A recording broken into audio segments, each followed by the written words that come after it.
baby. I thought you were coming in with a Giants highlight. Wow. Here's your Giants sweep. Down the right field line, and a fair ball. 2 runs are going to score. It's 2-0 Giants. Oh, Casey Schmidt, Tyro Estrada, sign me up. Sign me up. Sign me up. Yeah, that's what I'm talking about. That's what I'm talking about right now. The Giants, baby. The Giants. They sweep the Phillies. Casey Schmidt's got that it factor. Tyro Estrada's playing like an all-star. Camilo Duvall with 3 straight saves in the series. How about those Giants? Wow. Conforto coming around? A little bit. Yes. A little bit. I will say, watch the Ross Stripling pitch. Oh, I don't know. How in the world did he not give up 5 runs? Can you hear me here? I came to this revelation over the weekend when I went to the Diamondbacks-Giants series. I'm so happy you're starting here because we will get into all the Warriors stuff. We'll move it on very quickly. I know. But wins and losses for this franchise, for this team right now, are so irrelevant. I'm not saying that the guys aren't going to go out there and compete, and if they make the playoffs, I'll be happy. Of course I'll be happy. But like when it comes to the Giants, they're at a different life cycle than where the Warriors and where the Niners are at.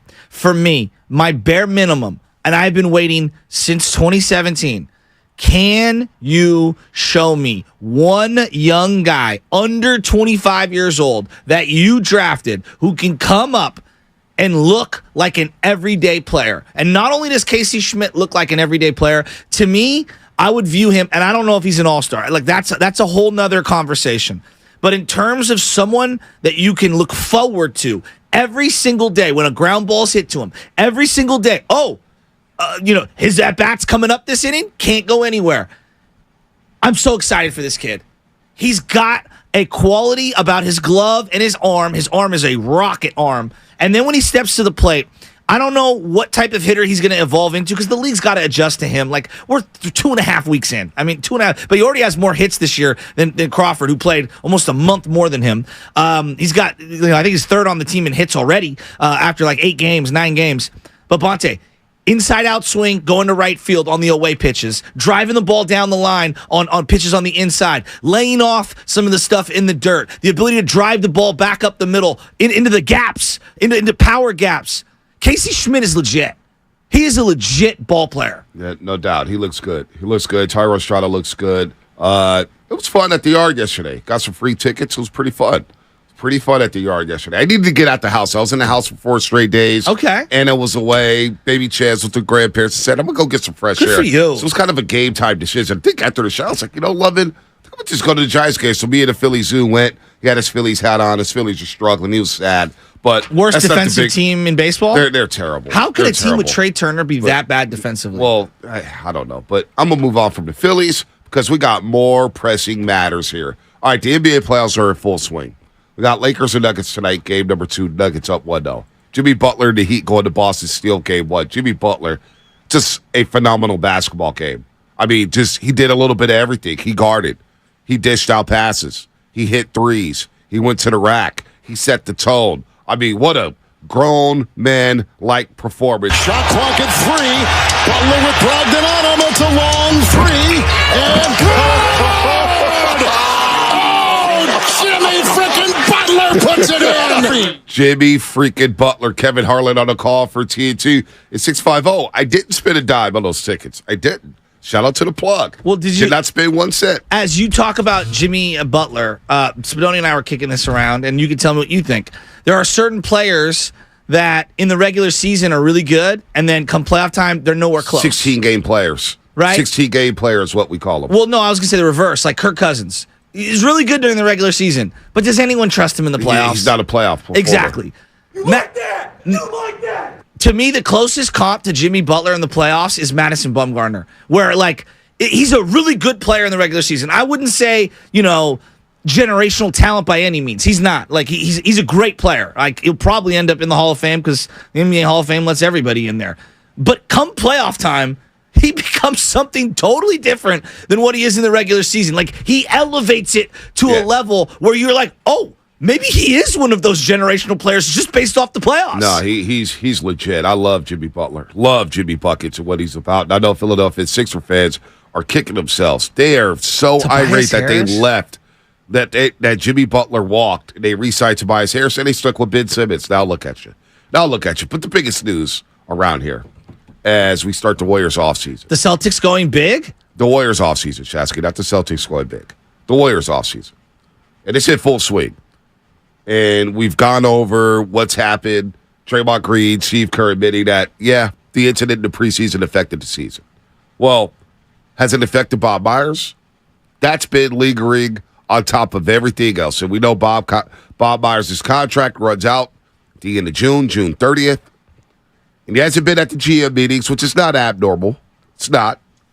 However, Shams Charania, Anthony Slater, late last night, the Warriors are president of basketball operations. Bob Myers are bracing for the likelihood that Myers could walk away from the franchise. They've had no substantial contract extension talks in months. They haven't even talked. So basically the ball has been in Bob Myers' court. He's got offered a few different contracts. Maybe Bob Myers wants to walk away. Maybe he wants a year off. Maybe he wants the Clippers job because Courtney Wojnarowski of ESPN, LA Clippers GM, Michael Winger, interviewed to become the Washington Wizards head of basketball operations. He's the second candidate to meet with Washington, along with New Orleans GM Trajan Langdon. So if the Clippers job opens up, and we know Jerry West is still down there, and we know Bob Myers has ties to LA from his college days, family stuff, the Clippers job could become open. And it's an attractive job because they're probably looking to clean house in the front office, may have a coaching change, and they have to figure out what they want to do with Kawhi Leonard and Paul George moving forward. Do they want to go all in with those guys who don't play every single game in the regular season, who are hurt in the playoffs? So that's a very interesting deal. We know Ballmer will have a bag. Ballmer's the richest owner in the NBA. Money's not an issue for him. When I was down in Phoenix, the Phoenix Suns fans thought they had a chance at Bob Myers, which was like, I didn't even think of Phoenix as a destination. Right. Like that, I'm just giving you what the fans in the section were telling me. Like, oh, like Monty's gone. They all thought Monty Williams was going to be gone, the head coach, and they thought that we'll take Bob Myers. And I was like, damn, like that's what an outside point of view is on Bob Myers. Right. So Bob Myers is going to be highly sought after if he does step away from the Golden State Warriors. And if he steps away from the Golden State Warriors, how does that impact the player decisions on the roster, i.e. Draymond Green? He has a very tight relationship with Bob Myers. Said if Bob Myers left, and he'd have to make a decision. Would he opt out if Bob Myers walked out? How would Steph Curry feel about it? How would, Klay Thompson feel about it? Would the new GM, if Bob Myers did walk away, have the power to maybe restructure the roster the way he wants to do it? Which means he comes in and he says, well, I don't like this piece. Joe, what do you think about me moving this piece? And Joe gives him the green light. There's a lot up in the air here with Bob Myers. So, look, man, Shams Charania, Anthony Slater, we tried to get him back on the show. We got vetoed. But both sides exchanged offers and counter offers several months ago. And there has since been no traction on a new deal, league source says. The Warriors have not yet presented an offer that has blown Myers away, but there's also a growing sense that even a competitive market offer near the top of the executive food chain may not keep Myers with the franchise that he joined in April 2011 as an assistant GM before his promotion to GM in April 2012. Myers, the architect of 4 NBA championships over the past 9 seasons, has received significant interest for lucrative positions for private equity funds and roles within other pro sports leagues. There's a possibility that Myers could work in media after his contract expires in June. He dipped his toes into a podcast world earlier this year. Remember, he had Steph on, he had J. Cole on as well. But he's expected to formally announce the decision on his Warriors' future in the coming weeks. And that time could include some weighty conversations with Steph, Dre, Clay, Steve Kerr, 4 franchise legends, of course, who have all been vocal in their desire to keep Myers with the organization. So it's a vital summer. Draymond Green, the player option, $27.6 million. Klay Thompson, 1 year left, $43.2 million left on his deal. You got the rising salary and the luxury tax bill, and that could rocket the Warriors into a $400 million and beyond tier that Joe Lacob, the owner of the Golden State Warriors, has previously said he wouldn't touch. So, what are we going to do here with Bob Myers? Is there a negotiating window with Draymond Green on a multi-year extension without Bob Myers? It's a lot on the table here. But first and foremost, Steve, Kurt said it the other day, we have to figure out what's going on with Bob. We have to re-sign Bob Myers. And according to this report, we get the sense that Bob Myers is closer to walking away as opposed to signing a multi-year extension to go to State Warriors. Man, this is a lot to break down. I mean, there's so many angles to this, right? Like, who gets replaced? Is he replaceable? You know, how great of a job did he do? Which I have some answers to. You know, why? What's it? Is it him? Is it the Warriors? Is it a little bit of both? Does he want a new task in life? Is he just over it? There's so many questions I have. Burnt out? Did he get too close to the big three? Even though they did win a championship, was he a little too close to the sun? Like, was that a part of it? Like, there's so many elements of this. How does that affect Steve Kerr? What does Steph Curry think? Right? Like, there's so many angles. Can we ask this question before we move on? Because I think this is an interesting one. If I was asking you, Bonte, because I think the NBA, I'm going to start on the front end. I think the NBA is the hardest of the GM jobs for a variety of reasons, and we can go through them. What GM job? Why do you think that? You don't think baseball is? No. With all the minor league stuff and arbitration. It's a 25-man team. There's a lot of flexibility in terms of financial resources. Football? If you're one of those teams, Football? When I look at the NBA, I find it to be the most difficult because you have essentially 12 slots. You have a salary cap. You only have so many draft picks because there's 2 rounds of draft picks. You only have too many two-way players. If you sign one bad contract, it can decimate your roster. If you have a bad draft class, you're awful for a couple of years. I feel like the NBA owner, unlike maybe Major League Baseball, is less patient. Yep. I feel like the NBA superstar has more power, so there's more pressure on you. I think the NBA GM job is the most difficult. I really do. I think it's so hard. I mean, Bonte, I'm looking at it right here. I just Googled, who are the top GMs all time, okay? Who are the top GMs? If you were to just rattle them up, I'm sure you can name most of them. Okay. In the just NBA. basketball? Basketball. Top GMs all time? Yeah. In Jerry no West. order. Jerry West. Jerry West Red is Auerbach, one, absolutely. Red Auerbach. Red Auerbach is absolutely. Jerry Krause. Very good. Holt Jr. for the San Antonio Spurs. They put R.C. Buford. R.C. Buford. Holt is the owner. Yeah, R.C. Buford is GM. Yes. Who else you got? You got the Lakers, of course. Mitch Kupchak. Yes, I put Pat Riley in that. Pat Riley's mix. in that conversation. You know what I mean? As well. For a variety. And then Bob Myers is there. I don't know if he's at the same echelon as some of these other guys because some of these guys have 20 years, 30 years. But just go around in the league and look who has a championship. Yeah, and then go around and see who has multiple championships. We're talking about a very, very exclusive list. Very small room. And people can say what they want. Like, I put it out last night. Will you be sad that Bob Myers leaves? Not is he replaceable, not did he do a great job, just will you be sad? I was blown away how many responses were, Bob didn't do a whole lot, and I'm paraphrasing, Bob didn't do a whole lot, Jerry West was the one who did everything. And I'm like, I'm not diminishing Jerry West's impact, and I'm sure he was a consigliere on many things, but really, we're going to diminish Bob Riley's impact? Can somebody give Bob some credit? That's really what we're going to do? Like, I was a little surprised. I mean, this guy he's an all-time GM in Bay Area history. Why were you surprised? Because last season, around the trade deadline when the Warriors didn't do much, it was get Bob the hell out of town. It was Bob Myers is overrated. Before the championship. During the trade deadline of the championship year. Yeah. Not to mention the season before when they lost in the play-in, Bob Myers and company kept Kelly Oubre Jr. They didn't trade him away when they should have. Yeah. Bob Myers is getting rent.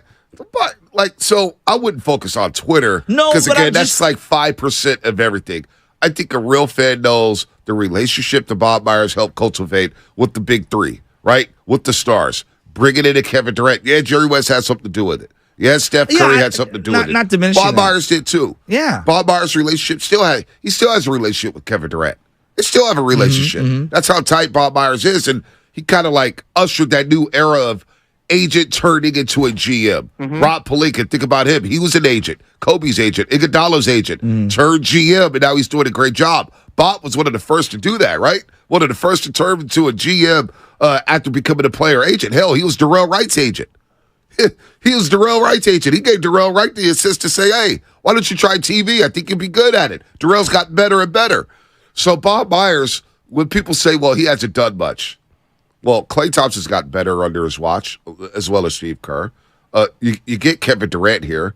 You take Looney and Poole late first-round picks. Late first-round picks are hard to turn into good basketball players in the NBA. It is hard. Well, it's worked out for him.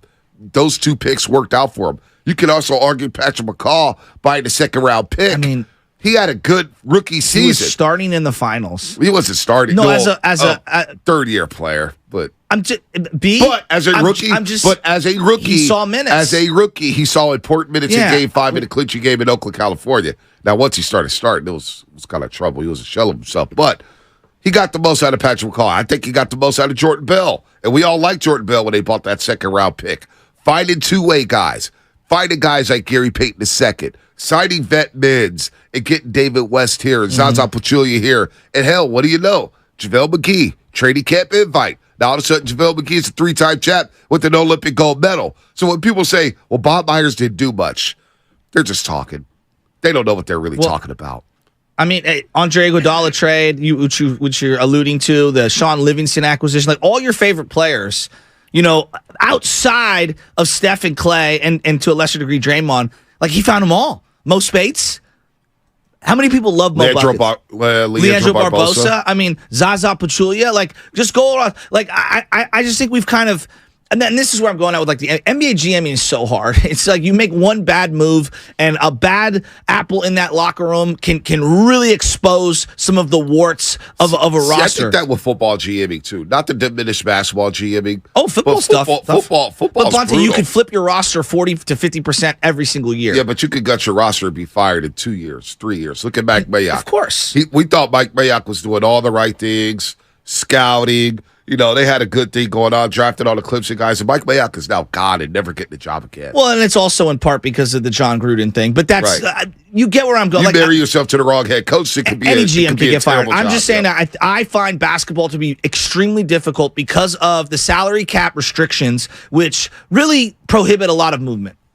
Yep. So, Bob Myers, what do you guys think about the report? Can the Warriors move on without Bob Myers? Well, what are you looking for? Also in a GM, Bonte, that you would look to replace him? Like, to me, I would want to know, like, what is his philosophy as a GM? Well, my question to London last night was, if you do bring in a new GM, and if you have a new GM, and it could be Mike Dunleavy Jr., it could be anybody. Well, do you want someone from the outside? What do you want that GM to do? What do you want that new GM to do if Bob walks away? What is the first move he needs to make on his roster? Is it flip Jordan Poole? Is it have Draymond Green opt out, move on? Is it move Klay Thompson? What is that new, because that first move the GM has to make, this is a sticky situation. You have to appease Stephen Curry. You have to work with Steve Kerr. What if the new GM wants a new coach? You know what I'm saying? We're getting late in the process here. Now, there's some good candidates out there, but you don't want to mess around with this in the offseason. What would that new GM have to do? Well, let's answer it on the other side, because there's a lot that I was thinking about as you were bringing that up. All right, that segment was brought to you by Golden State Lumber, serving the Bay Area for 3 generations.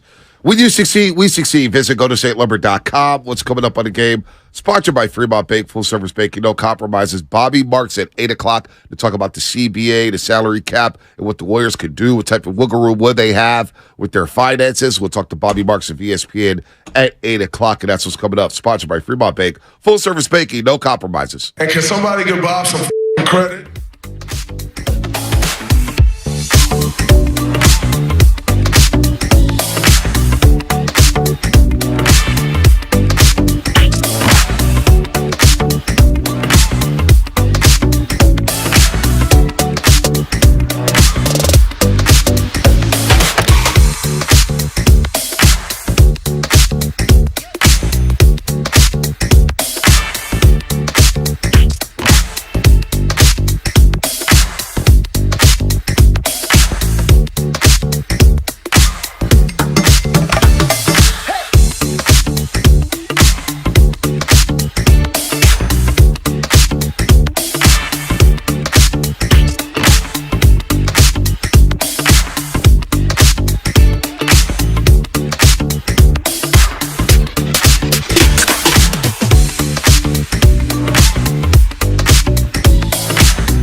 but don't make a decision until you have to. We often don't do that. I often don't do that, but I've tried to do that. It's good advice, honestly, when you make any decision. When you two make a decision, when I make a decision, there's a time when you have to make it, you make it. But let whatever you feel have its opportunity to move you in directions. That's how I try to look at it. The Morning Roast is live on YouTube right now. Take it away, Bonte. All right, that was Bob Myers on Steiny and Guru, I believe, last week, right? Last week, talking about his contract situation, saying he doesn't have to make a decision yet.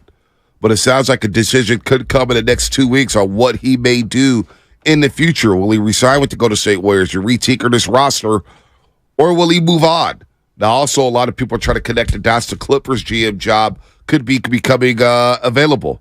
Could be available in the coming weeks because Clippers GM Michael Winger interviewed to become the Washington Wizards head of basketball operations. He's the second-known candidate to meet with the Washington Wizards along with New Orleans GM and former Duke Blue Devil Trajan Langdon. So what will... That's a name I haven't heard in a long time. Yeah, he's been a GM for a while, man. He's been a GM. He also had a great career overseas. Won a lot of championships. Was he Canadian? Was it him and Boozer? You mean from Alaska? Alaska. Excuse me. Alaska. Excuse me. Alaska.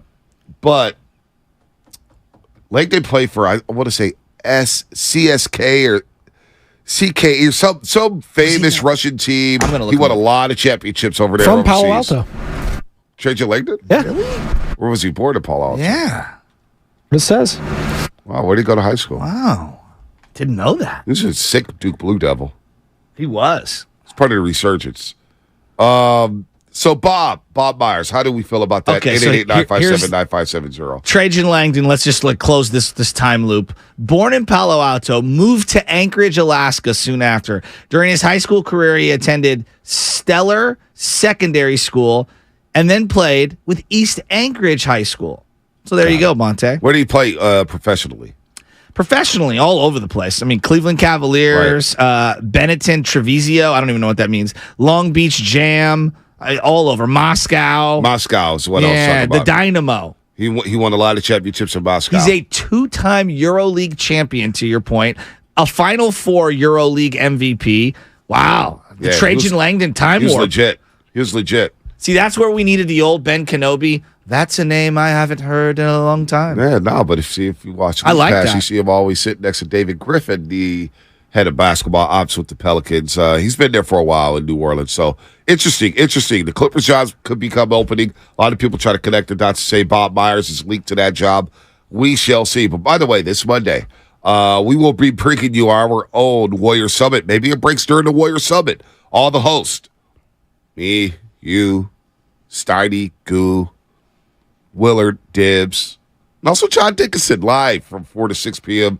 at Buon Vino in Walnut Creek. The address is 1501 North Broadway, Suite 138. That's 1501 North Broadway, Suite 138. The show is open to the public as we have an open discussion about all the questions and issues the Warriors have in the offseason. It's this Monday, May 22nd from 4 to 6 p.m. Buon Vino in Walnut Creek, also brought to you by Kirby, your driveway mechanic. Check out Kirby at CURBEE.com. We'll see you there. Bob Myers, how are we feeling about that, Dub Nation? How are we feeling? Are we feeling like now's the time for him to walk away? Are we at that crossroads with him?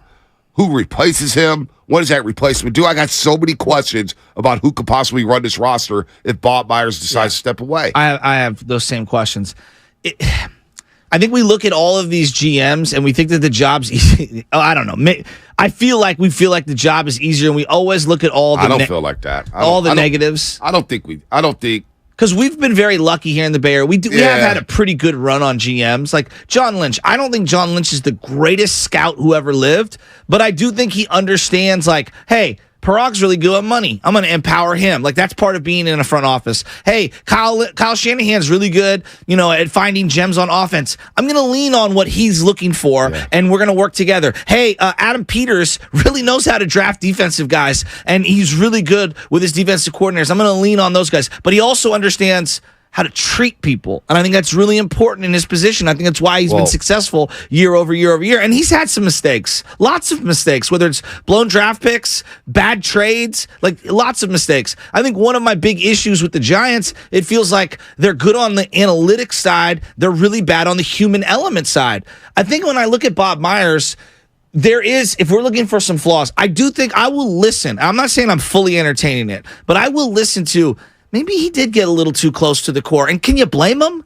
Like, they were so successful. Any business where you have a bunch of people that are bringing in top dollar and are really helping you reach the highest of heights in your industry, there's a loyalty to those people. Well, and on some level, I understand not bending over backwards, but like working with them to acquiesce the situation. Like, that's what a good manager, a good owner does in certain situations. Well, I think getting linked up with your superstar players and trying to figure out what they think, what they feel like, I think it's genius for him. Now, as a GM and as a just a communicator, I think he's one of the best in the business. Yes. One of the best we've seen here in the Bay Area. Agreed. And I'll put him up there with carbon policy. I really do. John McVay. I put him up there with all the big name executives. Brian Sabian, of course, who doesn't get enough love here in the Bay Area. But with Bob, if he does move on, I won't miss the person.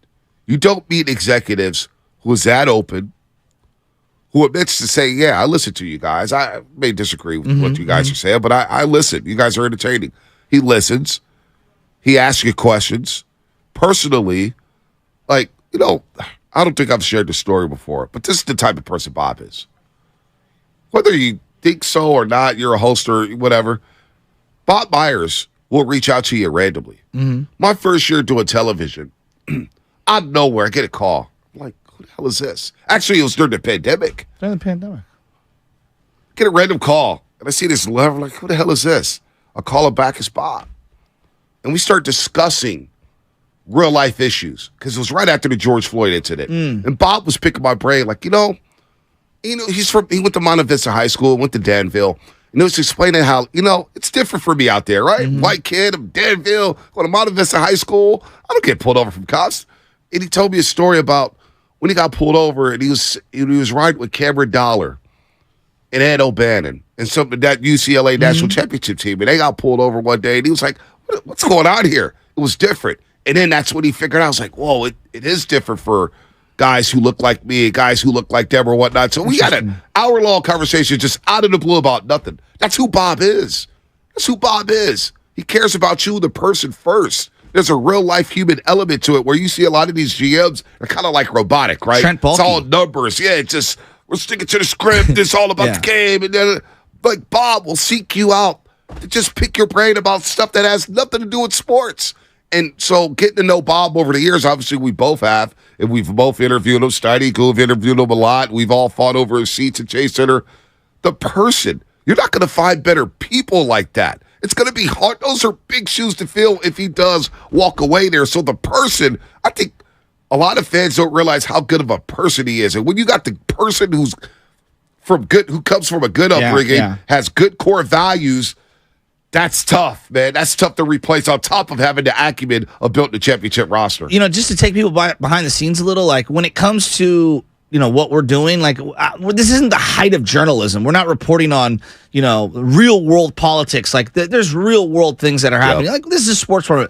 But if you don't think players, coaches, staff, owners, teams are sensitive to how we talk about them, you're crazy. You can't just say whatever you want. And the one thing that I've always appreciated about Bob, even if he knew the question felt a little like it was a sensitive question, he knew it was coming and was open to answer it in his way, even if he didn't want to answer it. And it wasn't like he'd get all hurt. Because believe me, there are a lot of people, and it's not just the teams themselves. There's a lot of people just in general. You ask a question, how dare they ask me that? Give me your questions beforehand. Bob understands it's part of the job. Exactly. And I always appreciated how real the guy was, where he understood, like, hey, I know you got to ask that question. Right. And here's the answer that I have to give, and I'll leave it at that. And it's like, well, you know what?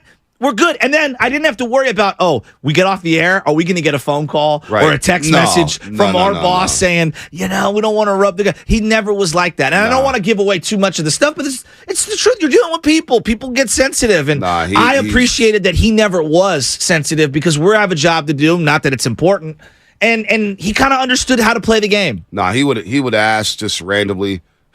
Remember when I first got here and I always work with Papa, we'd have him on and Pop would ask him a million questions about injuries. Oh, my God. And one time Steph Curry got hurt, and I see him after the game, after the locker room. He goes, Sponte, what's up, man? Guess what's happening next week? I'm like, what? He starts beating me on the chest. Injury report. He's like, injury hour. And he's just like kind of having fun with it. And, I mean, I hope he's not gone, man. But we got a break. No, that was just the injury. Anytime you bring up injury, also have to break, but that was also the injury report. Clock.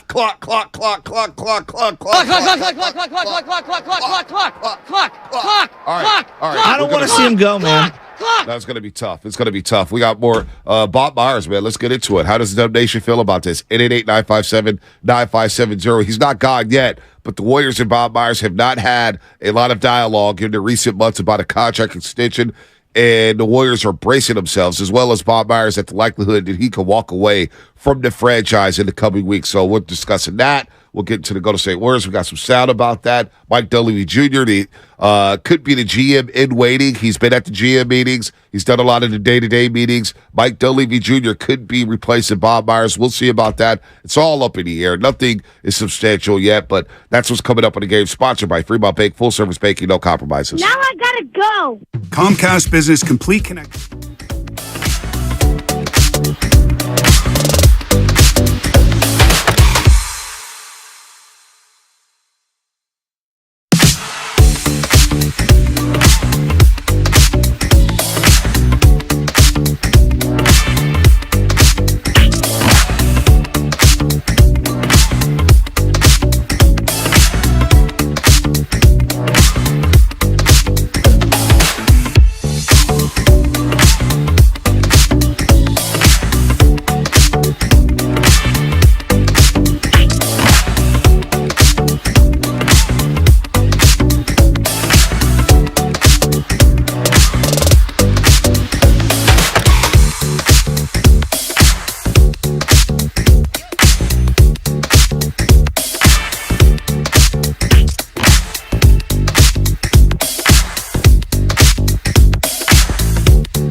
Coast on 95.7 The Game.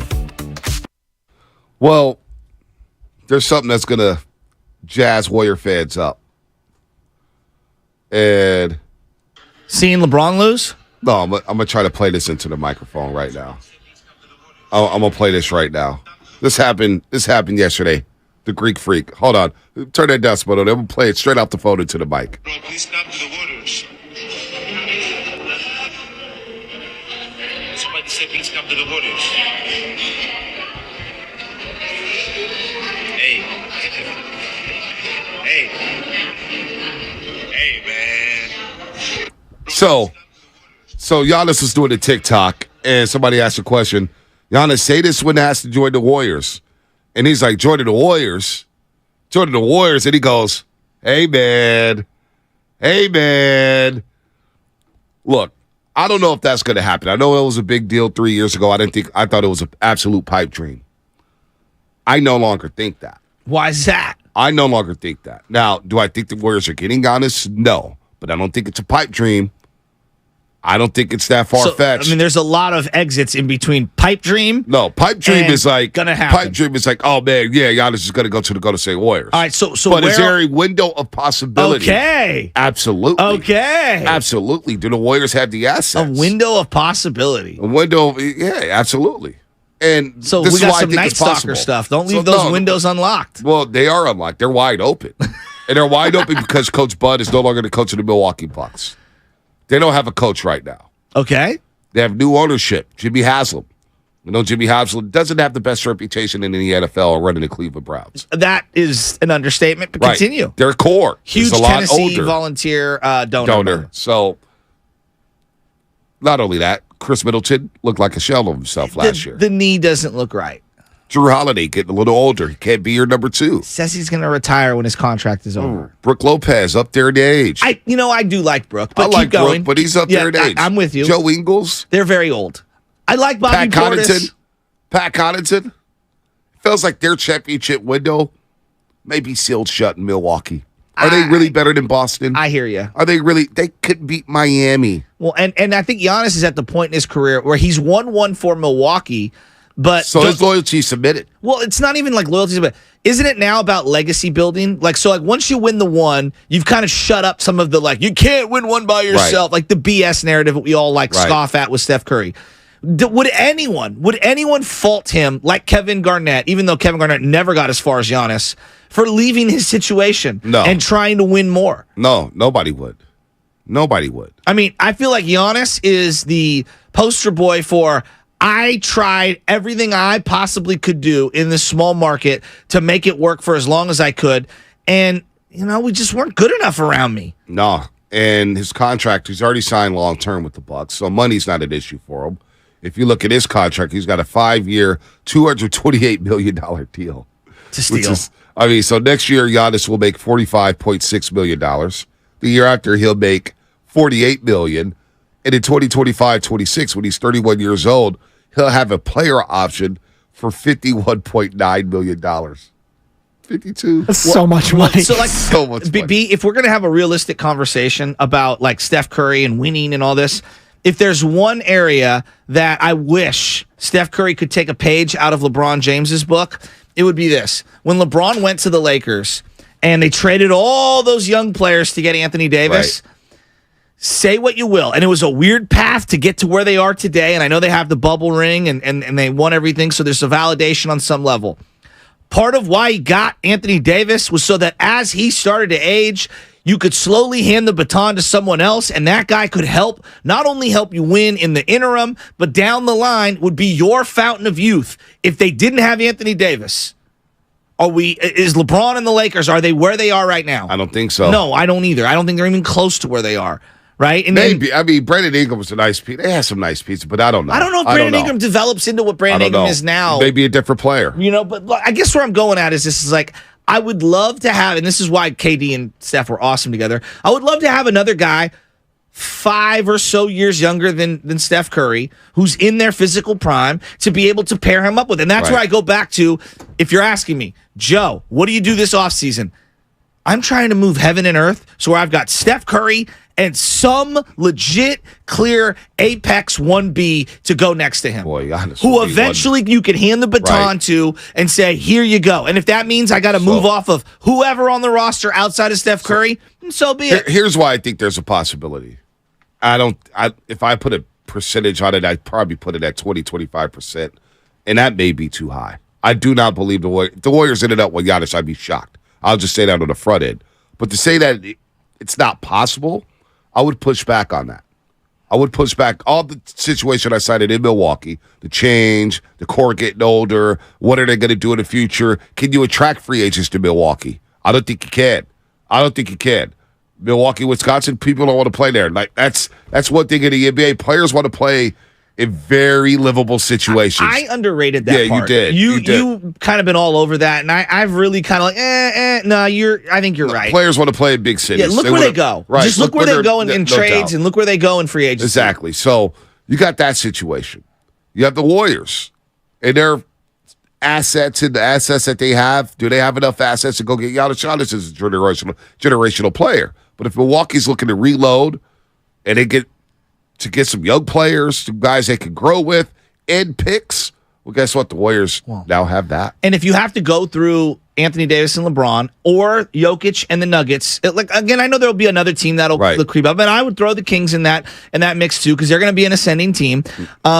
I mean, God, you put Giannis. Now you have that defensive anchor simultaneously with an offensive threat that beautifully complements what you want to do. Right. Yes, I understand Milwaukee is near Chicago. It's 90 minutes away.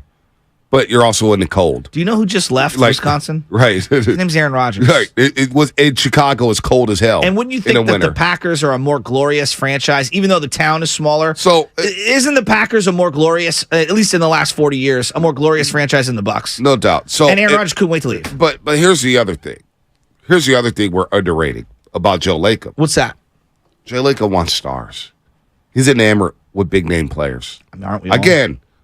I listen to the interviews, folks. Whenever Joe Lacob's come to 95.7 a game, whether it's you and I, whether it's me and Greg Papa, whether it's Steiny and Goo, whether it's the old morning show, Joe Lacob has always said, I may not have the same 4 stars on the floor, but I will have 4 stars. I will have all stars on my court.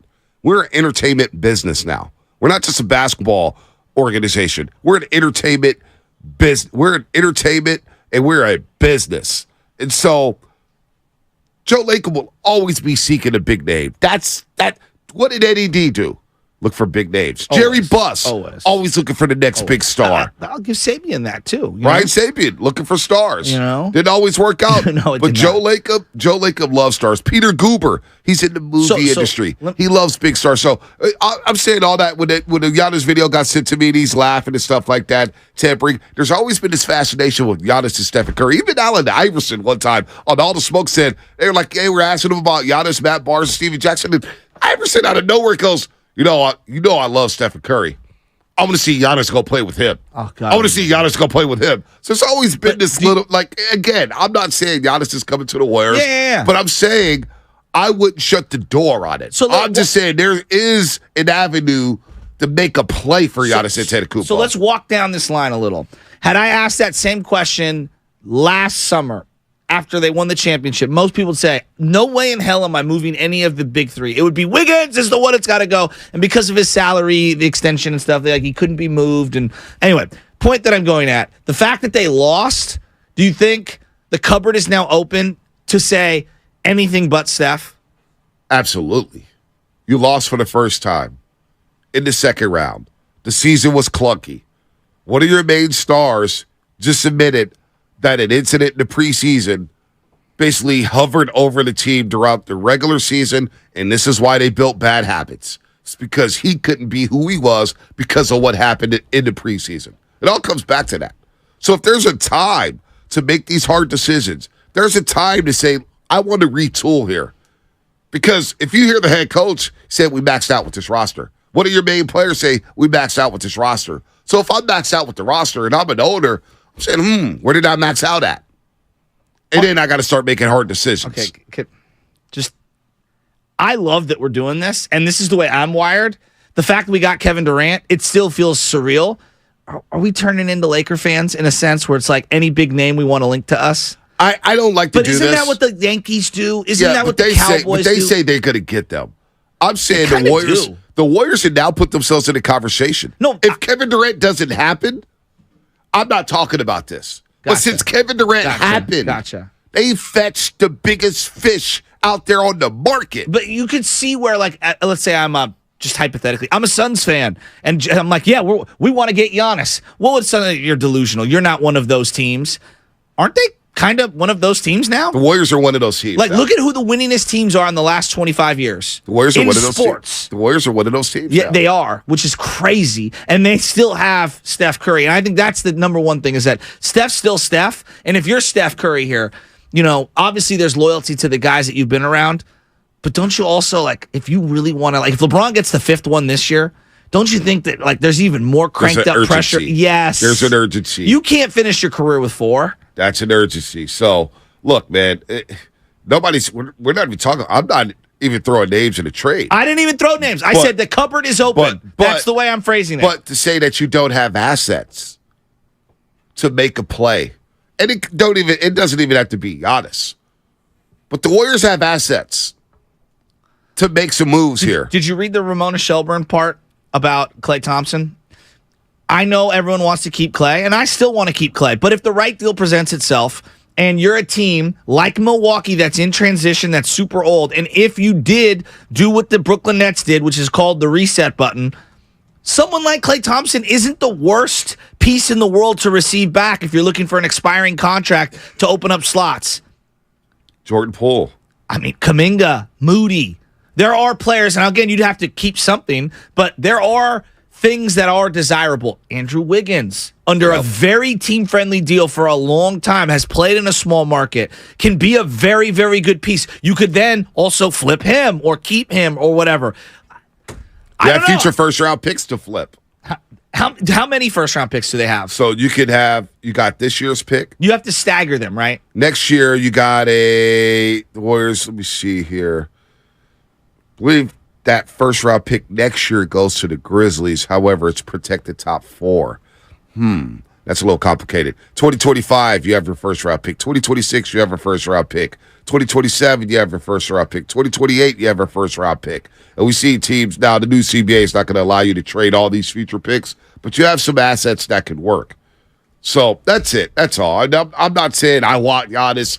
I'm just saying Joe Lakers' mindset is, I want to go get stars. Well, and if you get a new GM here, if Bob Myers does walk away, because that's what we're talking about here, if Bob Myers does walk away, how much autonomy will that new GM have? What if that new GM comes in and says, I don't like this piece. This set me up for failure. I don't want to resign Draymond Green. I don't want to be married to that extension. I don't want to extend Klay Thompson. I want to move off of Jordan Poole. I want to re-sign him. I want to move him. I don't know if Bob Myers walks away. Everything. I agree. It's on the table. Well, look at the Nets situation, and everybody's going to say, you don't have the assets.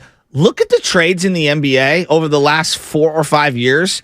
Did you see what Kyrie got traded for? Yeah. Did you see what Kevin Durant just went for? Because I got it pulled up right here. What about Chris Paul? It was him and TJ Warren. Right. Bridges, and I really like Mikal Bridges, but that would be a comparable to a Wiggins deal. Mikal Bridges, Cam Johnson, Jay Crowder, who didn't even report to Phoenix this year, and 4 first-round picks.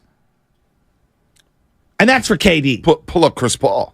Oh, I'll do that right now. Because I remember the bubble. So remember the bubble. Good call. I'll pull that Chris up Paul and the Oklahoma City Thunder lost in the first round to the Houston Rockets in 7 games. And listen, remember Chris Paul after the bubble? This is such a bad trade. Hold on. Oh my God. I know. I'm going to pull it. Yeah, By the way, you're listening to 95.7 The Game, KGMG, FM, and AC1 San Francisco. Always off on the free out of ship. Reason why I remember this trade so vividly. Yeah. Chris Paul, after the bubble, starts talking. And he starts talking about his future. And I was like, oh, Chris Paul's already gone. He's getting traded this offseason. And I got so much blowback saying, how the hell are you going to trade that contract? Well, they did. Yeah. And go ahead and read the details. This is an insane. So he got traded to the Phoenix Suns with some guy, Nader, who nobody knows, for Oubre Jr., Ricky Rubio, Ty Jerome, some guy, Lil Q, who I've never heard of, and a 2022 protected first-round pick. My jaw's on the floor. Russell Westbrook, did he not get traded multiple times despite making over $40 million a season? Yes. So don't give me the stuff that some of your assets can't be traded because of the price tag. In the NBA, there's always a dance partner. And there's always somebody willing to go to tango with you. And look, forget some of the older guys. Andrew Wiggins alone is a desirable piece. His salary goes from 30-something down next year to $26 million. $26 million. That's half a max. Do you know how much value that is? Yep. You know how much value? So even if that team on the receiving end wants to hold him, or reflip him again, it's tremendous value. I mean, look around the league. The teams that realize, like the Nets, we're not going to win. What did they do? We're in complete reset mode. Yep. Once one of these superstars leaves you, and that's where I would, if I'm the Warriors, the reason why you would have all of the ammunition to want to do a trade like this, because the second Steph Curry's gone, you're going to be in a very similar situation with these other teams. It could be all over. Minnesota traded for Rudy Gobert. Look at that deal. Oh, my God. Deals happen all the time. There's always a willing trade desk. So when you got the Warriors books and some of the ages of the players and some of the transition and what happened in the preseason, everything is on the table, folks. And that's how we have to be thinking with the Golden State Warriors. As long as you have Steph, you're going to be in contention to do big things in this league. Yes. Steph is 101. I get that. How many more years you think they got of prime Steph? Couple. But he's probably not going to play 82. But doesn't that put the pressure on them to swing a deal now? Absolutely, especially when you lose in the second round and you see what's happening in the NBA. You need threats, right? You need scorers. You need guys who can get easy buckets, like a Jokic, like an AD, like a LeBron. You need somebody like that on this roster. You haven't had that on this roster. It's time to evolve. Now, does that evolution take place without Bob Myers? Does it take place with Bob Myers? Well, do you think they're more likely, like, I personally think that Bob is unwilling to move any of the big player, the core three. That's me, because I think there's a loyalty, and I get that, and it makes total sense. If someone was going to move off those guys, it would be someone maybe with less history, less cachet with those guys. That I agree with. Is that Dunleavy Jr.? And I don't even know if that's fair to Bob. So here's what Stephen A. Smith... Because he did swing big-time bold deals. He did. I mean, getting D'Lo and then flipping D'Lo for Wiggins and Kaminga. Took big balls. And for Kaminga, basically, because that pick came in. Yes. Here's what Stephen A. Smith said on First Take the other day about why Bob Myers would want to leave. And we know Stephen A's tapped in with Joe Lacob. They've made no secret about that. Could have came from him. I don't know. I'm not going to do Stephen Joe Lacob like that. But he is tapped in. Here's what Stephen A. said about Bob Myers, whether or not he would want to leave. Why is it even a conversation about Bob Myers and him returning back? A guy that didn't help build this team and deliver for a championship. Because he might want to leave. Because he might want to leave. Because he might want to leave. I'm just giving you my opinion. My personal opinion is that there are people within the Warriors organization that want to ascend, that Joe Lacob wants to give an opportunity, and the Warriors ownership want to give an opportunity to ascend, one of them being his son Kirk, who obviously knows a thing or two about the game of basketball and has been very instrumental in helping Bob Myers and others. But Bob Myers is that dude, and me personally, I don't care what anybody says. This Bob Myers would have been perfect for the Lakers job. It's just that Pelinka pulled off these trades when the trading deadline arrived and saved his job and his future in L.A. So what do you think about that? Well, I think Kirk, everyone said, oh, Kirk's going to take over. Joe sat here with us in the room, and the way he made it out was like, nah, he's going to do more of the business side. Yep. More ownership stuff.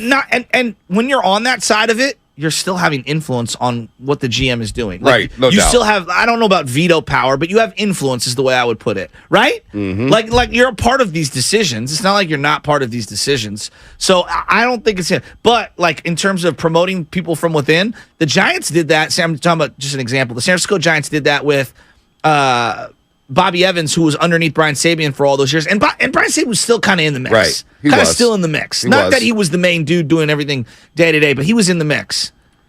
Probably not the greatest example, but I like Bobby Evans. He was in the mix. So the Warriors salary cap as of now, $134 million. The luxury tax, $162 million.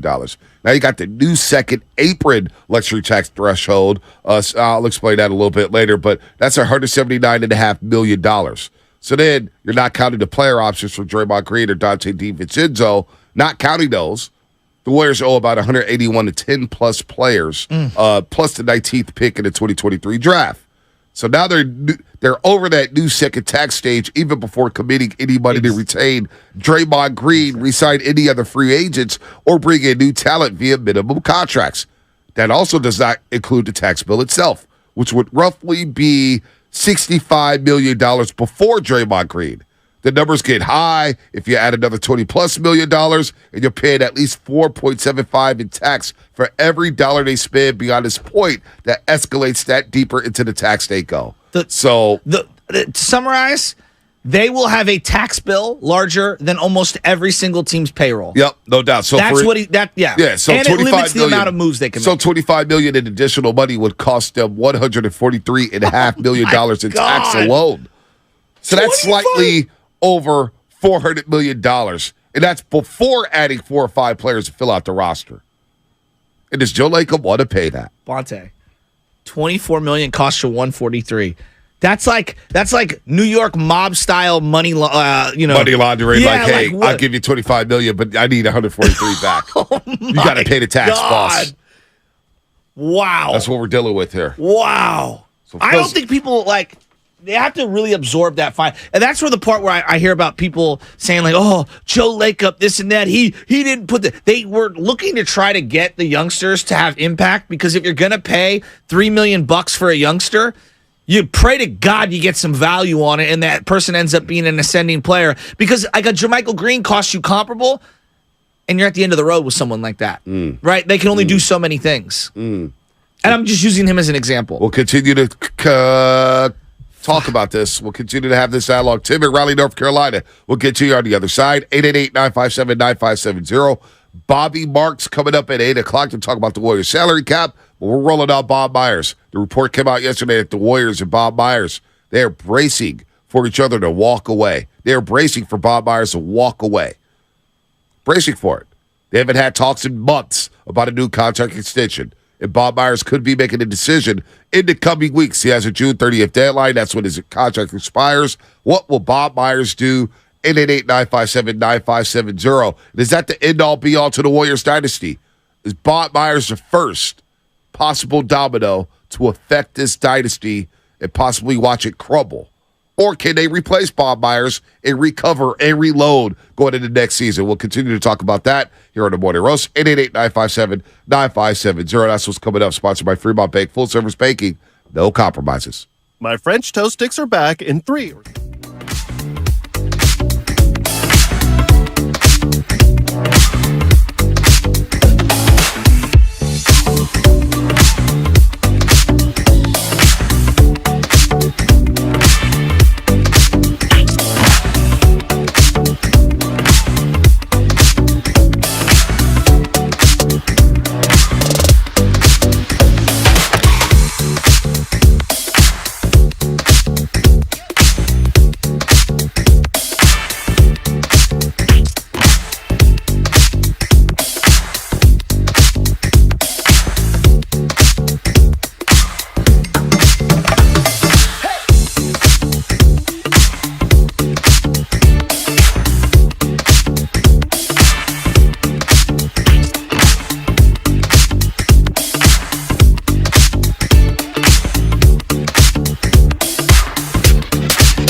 This is Steve Kerr, and you're listening to the Morning Roast on 95.7 The Game.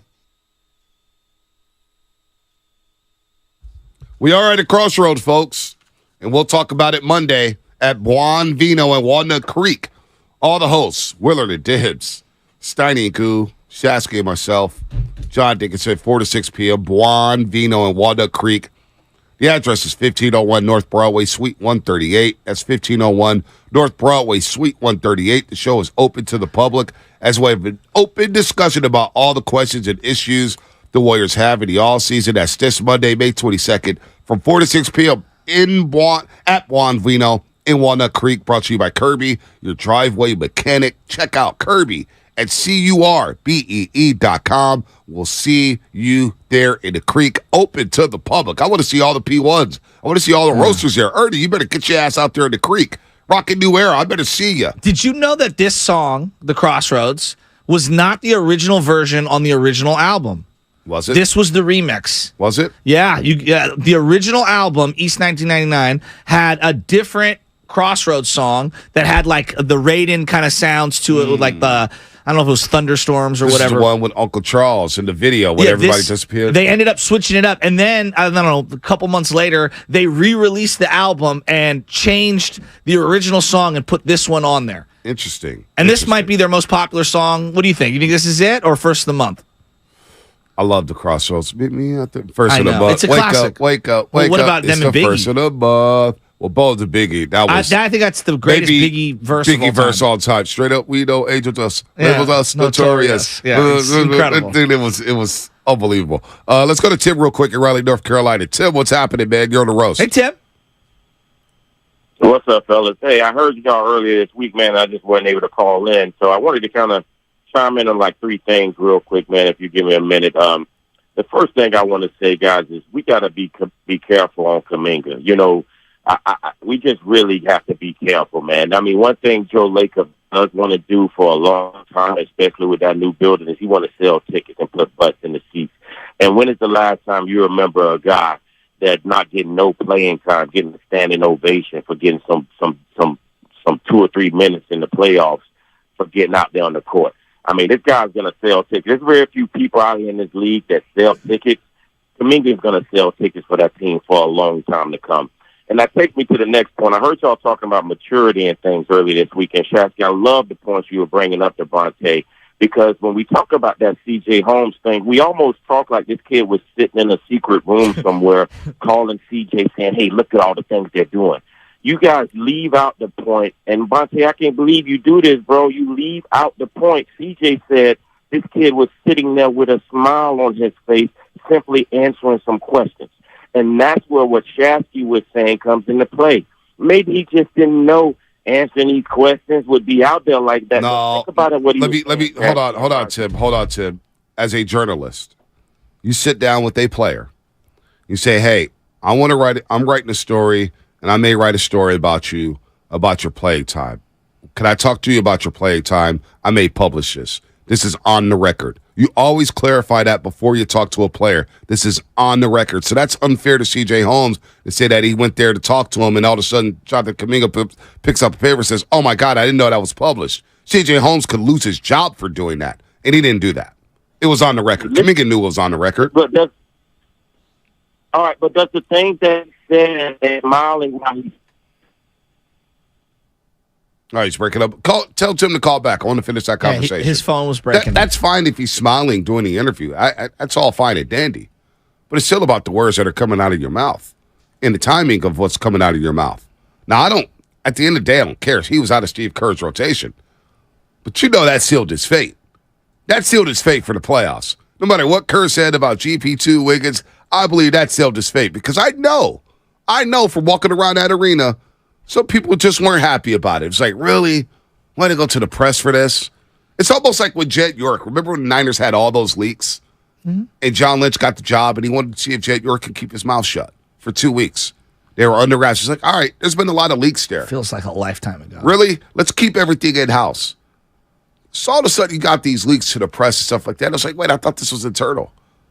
I know you're unhappy, but you got to go to C.J. Holmes, or C.J. Holmes went to you for a story, and you talk to him. But don't put C.J. Holmes and say he's at fault here. a reporter will always clarify whether they're on or off the record. There ain't no messiness going on with C.J. Holmes on the Chronicle. That's not fair to C.J. Can just for a second? That's not fair at all. I don't like that because a lot of people have been saying that. I'm not saying that, but I'm doing John Kaminga. Jonathan Kaminga is not the first athlete to have whatever, either a misinterpretation, a recalibration, second thoughts on what was public and what wasn't. Phil Mickelson famously with Alan Shipnuck, and Phil's been in the eye of the public for 30 years? Right. Okay, you would think would understand how to navigate media. Alan Shipnuck, who's one of the premier golf writers and has been for 30 years, there was huge misinterpretation.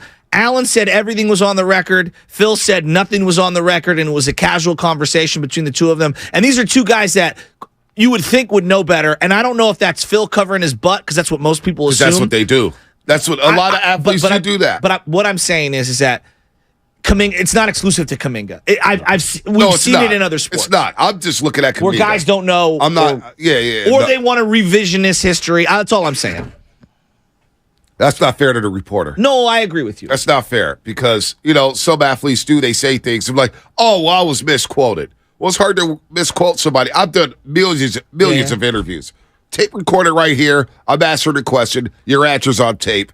I'm publishing it because I'm doing an article. Now, you can try to push back and say, well, you know what? I didn't say that. Well, I have it right here that you said it. I asked a clear question. So that's not fair to CJ. Like, I get it. It's not exclusive to Jonathan Kaminga. I get the whole maturity thing. I get him coming over from another country. I'm just saying it wasn't the best look for him. That I think we all agree. I think we all agree. No, there's people who were pushing back saying CJ Holmes did him dirty. No. I guess where I'm coming from is, can we be a little more delicate in how we're dealing with, and a little more understanding? Nobody's crushing the kid. Nobody's crushing the kid. But he's been in this league now, and he knows how the media works. Yeah. He ain't no dummy. Kaminga, see, that's the thing. He's 20 years old, but Kaminga's a very smart individual. Let's not play him like he's aloof and he doesn't know what's really going on. I just think trying to navigate this current climate we're in is difficult for everyone. Us, your 14-year-old that's trying to navigate TikTok and not get themselves kicked out of school. Right. Superstars in the NBA like Steph and Kevin Durant has an issue with social media, or at least some people deem it to be an issue. Like, it's tough. That's all. I think Kevin Durant embraces social media.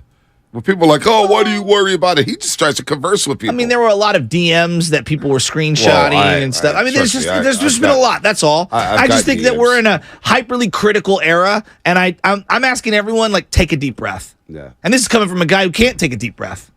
Tim, he's back. Tim, what's up, Tim? Go ahead, finish up strong. Hey, look, let me apologize. No, you're all good. I wanted to come out was more like he didn't understand the impact just sitting around having a conversation. Got it. That's was fair. The cultural thing was maybe like, look, man, you make these comments, it's going worldwide, basically, right. is what I was getting at. Yeah, no doubt. Last thing I wanted to say, we talk about personal agendas and a lot of these things from the beginning of the year. Guys, I think at the beginning of the year, Steve Kerr and his agenda that he wants to hold everybody to this thing that if they didn't go to college, they not ready to play in this league. How many times he always bring it up? I asked Steph, I asked Dre, when were they ready to make an impact? Well, listen, everybody is different.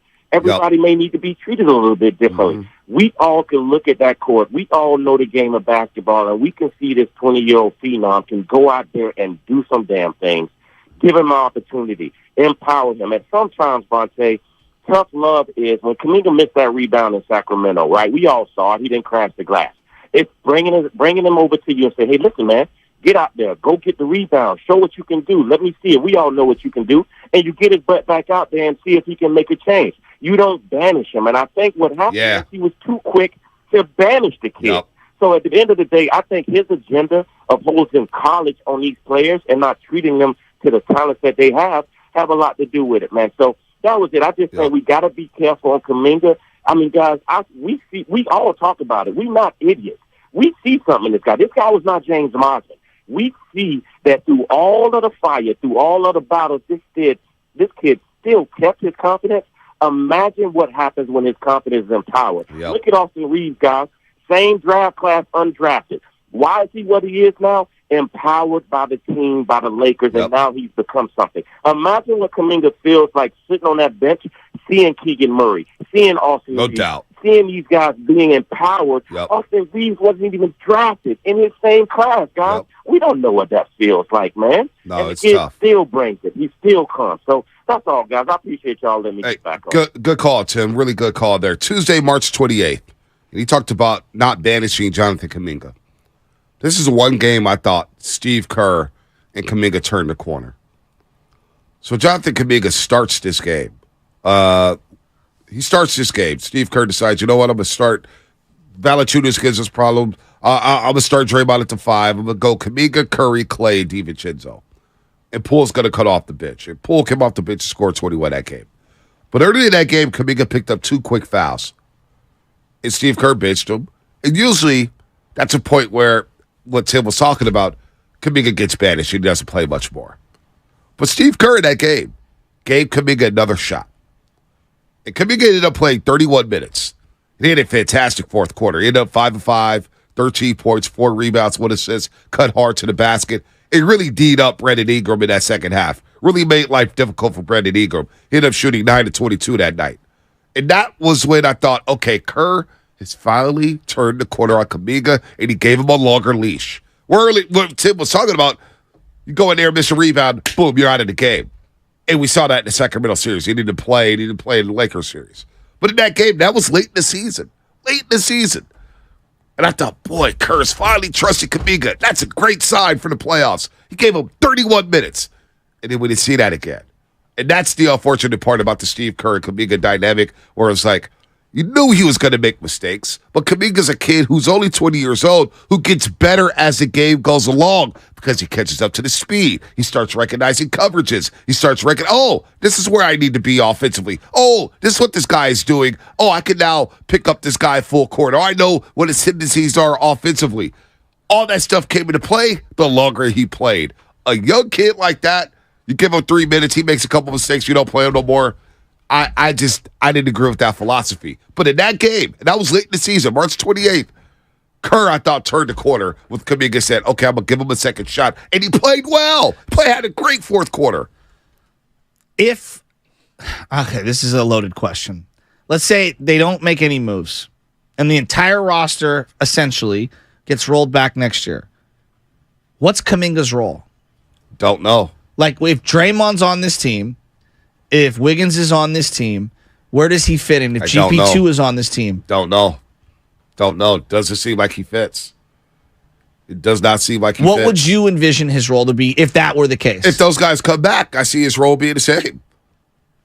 Inconsistent minutes. Okay, let's say if you could, in an ideal world, put together Kaminga's role on a blank canvas team, what is it? Oh, he's going to be a two-way player. What 30 minutes in essentially? 3 or 4. 3 or 4, okay. Yeah, 3 or 4. Look, he's a baller. He's a baller who can guard 1 through 4 right now. Okay. Sometimes 5, but mostly 1 through 4. And maybe 1 through 3. Offensively, you're going to try to run him in pick and roll situations? I think right now you got a little play pick and roll, but he can make things happen off the dribble. A little bit. Yeah. Like he goes a little too fast when he slows down. He has a devastating speed move. I love his little fadeaway jumper inside the paint, 10 to 12 feet. He hits that automatically, just rising above defenders, hitting that shot. So I don't know what his ideal role is. I just know he needs to play. He needs to play. Like if we were to just throw him on the Washington Wizards, and I'm just randomly picking that team, and we're starting from scratch. Like, we think he can be a high-impact player. Like, if he had a full year of... Not right away. Well, no, I'm saying if he had a full year of just being able to go out there and make all the mistakes and also make all of the shot opportunities possible, I could envision a scenario where he could be an 18-point-a-game guy. I was thinking 18-7, 18-8. If you play 30-plus minutes. That's an ideal situation with a huge runway. Right. And you're just playing. Man, I don't know if that role's coming. And you heard the report, again, right after Game 6, you got the Shams Charania report and Anthony Slater that the Warriors are zeroing in on an extension for Draymond Green. And then moments later, in that same article or in another article, you get that, well, Jonathan Kaminga and his people want to sit down with the Golden State Warriors, and they want to try to figure out his role. He wants a larger role. And if he doesn't get that, he would like to explore his options. Well, and you bring back Wiggins GP2, what role is he going to have? If you bring back the same core group, How is his role going to get bigger with the same group in front of him? Well, and I think that's where I'm coming to this moment in time where I'm saying to myself, all right, either they got to move off of Kaminga or they need to commit to Kaminga. I don't think they can do exactly what they did last year. Ponte, it's one or the other. Yeah, it's literally one or the other for me. Either you're committing to him and you're carving out a role for him and you're going to live and die with his development at 20 years old, right? Or you're moving off of him. I don't think you can do the wishy-washy, his minutes are inconsistent. They need clarity. Here's Kaminga on how he dealt with his minutes this past season. I had to get adapted to it. It was just my second year in the league. I feel like the people that came back have established more, especially here. And it's nothing that we really could do to change that. So I just got to get used to it, and that's it. And does he want to get used to it? Here's what Kaminga said about being patient. It's not hard to practice patience. It's not. It just depends on people. So you gotta be patient. I don't know how else I could say it, but you gotta know where you at some point. And you gotta know what the other people have established that's ahead of you. As much as you're patient, a lot of things could change. A lot of things could come your way. So I feel like in the middle of the season, I was kind of patient, and things changing, things happening, and I felt that helped me to go out there and perform because I was patient, and my patience helped me to grind every day, to get better every day. And then what was said in this exit interview? Have you had your exit interview meeting with the organization at this point? I literally just had a couple minutes ago. What message did I guess the organization have for you in that meeting? They're just happy with the way I have grew. Pretty much just they want me to keep adding on what I did this year, keep learning the game and just growing more, figuring out how I could impact even way more on winning. And I think that's what's been my goal, to just figure out I could impact and on winning. So how can he carve out a consistent role? Well, one, he has to be consistent, but two, Steve Kerr has to throw a little more trust in him, right? And Steve Kerr keeps mentioning the leap. Curry made the leap in year 3. Draymond made the leap in year 4. But they had played 4 in 3 years of college basketball. That's 7 combined years. So I'm going to take it in a different direction. I agree with that. I'm going to take it in a different direction. I see this a lot. They don't owe the youngsters anything, right? I see that a lot. I'm sure you see that a lot. You've got to earn everything, blah, blah, blah. Well, the ridiculous thing, and I'll call out Mark Willard, and we love Mark Willard here at 95.7 The Game, but he said something yesterday. I was like, what? He said that Jordan Poole needs to. What did he say about Jordan Poole? He said that Jordan Poole needs to come out and talk and figure out what he wants. Why does Jordan Poole need to do that? We make it seem like Jordan Poole was the instigator to everything that happened this past season. Now, Jordan Poole didn't have his greatest season, but Jordan Poole doesn't owe anybody a damn thing. Well, okay, but forget that for a second. I hear you. This thing you got to earn it. They don't know anything. Well, it kind of comes to that same thing, though, with the youngsters. Warriors, but Ponte, the Warriors owe it to themselves. You are the team that made the investment in Jonathan Kaminga. You're the team that desperately needs value for dirt cheap salaries so that you can extend this thing. You're the team that needs athleticism. So you're doing a disservice to yourself. This thing that Kaminga's got to earn everything to get on the... Hey, look, man. At some level, yes, he needs to earn it. There is no doubt. But at some level, the team owes it to itself to at least look into their own investment that they invested into. Time, energy, money, the draft pick, etc. To be able to see what they've got in that guy. And so the playoff minutes don't even drive me that crazy. That they don't. It's the Ty Jerome, Anthony Lamb thing coupled with those guys not even playing in the playoffs. That's the area where I go, well, what are you doing here? Well, you bit your nose off to spite your face. Well, I will push back on you in the playoff minutes. I do get a little peeved about the playoff minutes when it comes to Jonathan Kaminga. I do. Because when Wiggins was out, and we had no idea if he was going to come back, and when GP2 came back, he was hurt, failed the physical, and then he's sitting on the roster. And Kaminga was called upon to help stabilize the season. It's not like the Warriors were just sitting in the top 5 all season long. They were 11th, 10th, 12th. The standings were flipping every single day, and they had to call out Jonathan Kaminga. And what did he do? Played 23 minutes a night and play some damn good basketball. When Draymond was out, he was a big part of their 5-game winning streak. So, yes. When you say the playoff minutes don't bother, that bothers me that he doesn't play in the playoffs. You counted on him to get you to the playoffs. But I think that's where I get frustrated. And people think it's either or. And this is talking about Mark Willard because I listen to him. And I think his general sentiment is young players can't help you win in any sport. And I'm just like, I disagree with that. I look at what the Warriors needed this year. Bonte, they needed athleticism. They needed a perimeter defense. Yeah, okay. They want him to grab a couple of rebounds. Got it. No doubt. You know who else I want to rebound real well? Draymond I want to rebound better. Yeah. You know who I want to finish around the rim better? Kevon Looney. Love Kevon Looney. It's not one of his strong points. Part of player development is they're going to be good at some things and bad at others. And it's your job as an organization and as a coach and as a staff to maximize the strengths and try to minimize or hide the deficiencies and the weaknesses. You know what Klay Thompson's not good at 33 years old? Dribbling. Dribbling. One of the essential basketball skills. Okay? So to say that all these guys can't do this and they can't do that, well, what can they do? And I think that's my biggest frustration. And when I look at the Warriors, they absolutely needed an injection of athleticism. And it's their own fault that they didn't exercise that. And at least see if it can work. 1 minute on the court was really going to kill them. Well, see, that's why I push back on you when you say, the playoff minutes you're not tripping about. No, I am tripping about that. I'm saying I'm not tripping about it if... Right. No, what I meant, let me clarify. I would not be tripping on Kaminga not playing in the playoffs had you played Anthony Lamb, who you played all year. Right. When you don't play Anthony Lamb all year, then my question to you is, well, then why did you play him in the regular season? And then we used his contract and we bought it out, and then you didn't utilize it in the playoffs. So if this is about winning, and during the regular season, Anthony Lamb was important to you winning those games, well, then why wouldn't you pull that card in the playoffs when clearly you needed to pull cards to see if anything worked? Well, obviously it wasn't going to work with Anthony Lamb. The trust factor there with Anthony Lamb in the playoffs obviously was gone. He didn't go to him. Steve Kerr didn't trust him. But I'm looking at Kaminga, and people say, well, he's got to earn it, right? The young fellas have to earn it. You can't just be given minutes. Well, okay, he doesn't play in 8 straight games, had an ankle injury and whatnot. So he comes back January 20th, and he's got the DNPs, he's inactive, whatever.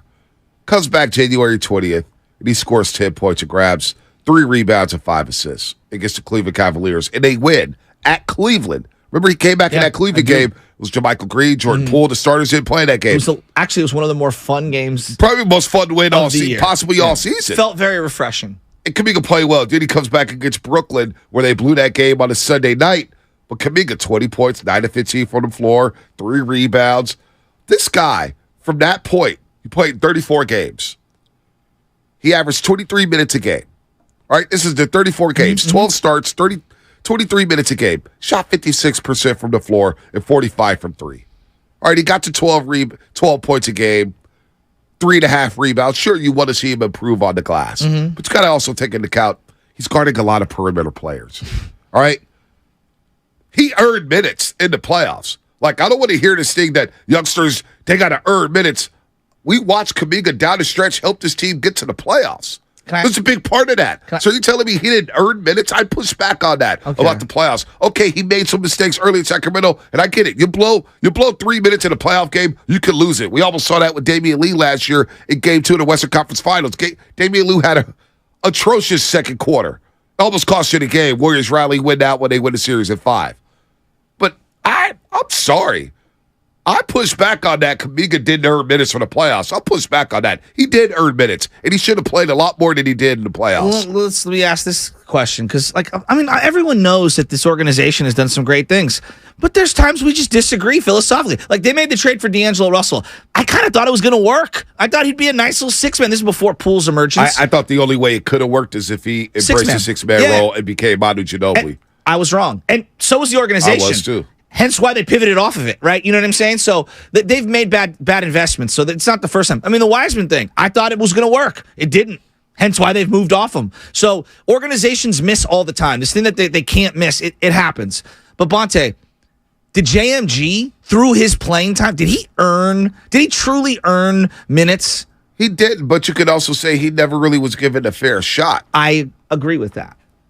I don't know how to assess JMG. But I feel like it's the chicken and the egg. So, like, Kaminga doesn't play for 8 games, and then you got to earn it. It's like, well, you got to give me a little run to be able to earn it. And he got run in the last 2.5 months of the season, 3 months. And he played well. Yeah. He was developing. He was evolving. And let's play the reverse. Dante DiVincenzo disearned minutes through some of his play for a long stretch of the playoffs. Yet, and again, his body of work in the regular season earned him more equity. And because he's a veteran, and because he's one of the trusted guys, it earned him more equity. And they stuck with him. And then what ended up happening? He played better toward the playoffs as it started to go on.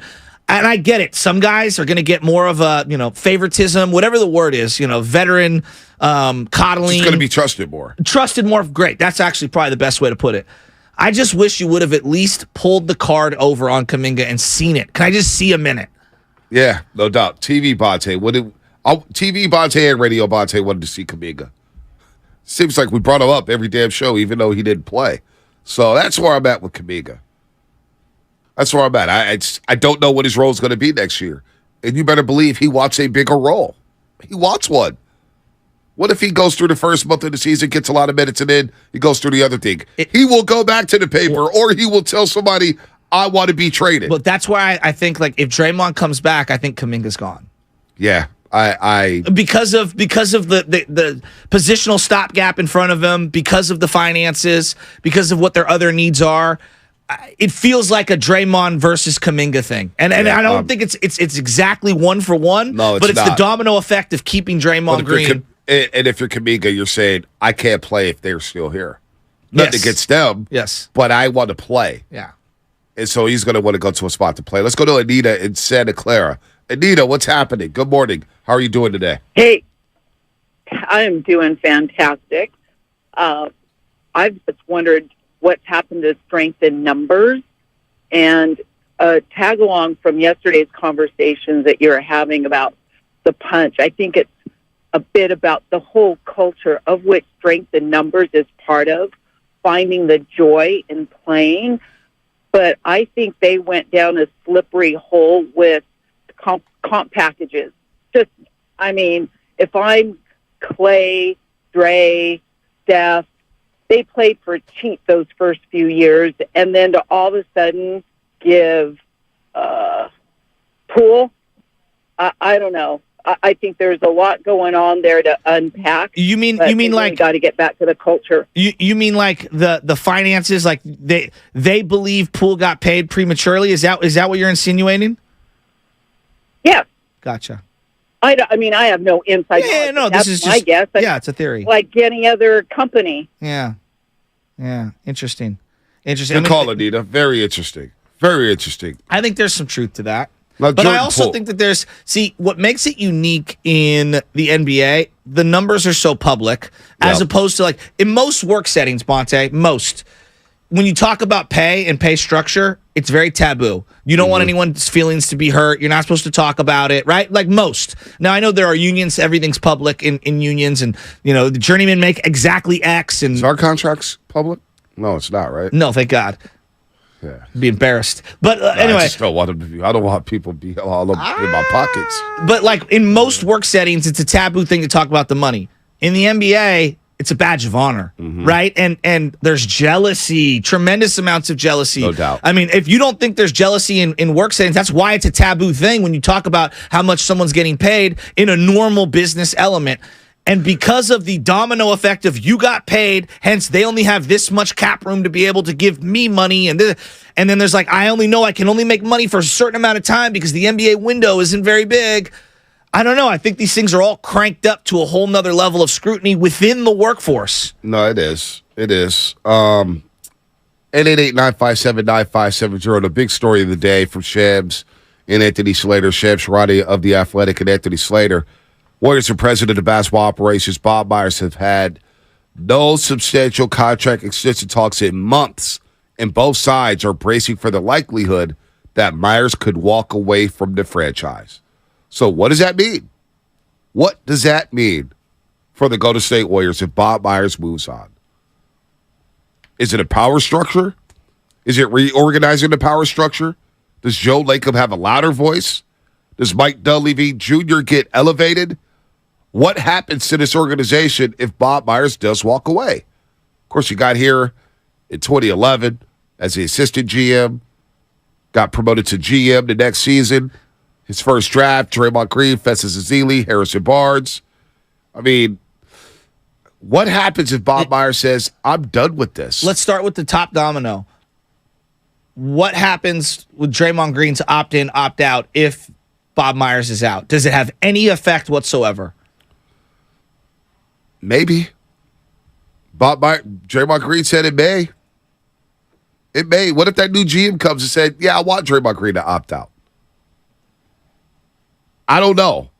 Tyler Miller, we gonna cry and then move one or blow one. You better blow it up. I don't know what happens, but let's go to John in San Jose. It's complicated. I want to know a decision now, and Bob Myers could be making that decision because you can't really move until Myers makes that decision, right? Draymond Green has until July 1st. Could you imagine taking over the GM spot? Like, let's say you're replacing Bob Myers, Monte, and Draymond opts in, and the first task of business, this is all hypotheticals. I got to trade Draymond Green. Right. As your first move. Because I think about what Brian Sabian did in the first 6 months of taking over the Giants. He traded away Matt Williams. Yep. And people lost their minds. They lost their minds. Ended up being one of the greatest trades in franchise history. If you take over this job, and let's say he opts in, and because of financial reasons, because the owner, because of chemistry, or because you think you can get better, you trade away Draymond Green, wow. That'd be unbelievable. Let's go to John in San Jose. John, what's happening? You're on the Morning Roast here on 95.7 Game. Yeah. First of all, thanks for taking my call. I want to wish Bob Myers well, but I think there is a general thing with Warriors. We fall in love with all our past heroes. Sports is about the future. Franchises need to invest in their future. Bob Myers did a great job building this roster, but I think the last great move that he made was back when Kevin Durant left. He turned nothing into a useful asset. But since then, Bob has not done much. We've had a lot of chips on the table. He wasn't able to translate that to a winning roster. They just won the championship. They won the championship less than a year ago. And they got to the second round, and everything went bad. And a lot of people believe the Warriors overachieved last year, including Rod Adams, who told us the day after the championship, quite frankly, I think we overachieved this year. From the 415. This is from the 415, not from me. If Draymond Green comes back, Kaminga's gone? ? So you get rid of a promising young player to keep an aging guy who is fading, has 1 or 2 more productive years for the feel goods, and then he blows up your locker room? That's an interesting text. Listen, man, these dynasties, all through the years, all through different sports, tough decisions have to be made. Holding on to players too long. Holding on to core pieces for too long. Knowing when to move on. It's a crossroads, man. And if you're going to move off of Draymond Green, this would be the year to do it. Would be it. Because do you really want to extend him? Do you want to extend him for 3 years, $70 million, $80 million, from what a lot of people are talking about? That's a lot of money for Draymond Green at the stage of his career. I do want to get into something Mark Willard tweeted yesterday, which we'll get to that on the other side. Okay. Let's go to Mystic and SF. Hey, Mystic. What's happening? Not mystical? Not mystical. No, hell no, not mystical. No, not Mystic. Hell no. That Mystical's a terrible person. Terrible human being. Mystique Theater? What, fellas? Just Mystic. Just Mystic. Not that either. Okay. Thank you very much. But one thing I noticed you guys are talking about, and I have to agree, the whole Jonathan Kaminga thing. The Warriors, to me, get an F. They get an F for how they allowed the young players to be alienated by the clique that is in power there of players and Kerr. And I understand Kerr doesn't like to play young players, but when you have a player like Jonathan Kaminga, a guy who I look at, maybe I'm no expert, but he looks like a guy who one day will be a 20-point-a-night scorer who can play some defense. He looks like an Andrew Wiggins kind of player. To me, that's the guy who has to get on the floor. And if you have somebody like Draymond Green who's running out of gas, who's mercurial, who is now basically a locker room killer, he admitted it on TV. I don't understand why people don't want to move off of him for a young 20-year-old. A guy who clearly can challenge at the rim, clearly can get us buckets, can defend on the perimeter. That's the guy who you've got to get on the floor. And since they haven't done that to this point, not only is it alienated him, but it slowed down his development, and we ended in the second round. Chasing these ghosts from these has-been players like Draymond Green is a waste, and it's a lost cause. Yeah. You got to move on. And Jonathan Kaminga needs to step to the fore, fellas. Hey, Mystic, that's your second call this week. First time he's called the show. Long-time listener. He's 2 for 2. He comes in and out, and he brings heat. Do you think the general consensus of people is they're conservative by nature? Meaning they want to stick with... People don't want change. Yes. Take Just in general. Radio, for example. Yes. Radio show leaves or radio show ends, and you get that new show. You told me this right away. People don't like change. And that first month, you get a lot of hate mail. Why'd you do this? These guys suck. But after a while, you don't hear from those people anymore. Yeah. They start to embrace you. Yeah. They start. So they're complacent at first because they don't want to take risks. Yeah. People don't like change at first initially. They will just want the same thing because they know it's good. And they don't, it's the unknown, right? I want to keep talking about this. It's the unknown where it's like, I don't know if I'm going to like this. You never seen The Family Guy? You want the boat or the mystery box? And Peter Griffin's like, the mystery box, and everyone else is taking the boat. Remind me to get on Mark Willard. I mean, not get on him, but I want to challenge something he said yesterday. Okay. About Jordan Poole, because I think it's ridiculous. It's a cross-pollination sensation. Just Mark Willard. I like Mark Willard a lot, but he's been, I don't think they like playing with Jordan Poole too. We're piling too much on Jordan Poole. And then I see a tweet with him talking about, I'm not telling him what to do, but if Jordan Poole wants a future with the Warriors, he might need to say something publicly. Why the hell does he need to say something? He told you with his actions. He got punched, and now he's got to live. Why the hell? Jordan Poole don't owe us a damn thing. He don't owe us anything. All right, I got to get on Mark Willard about that because that's cringeworthy to me. All right, injury report coming up.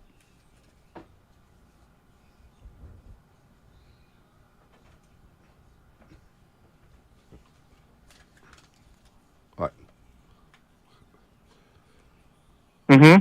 All right, this will be quick. Tonight's injury report, Lakers-Nuggets game 2. Center Mo Bamba continues to sit out with an ankle injury. It's not really an ankle injury. He just ain't playing. I mean, it's an ankle, and he's not good enough to get on the floor. So let's clarify that one. He's not expected to suit up. Hell, he wasn't going to play anyway. Anthony Davis, LeBron James, listed as probable tonight. Narrator, they're playing, right? They're playing. They're not missing this game. Nuggets have no players on their injury report, although Jamal Murray had an ear infection. He was sick and didn't practice. So that's your injury report brought to you by Boxer Gerson, Northern California's premier workers' compensation law firm, helping injured workers get their lives back for over 40 years. What's coming up on the game? Sponsored by Fremont Bank, full-service banking, no compromises. More of your phone calls. Lee will get to you. Rest of you on hold will get to you. And then we got Bobby Marks coming up on the other side, so we'll get to everybody after Bobby Marks, Cap Consultant on ESPN. We're going to do that coming up next on The Roast. Hold on. You have a choice.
All right, oh baby, oh baby, oh baby. Things are getting spicy in the chat. Things are getting spicy on the Comcast Business text line. They're getting spicy on the roast here as we talk about Bob Myers. Bob Myers, president of basketball operations of the Golden State Warriors. The Warriors and Bob Myers have not had any substantial contract extension talks in months, and the sides are bracing for the likelihood that Myers could walk away from the franchise. After being with the franchise for over 12 years, Bob Myers could be on the way out. His contract expires June 30th. We'll talk to Bobby Marks in just a second here on the Morning Roast on 95.7 The Game. But good morning to everybody out there getting off their graveyard shift. Good morning to everybody out there getting ready for work. If you're at work, what is happening? Good morning to all the teachers, the cops, the construction workers, everybody out there. You know who you are, electricians, you name it, security guards, ushers, all that stuff. Bobby Marks will join us in moments here as we talk about the crossroads of the Golden State Warriors. And this offseason just continues to get fascinating. Every day there's been something different. 2 days ago, Steve Kerr and Draymond Green discussing the I just got derailed with a text. It was Steve Kerr and Draymond Green discussing the punch and how it kind of hovered over the season and how it was a problem. And then you get the report yesterday that Bob Myers could be on the way out. So this is why I got distracted, Shasky. 415. This guy always asks me, when Bonte wears gray sweatpants, I'm forced to say, oh, baby. How do they know I'm wearing gray sweatpants? What? Somebody's always asking me about whether or not I'm wearing gray sweatpants. It's the weirdest thing ever. I own more sweatpants or variations of sweatpants, joggers, Adidas, tracksuits, whatever you want to call them. I don't know what people call them, than I do jeans and pants. How about you? I got a lot more. So yeah, I only have like 4 pair of jeans now. Yeah. Due to the pandemic. Yeah. Oh, and good morning to all the professional dancers. You know that 415. People not happy with that one, by the way. So I want to give a quick shout out. My nephew, he graduated from Cal over the weekend, and they have different departments all week are having different celebrations and things like that. So shout out to all the parents out there that have worked tooth and nail to put their kids, whether it's the work that they put in driving them back and forth or whatever, to high school graduations that are coming up and to college graduations. The financial burden on college is unreal. No doubt. So shout out to all those families out there. I still owe some money. Bobby Marks, NBA front office insider for ESPN, at Bobby Marks 42 on Twitter. 20 years of NBA experience, including 5 years as a Nets assistant GM. Bobby, good morning. Welcome back to the show. We've been talking a lot about Bob Myers. So I'll ask you right off the front end here, how does Bob Myers leaving the Warriors impact this team's future? Well, I mean, certainly the guy who's built it and who's had a big role in it, it has a tremendous impact. I mean, as far as more about his relationship, I think, with the players on this roster, whether it be Curry, Thompson, certainly Draymond. There's a good infrastructure, I think, in place if he does leave, if they're going to, I guess, promote within, whether it be, I guess Mike Dunleavy Jr. would kind of be the next man up here. But yeah, I mean, anytime someone who's been with an organization for 10 plus years, and as I said, has played a primary role building the roster, cultivating relationships here.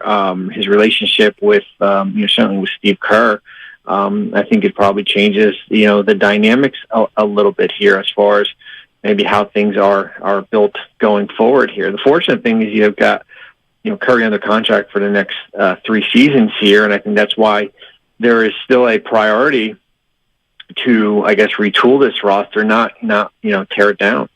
Bobby, what kind of cap situation will Myers' replacement be inheriting, whether it's Mike Dunleavy Jr., somebody on the outside?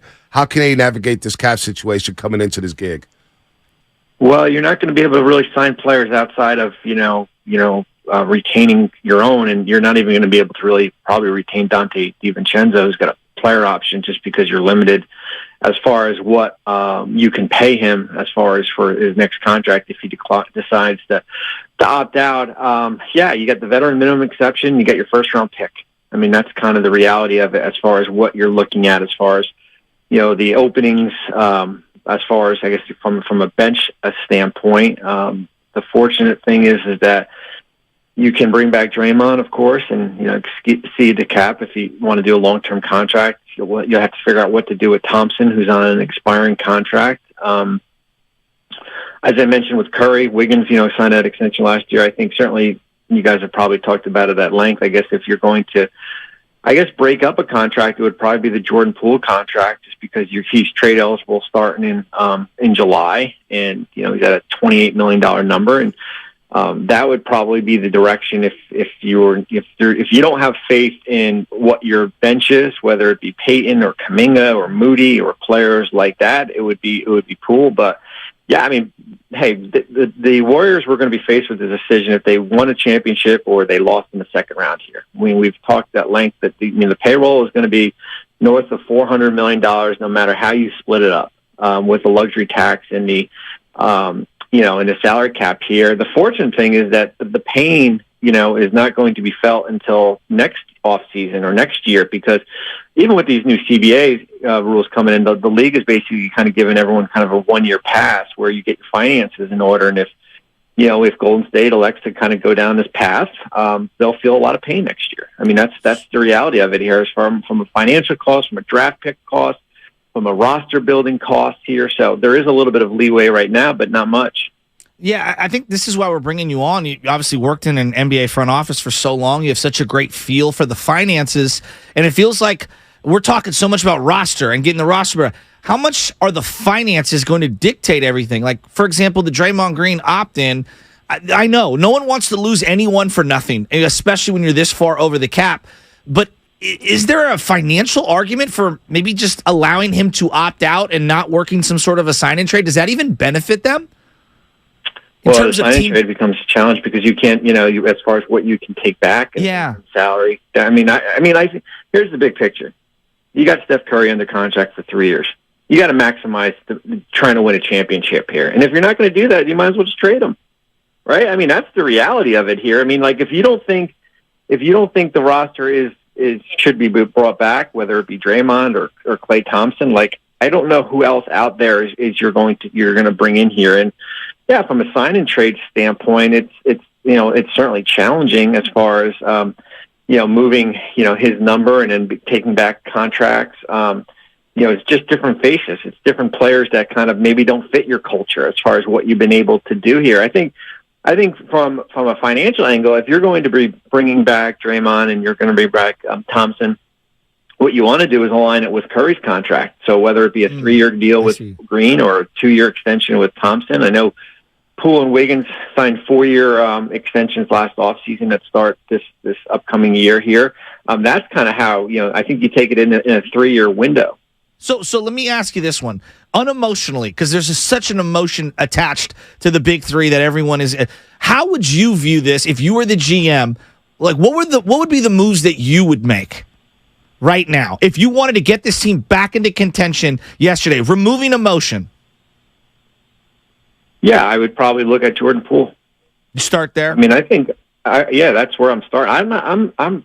I know a lot has happened with Draymond, certainly with the punch and all that stuff. But I think he's got. I mean, Steve Kerr said it yesterday. I mean, I think he's got tremendous value to this roster. I don't know how much value he has to another team.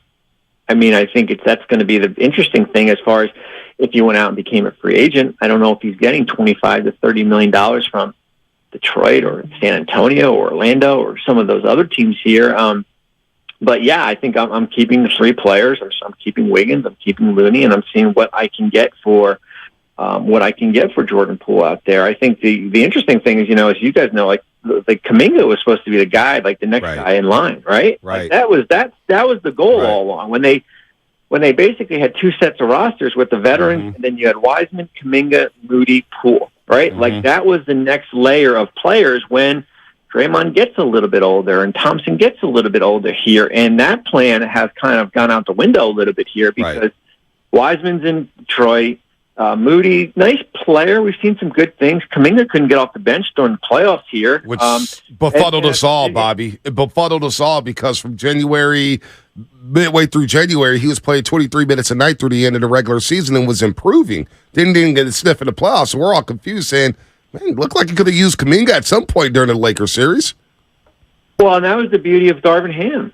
What Darvin was able to do in Los Angeles is that, he used Lonnie Walker, right? He wasn't afraid to put Jared Vanderbilt on the bench here. He changed the lineup up here, and it kind of gave you a different look for some of those games here where, that's I was confused why we didn't see Kaminga out there, and Steve, basically stuck to, his core guys, which you certainly respect. That's the group that got you a championship. But yeah, I mean, that's the challenge that Golden State faces, because out of Poole, I'm not, I don't know who out of that group can be a foundational starter moving forward. Bobby Marks here on the Morning Roast on 95.7 The Game, NBA front office insider for ESPN, at Bobby Marks 42 on Twitter. So we all agree that Jordan Poole's contract is movable if they want to go that direction. But the Warriors would not be able to use a mid-level exception to sign a player this offseason. Can you explain to our audience why this is such a tough break for a team like the Golden State Warriors? Yeah, I mean, it's just another resource. It's something that you had last year to sign, Dante DiVincenzo to that number. Because Golden State's considered a second apron team, the tax mid-level exception, which is valued at $5 million this offseason, it becomes voided here. You've got certainly some restrictions as far as being able to acquire player in trades and signing players that were bought out of their contract here. So yeah, I mean, that's the Warriors, the Clippers, Miami. We'll see about teams like Milwaukee. Once you exceed $179.5 million, then you have limited resources as far as how you can add. But what they're saying is basically you better like your roster. Like, you better like your roster, and you better have a lot of all your draft picks moving forward to kind of build out that infrastructure. So you brought up Milwaukee. What's going to happen up there, Bobby? What is going to happen? Milwaukee looks a little older. They got bounced in the first round. They don't have a coach right now. They're getting new ownership. Are we sure Giannis Antetokounmpo is a lifer up in Milwaukee, Bobby? Well, I wouldn't make much into it if he doesn't sign an extension. He's extension eligible in September to sign. He's got 3 years left. The last year is a player option here. I wouldn't make much into that as far as him, signing an extension. And if he doesn't, that all of a sudden means that he's going to be trade eligible here. I think, maybe we're talking about this a year from now. And it's the same thing with, what Golden State's going through with the roster. Like, you're going to have to bring back Brook Lopez. You're going to have to bring back Chris Middleton, right? Like, you can't waste the prime of Giannis's years here. And those guys didn't look like they were healthy enough, Bobby. They didn't look like they were healthy enough to help him win another championship. Well, I mean, I think you can make the argument they ran into probably not an 8 seed in the first round, and I think we'll see. I mean, I think what happens is we're going to see if a different coach can get a different result when it comes to the postseason. I mean, it was still the number 1 seed, and yeah, I mean, Middleton's the concern. Of course, Lopez isn't. I mean, Lopez was healthy all year, and you could make an argument he was defensive player of the year. Middleton's the concern, right? If he can hold up for 65 games. What that number is going to be, but you've got Giannis under contract, you've got Holiday under contract here. The hope is that a different face on the bench could change maybe some of your postseason shortcomings. Bobby, as we pivot back to the Golden State Warriors, you haven't referenced Klay Thompson's expiring contract, nor Andrew Wiggins and his salary kind of going down about $8-9 million next year. Again, removing emotion. Do those guys have value? Are those people that you're keeping? Does an expiring contract still have value the way it used to? Do you staple it to some of the young guys? Would those be options to explore in the trade market? Obviously, you don't want to get rid of Wiggins because he's so important, but to get something, you got to give. So do those guys have value around the league? Wiggins' contract's got tremendous value. I mean, it's a great contract. I don't know if I'm ready to move off. I mean, I guess it matters if I'm asking you guys, like, who are you guys looking at? Like, who would you want for those guys? That's my big question here. Is that Andrew Wiggins got a tremendous lot of value on the court, off the court, with that contract. Klay had a certainly an up and down playoffs, as you guys know that. I'm not extending him for 4 years, $210 million. I'm not doing that. What do you think his value is financially for you as an observer unemotionally? Like, where does he stand right now? Position, salary, etc. Like, how do you view him? I think he's probably a $30 million guy. I mean, you got to remember too. He signed that deal coming off the injury here, and he's basically played a year and a half, 2 years out of the 5. I mean, this will be year 3 out of that here. So there was 2 years where he didn't play here. So. Yeah, I mean, I think for a shooting guard, a guy that can make shots, I think he's probably a $30 million player. Are you comfortable 3 for 90? Is it 3 for 85? I don't think he would do that. I think he would probably knowing he'll probably want to go into free agency in 2024. So expiring contracts, they don't have as much value as they once did. Gotcha. I mean that's the reality of it here. As far as the extension rules certainly have changed a little bit, but it's basically you better be comfortable whatever you give up, because if you're not sure if you're going to be able to re-sign him. Interesting stuff there from Bobby Marks here on the Morning Roast, NBA front office insider for ESPN. We thank you for the time, man. Nearly 20 minutes. I know you had to hang on hold for a second there. But, Bobby, we appreciate the insight there about the Warriors salary cap situation and looking at the Giannis situation in Milwaukee. Thanks, Bobby. Take care, man. Thanks, guys. Appreciate it. Yep, you're welcome. Anytime. Bobby Marks, NBA front office insider for ESPN. Just taking back what he said, there's so many things that are very interesting. Klay Thompson, $30 million a year. Wow. That seems steep. You think steep? It seems steep. I'm going to refrain from giving any Klay Thompson opinions at this No, second. No, because just hear me out. I think the biggest thing that he said to me was that you better like your team going into the year after that. So knowing that, because of the restrictions that are in place, I'm asking you, Bonte, do you like your team right now, a year from now, as much? I don't either. know. So what I'm saying is I go back to the original statement I had coming out of that loss against the Lakers. Everything should be on the table outside of Steph Curry. Everything. No doubt. Everything. Because really this is about the next 3 years with Steph Curry. Yep. And do I want to sign Klay Thompson for the next 3 years for $30 million a year? I would like to see Klay Thompson play it out. I still think Klay Thompson is very valuable. You can't just sleep on the fact that he led the league in threes made. You can't sleep on the fact that he had his 3 best months and helped carry his team through January, February, March. I don't get all the vitriol when it comes to Klay Thompson. All right, he struggled against the LA Lakers, but the Lakers put the Warriors in spots to where they made Klay Thompson play to his weaknesses. Hell, they suffocated Stephen Curry. They boxed and won Klay Thompson and face guarded him and took away all his airspace. He had a terrible series, but you don't get to the playoffs without Klay Thompson. All right. Yeah, that's true. With the spacing in today's NBA, about right now. Right. I'm talking about the future. Moving forward, the future with Dre and Klay. It's not just Klay. It's not just Klay. It's Dre and Klay and Wiggins and Poole. Well, Wiggins feels like he's going to age finally. No. I'm just talking about being on this team in a couple of years. Like, because if you're going to get something, and he said it, like to me, you love Wiggins, you'd love to have him. Of course, we want to keep him in any of these like trade ideas that we're coming up with. But he's probably the guy that has the most value to another team. Right. So you have to be realistic and say, to get, you must give. Right. And so those are 3 guys, 3 of your core guys who helped you win your 4th championship. I know. That you're thinking about now moving on from. Well, you just have to love them a year from now if you want to be married to them. In hindsight, you wonder, should you have given the extensions to Wiggins and Poole to make them play through a contract here? Now, that's a messy situation where you got that cloud hovering the season. Would you want that heading into this year?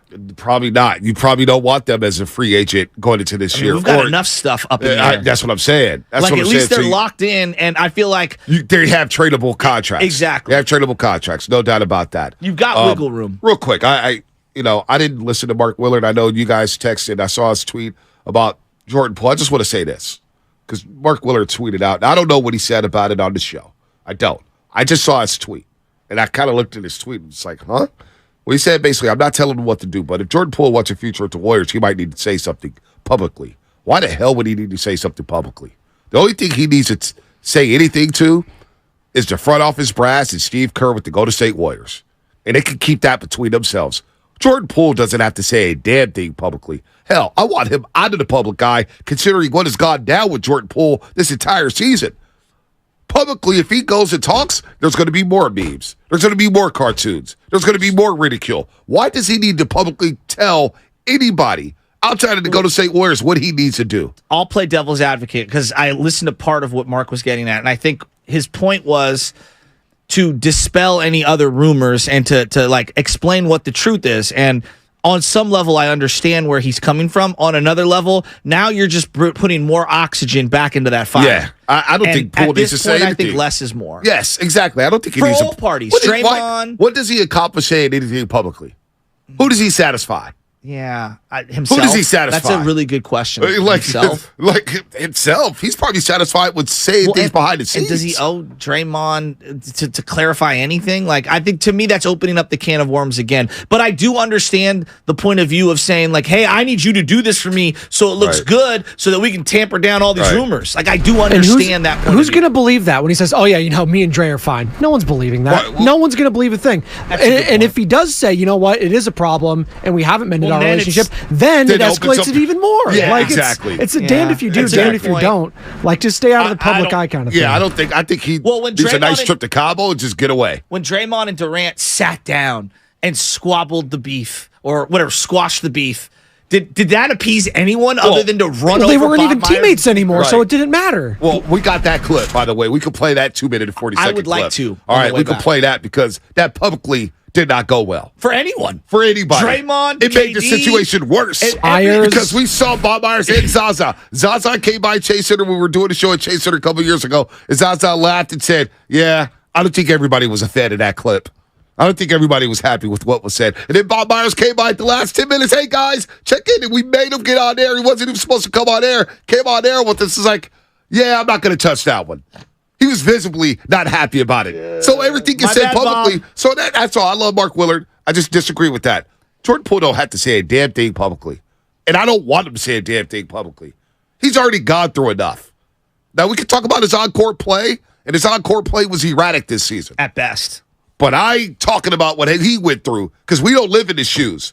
He has to get up every single morning, probably the DMs, probably the people tagging him, and stuff that he doesn't want to see. And he has to relive that moment every single day. That's a good point. They're making fun of him on the NBA and TNT. You saw it last night. They're making him on TNT. You see that nasty picture?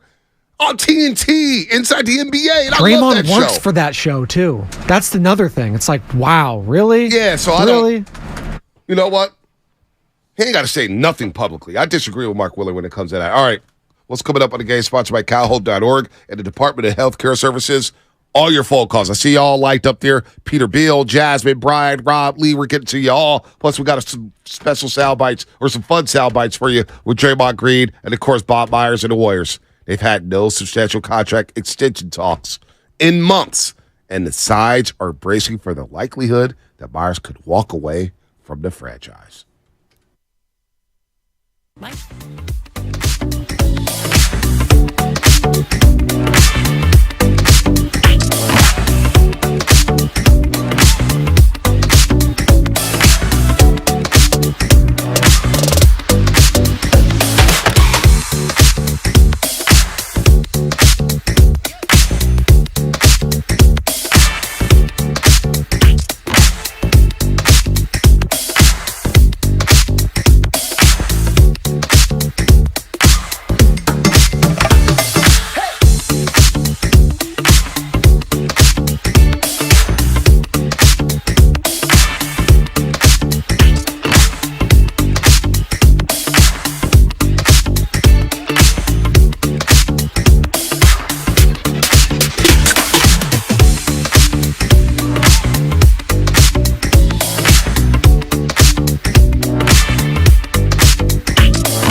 it's all I'm doing is reading the tweet. All I'm doing is reading the tweet from Mark Willard. That's all I'm doing. 11:49 a.m. yesterday, Mark Willard sent out a tweet to the universe. I'm not telling him what to do, but if Jordan Poole wants a future with the Golden State Warriors, he might need to say something publicly. And I disagree with that. If he wants a future with the Golden State Warriors, he needs to express that to the Golden State Warriors. And it's nobody else's business what Jordan Poole wants to do outside of the Golden State Warriors. The Warriors and Jordan Poole talked. They had their exit interview. He talked to Steve and Bob and whoever else was in that meeting. That's who needs to know what Jordan Poole wants to do. The public? Come on, man. He doesn't. He's the one who got punched. Did we not forget that? He got smashed in the jaw and got knocked out cold. He's the one who gets memed. Oh, I think there was more in cartoons. I think there was more elaboration to his meaning. Well, I just saw the tweet. That's all I'm responding to. And I've put out many tweets that have been interpreted not maybe the way that. So what did he say? If you were listening, what did he say? No, I just think that he's saying that like it can dispel a lot of the fluff that's going on and all the non-story So what is stuff. the fluff? What is the fluff? I don't know. Just like there's a lot of insinuation. People are trying to connect the dots, and also I think people want to they want to hear clearly from him. And this is me taking this part. Like, hey, I want to be here. Like, I want to be on this team. I want to play with these guys, and I want to move forward and this, that, and the other. And but he doesn't need to do that right now, right? You're making it sound like I'm the one. No, I'm not saying that. I'm just having a dialogue with you. I'm not saying you, Joe Shasky. Don't be so insecure. Sorry, no. You know what it is? I'm a little distracted today. I've got the ADD really bad. You know this. It happens about midway through the show. I can't stop thinking about hot tubs. I want to buy a hot tub this year, so I'm. Apologies. So you're not focused. Because I need to relax. Like this whole Warrior offseason's got me tense. And you know what it is? Honestly, I don't know where to shop for hot tubs. So if anyone does know where to go for hot tubs or can give me any kind of recommendations, let me know. I don't know if I need a 4-person one, a 7-person one. I don't know what kind of jets I need and this, that, and the other. I needed a hot tub expert. So you're distracted. We got the biggest offseason going on in Bay Area sports history. You're distracted because you need a hot tub. I do. I know. I'm envisioning myself smoking a cigar in the hot tub when the Warriors execute a giant trade. The Batmobile has been in the shop, and I don't know when it's coming out of the shop. Okay. That's not distracting me from what's going on at Task, all right? I'm driving a Tesla every single day, and I'm tired of it, all right? Stay in this car. I don't have my own car. I'm glad you came out and publicly said that because it's put to bed all the rumors. But, I mean, it's dispelling nothing. What narratives? Who cares about the narratives? I don't know. Here's the difference on our show. This is why we don't do this on our show. We don't talk about narratives, all right? We talk about what's happening in the real world, all right? These narratives going around with Jordan Poole, I couldn't name one narrative. All I know is this. Jordan Poole got socked in the jaw in the preseason. Jordan Poole had an up-and-down season. He played a lot of different roles, wore a lot of different hats. Jordan Poole really struggled against the LA Lakers. That's what I need to know. I need to know why he struggled, how he can get better. That's the narrative I care about. I don't care about Jordan Poole coming out saying, yeah, this is what happened with Draymond Green, because as Spinoni just stated, and he did a great job of stating it. By the way, Joe Spinoni pregame show, 5 to 6 in the morning, every single day here on 95.7 The Game, Monday through Friday, I should say. He should be at the panel at Walnut Creek. We should get Spinoni out there and be on the panel 5 to 6. And Joe Spinoni just said it. If Jordan Poole comes out and talks about it, now you're throwing more gasoline on the fire. Now you're making more headlines. Now you're creating more news. What Jordan Poole needs to do is go chill, relax, work on his game, come back better next season if he is with the Golden State Warriors. Other than that, I don't need to hear Jordan Poole talk about what happened in the preseason. We understand what happened. You got socked in the jaw and it derailed you and you got embarrassed. You got clowned and you have to live with that embarrassment for the rest of your life, and that's not fair. But if I was going to give Jordan Poole a task list of things to work on for his game this offseason, one of them would be playing under control, which I think is really difficult to simulate in these offseason workouts. Like, how do you simulate playing under control in the pace of an NBA game? Bonte, let me ask, a lot of it is individual work, but they also want to play 3-on-3s and 5-on-5s. And I just don't think they're intense enough to be able to simulate, proper pace of play. Would you agree with me on that one? I think his handle also needs to be worked on. He was so good the year before, but all the carries that were called early in the year clearly took away from some of his handle. And I think playing hand in hand with playing under control is the handle. I think they kind of go hand in hand with each other. Well, not only that, how do you stop slipping? Well, that's playing under control. I filed that all under that. Yeah, how do you stop slipping? Is that man? He was slipping. shoes? I don't know. He wears the Mambas. I don't know, man. I don't know what's going on. And then how does he work on defense? Like I would love to talk. Well, defense is a want to. No, I know that, but it's also you have to work on it. So I'm asking, like, is that something that you go one-on-one with someone? Do you do is there individual training? Does he need to bulk up? How does he become a better defender? Better footwork, Obviously, understanding carrying is the number one. But you gotta have a want-to on defense. Number one. Number two, you got to understand personnel. You got to understand tendencies of other players and other personnel. And then three, you got to get your damn hands up. You got to get your hands up when you're defending. Yeah. Too many times Jordan Poole's defending with his hands down. Can't defend like that. You got to get your hands up. Let's go to the line. They're saying I need a hot tub time machine to go back in time to play Kaminga. That's pretty funny. That's pretty good. That's pretty funny. Lee in Fairfield, what's happening? You're on the roast. Hey, guys. Good morning, man. A couple of things.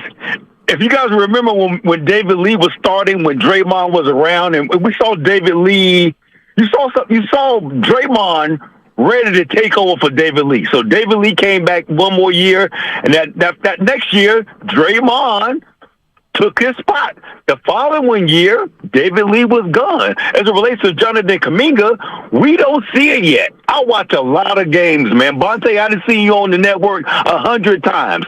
I watch a lot of games. Kaminga is not Draymond, meaning we can start thinking about getting rid of Draymond because Kaminga is ready to take over. I don't see that. I saw it with Draymond. I do not see it with Kaminga. My second thought, what has Bob Myers done as it relates to this team for the past 5 years? I would be okay with Bob Myers moving on because he did well getting this team to where they are, but as it relates to the future, he has not done anything as it relates to the future. He has failed on all of these young, raw kids that we drafted, and it's starting to blow up in our faces. Did he fail, or did Steve Kerr fail on not playing them? To me, he failed because you don't have to draft the rawest kids. These kids are raw. Don't get me started with G League. I don't even like drafting these G League kids. I like high basketball IQ. Lee, real quick, Lee. So you would have been cool with Franz Wagner instead of Jonathan Kaminga. Were you in that camp then at the time of the draft? I didn't have a problem with it. He had played 3 years in Michigan. No different than the Iowa kid who Keegan Murray traded to Indiana. Tyrese Halliburton. All I'm saying is because of the team and our guys getting older, we needed to get guys who were going to be ready to play and not projects. We drafted all the projects. You know what's funny though? Can I be honest with you? You're factually incorrect about the Draymond thing. About him taking over for David Lee. I just want to read this. Let's be realistic here, okay? In 2013-2014, his second year in the NBA at 23 years old, Draymond Green averaged 6 points a game and played 22 minutes a game. He was averaging, as a rebounder, 5 rebounds a game. Exactly 5, okay? He was dishing out the assists, but we saw very little from Draymond. That the next year, when he started all 79 games because of the injury to David Lee. David Lee suffered a serious hamstring injury. That's when he jumped forward, and it was because of injury. Jonathan Kaminga, if you just look at he's right near him. He's just under 4 as a rebounder, scoring more points, similar assist ratio, similar personal foul ratio. I think that's a false narrative to say that we saw flashes from Draymond Green that he was ready. We didn't know that. Draymond took a massive ascension because of the injury and the minutes and the allocation. And then, yes, he did get infinitely better during that time period, but he was given significantly more runway. So I'm pushing back on that. And it was a new system, and he fit the system better than David Lee and what Steve Kerr wanted to accomplish with this motion offense. He fitted perfectly with Andrew Bogut at the center spot and alongside of him instead of David Lee. They were just two different players. So, yeah, no doubt. I'm with you there. Let's go to Rob in San Bruno. Rob, what's happening? What's going on, fellas? First off, I just want to say, we all harping on Clay and Poole. Let's be real. Poole's a young guy. He's still trying to make his way in this league. He has a ring already. I mean, how you know he want to play for Golden State? Klay Thompson. Why would Klay Thompson take a pay cut? I can name 10 teams out there right now that would love to have Klay Thompson on their floor as a potential third or second piece to win a championship. I see Philly. I see what Portland going to do. I think with Damian Lillard, not Portland. I see Boston. I see a lot of teams. Phoenix. Yep. I see a lot Miami. of teams that will want Miami. Kings. Yep. Denver. Miami, Dallas. Denver. So you telling me the Lakers? So you want Klay Thompson? Klay Thompson on another team is still going to be Klay Thompson. Are they going to pay him $30 million though? You think? Because that's I think going to pay $30 million for a shot to win the championship. The Warriors were a lottery team when Klay Thompson got hurt. Draymond quit the season. Curry had like a hit injury that lasted a whole year. Yep. And they didn't win nothing. They was a play-in team. They get back, they win a champion. He get back, he win a championship. They lose in the second round of next year. So obviously he's a championship piece. Any team gonna pay $30 million for a guy who's gonna help him get to the promised land. He has a history of making big shots. Now, me personally, I'm not gonna give him no shame for the season because he has done a lot for this franchise. He has saved the Warriors. I remember that Houston series; they was down 3-2. That's with Kevin Durant and Steph Curry on the floor, and he had to be the best player for a couple of games to keep him in that series. So, I mean, it's Draymond who gonna have issues though, because Draymond's value is worth more here. I don't think nobody else. What's your thoughts on Jordan Poole, Rob? Rob, what's your thoughts on Jordan Poole? I mean, Jordan. Let's be real. Jordan Poole last year didn't play great in the Boston series. No, he didn't play great last year in a lot of series. He played good in the first Memphis one, but the other ones he was erratic. He wasn't that. He was good in Denver. So it's like he was good. Yes. He's erratic. He's an erratic player. He's been that way. I don't know why we're crying now. It is Jordan Poole is who Jordan Poole is. Right. So in my opinion, Jordan Poole on another team gonna get you 25. Well, let me ask you this, Rob, before we let you go, because you're astute. You follow this stuff. Is Jordan Poole old? Does he need to come out publicly and say anything about what happened this past season? No, because any big company, whether it's a small company, big company, you don't allow violence on your place of business. And the Warriors, to me, they condoned it. They didn't punish Draymond. They act like Draymond is Akeem Olajuwon / Michael Jordan with his antics. He's not. And to me, if I'm Poole, I'm upset because they didn't do nothing about it. They letting this dude run roughshod over the whole organization. You lost Kevin Durant because of this dude. Now you lost Poole mentally because of this dude. And to me, Poole going. If I'm the Warriors, I'm trading Poole. If I'm Poole, I want out of Golden State because they don't respect me. They don't respect Draymond. The control of the organization Thanks for the call, Rob. Really good. It's a very interesting aspect. This isn't the only reason, but one of the reasons that the Nets decided to part with obviously Kevin Durant and Kyrie Irving is the new owner was like, I want control of my organization again. Yeah, no doubt. Not that he ever had it, but you get where I'm going. But he's with that. like, dude, the players have been empowered too much here. Exactly. We let Kyrie run the show, and he's run us into the ground. Exactly. And if you remember correctly, Kyrie at the beginning when he signed on with the Nets basically said, yeah, coaching's going to be a partnership. Yeah. And we're not looking for a head coach. We're looking for someone to be a partner. Yeah, and he said, KD could coach, I could coach, and it was like, oh boy, that's not going to end well. In trouble. And narrator, it did not end well. It's different. But I do understand elements, and I think a lot of people can relate to this.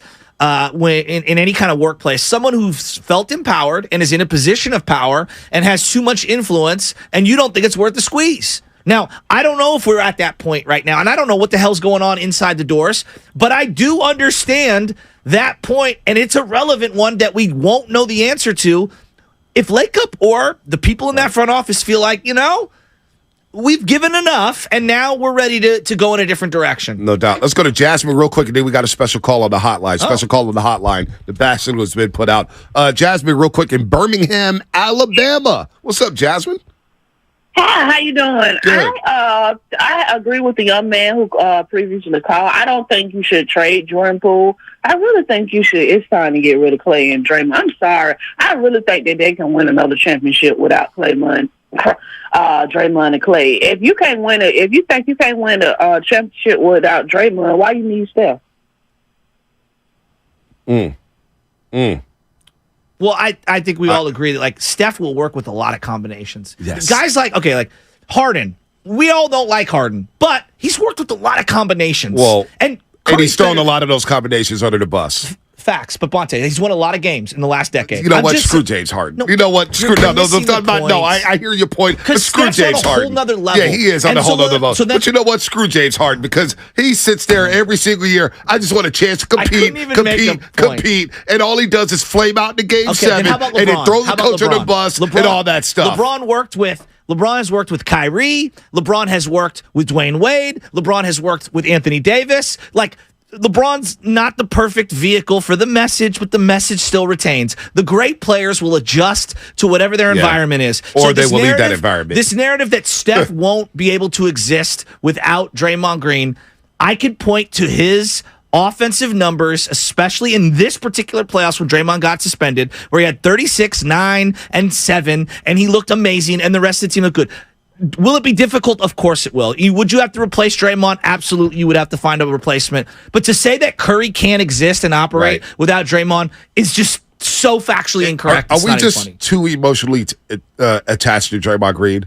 Is our emotions just too attached to him? Because he's a statue guy. Absolutely. For this fan base. Absolutely. He's going to have his jersey retired. We're all going to give him a standing ovation when he gets never retired. I remember when Ronnie Lott was not going to come back to the Niners. And I remember 49er fans saying, we will never win another Super Bowl without Ronnie Lott. Because Ronnie Lott was the heart. So he was still good. I believe he went to the Pro Bowl with either the Jets or the Raiders. One of the two. Then he went to the Jets. And I remember that, we'll never. And what did they do a couple years later? They got Merton Hanks. They got Tim McDonald. Now it's different sport, all those things. But I remember that was the thing. Dwight Clark retiring. Everyone's saying, that's it. It's over. Dwight Clark, they're done. They're never going to be able to do it. And then this guy by the name of Jerry Rice emerged. No, this is few and far between. Remember when Wes Welker was the primary target for Tom Brady?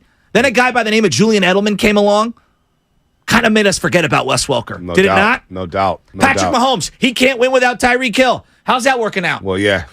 How's that working out? He got a Super Bowl. So I think you can't win without Draymond Green. But let's go to Papa Shasky here. Oh! He's on the hotline here. And Papa Shasky, I thought it was Mark Willard. Don't you come in here with no Casey Schmidt takes or no Tyrone Estrada takes. You better keep it Warriors, Papa Shasky. I'll hang up on you, Papa Shasky, and I love you. You know that.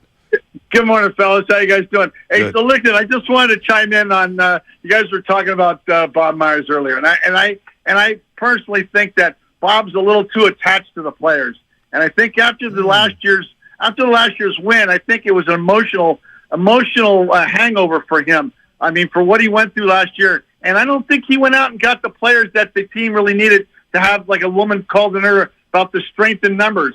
You had the strength in numbers.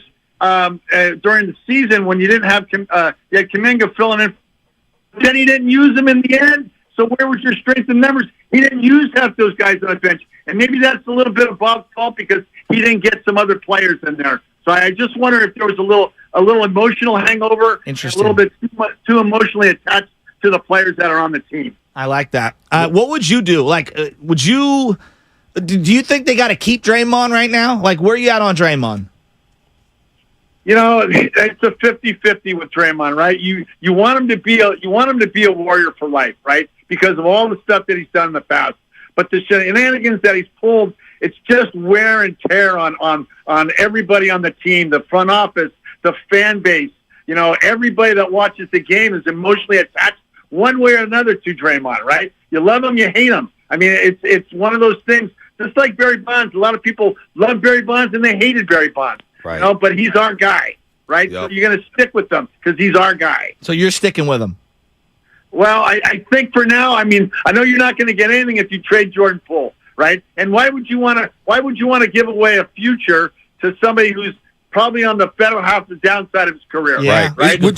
How would you feel giving Draymond an extension? Because that's what he's seeking. I don't think I'd give him an extension. I don't know that he's got. You think he's got 2 more years left in him? I don't know. Question. I don't know. What about Klay Thompson, Papa Shasky, since we're on the roster? Great question. 1 year, $43 million. I love Klay Thompson. Did not work out for him well in the Lakers series. Hell, the King series as well. He struggled in that King series. We all remember Game 7. What do you do about Klay? Honestly, I think the only person that could probably get Klay to come off the bench would be Bob Myers. And if you don't got Bob Myers, you're going to have a hard sell getting Klay to come off the bench. Well, all right, let's get optimistic here.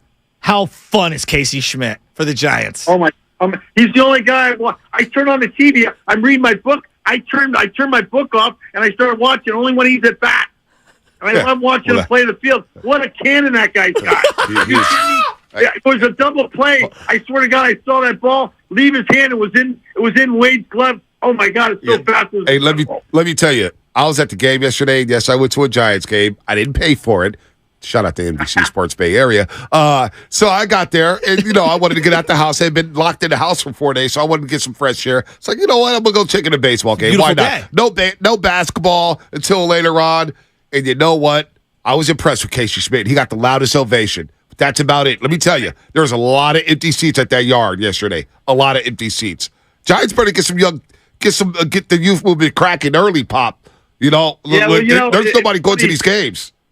Well, it's funny. Joe called it early in the season, and his fruition has come true. Casey Schmidt is the real deal. Even Will Clark said he was the real deal, right? Told you. So, I mean, we've got something broken to clock hang is our right hat on twice a day. now. I mean, he's a good player. I know he's young. I said, but we need that little jolt in the arm right now. Yeah. Hey, real quick. Put some fannies in the seats. Well, We're coming out to watch him at bat. Maybe. Real quick on this. Are you watching the PGA Championship, which is going on right now, one of the 4 majors?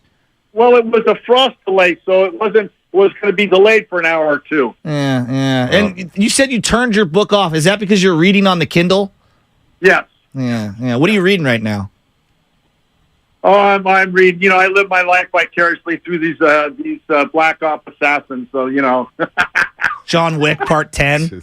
Yeah, something like that. See you, Pops. Sounds like retirement is going well for you, Papa Shasky. Love you, buddy. All right, man. Let's go to I can't find the Tom. He loves these Black Ops books where, like, you assassinated my family, and now I have to go overseas to kill everyone. Oh, man. He loves those. Basically like Born Identities. Also to San Jose, take a lap, dude. Oh my God, dude, you're insufferable, man. Do some polls. You're miserable. Run the polls. Austin to San Jose is a miserable human being. Miserable. You got so much negativity running through your body, man.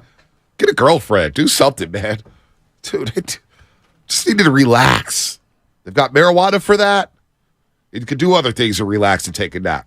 I won't say what, because we got kids listening. This Monday, we'll bring you our Warrior Summit in Walnut Creek at Buon Vino. Buon Vino in Walnut Creek. The address is 1501 North Broadway, Suite 138. That's 1501 North Broadway, Suite 138. All the hosts are coming, including John Nicholson. Is Spinoni going to make it? Is Evan Giddings going to make it? Is Sam Lubman going to make it? Are the Roasters going to make it?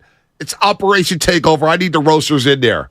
By the way, I think Mark Willer's moderating, so the touches.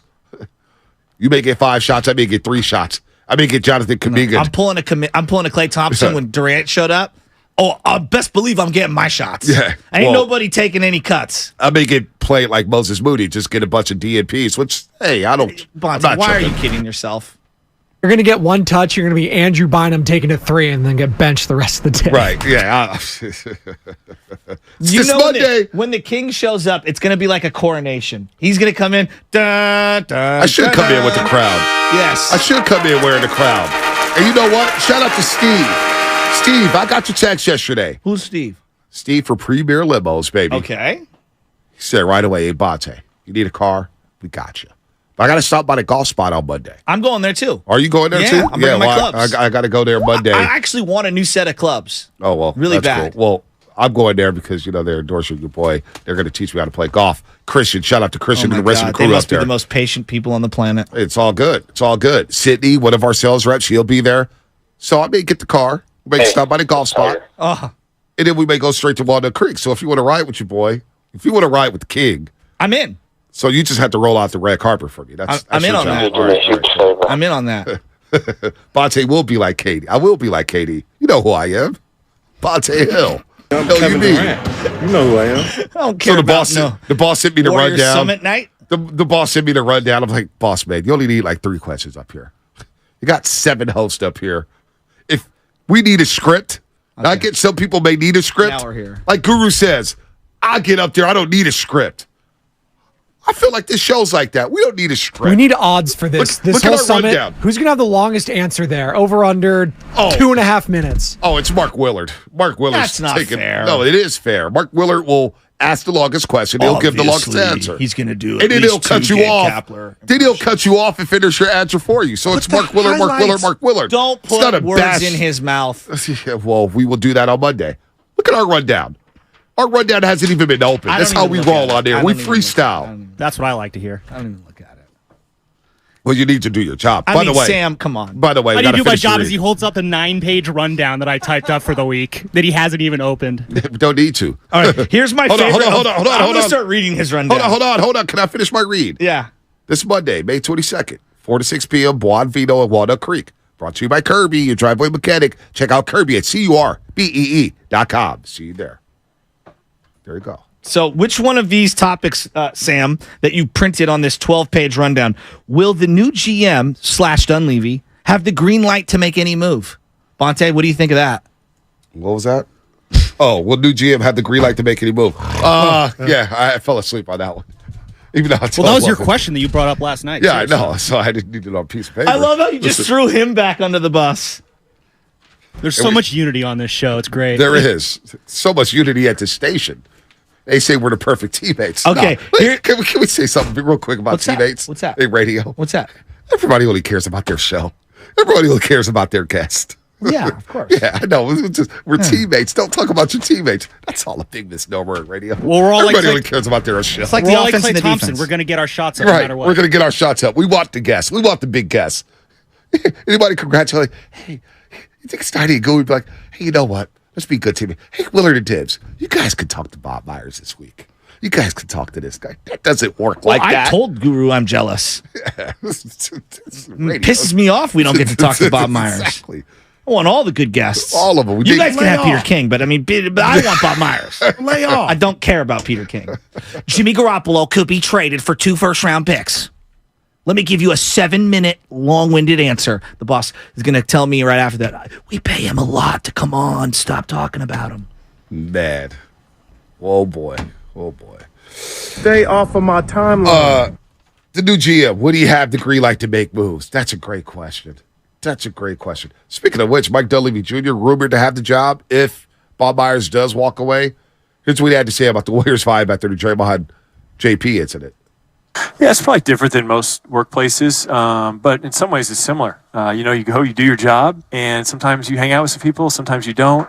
Totally normal, but I really think, I've been around the last 10 days. I think we're good. Our guys are ready to go, and this is about winning and trying to run this thing back again. Was that what Steiny and Gil when they were at Chase Center? That was from October. Yeah, it was literally right after. That was from October of last year. Oh. Spoiler alert: it did not end well this season. Damn. Hey, you know what's funny? And I like Dunleavy now, but I'm going to be honest with you. When he played for the Warriors, he was a symbol of disappointment. I'm just being honest. As when I was a fan, back then, I like him now, I always felt like, God, I wanted Jason Williams. I wanted Yao Ming. And we ended up getting done. It's not Dunleavy's fault. It's just very frustrating. I'll be very interested to see how he gets embraced by Warrior fans. I did. Well, I lost money on that national championship game. And when he hit 8,000 three-pointers in the first half? It was 3 straight threes in the second half. It was the second half. I thought it was the first half. Okay. Against Gilbert Arenas. Oh, yeah. Lord Woods. There Arizona. was a guy named Michael Wright on that team. Michael Wright. That's Richard Jefferson. Yeah, wow. Not Jelani Gardner. It was Jason Gardner. Jason Gardner, the point guard for Arizona. Gardner.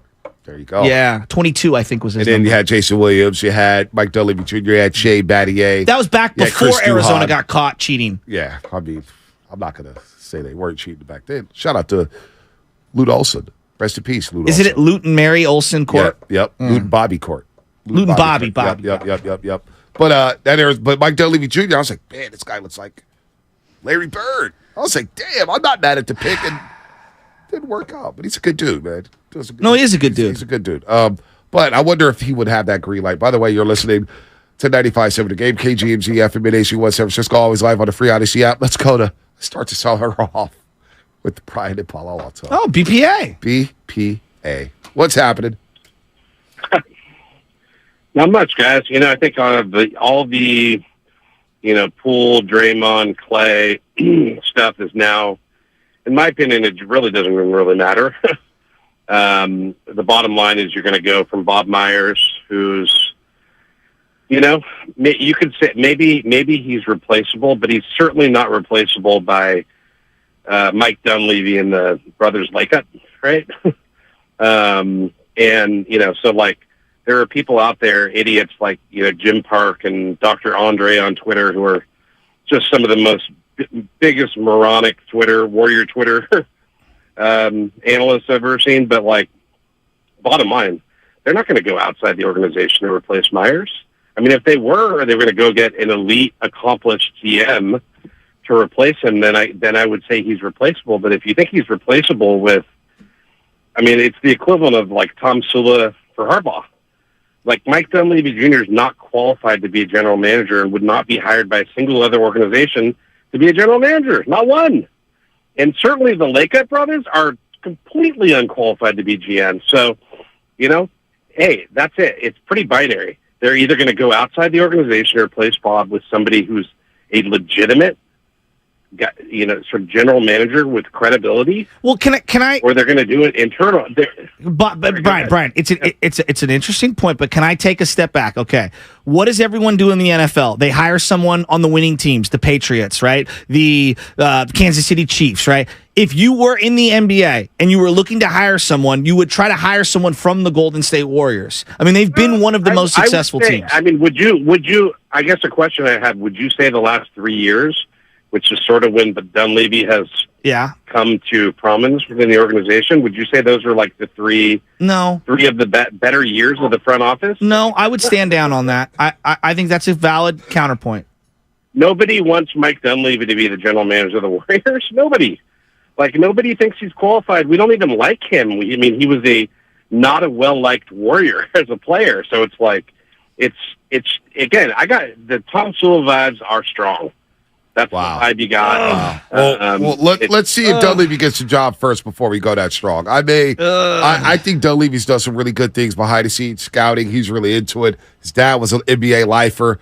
Look, not all great players turn out to be great executives, but there's a lot of low-level players who didn't pan out in the NBA that become great executives. You got to give Dunleavy that benefit of the doubt. We don't know his style yet. We don't know if he's going to get the job. And he wasn't a low-level NBA player. He played in the league for 15 years. Yeah, that's what I'm saying. That's not for 15 years. Low-level is like you played. And I'm not even 3 years. saying low-level. I'm talking just exceeding expectations for his draft pick or whatnot. And he'll be the first to tell you my career didn't pan out the way I wanted it to. But getting to know him off the floor, I know, this guy's into it. The guy takes his job very seriously. He goes out there, scouts. He goes out there, finds players. He gives his input. He's very tapped in. But I think Dunleavy could do a good job. But replacing Bob Myers is not going to be easy. What moves will he be allowed to make? Will he be able to move off of the court? That's going to be a tough decision. Can I defend the Lakeup family just for a second here? Not that they need my defense. When you own a company, you can do whatever the hell you want. I think people need to come to grips with some of that nepotism and that's how America works, right? Now, my family, my uncle has started his own, or my grandfather started a business, a bicycle company that my uncle ended up taking over, and due to process of elimination, at some point, Bonte, his son's going to take over the business. That's how it works. My uncle has the sweat equity of the last 40 years of that business and helped put it into the internet age and put it where it's at. And you know what's going to end up happening at some point when his son takes over down the road? I don't know when.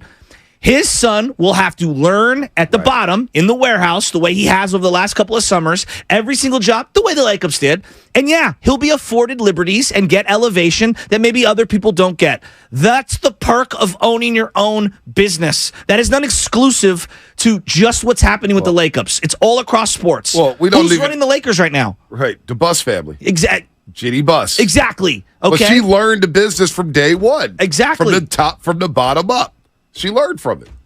And then Jerry was like, I want her running it, not my sons. But my point being is that to say that the Lakeups are qualified, unqualified, we don't know that. We don't know. We don't know. But here's what I would say. And we don't even know what their role is going to be. But Joe Lacob had enough guts to come into this room when you and I brought up his sons, and he said, look, I bought the team. I own the team. I can do what I want.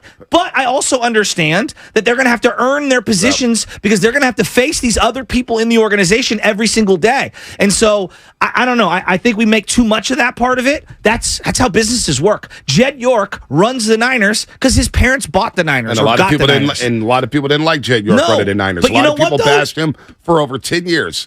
Now how are we feeling about Jed York? Exactly. He's won a lot of people over. And all of a sudden, he doesn't look like the worst owner in the Bay Area. And let me give you another little example. I know that my brother's been a plumber. My whole family's are plumbers, right? My grandfather used to teach at the plumbing hall. Every job site my little brother goes on, the last name, people know it because it's synonymous with plumbing in certain areas. My uncle runs the port and whatnot. My little brother has had to overcome people thinking, oh, you only got the job because of nepotism on every single site he's ever worked on. So, yes, I guarantee you the Lakeups understand that people look at them sideways at every single turn and think that they're unbecoming of their position.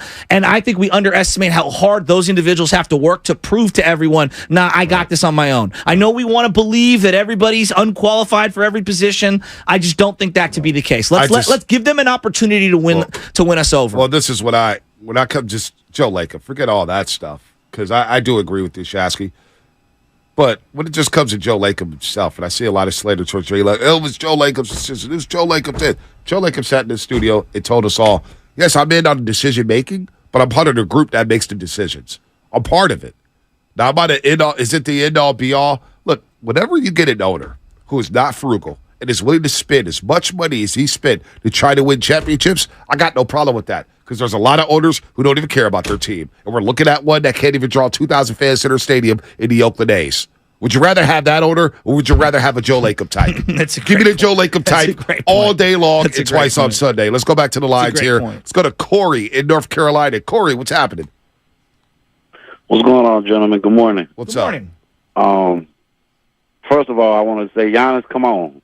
Come on. If you want to play here, come on. But second, I want to speak on the situation with Jordan Poole a little bit, man. Like, I think we're giving Jordan Poole way too much credit. Can y'all hear me, Will? Yeah. Okay, I just want to make sure.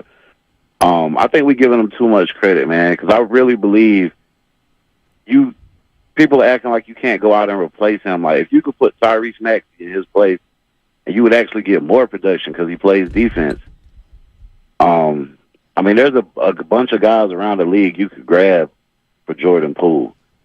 I mean, you could send Jordan Poole for Terrence Mann and get the same thing, maybe a little bit more. Like, I like Jordan Poole a lot, and I think he's a great asset to the team, but you're not going to get out of Jordan Poole what you got out of Steph Curry, Klay Thompson, and Draymond. I don't think anybody's expecting that.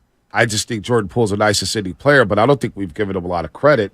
Most of the stuff has been off the court and what he's had to deal with. On the court, he could be a lot better. And we've given him constructive criticism when he's on the court. And trust me, he hears it all. My whole thing with Jordan Poole is he doesn't owe anybody anything publicly. He doesn't have to speak on the Draymond situation if he doesn't want to. He had to live it. And he has to live it every single day. And if I was in Jordan Poole's shoes, and I'm not, but I've had similar situations happen at a workplace before, I'm not speaking about it publicly. That's internal. I'm keeping that in close to the vest. I don't need to explain to everybody out there how I feel about Draymond Green. I said that to Logan Murdoch. It's a business. We're business partners, basically, and we play basketball. We try to figure it out, and we got to the second round by trying to figure it out. We got to the second round of the playoffs.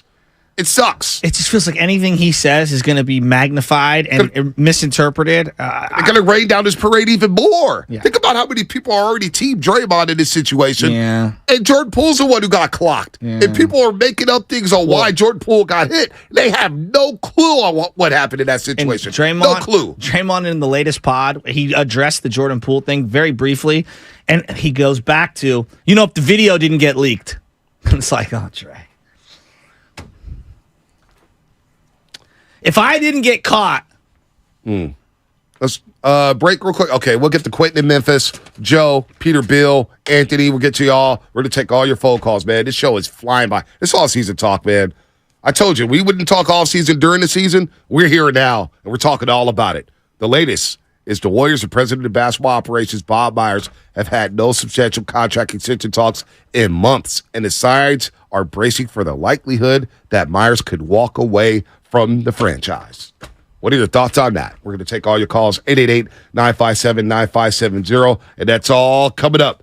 Brought to you by the Valley Transportation Authority. Looking for a fulfilling career with opportunities for job growth? Do you want to earn up to $39 per hour within 3 years of starting? That's some good damn money, man. Then apply to become a VTA bus driver by texting the VTA bus to 333-161. Again, text VTA Bus to 333-161 to apply.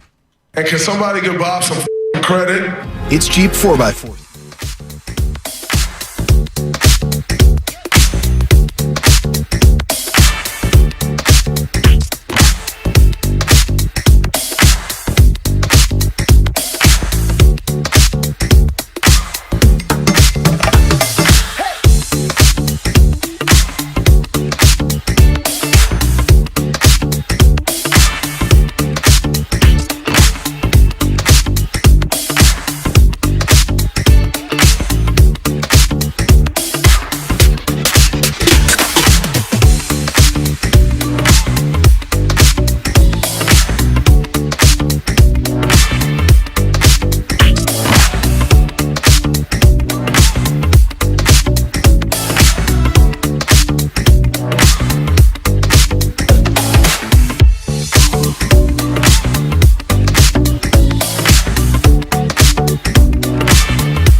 Gray, and you're listening to The Morning Roast with Bonte and The Butcher on 95.7 The Game.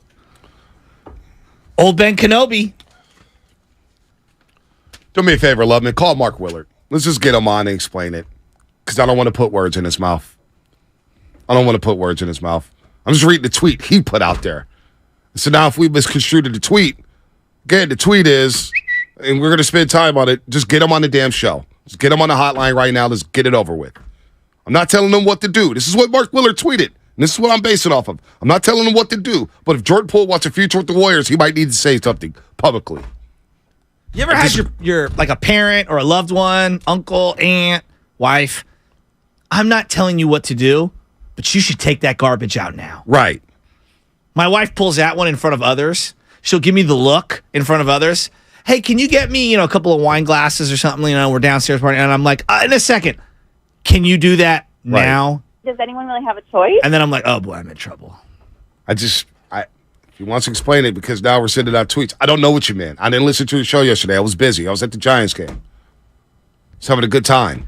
But I see your tweet, and I was like, well, if Jordan Poole wants a future with the Warriors, he got to say something publicly? Really? So what do you mean by that, Mark? Because I didn't listen to the show. Apparently you don't mean it, but you tweeted it. We need to read between the lines of a tweet? That's what we're doing now? Good Lord. Let's just do that. Quentin in Memphis. Call him, love it. Seriously, call him. Quentin in Memphis, what's happening? You're on the roast. What's going on, Bonte Hill, man? What's going on? What's up, baby? I wanted to give a trade idea that I think that'll help out the Warriors. I am so here for this. Let me hear. I want this. Give me your trade. I want it. What if we gave up Poole or Dre for Nas Reed? Just think about it. Minnesota has a free agent. Real big man. He's a free agent, so it had to be a signing trade or whatnot. Nas Reed is great. I like Nas Reed. Not a great player, but he's a really good player. He would help a lot. I like Nas Reed a lot. Yeah, he'd help a lot. He destroyed us in the regular season. Yes. Every time we played the Timberwolves, Nas Reed destroyed us. And the Timberwolves need a guard. That's where Poole fills in it. We need a scoring big at that. So if we was to let Draymond go, Nas Reed, you have Looney, because Looney proved in the Sacramento series that he could fill Draymond's spot. What he had, like 10 points, 20 rebounds, almost 9 assists. Like Loon proved that may be hold it down. That may be a replacement. Let's go to. I like when you do this part, picking who you want to go to. Dominic in the Bay. Then I'll go to Peter Dill. It's a great name. What's up, Dominic? It is a good name. Dominic, what's happening? Guys? I had to call because that guy who gave his prediction about Tom Sula to Harbaugh replacement, saying that Joe Lacob is not a qualified person to pick the next GM. I got 4 reasons why Joe Lacob is qualified to pick the next Number one. GM. It's absolutely ridiculous that people are out here criticizing Joe Lacob when literally before he was here, they were giving out free chalupas if the Warriors scored 100 points. Okay? This was a bottom feeder team that, in my opinion, if Joe Lacob doesn't step in, we're talking about the Las Vegas Warriors coming to you live from T-Mobile Arena on their way out the door, just like the A's are right now. Okay? This guy has saved this franchise. He has made it the top franchise in the league, and nobody is going to be able that's going to come in and tell him what to do. Does he want the guy, what was his name from the Rockets, Daryl Morey, who has 0 rings? Is that a qualified GM to him for you to bring in? Are you going to be happy? We start doing analytics and everything. No matter who the guy is, his first meeting is going to be with Joe Lacob. What do you want me to do with this team? Because he's the one that's going to have to pay that $147 million tax off of the 25 that you guys were already talking about this morning. He could get that $147 million off of 5 Taylor Swift sold-out contracts this offseason alone. It's just a matter of if he wants to pay it or not. So for anybody to come in here and act like Joe Lacob doesn't know what he's doing, I guarantee you, in Lacob we trust. Thank you. He's gotten us this far. He's gotten us to where we are right now. Wow. And we're not going anywhere right now. What a movement. As far as movement, I realistically believe that the Warriors are going to be stuck either way in a bad spot. Because, and you guys have already talked about this, I don't believe they should move either one of them. I think Green and Poole should both be on the team, and they should just figure it out if they want to keep winning rings. Because 2021, Jordan Poole, he could talk like that. Yep. 2022, Jordan Poole in the playoffs, he could not talk like that. Okay? If you move on from Green, it just tells Poole that I really am the guy and I can do whatever I want. If you move on from Poole, it tells Green I'm the guy and these little guys got to do what I tell them to do. Wow. So it's a rough situation if you move on from either one. I don't know what the deal is with the Nas Reed trade and bringing in these back-to-basket guys. How is a back-to-basket guy that averages 10 minutes a game going to make us a championship contender? I love this when you passion. move on from two guys who have already won us a ring, multiple rings. I know Poole's only got one, but he's on his way up there too. Trust me. Can I ask you a question? I love How this would call. you solve homelessness in San Francisco? Because you seem to, I love this. You're on fire. We got a fentanyl crisis. We need your passion on that. I don't know. They need $147 million. I don't know how it's going to go. But if they want to put it over there somehow, they could do it that way. I'm with you. Guys, Great call. So it was the most rational call we've had today. So you know, you talk about homelessness, and I was with my guy Philly Zoo, Sean Seeger, yesterday, and he was just visiting San Diego. He's thinking about moving. San Diego's beautiful. And he is beautiful, but he said they have a homeless problem too. And the one thing we do, and I saw Harry Bears, and shout out to HB out there, him and Rose out there raising a beautiful baby girl out there, Sarah Phil. He had a tweet the other day. He goes, I just drove through downtown San Francisco. Why are we exaggerating our homeless problem? So that's one perspective. My guy, Sean Seeger, said, San Diego's just as bad when it comes to homeless population, but yet nobody talks about them. I'm kind of sick and tired of people crapping on my city about the homelessness stuff because of what Fox News is reporting or what CNN is reporting. I'm tired of it. Every major city has a homeless problem, all right? Every major city. You want to go to New York City, you don't think they got a homeless problem? Of course they do.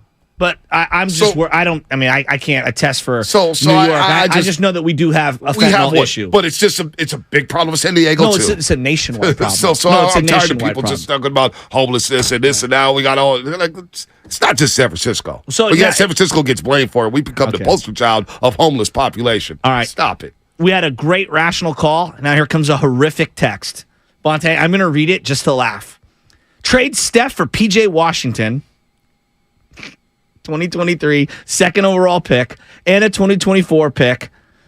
Trade Clay for Austin Reeves and a second-round pick, and Draymond for Wiseman, J.K. for OG Anunoby.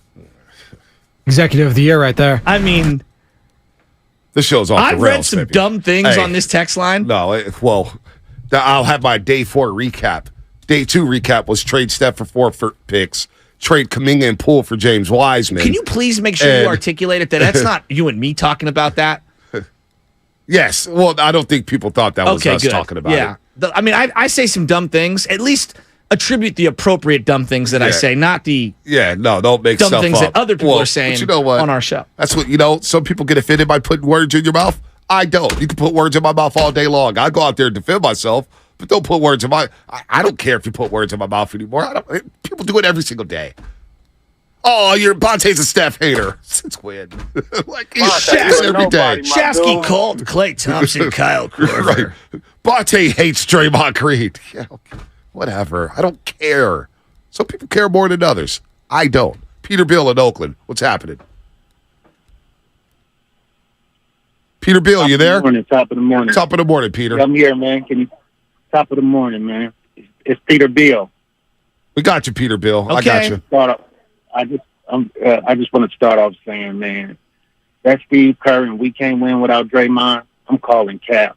He was capping on that, but I get it. You got to say that. Second of all, please, I've been hearing whispers of them wanting to run that same squad back. Please don't run that same squad back. That Lakers series was brutal. And I want to throw I like the Splash Brothers, Wig, Loon, and Moody. Everybody else could go. Draymond, Poole playing together again? No, because it's going to be the same thing going to come up. That's a scapegoat for any bad thing that happens. So one of them got to go, and I'd rather it be Poole because it seems like they're not moving off Draymond. All right. I just want to throw out a few names, and y'all tell me what y'all think about them. I was looking at free agency the other day, like DeJounte Murray over in Atlanta. I think that's Jordan Poole and GP2 all in one. You got one player for them two. I would love him. I like, right. And I like Spencer Dinwiddie. He's a free agent too. I mean, Dinwiddie. Dinwiddie is aggressive. Yes. He's a good player to come off the bench too. Are y'all familiar with? I know y'all probably familiar with Jalen Williams. Jalen Williams would be a good which one pickup. Yeah, Oklahoma City's not giving up Jalen Williams. He was a rookie of the year candidate. No, you're talking about the one from Santa Clara. He's talking about the one from Arkansas. Oh, the yeah, light-skinned the big two man. Jalens, OKC's not. They're not. I wouldn't mind him though. Yeah, I mean, sure.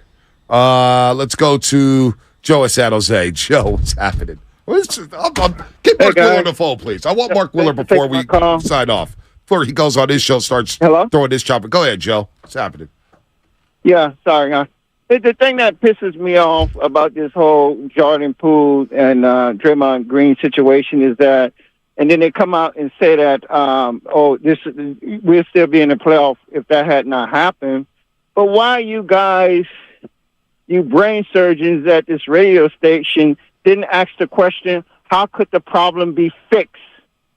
If they knew that was a problem, how come you guys didn't ask Steve Kerr or Draymond Green, if they come on your show, how could the problem have been fixed to have saved it, that could have kept the Warriors in the playoffs? Joe, listen. Joe, real quick. Number one, we're not brain surgeons, Shasky and I. We're just Sports Talk radio host. All right? Number two, Draymond Green has never been on this show on the Morning Roast, and Steve Kerr doesn't come on this show on the Morning Roast. He goes on the afternoon show. So please don't direct that at us, and you can say bye-bye, buddy. You can say bye-bye. I take offense to that. For a man with no high school education, I find myself quite intelligent. Well, I'm sorry. Then you could be a brain surgeon. I know I'm not a brain surgeon. It's not rocket science. You guys are brain surgeons. You didn't ask them. Well, we didn't get the opportunity to ask. Let me tell you something. You know what's funny? I'm wrong all the Here's time. the best part. Newsflash. Rocket science has nothing to do with baseball, basketball, football, and whatever other sport we talk about on this show. There's a lot of people that are really, really book smart who literally don't know how to dribble with their left hand. Don't know how to grip a baseball. Don't understand what the 4-3 defense is. My job is not to be a rocket scientist. I don't know. Some of these advanced analytics is scientific, and it goes way over my head. You know, I got problems at home right now. I'm getting texts now. Baby Chaz ain't listening to Anna this morning. She's being a brat. Well, great. I get to go home to deal with that. You should hit up the brain surgeon. They would have an answer. Would they really? Because there's a difference between being book smart and street smart. Let me tell you, the books that I read in college has helped me not one iota in the real world. Full disclosure, we're here. Because I have a couple of things that I have to get done if I want to get my high school diploma, right? And so I went back and I have to finish this stupid algebra thing. Why right? do it now? You're on the morning show. Because I want to be able to hang my head high. You're going to hang up your GED? No, don't do that. Just hear me out. I'm doing it for me, okay? It's my own personal growth to close a loop. Just hear me out here. Algebra. I'm in Algebra 2 right now. I got to finish this stupid thing, even though I did calculus when I was a senior and I got kicked out. It's a long story. There's no need for algebra. What are we doing in these high schools? You know what the kids need to learn? How to navigate social media so they don't get fired from their employer on day one. You know what else they need to learn? How to balance their savings. How to figure out how to build their credit score. All right?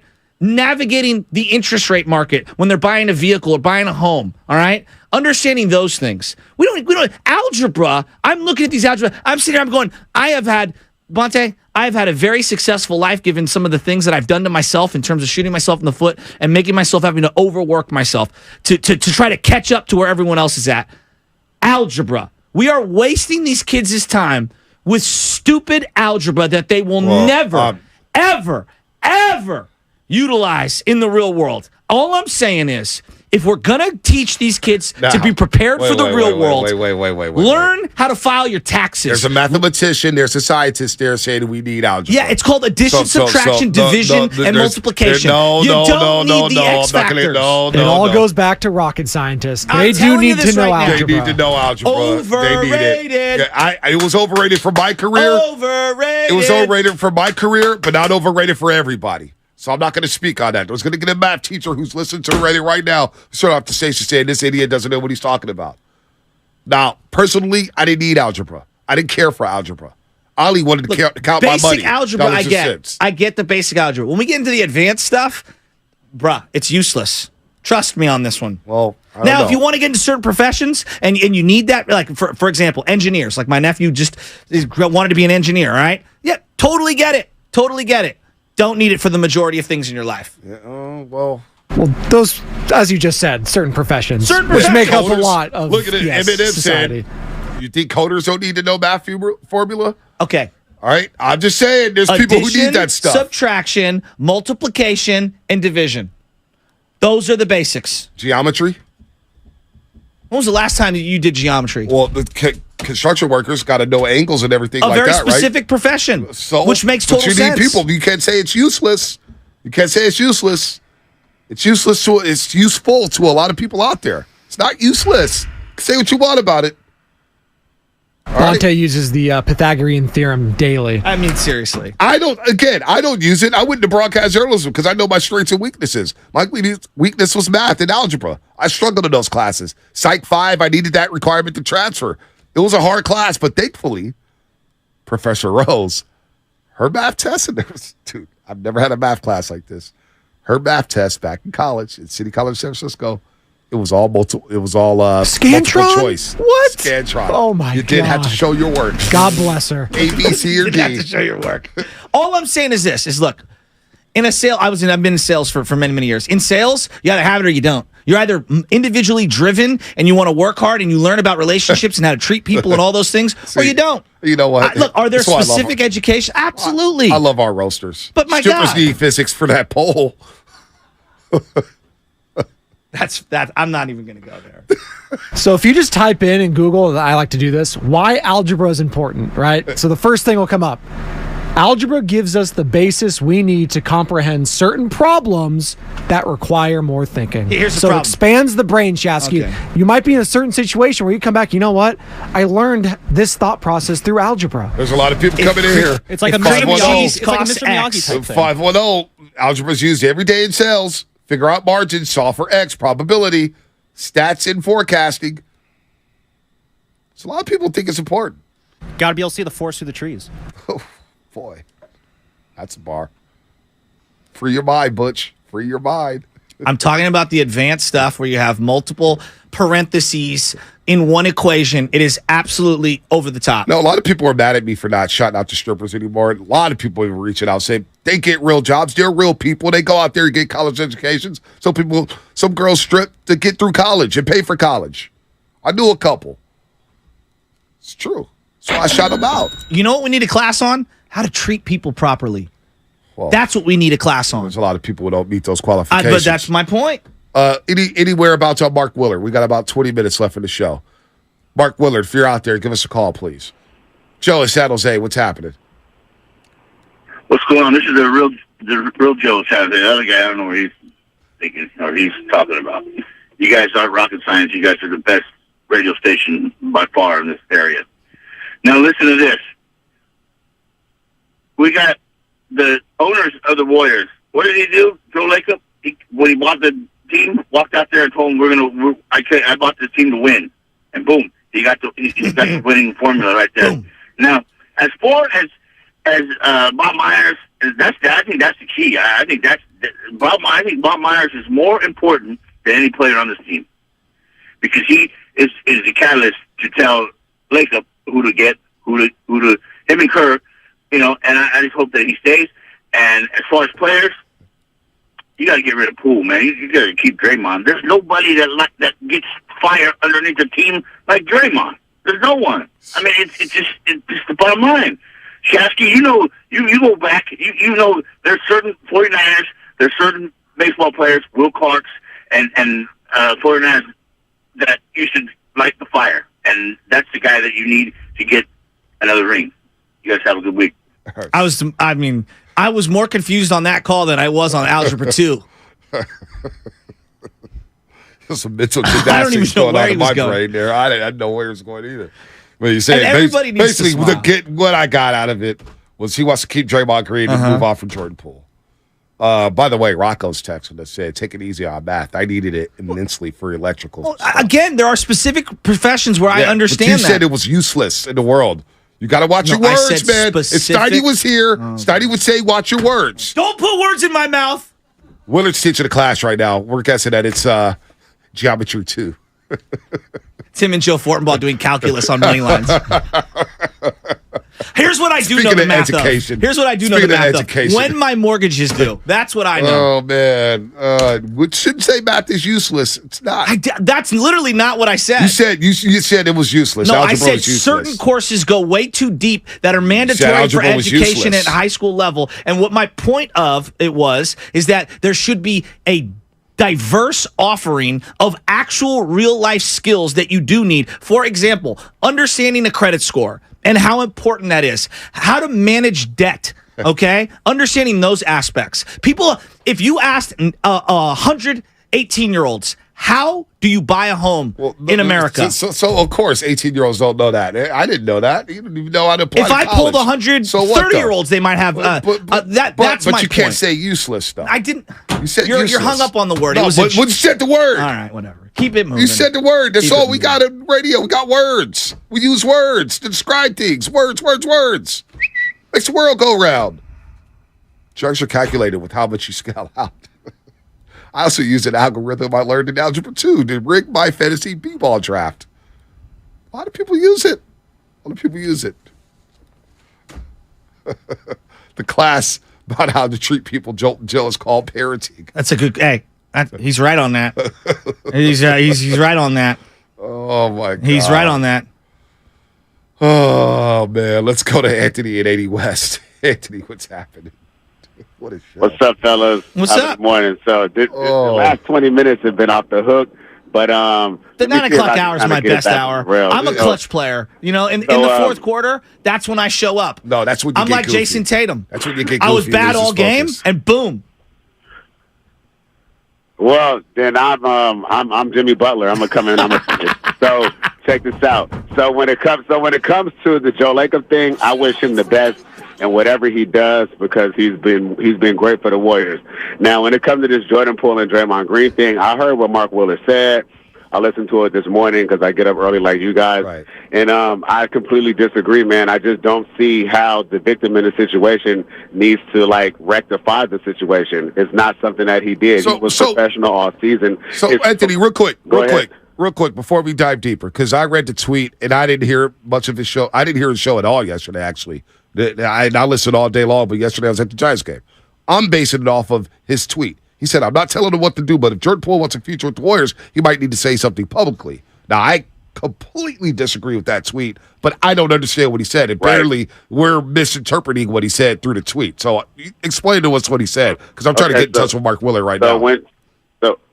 All right, so when he said that, he was saying that he wanted Jordan Poole to try to get in front of the narrative, whatever it may have been, because Draymond Green likes to talk, and he's been talking this whole time, and he's kind of controlling his side of the narrative, and that if Jordan Poole didn't, try to get in front of it a little bit, it wouldn't be good in his favor, because people would kind of make up whatever they want to make up and believe what they want to believe.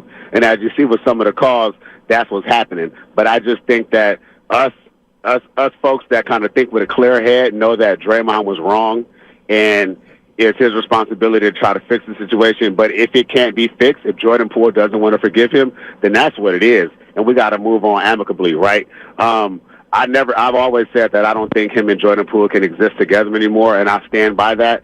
I've also said that Draymond Green is a bully and he is a punk. I believe that with every fiber in my body. He will not push up on anybody that he he either respects or he can't get one over on. And that day, remember when he came out and said that he was in a bad place? And that you got to think about that. When he came to practice, he was already looking for trouble. We all know that Jordan Poole is not somebody to kind of back down.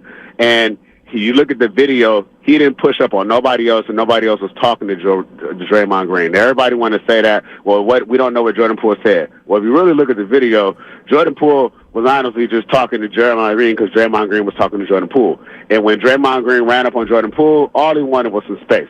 And Draymond Green took it upon himself to do what he did. So if you want to be on Draymond's side, you be on Draymond's side, that's fine. But let's keep it real and let's keep it right in the situation. Draymond was wrong 110%. And it's not Jordan Poole's job to fix it. Jordan Poole, all he needs to do is enjoy his offseason. If we want to spend $500,000 on a girl, he can do that. Yep. It don't really matter to us. It's not our business. And all he needs to do is show up to camp next season, whether it's with the Warriors or somebody else ready to play. Yep, there it is. All right, Lucas Alexander. Good call, Anthony. Lucas Alexander, producer for Willard and Dibs. Mark's thought process is that we are hearing from Draymond and Steve Kerr, and they're telling their sides of the story that is based around a fight between Draymond and Jordan Poole. The only person we are hearing from is Jordan Poole. Willard's point is that Poole is letting others tell his story for him. It could serve him well to tell his own story. Well, people have been telling Jordan Poole's story since the damn incidents happened back in October. When the news first got leaked, we did a crossover with Willard and Dibs, and they were telling me how it went down. I was like, no, you're absolutely wrong. Draymond was in the wrong. And then 2 days later, the video came out. So people have been telling Jordan Poole's story all season long. What difference does it make now if he speaks? There's still people who believe, well, Jordan Poole pushed Draymond Green. There's still people who think that Jordan Poole instigated it. So it doesn't matter what Jordan Poole says at this point, I believe. The narrative is, it is what it is. Well, can we all acknowledge we're never going to get 100% of the story? No. Right? And all of the little things preceding, all the things that happened afterwards. Draymond Green may feel pressure to just go out there and spill the beans at some point. Well, I also believe Draymond on some levels trying to do damage control after the fact. Right. It's a good point. Right? And so, I don't know. Here's the other thing.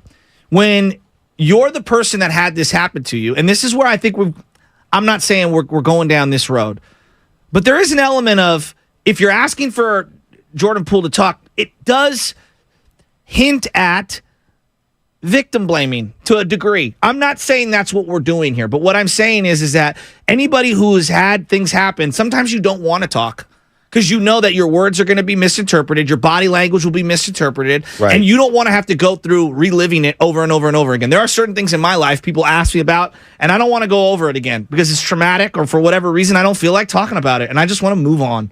We all can relate to that. No doubt. And maybe because somebody else is talking doesn't mean that I feel an obligation to talk. Right. And for whatever reasons that I've deemed my reasons, I don't want to share. But here's the deal.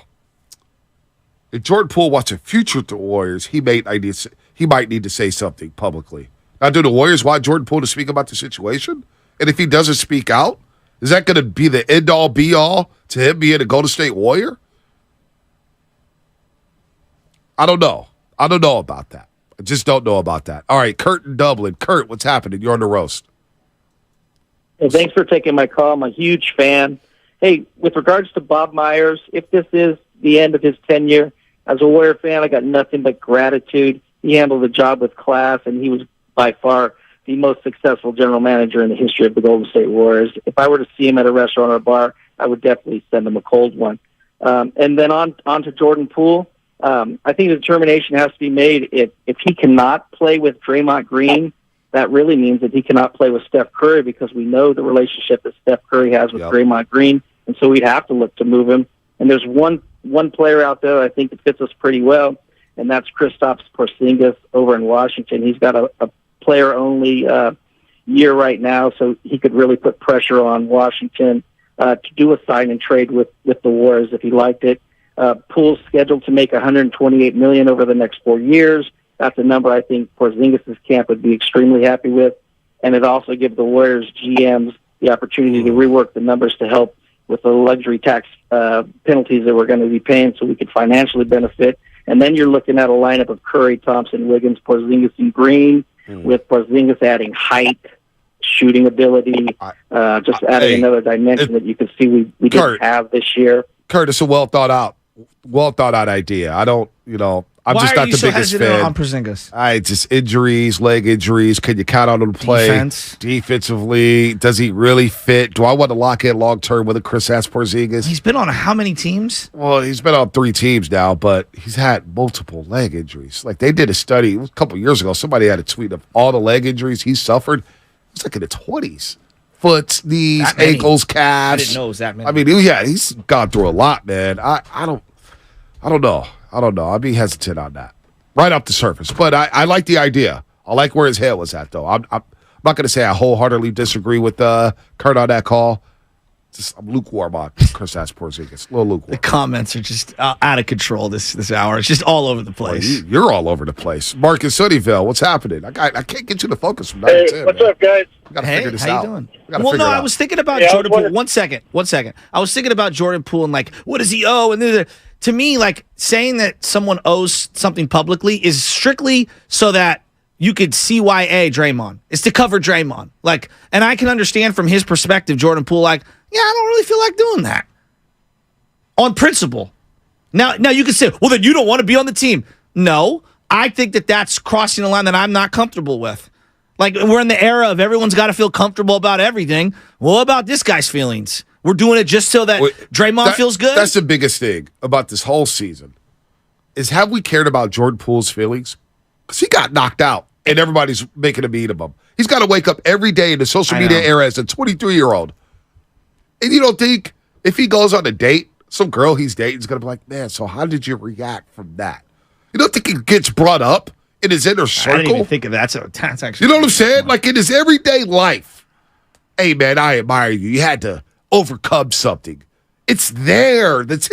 I felt it interviewing him sometimes. Like, yeah, what if I bring up Draymond Green? How's he going to respond to that? I swear to God. Yeah, you're on He air. admitted it in that Ringer article, Logan Murdoch. He's like, listen, I'm not on social, and I still hear about it every day. Damn. I told you he's sponsored by Dockers, okay? And Dockers came up on my Instagram feed, and I just looked at the comments. I was like, oh, my gee. He can't even avoid it on a Dockers Instagram site. I'm saying, man, that's what we're talking about here. The player on the court drove us all crazy this year. Over-dribbling, out of control, slipping, turnovers. He had to wear many hats, but he did not deliver. Yet, he still averaged 20 points per game with a role that was not identified on a game-by-game basis. It wasn't a consistent role. One day it was facilitating. One day it was scoring. One day it was starting. One day it was coming off the bench as a 7th man, 8th man. Not finishing. But for a guy you paid $3 to $4 million to, you got a guy who scored 20 points per game. So I've gotten this text for 6 months. I mean, Steve Kerr got punched, and his career turned out pretty good. I mean, really? I bet Steve did not want to be punched. If Michael Jordan punched me, it'd be the greatest highlight of my career. I'm just saying. Draymond Green is not Michael Jordan. No. That is true. Matt, Daly City, what's happening, Matt? Well, and we elevate everything he does. What's up, Matt? What up, guys? Joe, you talked about trauma, and this whole situation between Poole and Draymond is bringing me back to my trauma when my parents were thinking about staying together or splitting up. And all I got to say is that being a kid from of a divorced couple, either one of them got to go or both of them got to go, and they can't stay together. It just doesn't work. Thank you for sharing that. It takes a lot of guts to share that.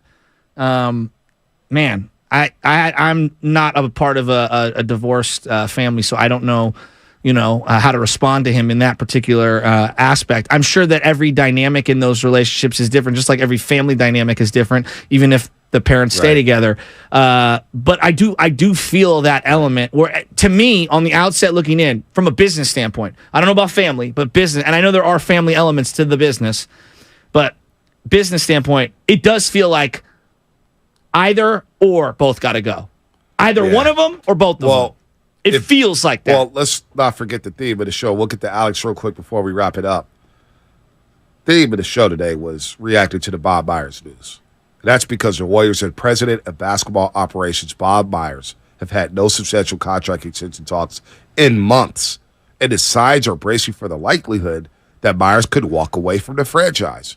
And if Bob Myers decides to call it quits, and he moves on, this new GM or new president of basketball operations that takes over for the Warriors is going to have to decide, well, can Jordan Poole and Draymond Green play together? That may be priority number one for that new GM. What do I do if Draymond Green opts in and I have Jordan Poole here with this 4-year contract that kicks in now? What do I do about the situation? Can they play together? That's what that new GM may have to figure out if Bob Myers does walk away. So that's why it all comes back to Jordan Poole and Draymond Green. You got to figure that part out. Steve Kerr's mentioned it in his exit interview. Draymond Green mentioned how he couldn't get his voice back until February, which is Different than when he told Shams Charania a few weeks prior that he got his voice back in January. Now it's February.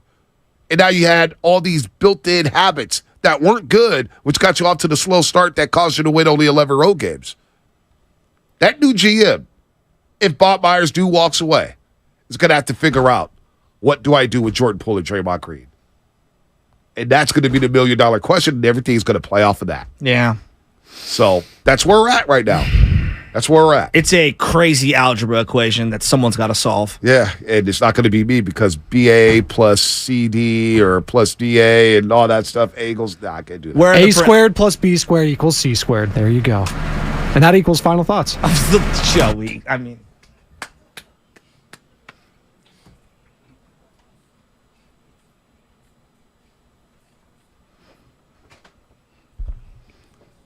I'm going to start us off today. I had fun at the Giants game yesterday with Philly Zoo. I had fun. It's a lot of fun. Giants win, sweep the Phillies. It was good to get out and get some sunshine. Park looked good. Did you spend $1 in the stadium? I spent $1 on some water. Well, it's more than $1, so that's interesting. $10. I needed some water. It was a little hot out there, so I bought 2 water bottles. So I guess technically I did spend $1. Were you wearing Giants gear? I did. Oh, okay. I will. I had the Bo Jackson on earlier. I was I'm not going to, because I knew where the seats were, and I was like, well, I may be on TV. May not be the best look wearing the Bo Jackson on TV. There's Bonte Hill from NBC. Now, thankfully, I didn't get tagged in anything, so I probably wasn't on TV. But they probably would have just said, hey, he's our Warriors pre- and post-game host. Probably wouldn't have brought up 95.7 the game. I need Giants broadcast because, they're not on our station. They're on another station. Anyway. My final thoughts. If it is the end of Bob Myers as the GM of the Golden State Warriors, it's going to be really sad. I don't know if they can replace him. I don't even know what you're looking for in someone who can fill the void or upgrade or whatever. But in terms of the person, a valuable member to our community, one of the great GMs in Bay Area sports history, and I think just somebody who, quote unquote, gets it. Like he gets it. Yep. All of it. Life, relationships, how to do things the right way. Man, stinks. I think for me, when it comes to Bob Myers, I'm always going to remember the story of how he got Andre Iguodala, turning Andres Biedrins and a pile of slop into and making that trade happen. Like, I think that's one of the greatest trades ever pulled off by an executive in Bay Area sports history. So that's my Bob Myers memory. Also, new Garlic Fries and Baseball Guys podcast dropping today, and hell yeah, working on some other stuff for future episodes. So better like and subscribe. I'll let Kevin Harlan provide my final thoughts. Shot clock at 3. Butler with Brogdon on him. It's a long 3. And good! Oh, Jimmy freaking Butler puts it in! Jimmy freaking Butler. Jimmy freaking Butler! He's a baller. Bob Myers, what he's going to do? He's going to make a decision in the coming weeks. I'm sure Steiny and Evan Giddings will talk all about it as Guru's out, Evan's in. Evan does a great job. That was Fast 5, brought to you by Xfinity, the next generation 10G network, only from Xfinity. The future starts now. Welcome to IKEA. Enjoying the spring weather? Yeah, maybe too much. I got really excited and invited my entire office.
tell you what, a man can do a lot of thinking when he's playing 36 holes of golf and he's spending a good amount of that time looking for a little white ball. A lot of thinking. Tall grass and bushes and little weeds. Bit of drinking. And sand. And you're never going to believe what I've come up with. Well, do tell. Warriors are just in a world of hurt. They're in a world of hurt. And I don't know how they're going to get out of this. Evan Giddings in for Daryl the Guru Johnson today. It is a Thursday after all. And what's up, buddy? How'd yesterday's show go? Oh, it was a lot of fun. And now, kind of similar to the weather, the rain cloud came back. What's going on, man? Well, you better be careful. You walk in and you immediately go straight to the what? What, the negative?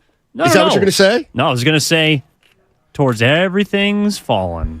Okay, let's leave that, Bob. Let's leave that there for a minute. Let's do that. Can we all agree we've got some really hard choices to make? Yes. Okay. So, knowing that there are so many hard choices and so many big decisions to make, and I'm not crazy about any of them, but I'll let that go for now. I'm going to try to figure the best way forward. That's all we can do. And so yesterday, I'm listening to the show. Nod, nod, wink, wink. And my sources tell me that you guys were talking about, 3 things does Joe Lacob have to do in the offseason. Mm-hmm. And 3 things that we would do. Oh, what that you would do? Yes. Okay. So you would you pay Bob Myers to come back. I would. You would re-sign Draymond Green. I would. And then you particularly would then extend Klay Thompson for 2 years. I would align the big 3. Yes. Okay. I would do none of those 3, the more I think about it. I think the more I think about it and the really hard choices we have here, I think I'm starting the transition. And here's my first step. Here's my first piece of news. So Bob Myers, Joe Lacob has said for a year now, money's we're going to have to pay the piper. We're going to have to pay the piper. Okay. Do you think that if you're Joe Lacob, you know how much Daryl Morey makes? You know how much Daryl Morey makes the GM of the Sixers? Tell the people. $12 million a year. Makes $12 million a year. He's either the highest paid or right there. Okay, Bob Myers is not coming back for less than Daryl Morey, nor should he ever be asked to. Okay, so the first thing is Bob wants a new contract. He wants Morey money. Are you paying Bob Myers $38 million over the next 3 years to be the GM of this team? $38 million for Joe Lacob. Okay, money's no object. You're going to do that. Well, why? The question is, are you trying to win a title? That's the question. You're trying to win a title. Who gives you the best chance to win a title? When? Until Stephen Curry is no longer playing basketball. Well, then try to surround him with the best players you possibly can. See, here's where I differ from a lot of Warrior fans. I believe this year proved they're kind of done winning titles. I don't understand why you would cling to a hope. They were surprise winners last year. Tip your cap to them. They won it all. Okay, let's see if they can come back and repeat. Well, they couldn't. They won 44 games, and they almost lost in the first round. All right, so to me, the idea of, Wiggins will come back and he'll have a better mindset, and Draymond and Poole will get over the punch, and Steph will, he's going to be healthy for 77 games next year, and Klay, that's, to me, here's where I'm at. That's what this year showed me. This year showed me that they're not there anymore, and they can't get back there unless they upgrade. But they can upgrade. No. Okay. So they can only do it internally, I believe. Okay. Well, so Draymond Green. according to your plan, Joe Lacob is reinvesting approximately, let's say 40 to sign Myers. Draymond, let's say you give him 75 over 3. That's 50 more for Draymond. So 50 and 40, and then so you're really going to spend $150 million this offseason, re-signing Myers, extending Clay, and re-signing Draymond. You're going to spend $150 doing that. $150 million. Well, and this is Are you doing it? Well, and if you're listening to the show yesterday, which I know you were, even though you're out on the course shooting 36. By the way, we can get into your score later. I think that what you're going to ask these players is something that the San Antonio Spurs got from Tim Duncan and Manu Ginobili at the end of their careers, which is, I'm sorry, if you want to make this work, if you want to compete for a title and you want to stay in Golden State, you're going to have to take a pay cut. I don't think a pay cut helps that much. I mean, what? Well, it helps you financially. I don't know if it helps you get any closer to winning a title because, again, you're not messing with the roster all that much. But if you do want to bring these guys back and Joe Lacob doesn't want to pay a $400+ million salary and tax bill, then you have to compromise. And I'm not saying that Draymond or Klay Thompson would be willing to, nor do they have to. But if you want to make it work, and with the new CBA upcoming after next season, which is going to hammer the Golden State Warriors the way they're currently constructed, you're going to have to figure that out. You're going to have to go to them and have that conversation about potentially stepping back. Okay. What does that look like? Well, I'll tell you.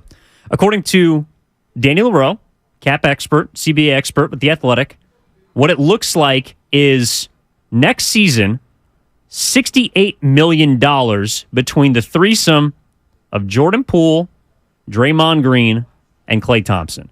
Now, that leaves about $37 million between Klay and Dre because Poole's going to be making 31.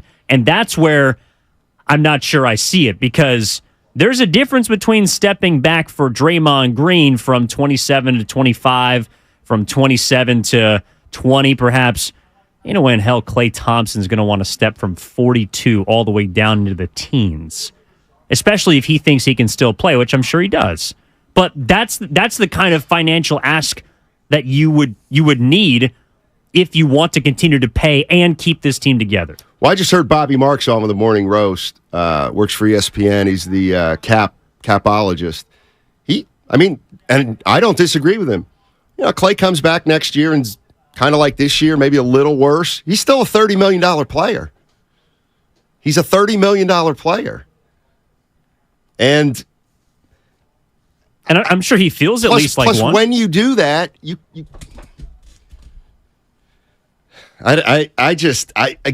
I'm not. These are really, really hard choices. But I think the idea to me, I don't look at this as a good thing. Myers back, Draymond re-signed, Klay extended. So now you're going to go into next year. You're going to go into next year with the big three signed, all under contract for 3 more years. Now, I ask you, do you want that? Do you want Steph, Klay, and Dre at the start of next year, all under contract at, you know what the money's going to be, essentially 25, 30 for those 2 other guys? Do you like that idea? I want them back for 1 more year, but if you're, and this is where it becomes difficult because you have to make basically a 3-year commitment to get the one. It's like, handing out an albatross contract in baseball. You're assuming a guy is going to maintain his production for 2 or 3 years before falling off for the final 7, only this time it's condensed. But yes, I want the big 3 back for 1 more year. And I think they all 3 want to be back for at least 1 more year. I know Draymond Green came out and said he wants to be a Golden State Warrior for life. I don't know if Steph has explicitly stated that publicly, but it's been implied. Klay Thompson hasn't necessarily said that, even though his camp was coming out and saying he thought that he deserved a max contract. That ain't going to happen. But I do believe all 3 of them want to be back for 1 more year. The question is, if Bob Myers isn't there, will that approach or that attitude change? I don't know. I mean, at this point, I think because it's not looking like he will be. Right. I think at this point we've got to start assuming he's probably not coming back. Well, that seems like the report from Shan Sharania last night. And with all due respect, toward Bob Myers, who we love, like if I'm Joe Lacob, where I'm at right now with this franchise, knowing that we are at an unbelievably critical point, and knowing that we have to allow for the possibility of a downturn, why would you even want Bob Myers? What's he going to general manage? There'll be nothing to do. You'll pay Myers, pay Dre, pay Clay. Okay, what's he going to do over the next 3 years? Look for a deal for Poole or Kaminga? I mean, I don't know, man. I just think Bob's got to be looking at the landscape saying, we're looking at tough times, and you're not going to make me the highest paid GM in the league. That's a slap in the face, I think. What would you say is Bob Myers' greatest contribution to the Warriors? His presence and his ability to connect with the stars. The big three. So, and I apologize, Klay Thompson did say he wants to be a Warrior for life. So we're assuming all three of them want to stay here for the remainder of their career. Bob Myers, if his biggest asset is being able to keep together, large personalities, big stars, then that's why the first step from yesterday's show would be to re-sign Bob, because if you're going to try and keep this band together, and maybe you don't want to, but if you do, and I think that gives the Warriors the best chance to compete in the immediate future, then doesn't Bob Myers have to be a part of that? Because he is potentially one of the only people that can, if you're talking about internally, reconstruct this team, mend some of those relationships that were once broken. Obviously, Jordan Poole and Draymond Green are the biggest example of that. Then Bob Myers, in a way, does become a necessity. It's not just about the roster construction and roster building. I don't know if anyone that steps into his shoes in the future, potentially immediately next year, could be someone that would mend those relationships. So it's either you try and keep everyone together, or it seems like you kind of have to go to the opposite side of the spectrum, which it seems like where you're coming from, which is you got to think about starting to transition or potentially blow this thing up. 888-957-9570 is the number. Latest report from Sham Sharania of The Athletic is that the Warriors are bracing for Bob Myers to leave, and that there's no substantive contract talks that have taken place in the last couple months. Bob Myers right now is in Chicago at the pre-draft camp. I would assume just punching the clock, but not completely sure. Couple things. For all those people out there that say, and here's where people may disagree with me, and I get it. For all the people out there that say, well, you're not title contenders without Draymond Green. Were you title contenders this year? I mean, were you really title contenders this year? See, I get that people can look at this year and say, well, some things didn't go right. I look and say, what were we? 44 wins. Lost in the second round. Barely won the first round. These guys are getting older. And you know what? They may not age as well as we all want them to. So Draymond Green wants 3 more years. You can't win a title without Draymond Green. So I'm thinking, he was hurt last year, right? Remember? He was hurt. Mm-hmm. I forget what the injury was, but he missed a bunch of games. His back. So he hurts his back, and they win a few games and lose a few games. Then they won 9 in a row. They won 9 in a row without Draymond Green last year.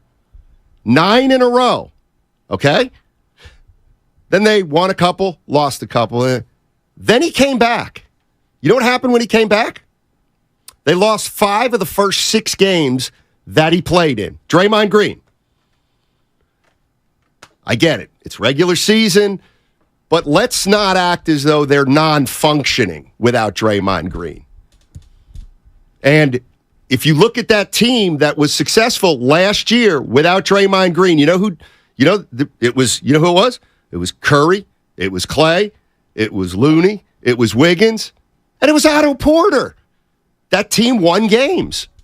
So I'm looking at Otto Porter saying, we all like Otto Porter, but man, we didn't fall off a cliff last year without Draymond Green. They just didn't.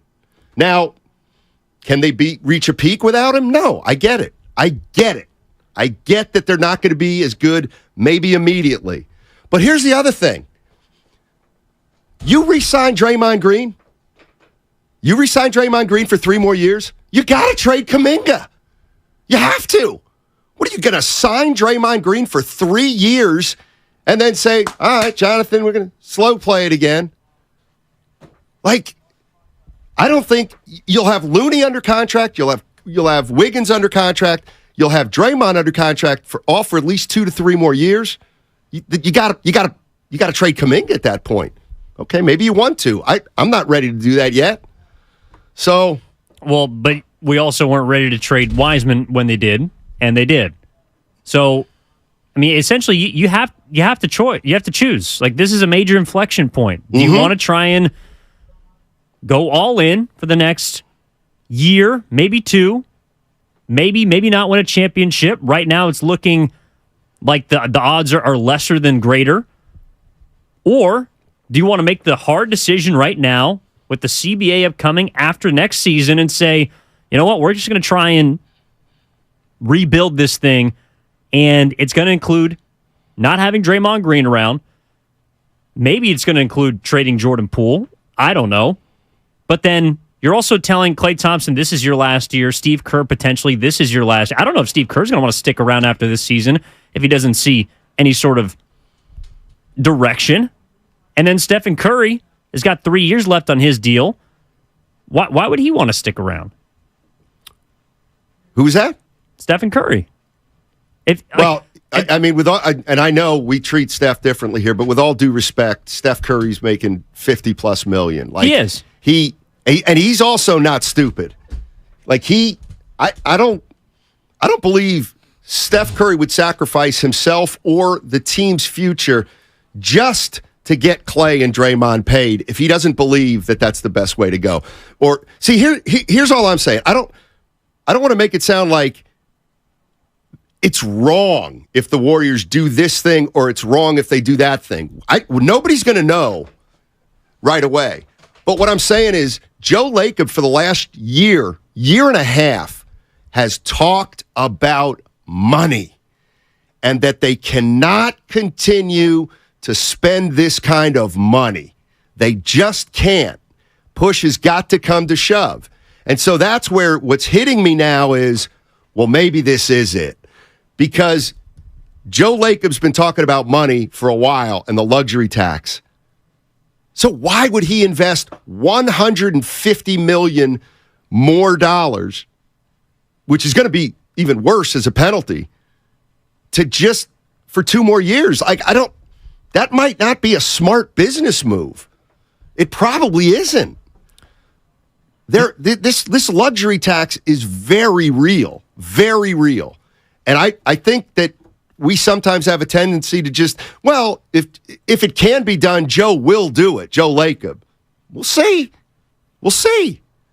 Oh, no, I don't think he isn't a man of his word when it comes to the dollars. But also, if you want to compete, that unfortunately, like as we're talking about this, and it may sound pessimistic or negative, but there's really no good options. I think that's the primary takeaway from this offseason. Either way you go, I don't think fans are going to be happy because either you bring back everyone and Joe Lacob's stuck with a $400+ million tax bill, or you blow it up, and of course, then you're not going to be very competitive next year or potentially for the foreseeable future. And that's what Joe Lacob has to wrestle with, the money or the chance for a 5th title. And right now, the Warriors are like they're stuck. They're at a crossroads, so to speak. And no matter which way you go, there are not going to be happy people in unison. And that's probably the first time that this has happened in the Dynasty, because even in 2020, You could say, oh, well, Steph was out, Klay was injured. The year after, you knew you were going to get Klay Thompson back. You go out and trade for Andrew Wiggins. You can find ways to upgrade your roster, but now we're on the back end of it. Right. And unfortunately, because of all the dollars that they have invested and the spending that Joe Lacob has done, and we are very appreciative of, the train's got to stop. And like you said, he also alluded to this and has alluded to this for the past couple of seasons. Absolutely. And I think this is the season this is the offseason that a push comes to shove. Again, for anybody out there that's saying, oh, you don't know what you're talking about, Steiny, or I'm saying they're in a tough spot. I don't know what they're going to do. I just try to look at it from Joe Lacob's point of view, and I'm thinking, is he really going to pay Myers, then pay Draymond, and then extend Klay Thompson all in this offseason when he's talked about financial restraint for the last year and a half? It's incongruous. He's either going to have to change his mind, or he's going to have to make some decisions that Warrior fans are going to be upset about. Now, Draymond Green, and I know people are going to be like, Draymond Green is vital. Do I think this team can win a title without Draymond Green? No, I don't. Do I think they can win a title with Draymond Green? I don't think so. No, not anymore. Sorry. I don't. Now, that's where people disagree with me. That's fine. But the idea, let's just say next year, we take Draymond Green off the Warriors. Mm-hmm. He opts out. He goes signs with somebody else. Okay? We won 44 games this year. 44. You telling me we're going to win 34? I bet you we don't. I'll bet you we're better than that. I'll bet you if Draymond Green leaves, we still make the playoffs next year. But isn't the reason for having him there for the playoffs? Like, for example, if Draymond Green was, say, on the Los Angeles Lakers this season, do you think they would have a significantly better chance to beat the Denver Nuggets? They're down 1-0. Sure. That's what you'd be paying him for. But I think we're also looking at this as, well, we get rid of Draymond Green, now we have no chance to win a title. Well, and my belief is you basically have no chance to win a title with him anymore. So you might as well just move on. Yes. Maybe start moving on. Yes. I said it. And that is a harsh reality for a lot of people to stare at because it is. You haven't known anything else for a decade. I don't like it either. I'm not saying it's the right decision, but I don't think you can say it's the wrong decision. It's a decision you got to make. And again, there ain't a right decision this offseason. Exactly. Each one of them is not going to be easy to deal with, either financially or, of course, to watch the team next year, because they're probably going to be worse if you're losing players. Players. Well, I would also, he's not a big boy, but it's going to be very difficult to bring someone like Dante DiVincenzo back. True. So, the roster's going to be different. You got 10 guys under contract right now. It's not going to be that much different. What do you mean? The Warriors. What, as far as I don't think next year's roster is going to be very different. But Draymond Green, in your hypothetical, is not involved in the roster next correct. year. So it is going to look different. Okay, yeah. I thought you meant wholesale changes. Oh, no. Okay. 888-957-9570 is the number. Is this thing solvable? Is this thing sustainable? What are your big thoughts for the offseason? Is it time to bite the bullet on Draymond, or is that just absolutely, positively crazy? How's Steph going to like that if that's the direction they go in? I don't know. Will Steph be upset? Or Steph, the professional we know him to be, he was upset when Mark Jackson got traded. He still seemed to function fine after that. This Monday, we will be bringing you our Warriors Summit. Bonte, Butchersteiny, Guru, Willard Dibbs, and JD will be live from 4 to 6 p.m. at Buon Vino in Walnut Creek. The address, 1501 North Broadway, Suite 138. 1501 North Broadway, Suite 138. The show is open to the public. We will be on air during that show. So it's a forum, if you will. We're going to have an open discussion All the questions and issues about the Warriors offseason will be discussed. That's on Monday, May 22nd from 4 to 6 at Buon Vino in Walnut Creek. Come on out. Attorney Joe Cordell. Divorce forces a father to focus on what's most important, his children. You may no longer be a husband, but you'll always be a dad. In the divorce process, this comes down to 3 key concerns: physical custody, decision-making, as well as financial support. Each of these is important, and it's important that you choose a lawyer that cares as much about these issues as you do. Schedule an appointment with one of Cordell & Cordell's California area attorneys. 2121 North California Boulevard, Suite 290.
Hey, it's Moses Moody with the Golden State Warriors. Now back to Steiny and Guru.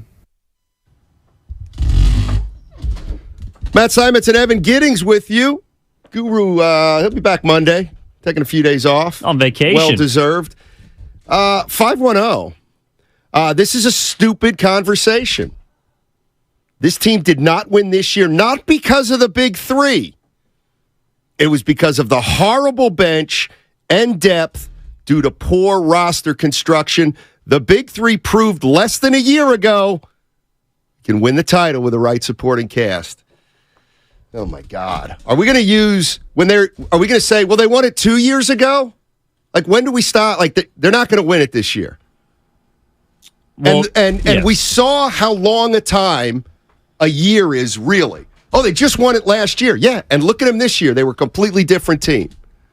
So, look, to me, there's two schools of thought. There's three schools of thought. One is, what I saw this year makes me believe their championship, their days of winning a championship are probably over because of the way where they're at right now and the money and all that kind of thing. Okay, I understand but if you start breaking it up, you got no chance, and the big three are really the only sliver. They're a sliver. They're a small chance, but they're still a chance. That's not enough for me. If it's enough for you, I understand that. It might be enough for Joe Lacob. And then there's the other one that I hate. This is the one I hate. Well, I mean, they got to bring back Draymond. Why? Well, they won't be title contenders. Okay, maybe they won't. You're probably right. But you can't do something because you feel like you have to do something. If Draymond Green has run his course for whatever reason, maybe all the stuff we've never seen, time's run the course. Bye-bye.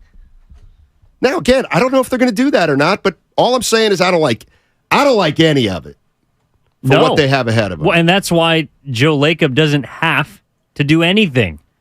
I mean, he doesn't have to re-sign Bob Myers. He doesn't have to re-sign Draymond Green. Hell, he doesn't even have to extend Klay Thompson.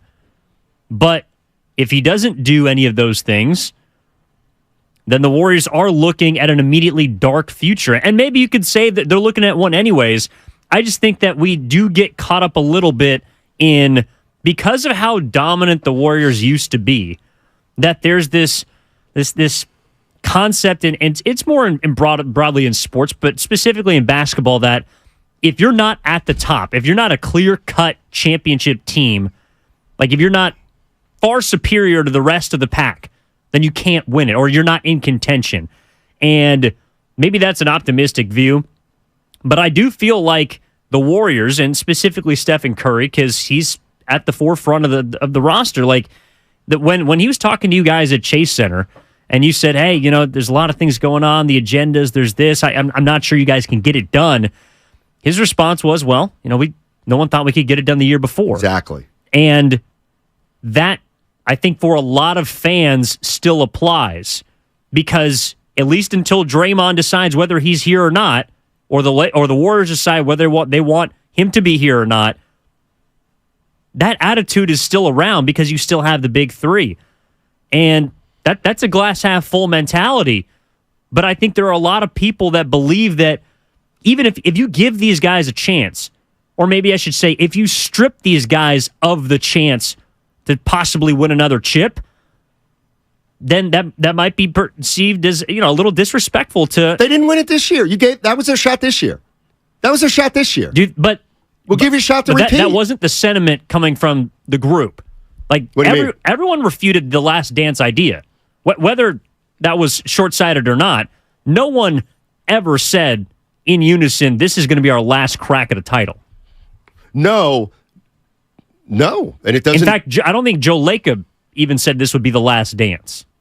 No, they all denied it. One of the reasons, though, is because the Last Dance, they all left, essentially. They were all gone. This year, I think when we say Last Dance, we're saying if one or two, like, obviously if Steph remains, it's like Jordan remaining with the Bulls. Well, Jordan didn't remain with the Bulls. So that in and of itself is a huge difference. If Steph's not going anywhere, then I do agree. This isn't the Last Dance. It's not the Last Dance till Steph leaves. So. No, but The Last Dance was that was a contractual alignment of Phil Jackson. I mean, Michael Jordan retired, but everyone was on the same page that would be the final season, and they knew it beforehand. Right. No one on the Warriors, at least from what I could tell, sensed that at the beginning of this season, even before Draymond Green did what he did to Jordan Poole. Well, we found out about Myers' contract, and then Draymond. That was around December. And the other thing is, Draymond didn't. Nobody knows what Draymond's doing. He didn't tell anybody. Let's go to. Let's get some calls in here. ZZ Zicky on YouTube's chat. Wiggins was injured and missed 2 months. GP was not integrated. The Warriors were not. I'm not disagreeing with those facts. I'm not. But I just don't. I'm not coming back next year thinking, well, things are just going to be better. Wiggins is going to be healthy. Steph's going to play 70. Clay's actually getting better still. That worries me. Let's go to Grandpa Daddy. Grandpa Daddy in Hayward. What's up, Grandpa Daddy? Hey, how you doing? How you doing, gentlemen? Hanging in there. What's up? Hey, listen. It's called pragmatic business. I'm a businessman myself. I got one of my older guys. He's old and he's hurting. He ain't doing it like he used to. Then I got a youngster who's 35, got just as much. He's got a lot of good knowledge. I'm in the construction game, and you know what? I got to go with the younger guy because the older guy, he's washed up. Even though I love him, he's my friend. Bro, this is business. You're spot on, Steiny. I'm telling you, bro. You got to bite the bullet. And if you can't, you're not going to win one next year. But you can groom for the next 2, 3, 4 years, 4 or 5 years. You got to start thinking ahead, Steiny. And you're right on the mark, man. I just got to keep it real, man. You can't bring it. You don't need Draymond. Draymond, it's been a good run, but I got to go. You know what I'm saying? You got to cut the cord. And you know what? And look, Steph is smart, just like you said, man. He's a businessman. He ain't going nowhere, bro. Right. No, and Grandpa, I'll follow up. I agree with you. It doesn't mean I like it. It doesn't mean I want to do it. It doesn't mean I want to kick Draymond to the curb. I think it's time. I just do. My only rebuttal to that would be there's no guarantee that even if you tear it down right now, or you look to rebuild, or you transition, whatever you want to call it, that you're going to be back in contention anytime sooner than you'd be if you tried to ride this out. Like, this might be your last chance to potentially compete for who knows how long. And here's the other thing. Because then you put the pressure back on yourself to hit again in rebuilding, and there's a lot of pressure in that too. Do you think if the Warriors right now started saying, you know what, let's go in it, let's start the transition off the past, let's just say the past, as opposed to let's try to hang on to the past for 3 more years. Don't you acknowledge they'll be in a worse spot 3 years from now than they are now? Yes, but you'd be in a worse spot regardless. Well, no, not if you started biting the bullet now. Well, maybe you're just going full tank mode for next year with Stephen Curry on the roster? I'm not saying tank. See, and that's where, and I kind of wish Guru was here because he would say, well, wait a minute, Steiny, you told me all year that Draymond's important. Yes, Draymond's important. I don't think they can win a title without him. I think they can go to the playoffs without him. But you're in the same spot then. The only difference is you're paying less money. That's right. Which is all how much? Why don't you tell everybody how much less money?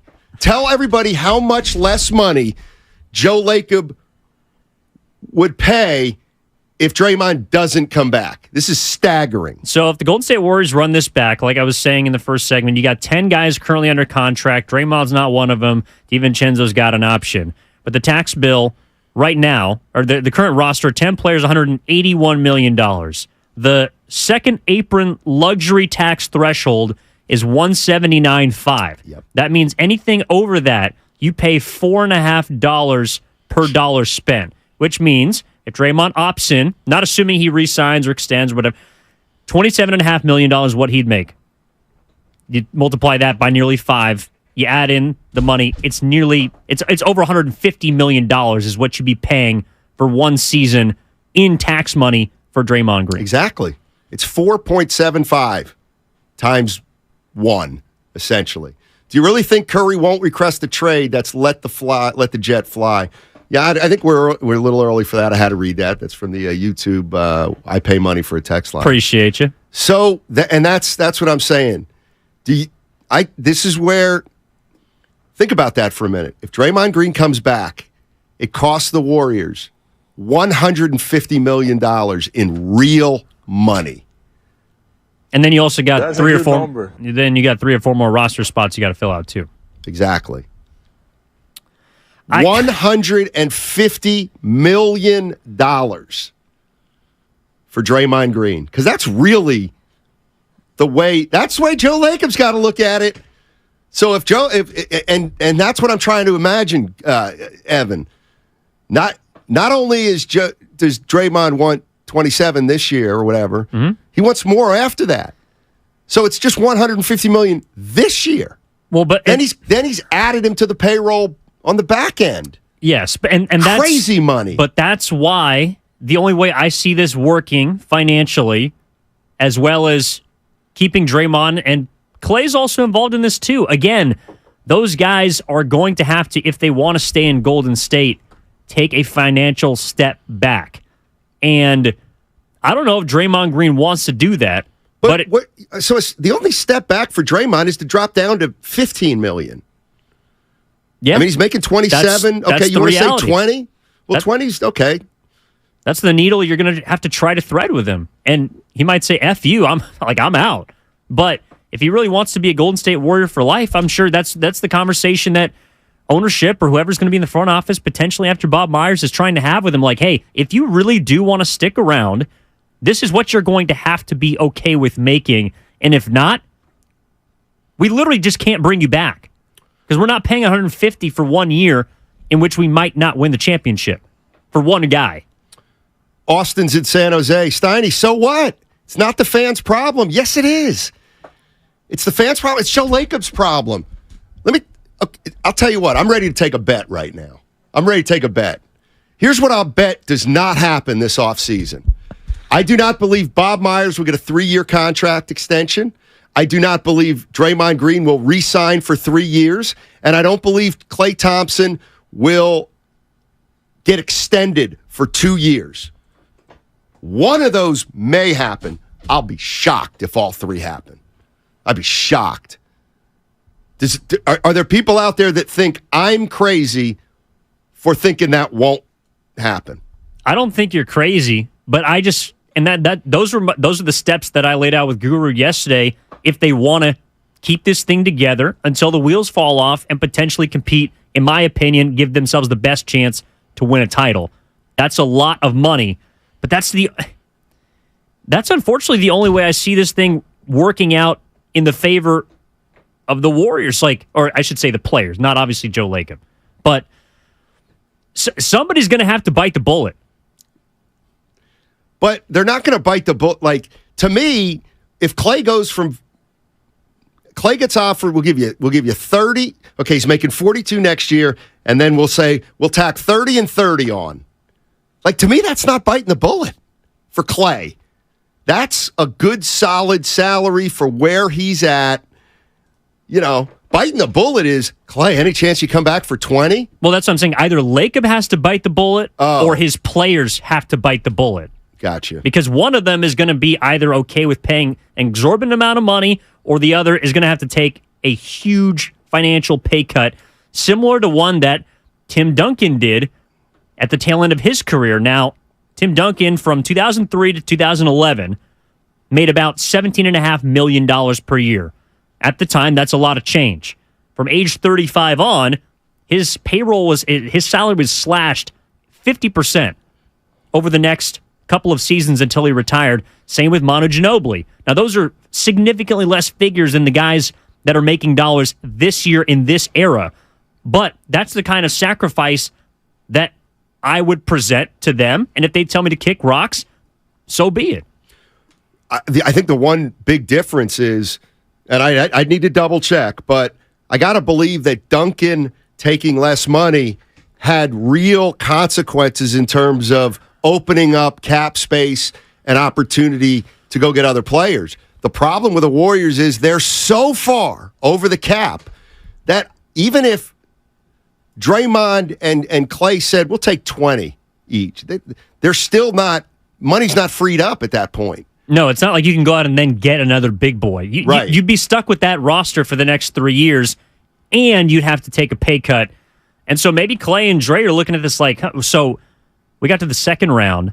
They want us to cut our salary in half for three of the foreseeable seasons, and we might not even be a title contender. Yeah, I'm good. Draymond, I'm going to LA. Clay, I'm going somewhere else. That might be what they're looking at. But if they are men of their words and they truly want to be Warriors for life, I'm sorry, that's what it's going to take. Yeah. That might be a little bridge too far. Hey, Sterling, my computer has gone down. Oh boy. Do you have the calls in front of you? I do. You have the calls. Yeah. Let's take a few. Let's go to No Cap in Oakland. What's going on, No Cap? Hey, how you guys doing? Good, man. Doing well. Good. What I would do is I would let Clay walk when his contract is up. I would not extend Draymond either because the summer after next season we'll have cap space. If you do that, that's what I would do because you got to think about something. Lakeup is losing so much money these next two rounds, the conference finals and the finals, if we had made the finals. Also, next year, if we don't make the playoffs, he's going to lose out on all those rounds, and he's paying luxury tax for what? That's my call, guys. Yeah. And that's No Cap. And the other question is, what if Joe Lacob's telling everybody under him that we're not a championship team anymore? Don't ask me to even think of this as a championship team. I just watched our year. It didn't go well. How do you have? Why should I bring everybody back? Like here's where Joe Lacob to me is. If let's say, because I firmly believe this, I don't think Lacob or Myers thought they were going to win a title last year. I really don't. They won it. Well, now what do? Well, now you only have one choice, and that's to run it back. And that's essentially what they did. Okay, got to run it back. Okay, we ran it back. We were a 44-win team. Now it's time. Like Joe Lacob, he's not a friend. He's a businessman. Now, he may view it like a lot of fans. Well, I'm scared of it being over, and maybe if everything falls into place, if I bring Draymond back and Wiggins maybe gets that second life, and, Poole and Draymond can make amends, or I can make something happen with Poole, trade him to another team, and get yeah, if he thinks that, then I think he should go in that direction. I'm just not sure he wants to go in that direction because that direction is going to cost him a boatload of money. Well, and I just wonder then how you sell that to Stephen Curry. And maybe Joe Lacob's like, hey, you know what? You're going to be making 50 to 60 in the near future $1 million, and that's 100% okay with us. We're down to pay you until you do not play anymore, and you're going to be a Golden State Warrior for life. I just wonder if Steph, as the competitor that we know him to be, is going to be okay with looking around and seeing LeBron James at age 38 and beyond, be in the Western Conference Finals, looking around at older players, potentially Kevin Durant being not a title contender, but being on competitive teams, playing with Devin Booker, and saying, you know what, I think I'm good. I got 4 championships, back-to-back MVPs, got a great family, great life. I'm just going to be okay with making $65 million until the day I decide to lace him up or hang him up. I mean, maybe he is. Yeah. Erwin in San Jose. Hey, Erwin, how you doing, man? Good. How are you guys doing? Hanging in. Good, man. Great context on the whole salary cap thing. So I was just thinking, obviously if they do a trade, the salary is still going to impact the tax. As far as restructuring contracts, I don't know from an NBA organizational standpoint, like any other company, when they can't give you the salary you want, they have incentives like, stock options, bonuses. Is there a way when they restructure the big three, can they provide incentives and or profit sharing? Because the Warriors are worth $7 billion. Is there some kind of way they could do that without and that way not impacting the salary cap by lowering their salary, but giving it enough incentive and bonuses that it compensates for them. Well, you can't restructure. Steph's contract is Steph's contract. As for incentives, the way I understand they work is if they're likely to be met, then they count under the salary cap.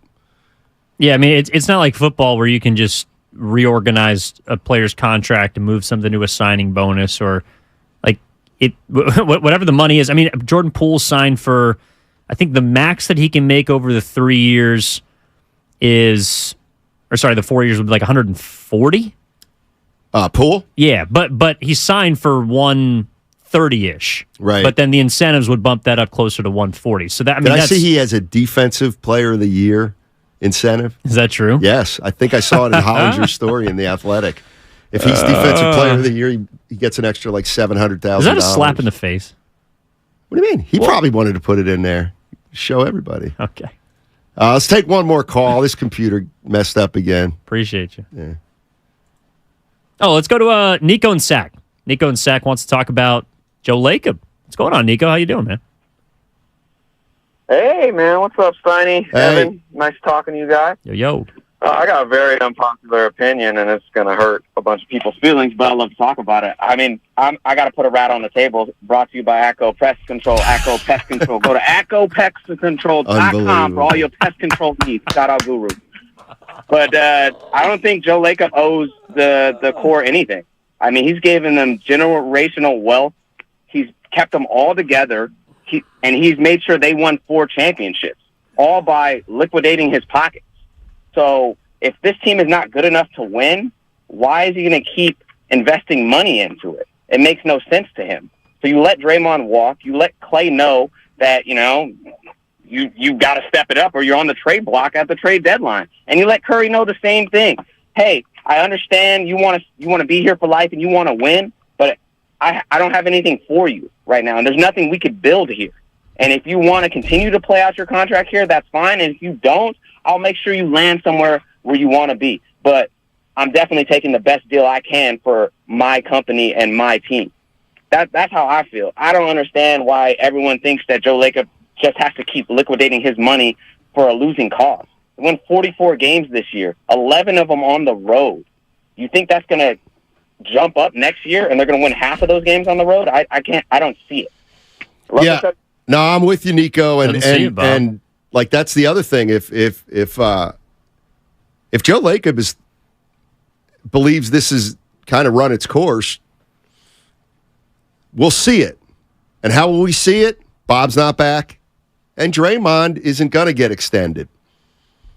Tough times, they don't last. Tough people do. Don't you ever forget it, Evan. Tough times don't last. Tough people do. And the Warriors are a group of tough people. Only if you pay him. As a reminder, before we go out, don't forget, after Draymond Green got hurt last year, Warriors won 9 in a row. Played 72 games. Yeah, then he came back. Mm-hmm. No, that was this year. Yeah, exactly. Then he came back, and they lost 5 of 6 when he came back. Maybe they are a playoff team without Draymond. Are they a championship team? Are they with him? The answer is no. They lost in the second round this year, so they're not. They said, and in fact, Evan, it's not me. I'm not saying they're not a championship team. 600 days ago, Steiny. They are. They said it, not me. Gotta go. Oh, you don't have to believe me. What do I know? That segment. 888-957-9570. We're going to jump into your calls more diligently in the next hour. We also have Scotty Osler. Scotty Osler's seen dynasties crumble. Mm-hmm. Oh, did I say crumble? It's not going to crumble. Not as long as Steph's here. It's all sponsored by the Department of Healthcare Services. Have you been in a car accident? Chilton Auto Body.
Now, back to Steiny and Guru on 95.7 The Game. All right.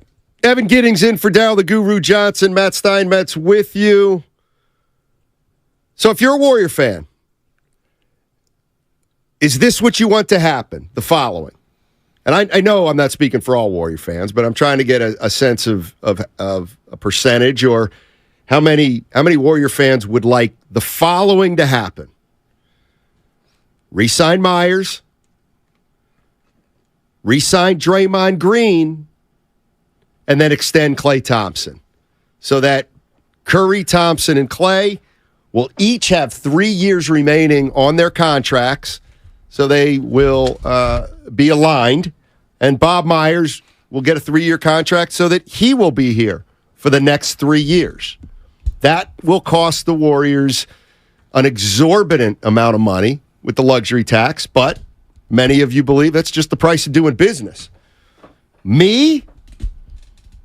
I don't want to do that. I'm not saying it's wrong, but I don't want to do that. I just don't. I don't.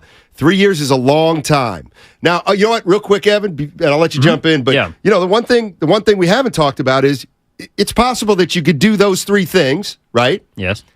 And tell Klay, Steph, and Draymond, look, I'm going to give you 3 more years, but if we don't get it done next year, then all bets are off, and you could be traded because then it will be over. Then it may try to blow it up. Well, and that might be the only incentive for both Klay Thompson and Draymond Green to re-sign for maybe not less, but more tradable salaries. If you kind of know what I'm saying, like Klay Thompson, Draymond Green, Stephen Curry, Steve Kerr has 1 year left on his deal. They might all say, "Hey, we want to try and run this thing back one more time." And if not, maybe that's when they try and part. But to your original question about re-signing Bob, re-signing Draymond, and extending Klay Thompson, I'm curious what's the percentage that you believe that one of those three things or two of those three things could happen? Because to me, they're pretty connected.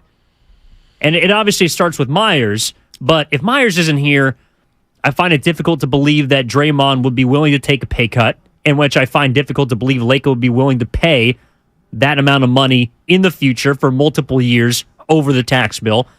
And I find it also difficult to believe then that Klay Thompson would feel like he's going to get the $30 million that Bobby Marks feels like he's worth beyond next season.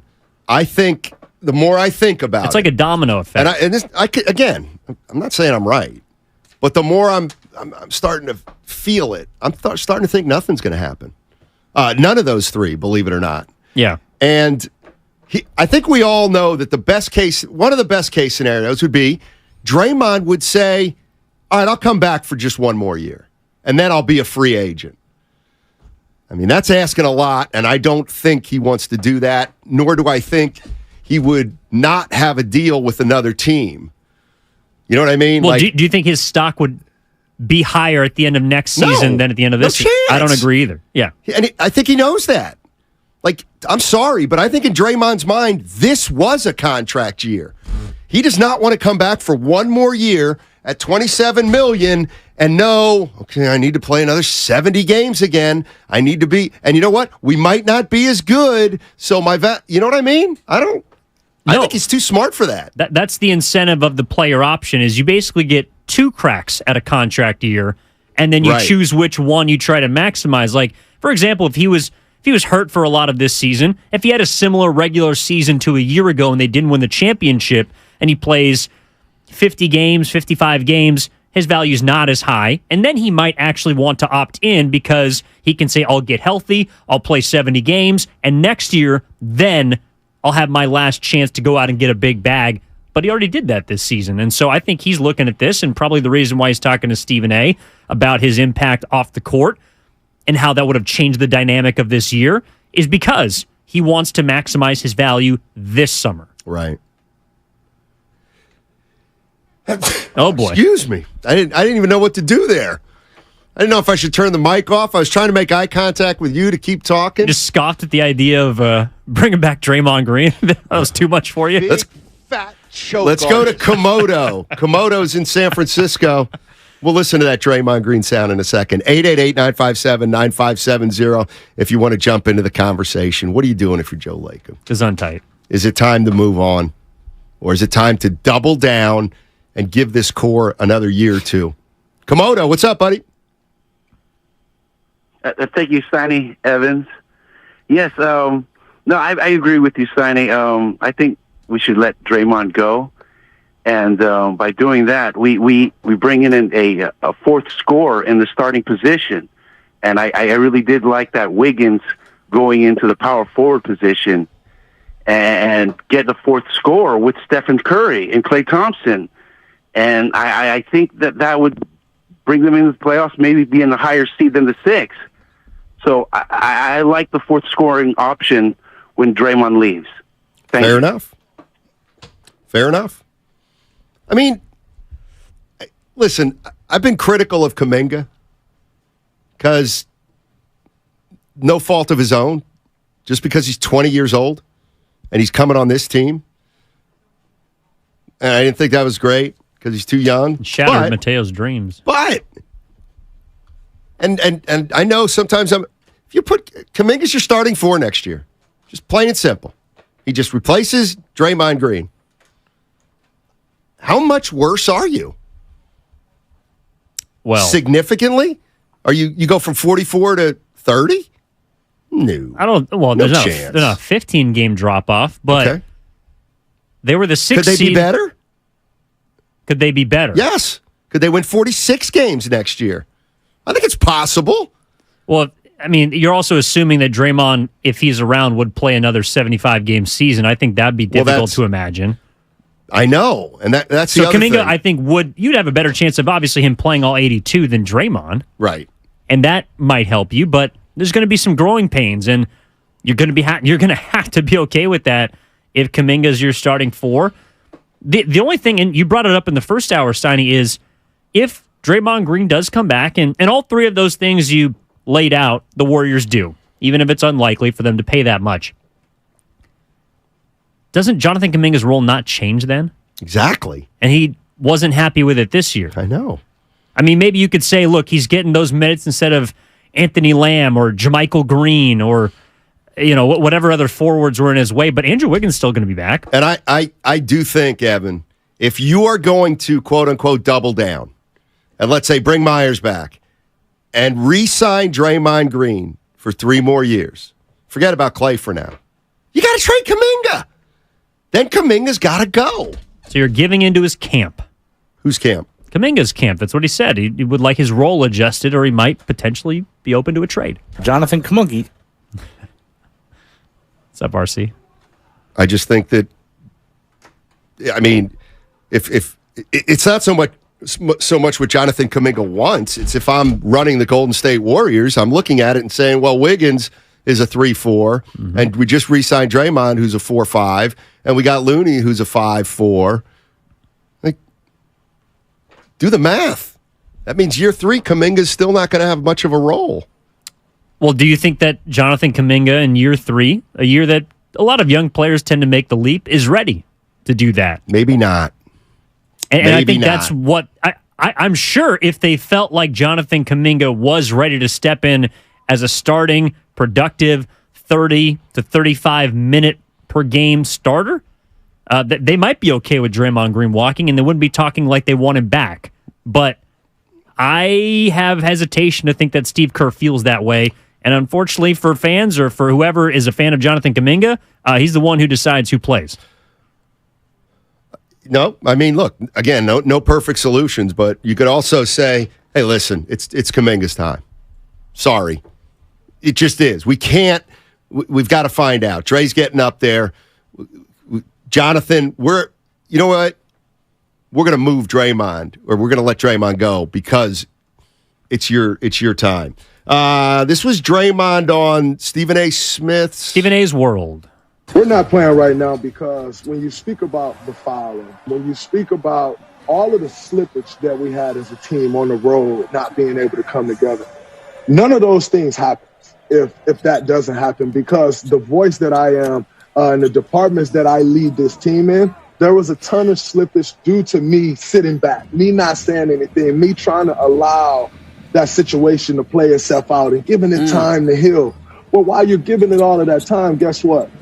I would say probably by February, I started to feel like myself again and speak more. But guess what? There was 5 months of a season where slippage has just been occurring. And by February, if that slippage has been going on that long, you are who you are. At that point, you've built those habits. You've built bad habits. That is who you are now. So to try to correct them then, it's like, okay, you may get a little better. We did. We ended up in the second round of the playoffs, but not at a championship level. Not at a championship level, Steiny. I'm actually turned off by how cavalier he was about, well, I did kind of ruin the season. Shout out Cleveland. I mean, yeah, all this, listen, I get it. I just think it's, the more I think about it, the more I don't like any of the ideas, and that's what's leading me to think maybe it's time with Draymond. Well, I mean, why do you think he said what he said to Stephen A? He probably, because he wants to send Joe Lacob a message that, if I'll be really good next year and we'll win it again, because I know why we didn't win it this year, and I'm going to take that responsibility. But Joe, let me tell you something: we can't win it without me, and next year I'm going to get it done. So pay me. That's what I think. I'm sorry. I'm sorry, but if I'm a Golden State Warrior player and I'm listening to that, depending on who I am, I mean, I know people are going to disagree with me, but almost listening to that makes me think, yeah, he's got to go. Like, he's got to go. It comes off. You can't have him too terrible. I think he comes off awful. Oh, I got my voice back. You're not the one to say that. Let a teammate say it. Well, he's already said it multiple times this year. I know. January 27th was the day he got his voice back by telling Jordan Poole apparently off. Me and Goo got into it yesterday, but I just... Oh, what happened? Well, we both didn't like it. I don't like any of it, to be honest with you. Because it's not about Draymond Green. It's about Jordan Poole. It's about the guy that got punched in the face, not the guy who threw the punch. We've talked about this ad nauseum for months, and to hear him come out and essentially say that's the reason why you didn't get to where you want to go, it puts him again at the front of the line in a place I don't want to see him. It comes off as tone deaf. Yep. It comes off as, frankly, disrespectful, and it comes off as a guy that has not learned from what he did. And I shouldn't be surprised, because each and every step throughout his tenure in Golden State, there's been things that he's done that evidently he hasn't learned from. He's still an integral part to 4 championships, and he's a beloved Golden State Warrior, heartbeat of the team, and all the rest.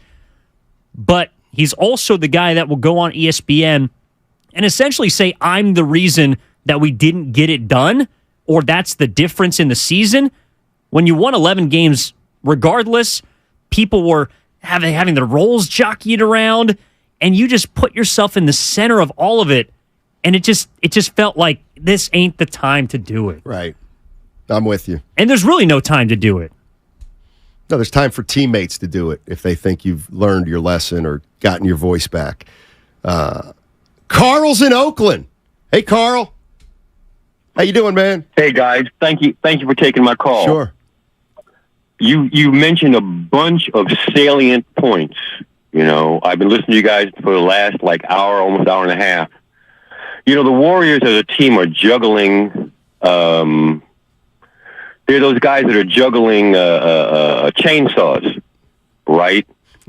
Because as much as this is a business decision, you're talking about a dynamic between a number of different forces that have to join as one, like the Power Ranger shit. So, excuse me, I'm on the radio. Power Rangers. Yeah. I liked where he was going. There's no... You know what? Nope. You know what? He gets the little T. Yeah.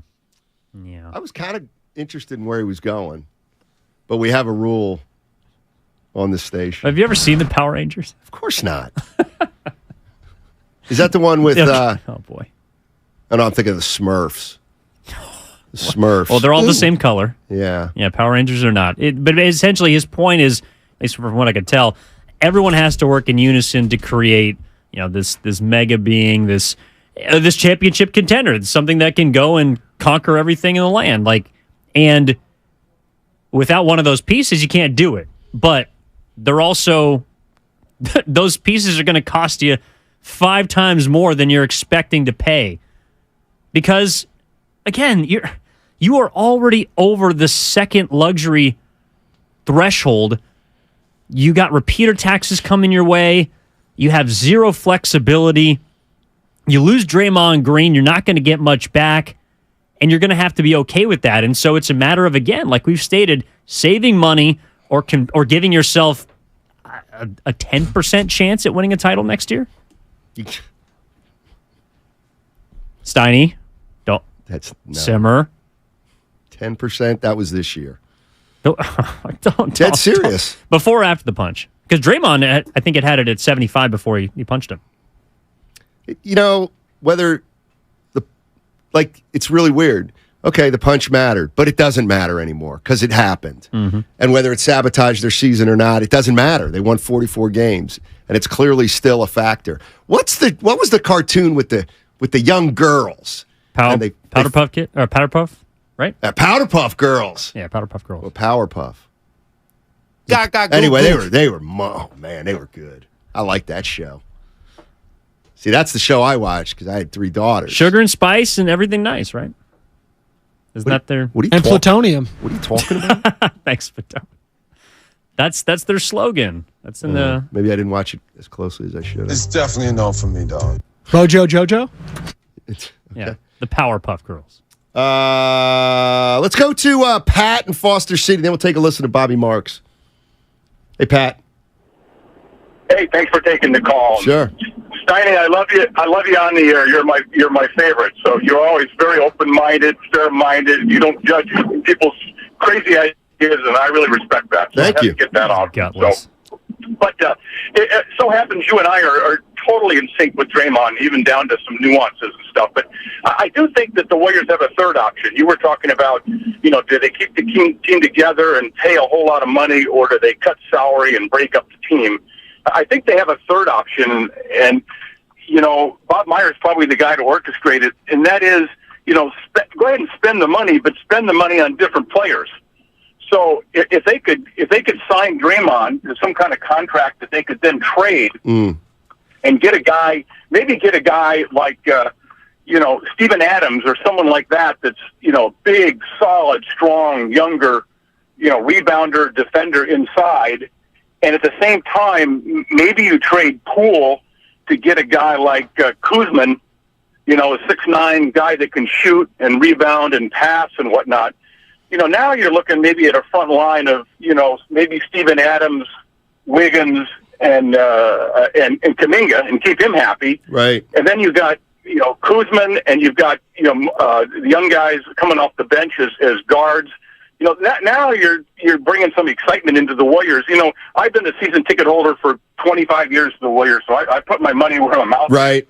So I'm a diehard fan, but it's to me the Warriors are a little bit like your favorite movie. You watch it 100 times and you love it, but after a while, I'm ready for a new movie. I love that movie, but I'm ready to move on. So that's my take. No, I think that's fair. And thanks a lot for the call, Pat. Appreciate it, man. I mean, the only thing I'm thinking there is, I kind of take Joe Lacob at his word that they've got that it's unsustainable. They just can't keep ripping paychecks off. And so if you re-sign Draymond Green and then trade him, you're still going in the wrong direction money-wise. And if you trade Poole, you're going to have to take back a $28 million player. Now, maybe for fewer years. So on the back end, you'll get out of it, but as for immediately, you're not going to get any relief. Well, and so I that's don't think Draymond issue. would also be okay with re-signing at a lower rate and then agreeing to a sign and trade. So, the Kevin Durant sign and trade worked because he's getting maxed out. So you're getting something back of an equal monetary value. But Draymond Green is not going to take a pay cut or anything less, I think, if he's also agreeing to be somewhere else next season. I also think, and I got to triple check this, but if you do that, then you hard cap yourself. Remember when the Warriors were hard capped a few years back? So that's fraught with some with some issues Kyle Kuzma too. is a free agent. You couldn't go get him in a sign and trade with Draymond Green. You would have to wait until I think mid-season to do something of that nature. But by then, Kuzma could be with another team. Right. Let's go to Peter's in Saratoga. Hey, Peter, what's going on? Steiny, I'm going to double down on what you said, and I like what you were saying when Draymond was out last year, what happened. First, I want to just quote Jeff Van Gundy from the last game. He couldn't believe. First, he says, nobody ever covers Draymond. No, and then he says, in 18 minutes on the floor, he is minus 32. That's a ridiculous stat. And when they were behind by, I think, 17 in the first half, and then they cut it to 5, Draymond was on the bench. Now, I think what nobody, to me, this is like insane. I'm from Philly. You're close enough in Reading. Draymond doesn't play D. You watch him on the floor. He's leaving his man. He's helping out elsewhere. Then his man always ends up getting an open three, and Draymond's flying through the air trying to catch up to it. He just roams around, and he's like got a carte blanche. Meanwhile, when he doesn't have to be covered, they can double step. He's a double liability. And like we said once before, you can't have 2 non-shooters on a starting team. So I think Draymond is just overrated. Let him sell Wolf tickets. That's what he's good at. But I think you're absolutely right. He's got to go. Appreciate it, Peter. What are Wolf tickets? Wolf tickets? Yeah. I have no clue. He said let him sell Wolf tickets, I believe. Or did I misunderstand? Either way, he doesn't think Draymond's going to be around. I don't know if he can make $27.5 million selling Wolf tickets. The other thing is you got to be practical with Draymond. If you're really going to extend him or resign him for 3 more years, yeah, he's got championship pedigree, but just because Draymond means well doesn't mean he's going to be able to fulfill that contract. Like, championship players get old too. And then their championship pedigree doesn't really mean that much because they're just not able to get it done anymore. 888-957-9570 is the number. The Golden State Warriors are starting an off-season that could, are you ready for me to be dramatic? Could impact them for the next decade. Right here on 95.7 The Game this Monday. We're going to be bringing you our Warriors Summit. Bonte Butcher Steiny, Guru Willard Dibbs, and John Dickinson will be live from 4 to 6 and Buon Vino in Walnut Creek. That's right, Buon Vino. It's at 1501 North Broadway, Suite 138. That's 1501 North Broadway, Suite 138. The show is open to the public. We're going to have all the hosts there talking about the Golden State Warriors. That's on Monday, May 22nd from 4 to 6 p.m. It's also going to be on the radio live. So you want to ask some questions, we'll have the answers, or one of us will. And you can be there and drink some wine and some beer if you'd like. You can do that. We'll be right back. Talk more Warriors on the other side. Can you hum along?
Now, back to Steiny and Guru on 95.7 The Game. All right, selling Wolf tickets is like BSing or lying. Thank you, my gentleman friend from Philadelphia. I think, because it has to do with the boy who cried wolf, and so you're bringing in. Makes sense. Someone was also saying on the text line, it's Bay Area slang. Might have been an E40 song. Oh. So then it's got to be gospel. You would think. All right. Well, thank you, text line and you two Jack guys. Front row 40. Mello's in Oakland. What's up, Mello? How you doing, man?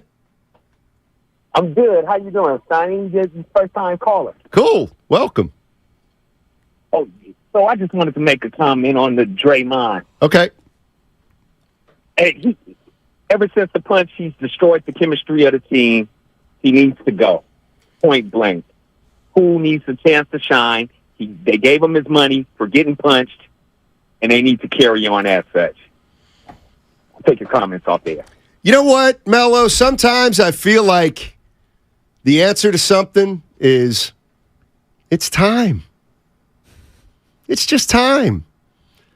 You got a window here where you could maybe go somewhere. It's just time, maybe with Draymond. Let me ask you this. Maybe. Again, there are no right answers. I hate every choice they got to make. Do you think that they would have done this or tried or attempted to do this last year if they hadn't won the championship? What did it look like? They lose to Boston in the finals? Sure. Yeah, I think you got to try. I think they probably would have done the same-ish thing. So, and then, of course, anything below that, if they lose in the Western Conference Finals or, I don't know, Memphis beats them or something. Who'd they beat? Like, it was Dallas in the conference finals. Memphis was the best series they got in the West last year. Right. I mean, yeah, I think this is what Steph Curry was alluding to when we talked to him a few months back, that had they lost to Memphis, then all bets were off. But once they started advancing, they kind of built up their own evidence to being a championship team, and they ended up kind of putting the exclamation point on it. Let's go to Hunter's Point and talk to, I don't know who we're talking to, but he wants to talk about Poole and Draymond. Looks What's like up, Ray. Hunter's Point? It's Ray. Oh, Ray. How you doing, Ray? Oh, Hunter's Point, Tiny, Ray. how you guys doing? Doing well, thank you. Good. Very simple. I think the Warriors need to get rid of Draymond and Poole. As long as you keep one or the other, this punch is going to continue to stay with the Warriors. And they need to get away from that. Number two, I think a lot of this could have been settled if the Warriors had dealt with it the right way when it happened. They should have suspended Draymond, and I think Poole would be feeling better, but he's not. Number three, real quickly, I think what the Warriors ought to do is this. Move Kerr upstairs to the GM.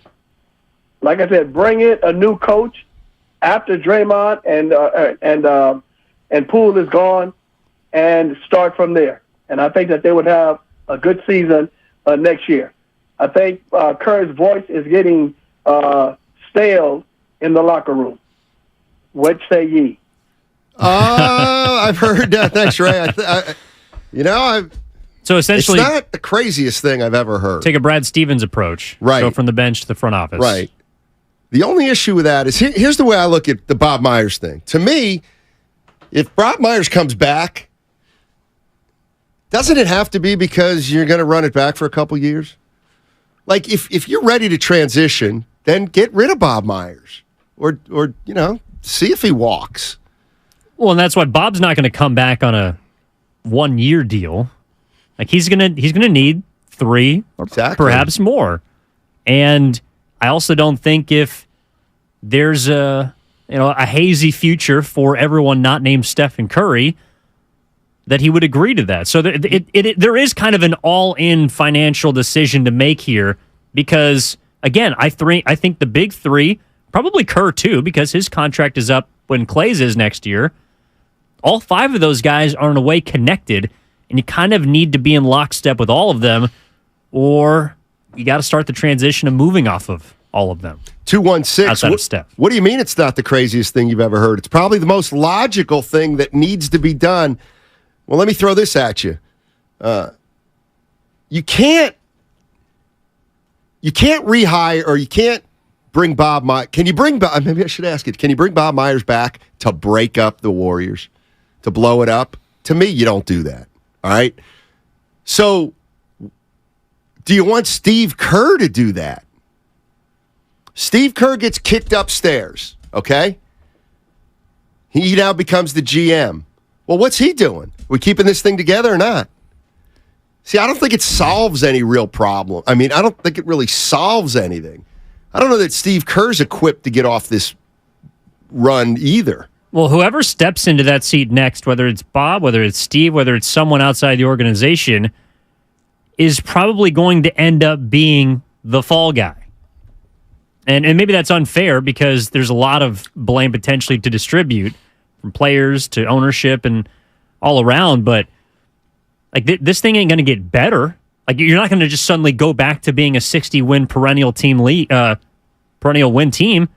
So everyone is going to be looking at this GM who's handicapped. He has no financial flexibility. He can't go out and bring in his own players. He's probably not going to be able to restructure the organization from top to bottom. So whoever's coming in next in Bob Myers' shoes, or whether it's Bob Myers himself, is basically just here to see this ship back to the dock. And then, I mean, it's going to have to come to an end anyways, whether it's now or in 3 or 4 years. Exactly. But it could look a lot worse in 3 or 4 years. My only point is that I think it's going to look bad regardless. So why not just try and ride this thing out? Because you're staring at a potential abyss anyways. Why not just try and give the big three and the rest of this roster a chance, one final, potentially 2 final cracks at this thing? That's going to cost you a lot of money, though, which is, of course, where Joe Lacob would say, yeah, I'm not paying for that chance. 925. Dunleavy is already set up to take over after Bob Myers. All right. I'll give you my take on that. Not so fast, my friend. Not so fast. Lee Corso? Isn't that what he said? Not so fast. I've got no sources. I've got no insight. I'm not going to believe Mike Dunleavy's the next general manager or president of the basketball operations until I see it. What if they make him the highest paid GM in the NBA? He might do it then. He might do it then. You're right. I'm convinced. I'm convinced that Mike Dunleavy knows that he's putting himself in a brutal situation if he takes the job. Now, I get it. It's a great organization, culture, blah, blah, blah. But you got to see the writing on the wall. If it doesn't happen this year, it's going to happen next year. If not next year, like the next GM of the Golden State Warriors is positioned to fail. I'm sorry. He just is, or she. It's an uphill climb. I mean, you're salmon swimming upstream, and we can run this all, of course, by Scott Osler at noon from the San Francisco Chronicle. I'm curious what he thinks about all this too, because, like you mentioned, he's seen dynasties in other sports go up and down, but this is the logical end of things. I mean, it's been going for a decade. So the only question is, do you want to cut the umbilical cord now, or try and wait a year or two? 650 isn't Lacob's kid in line for the GM. See, that's another part of this. Joe's got 2 sons, Kirk and Kurt, and they say Kirk is headed toward becoming the owner eventually. Well, I'm telling you right now, Kirk has a lot to say. And obviously, if he becomes Joe, he'll have even more say. I don't think Joe Lacob wants to elevate his son Kirk or his son Kurt right now. Bob Myers, great run, 10 years, woo. I am now hiring, Kirk Lacob's going to take over some ownership, and Kurt, and that's the new front office of the Golden State Warriors. You know what? Call me crazy. I don't know if I'd want to put my kids in that position. because maybe Joe knows it's going to get tough. He doesn't want Kirk and Kurt making their GM front office debut with a brutal start. You know what I mean? Well, especially if you're going to one day potentially hand the organization over to them from an ownership perspective. I mean, you're basically putting them off on the wrong foot, and Joe Lacob was in a similar situation. I mean, he didn't inherit a diamond by any means when he bought the Warriors, but that of course changes when you're the owner of a team that goes on to become a dynasty, and unless you feel confident that if you position your kid in a GM spot, things don't go well at first, but there's a light at the end of the tunnel, then maybe. But it's hard to envision that now, and that's something that's like 10 years away. Maybe, 5 hopefully, but 5 to 10 years away of rebuilding, recreating another continuously competitive team. And I mean, unless you want to give them the experience and then potentially be okay with them moving outside of the organization, going to explore different front office roles with other teams, then yes. But I have to imagine Joe Lacob bought this thing to one day give to his children. No doubt. Oh, absolutely. Absolutely. Like, this thing ain't ending with Joe. No. By the way, do you see the Clippers GM interviewed for the president of basketball operations with Washington? I did, and I was looking for the name Lawrence Frank because I thought he was the bigwig in L.A. Michael Winger. Yeah, maybe. So there could be a general manager opening in Los Angeles, just not with the Lakers. Can you look up Lawrence Frank's title for the L.A. Clippers? Maybe he's president now. I don't know. Yeah, he's the president. Okay. Well, he'd have to go. So he ain't going. Okay. Jocko's in Pacifica. What's up, Jocko? How you doing? Hey, guys. Appreciate you taking the call. Sure. Yeah, it feels like Draymond's taking this front office and the locker room hostage. And I was really discouraged by Kerr's comments that, we're not a championship team without Draymond, because it really kind of paints them into a corner as far as what they can do. Yeah. And, I think, Joe, if you're listening out there, but don't pay the ransom. It's like he's taking us hostage and the team's got Stockholm syndrome and they can't do it without him. And I think the light years move would be to let Draymond go and to let Clay's contract come off and to retool. It may be a year where it's a little tough, but as Guru likes to say, it'll be greater later when they have some financial flexibility and the young guys get some playing time this next season. Yeah, Carfus Cameron says, me too, on the text line. I'm disappointed in Kerr for saying that too. I mean, even if it's true, yeah, that certainly makes Draymond feel good. I know that. Well, but then reading the tea leaves or seeing all the signs, following the breadcrumbs, how does that make you look at Steve Kerr's comments when he comes on this station with Willard and Dibbs, where he speaks to the Media Chase Center and says, I don't, quote, expect change? Is that just his hopes? I think that, well, here's the thing. It felt like, and in the way, the Warriors were eliminated, about a week ago? About a week ago. On Friday. It feels like all the information that's come out in the past week is indicating that the Warriors are going to try to keep it together. Well, the first way to keep it together, I'm going to put Myers aside because we're talking about the players. The first way to keep it together is giving Dre an extension. And the more I think about that, the more, like, here's the other thing. Can you give Draymond Green, can you re-sign Draymond Green and then not do anything with Clay? Like, to me, that would be inviting a monster issue. You can't have two of the big three extended through 26 and Clay's on an expiring deal. Can you? Well, you kind of had that. I know that it's less staggered, but you kind of had that this year. I know Draymond and Clay are aligned, but Draymond had the player option. So I think everyone did view this year as potentially Draymond's last. So they haven't been aligned. No, I know. I know. But those contracts were done, more in the prime of their careers. Sure. I think we got to acknowledge that Draymond and Klay want one more. They want one more contract because they probably know it's going to be the last one.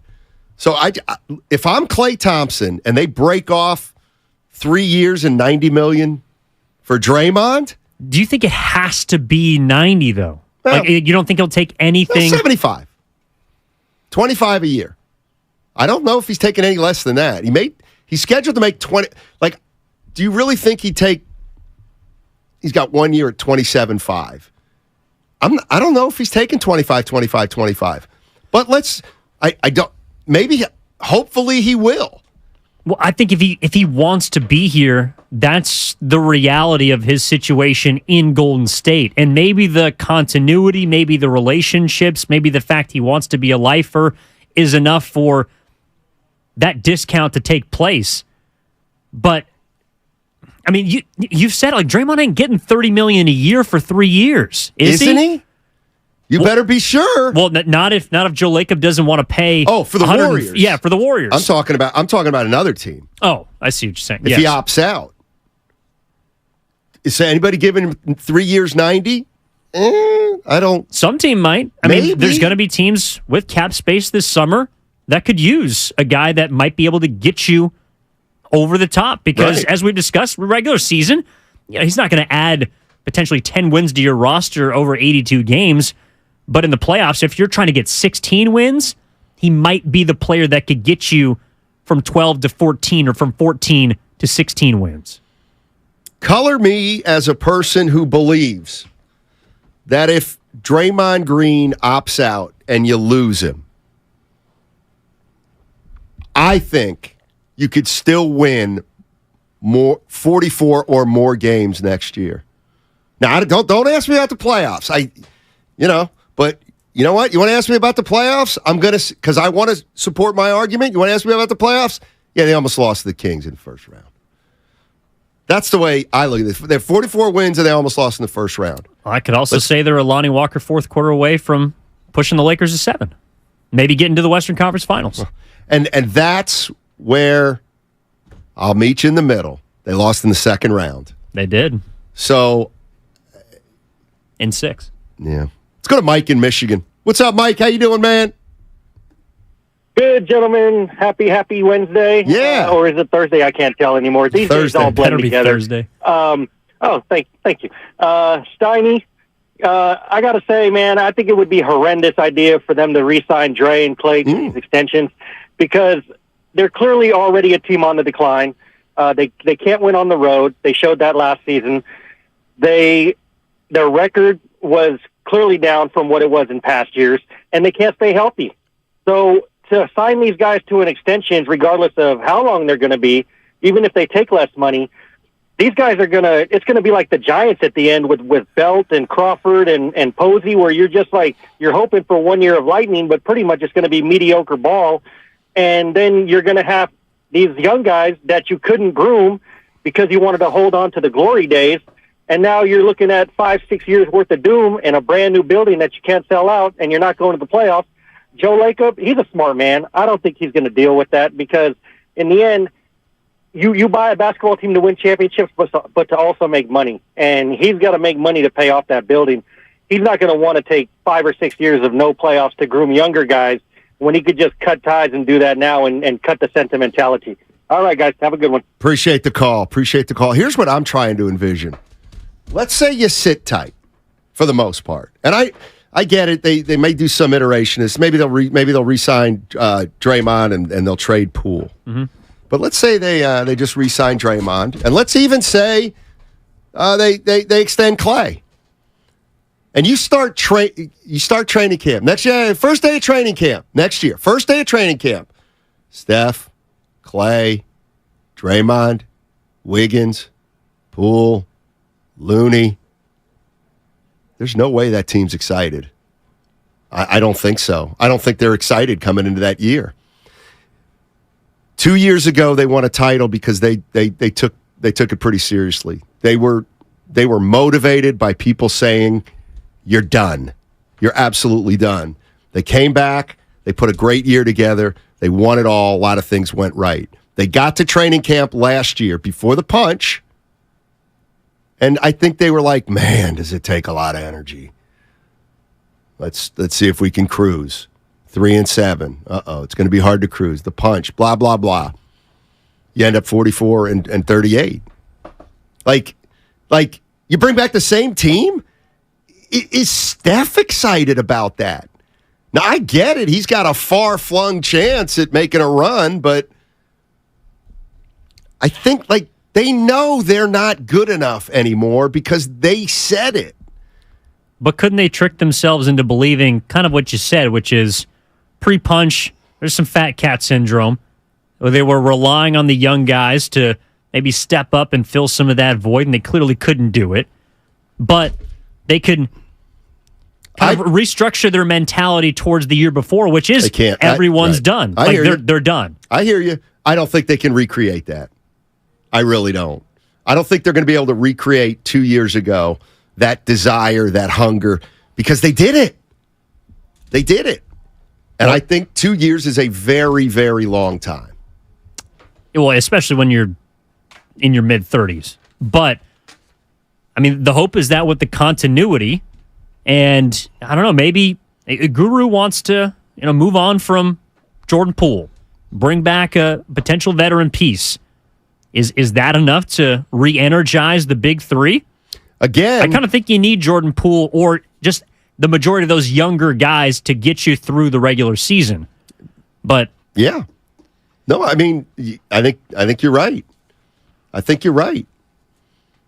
Tough decisions ahead for whoever is going to be running this team, whether it's Joe Lacob, whether it's Bob Myers, whether it's Kirk Lacob, whether it's Mike Dunleavy. Wonder what Osler thinks. Maybe it's a complete outsider. How can you ask somebody from within to blow this up? Maybe you have to get somebody. You pay them a lot of money. Who's outside. Yeah, exactly. All right, we got Scotty Osler coming up of the San Francisco Chronicle. He covered the Lakers in the 80s and early 90s, and he knows how tough it is to sustain. We're going to talk to Scott Osler about how do you combat the end of a dynasty. Segment sponsored by the Department of Healthcare Services. Life is uncertain.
they're at a huge crossroads because of just all the factors you guys have been talking about. The money, the salary caps, the players, the personalities, and all that stuff. So this is like a gigantic powder keg, man. It could just all blow up, or it could all just come together for one more final party.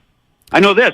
I think I like their chances next year because I think they'll bring Draymond back, and Draymond will be so motivated because he's been listening to your guys' show for the last hour. and this next season is going to be his prove Steiny wrong world over. Now, has he proven that with a 3-year contract, or did he come back for 1 year to show me? That's a big question. That's a huge question. I don't know. Maybe they'll compromise. Maybe they'll go a 2-year contract. But that's a weird. That's a strange question. But I really do think he'll be back. I have a strong feeling he will be back, and the Poole will not, because I don't think they can keep both of them. Yeah. Interesting. So it does sound like the big three are aligned to you. Now, the follow-up to that would be with Klay Thompson coming up on his deal next year. If Draymond Green is back, potentially on a multi-year deal, does that also in a hypothetical world allow Klay Thompson to sign a contract extension this offseason so that the big three are aligned with Stephen Curry and they all have essentially 3 years to try and get this thing done one more time? That makes sense, Evan, but for how much, man? That's a big question with Klay. Is he worth the max? I don't think so. It does. How does he feel about it? How much of a hometown discount is he willing to give these guys? What's his sensitivity factor? It could be Klay said, "Hey, I don't care. Just put my name down. I'll sign it. Put down any figure, and I'll sign it." Or he could there could be a lot of pride on the line. That's what's on the line in a sense. Maybe at least part of it with Bob Myers. It can't be just all about money. You can't tell me that Bob Myers, if he leaves the Warriors tomorrow, is not going to be able to eat next week. So it's definitely about more than the money. It's money sometimes equals pride, and that's going to be a big factor. Scott Alser joining us on 95.7 The Game. You can read his writing in the San Francisco Chronicle. I'm thinking back to the Lakers in the 80s, Scott, and 86, the Celtics won it. 87, the Lakers came back and won it, and I believe they won it in 88 also, and then Detroit took over. Is that correct? I'm pretty sure I got all that right. I don't memorize all those years. Outside of what happened, like kind of on the court, did the Lakers just get old with Magic and with Worthy and with Kareem? Like, what were their circumstances that you remember? And Pat Riley and West, too. Had Magic not contracted HIV, they could have gone on for another 4 or 5 years, theoretically, because he was at the top of his game. I remember at that time, shortly before that, he was talking to a couple of his writers, Magic was, and he said, and he wasn't a Kareem hater or anything like that, but Magic told us, he said, you guys think I'm pretty good now? He said, as soon as Kareem retires, you're going to see the real Magic, because I can do a lot of scoring, I can do a lot of things, because Magic was constrained. He didn't have a coach like Steve Kerr, who invented a new offense around him. Magic's deal was, you push the ball, and if you don't have the push, just dump the ball into Kareem. That's our play. That's our only play. Dump it into Kareem, and then move around and try to get a shot. So Magic was fired up. He had a lot of run left in him, and probably another year or two with Kareem, and then beyond that without Kareem. So that kind of screwed that deal up. But things change. You were talking about how, for instance, with the coaches, you guys mentioned in the last segment how there's a belief, or maybe it was one of your callers mentioned, there's a belief that the coach wears out. His voice wears thin. It gets stale with the team. And I remember with Pat Riley, I think the first year he took over, he gave the fellas were up against it one night, and he gave them this speech where, I don't know the whole beats of the speech, but he and his dad, Riley and his dad, are out in a canoe, and they have this bonding moment and this epiphany, this wonderful moment and all this stuff. And he tells this story about him and his dad in the canoe, and the guys came out of the locker room, they had tears in their eyes. They were so emotionally moved, and they went out and won the game, and I think they won the championship that year. Well, like a year later, Riley kind of pushed him too hard and kind of alienated some guys. He had another meeting, and a similar situation, and the guys came out of the meeting, and we pulled Michael Cooper aside. We said, "Coop, so what did he talk about? What did he tell you guys?" And Cooper says, "He had us back in the effing canoe." So yeah, the guy. But you know what? I don't see that with Steve Kerr. I don't see his voice getting stale with these guys. For one thing, he a completely different style than Pat Riley, who was kind of a pusher and pushed his guys too hard in some ways and was trying to over manipulate them in some ways. But Steve Kerr didn't do that. I can't imagine playing for Steve Kerr and thinking, man, I wish I had a better coach. I wish I had a coach who understood me or would talk to me or would explain things or got the game or got the life that we're in, all that stuff. It'd be hard to for Steve Kerr's voice to get stale, I think. Well, I don't think that's a factor. Yeah, no, I'm totally with you. I don't think he's got the Warriors in the effing canoe yet, but no. But I am curious because you wrote about him a couple days ago, and his contract is up at the end of next season, and I understand that it probably wasn't at the forefront considering all the questions and the offseason stuff that happened this year, but that's going to be a theme for this upcoming season. And if Draymond Green isn't there, he spoke glowingly about him in his end-of-season presser here on this station.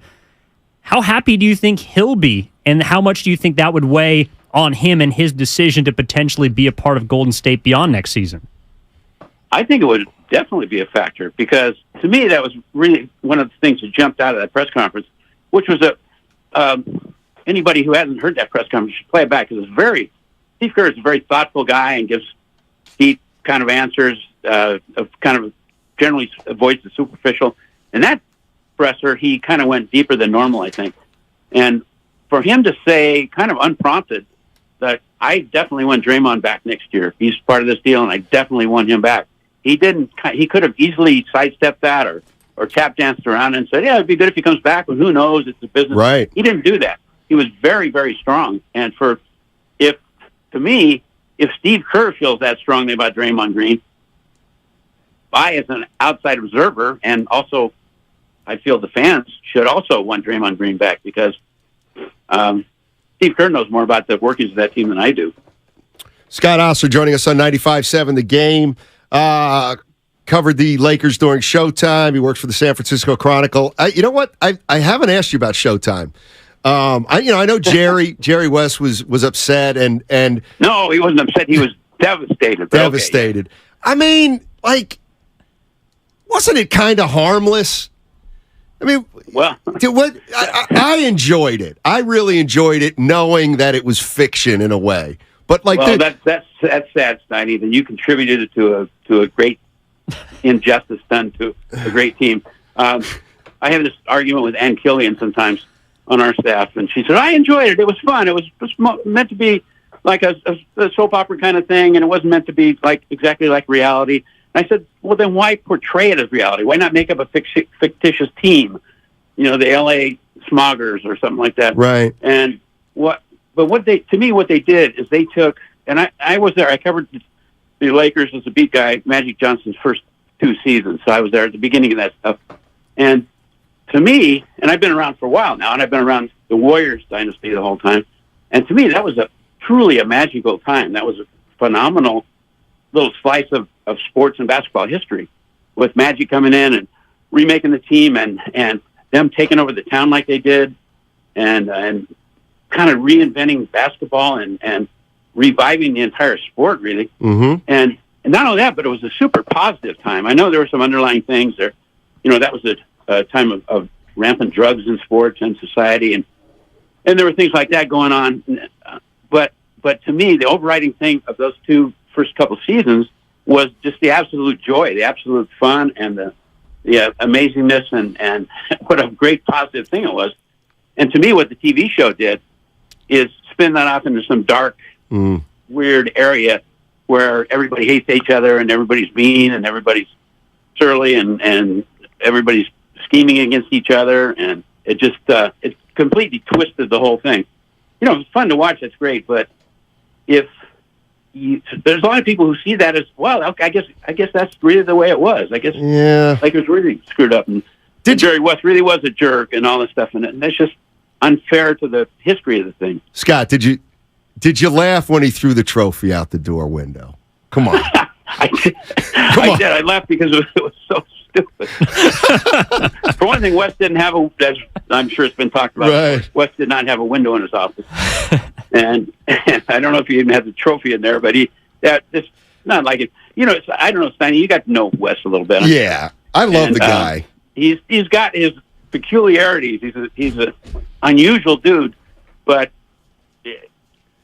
to us outsiders anyway, who are not working with him on a daily basis and stuff, enormously likable. No doubt. Phenomenal with fans. He's charming and likable, and if the average fan runs into in the supermarket, Jerry will talk to him for half an hour. Right. He's a great guy. He has great insights. He has phenomenal stories.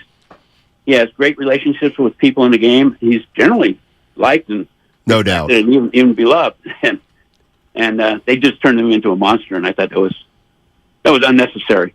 Well, speaking of Jerry West, Scott, he's with the Los Angeles Clippers. There was a report today that their general manager, Michael Winger, interviewing for the Washington Wizards head of basketball operations position, could potentially open up an opportunity for someone like Bob Myers, should he so choose to, take a look at the Clippers. I'm curious what you think Bob Myers is leaning towards right now, because it was reported last night there hasn't been extensive conversations for months now about a contract extension.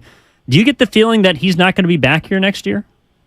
I do get that feeling, Evan, because the relationships are so tight with Myers and Kerr, with Myers and Draymond, with Myers and Steph.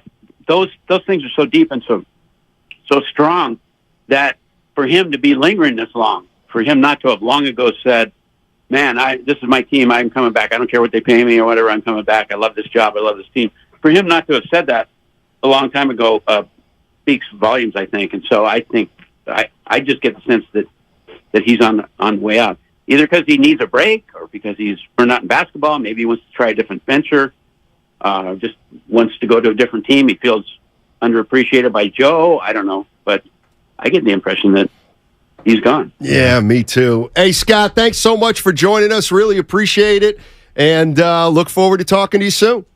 All right, Steiny and Evan. See you guys. All right, that's Scott Osler, one of the greats. L.A. Times covered the Showtime Lakers. They went to the National. That was big boy paper. Didn't last very long, but boy, did they have some big boy. What are you laughing at? The effing canoe. Oh, that's a great story. Killed me. It's a great story. And I can see Michael Cooper after we've had him on saying that. Yeah, so funny. It's a great story. Great story. I tell you what, Ed and Benicia been waiting. What's up, Ed? Thanks for hanging in there. Hey, how's it going, Matt? Going well. So real fast, I was part of the small minority of people that wanted Draymond to be traded after he punched Poole. All right. And I still stand by that. I think that the whole culture has been changed. I mean, prior to that happening, the Warriors had a reputation of having one of the best cultures in basketball. But after Draymond did the punch, they didn't handle the suspension. They didn't find the guy. I mean, it just it messed up everything. So I'm at the point, I wanted him gone before the season started. So I'm in the camp that I want him gone now. So right. No question about that, Mike. Appreciate it. See ya. Question is, can you take a step back? And how big a step back would it be? Or would it be? Would it be a step back? I wonder how fans feel about that. If Draymond Green's not here next year, but the roster is pretty much whole, because you can't get an upgrade for him. It just would look different. You would have more minutes for Kaminga. Maybe Wiggins is involved as the 4 more. Looney is your full-time center. He's playing more minutes. Do fans think that that's a better version, or that team can be equally as successful as this year's group next season? I don't think it's outside the realm of possibility that if they don't have Draymond Green, they could still win 44 games next year. Oh, but their title days are over, and this is where it's the chicken or the egg. Oh, well, then their title days are over. They're over anyway. They might be. Right. Well, you know what? And if we're going to say, let's not be too sure, though. Listen, if you say Draymond's their only chance to win it, I can say, well, that's not good enough anymore because you didn't win it. But, if you also say, oh, why can't we allow for the fact that Draymond leaves and essentially the same. 44 wins and tough first-round matchup, and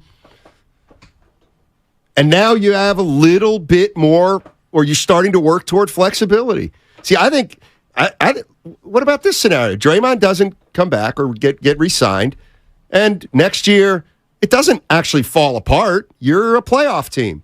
Guess what? Maybe you're 6 again. You're 6 again. You go to the playoffs, you win, you don't. In the first round, now you come back and you say, okay, that's 2 years in a row where we won a round and then we lost a round. We've got Draymond's gone. It didn't fall apart. We're not quite as good, but it didn't fall apart. And now we have a decision to make on Clay. And guess what? Maybe Clay wants to leave at that point. But $42 million is coming off the payroll too, which is not insignificant. And I know, people might say you're changing your mind because I kind of don't think they're a playoff. I don't think they're a title team with or without Draymond at this point. Well, and there's going to be a lot of, honestly, flip-flopping this summer depending on what happens. And it first starts with Bob Myers. But my next question would then be, are you in the canoe with Scott Osler about Jordan Poole not being here next year if Draymond Green comes back? Because that's something where the coexistence of the two, I believe, can be remedied. Guru doesn't feel that way, and I'm curious what you think about that. If there needs to be a change of scenery for Jordan Poole, that's one where I got to acknowledge the team knows way more than I do about whether it's irreparable or not. I'd be real scared of re-signing Draymond and then trading Poole. And again, if you re-sign Draymond and you trade Poole, you're not making any headway into your salary issues. Unless the player you get back for Jordan Poole's only got 1 year left in his deal. Or 2. But that savings still won't come for a few more years. Yeah, and the odds would be that player, as an expiring contract, would not be as good as Jordan Poole because right. Why would they trade him then? Exactly. Sean's in Richmond. Hey, Sean. How you doing? Sean, Richmond. Let's go to Oscar. Oh, Oscar. Oh, we're just going to go to Oscar. We'll go to Robert. Robert's in San Jose. Hey, Robert, how you doing, man? Pretty good. Getting ready to head to my daughter's graduation next week. Do you think after Jordan Poole did what he did in the playoffs, he kind of sulked, he became the fourth or fifth guard, do you think Steph trusts him and Kerr trusts him after he eventually got benched?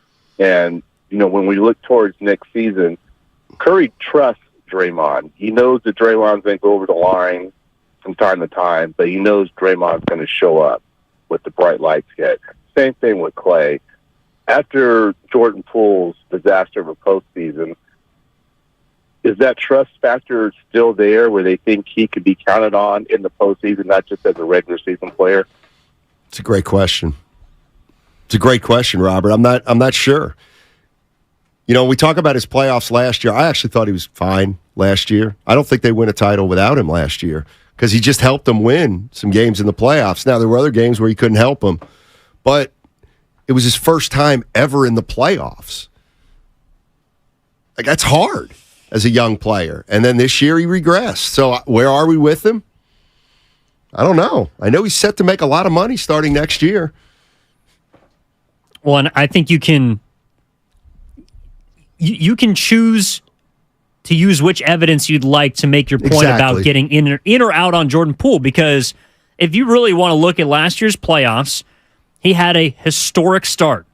No one put up the kind of shooting numbers efficiency-wise that he did in the first round against the Denver Nuggets for a first-time player in the playoffs. But if you look at those numbers throughout the postseason, they precipitously fell off the further they got deeper in the playoffs. Now, he had some big shots in the finals. Of course, that buzzer beater at the tail end of the third quarter in the closeout game in Boston hits that big three against the Celtics. But the rest of that series, at times, kind of got played off the court a little bit. And we saw him not be able to contribute against Sacramento as much, and then he only had one good game against the Lakers of those 6. So it just depends on which prism you're viewing Jordan Poole through. Do you think that he can get back to the player he was during the championship year, in which he can build off of that?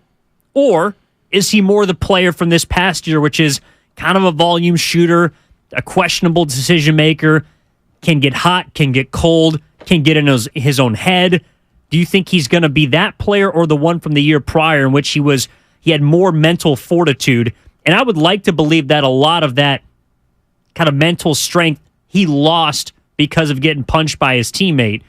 And I think he's also, with enough time this summer, stepping away from the mic, stepping away from the team, can go into, whatever type of, self-reflective state that he needs to and get back to where he was. Because to me, Jordan Poole still has a future here in Golden State. And I think he can coexist with Draymond Green. And I think if the Warriors are going to try and run this back and win a title, I think Jordan Poole gives them the best chance to do that. We play a little, by the way, Jordan Poole going to be 24 years old in June. 24 years old in June. And I think this is where we're being a little too hard on Jordan Poole. And here's why. We have to remember he wasn't the 7th pick in the draft. He was like 27 or 28, whatever 28, it was. Yeah. 28. He stunk. He worked. He got better. He became a viable player. He became an important player. And then he struggled this year. Maybe it was because of the punch. Maybe it wasn't. Maybe it was a fact. Maybe it had to do with a lot of things. And you paid him. But you paid him. So to me, with Jordan Poole, you really don't have a choice. I mean, can you really get value for Jordan Poole? I don't know. What does even value look like? But again, you're not going to trade Jordan Poole, I don't think, for a player that also has a contract of $140 million total. Now, again, you might get a player with 2 or 3 years left instead of 4, and then you'll save some money on the way back end. But I think they need to start addressing that immediately, and we'll find out. We'll find out because I think this offseason is gonna prove whether the Warriors are serious about tightening the belt or not. 888-957-9570 is the number. Thanks to Scotty Osler. He was terrific. 888-957-9570. Your calls are welcome. Hey, this Monday, we got this Warriors Summit going on, and it's going to be a lot of fun at Buon Vino. Buon Vino is a new place in Walnut Creek. I'm going to be there. Butcher, Guru, Willard Dibbs, John Dickinson, Bonte, the whole crew. We're going to be there from 4 to 6 on Monday. On Monday, from 4 to 6, we're doing our show live from there with all the hosts. The address again, 1501 North Broadway, Suite 138. That's 1501 North Broadway, Suite 138. Again.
go. Steiny. You know what Bill Walsh said? The legend himself. You know, we all love that phrase, but nobody really wants to pull it off. You really don't want to get rid of guys a year early, even though it sounds good. 888-957-9570. Matt Simons along with Evan Giddings today. Guru will be back. He'll be here when he's here. He's on vacation right now, but it is funny you mentioned that because if you were Bill Walsh, right, you thought it was over actually in 2022. So you would have pulled the trigger in 2021. If you're really... And who knows, that maybe they would have been rebuilt by now. Yeah. Maybe imagine one less title, but we'd be like, wow, we're going to compete for the next 5 years. One less title, one more James Wiseman. Who's to say? One of the Twitter follower of mine, Scott Matthews, essentially said, if you trade Draymond, or Draymond's gone, the run is over. All right, let's define what is the run. Does the run include a championship? Because if the run means championship, then I think it's over already. How did you define the Celtics run in the 80s or the Lakers run in the 80s or the Bulls? I guess the Bulls came to a conclusion, obviously, in the end of 98, so that's different. But so Celtics won in 86. They lost in the finals in 87. They lost in the Eastern Conference Finals in 88. And then Bird got hurt, missed the whole season, and it was pretty much over at that point. So someone on the text line brought up while we were talking to Scott Ostler about the Lakers dynasty that they made the finals in 91. They did. So would you consider that the official end of the dynasty? Do you have their franchise index up? The Lakers? Yeah. 1 sec. Because I forget what they did in 89, 90. 89, they lost to the Pistons. 89, they lost in the finals. Yeah. 90, they lost in the second round. And then 91, they lost in the finals. But their last title was 88, so 3 years before their last one. And how do they feel about getting to the finals and losing in 91? Well, they're up 1-0, and then they lost 4 straight to the Bulls. So, no easy answers. Under Mike Dunleavy Sr. Yes, sir. By the way. Yeah, there you go. 888-957-9570. Hey, let's go to Boo Boo. Boo Boo. In San Jose, he said he's bringing everybody back. I'm not here to say he's wrong. I'm just here to say you better be careful. What's up, Boo Boo? What's up, man? Hey, look, at the end of the day, if I'm Joe Lacob, I re-sign Myers, I re-sign Kerr, I keep everybody intact, including Jordan Poole. Okay? Because the thing that we ought to know is this. You got to learn from your mistakes. And I think Jordan Poole deserves that. I think he deserves another shot to get it right. Draymond. Gets it right, then what happens is my boys can retire and they can leave the Warriors franchise in good hands. Thanks, fellas. Big. That was one of those yada yada yadas. Boo-boo. You know what I mean by yada yada yada? It's a Seinfeldism. George was in a relationship with a woman, and she used to say yada yada yada to just gloss over huge things like, so my ex-boyfriend came over last night and yada yada yada. I'm kind of tired today. You just blew my mind. So that's kind of what I heard there from Boo Boo was, we bring everybody back and yada yada yada yada. We're rolling in 3 years. Jordan Poole deserves a second chance. So does and Draymond deserves. Well, Draymond's on like his 6th or 7th chance. Steiny, Poole can be traded for Lonzo Ball, and we're back on track. No other change needed. Oh, that's great. Bringing the guy with degenerative knee issues. Yeah, I mean, health isn't it. See, the difference, the problem with that 408, from my point of view, is I do think they need more than that. That's me. Joe's in San Jose. Hey, Joe, how you doing? What's going on, my man? Steiny. How are you, man? Let's get to it. Draymond. Draymond is going to come and he's going to say, I want 90, whatever he says he wants, right? Mm-hmm. Just like Apple did to Dr. Dre with his headphones. Mm. He came out too ahead of the game, and they told him, all right, we're going to settle for 6, but now you're taking 3. Draymond's going to have to take a cut because he acted out, and that's going to be your punishment. Now, for this team to win a championship, it's like playing your big brother when you were little, man. You got to get somebody that wants to play physical. Uh-oh. Joe, we lost you. I like where he's going, though. This is an interesting, isn't it? 415, you can't buy chemistry, and the chemistry of the Warriors is broken. Okay? Can the chemistry be fixed with a trade of Jordan Poole? I got to tell you, it bothers me even saying that. And I'll tell you why. Because you're making it sound like, not you, just people, making it sound like Poole's the issue. Poole's the sole issue. Come on. So much bigger than Jordan Poole. I mean, I guess nobody's saying it's all on Jordan Poole, but there's some people. Well, probably not the majority, but I also think when you look at Jordan Poole, it's also the same reason why if there's any moves to be made, I don't think you can include any draft capital at all because you don't know where this thing is going to go. You could get back to the championship potentially if you run it back, but this thing also could spiral in a worse direction than it did this year, and you have to account for that. So, I mean, the primary reason I wouldn't move off of Poole is because he's ideally supposed to be a part of the next iteration of this franchise. Same reason I felt strongly about Wiseman at the time. He's no longer here. That's done with. Jonathan Kaminga, I wouldn't want to trade him. To me, that's your future right now. That's your immediate future outside of the big three. And to just simply do away with that to try and maximize a team that got to the second round this year and has aging superstars, that's a dangerous game. Maybe, I think this is part of it too, Evan, and it's just the way I think.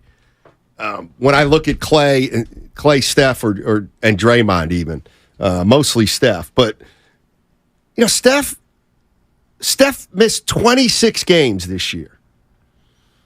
The year before, he missed 18. The year before, 19. I mean, why would you expect? Like, the only way you re-sign guys to keep them around, to me, is, can they give us 68, 70 games a year?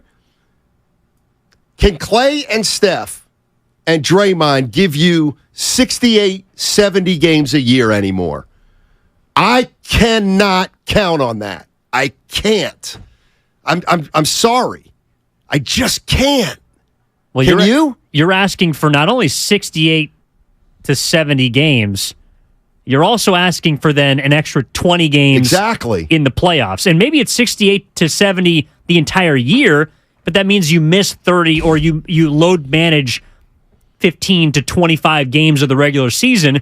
And we've already seen if the Warriors don't have their full complement of pieces this year, then you're looking at the fight for the 6th seed because they were a couple wins away from being not only in the play-in tournament, potentially out of the entire picture.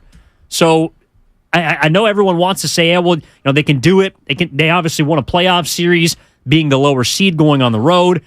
I think that to Draymond's point, if the punch didn't happen, the chemistry would have been better. I don't know if that means they're still playing or they win a championship because I think the Lakers are a good team. But the regular season, and Steve Kerr said it is important. Now, he referenced that in talking about the chemistry, the relationships, but also building habits. And those habits lead to wins. That's why I felt like the regular season did matter this year and was a reflection of where they eventually ended up. How about this? If you're telling me the regular season's important, how the hell can you bring all 3 guys back? If the regular season's important, like I'd almost Kerr say the opposite. Because if the regular season's important, to me you got a problem with a 35, 33, and 34-year-old. Like the reason to me, you got to do it. You got to try to do it like the Lakers. But I'm not sure they can do it that way either. But Steve Kerr could also say the regular season is important. And yes, Stephen Curry did miss, 26 games this year? But Klay Thompson gave you 70, and he didn't play half of the year, those back-to-backs. So he probably would have been, optimistically around 75. Draymond Green played 73 games. Now, if you don't trust them to play that amount of games in the future, I'll hear you. But Steve Kerr's probably looking at the regular season and saying, well, maybe actually we can get 68 to 70 games out of those three guys. 408, when you jump on the Comcast business text line with this kind of tone, well, then you do open yourself up for criticism. 408 says, you read every other lame take, but not a sensible one like mine. Jordan Poole and Jonathan Kaminga for Crazy Eyes and Holiday. Crazy Eyes, I'm assuming, is Bobby Portis. What are you, high? Aaron Holiday? Drew Holiday. Justin Holiday? So let me get this straight, 408, because the Bucks right now are in the business of keeping the Golden State Warriors alive. So you're going to give them somebody who's completely unproven in Kaminga and somebody who has completely regressed in Jordan Poole. You're going to get one of the best role players in the NBA who might even be better than a role player in Bobby Portis. And then, as Bob Fitzgerald likes to say, and, oh, by the way, you're going to get Drew Holiday, who, while he is aging, still is one of the best defenders in the NBA. Sounds good to me. Just say no, Nancy Reagan. Was that from yesterday? Was that from yesterday? I've never heard that one before. I didn't hear that one either. Goo! We miss you, buddy. Mark's in the Creek. That's where we're going to be next Monday at Juan Vino, 1501 North Broadway. Suite 138. Hey, Mark? Yeah, hey, how's it going, guys? Ooh, you just snuck in there. How you doing, man? The pump fake. Pretty good. First-time caller, and I absolutely enjoy you guys' show every day. I listen to it, and this is what I'd like to point across about the Warriors right now. I'm actually a season ticket holder. I go to a lot of the Astro home games, and with the team that they've got right now, especially the bench, I don't think that they're anywhere near a championship team. And I think the only way with the team that they've got now, that's with Stephen, Clay, and Draymond, getting older, what they are, they're going to have to get a body in there that's going to be able to score, maybe a couple of guys, and they're going to have to get bigger. They're going to have to get a big man, in my opinion, to be able to compete with these other teams in the Western Conference, because with the size and that they've got right now and what I've seen so far from the games that I've attended, they're getting killed in the paint, and they need to have a good force rebounder. And I think that with the young guys that they've got right now, I think Jordan Poole has got an opportunity to improve. I think they should keep him. Kaminga, I think they may possibly use him in a trade. And if they do, I would go after a big man definitely, because Steph, in my opinion, he can't carry that team on his wings every single time he's out there. He can't put up 45, 50 points and expect them to win.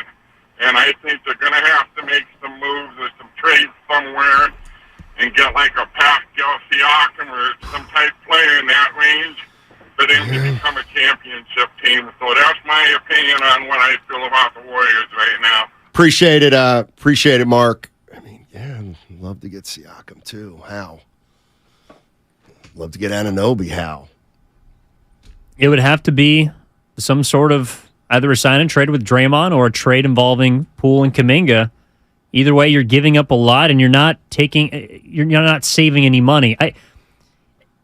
If Joe Lacob green lights a $400+ million bill, which I think you have a hard time envisioning, I do as well, but then I think the most logical lane for the Warriors is to run it back in a sense with everyone. And how about this? You fill in the holes with some bet minimums and draft picks. Say you're season ticket holder. Quionis. What? Say you're a season ticket holder. By the way, 408, I'm messing with you. I like you. He's the guy who texts. Say you're a season ticket holder. He's smiling. And you got 41 games, and your seats are, let's see, if they're $100 a game, that's $4,000, right? It's optimistic. $200 a game is $8,000. Let's say you got $500 tickets. Mm-hmm. So that's 500 times 40 is $20,000. Let's say you're throwing out $20,000 for a season ticket somewhere. Sheesh. And the Warriors and Joe Lacob, this offseason, Joe Lacob goes, well, we brought Bob Myers back, and we're bringing Draymond back, and we've re-signed Clay, and we're running it all back, and your season tickets are now going up another 25%. I don't know that I'm excited about that as a season ticket holder. But he's going to have to raise prices because the payroll is going to go up a few $100 million. And you're paying for nostalgia, basically. I mean, I still think that team could compete and potentially, with some help, you fall into a favorable path in the playoffs. You regain some of that championship pedigree that wasn't there this year. Wiggins gets his head right. Poole gets his head right. Clay gets his head right. Draymond figures things out. Curry maintains his status as a top 5 player. Like there is a path. It's just, again, is the dip worth the chip? Like, are you willing to fork over that kind of cash for the possibility that you might lose even more games than you did this year? Does anybody else, when they're looking at what the Warriors should do, think to themselves, well, those guys are getting older, so we have to allow for the fact that they're going to get hurt and they're not going to play as much? Or do we say, no, we know all that, but the only thing we can do is roll the dice? I don't know how you can think like that, though. What do you mean? Well, because they all have injury histories now.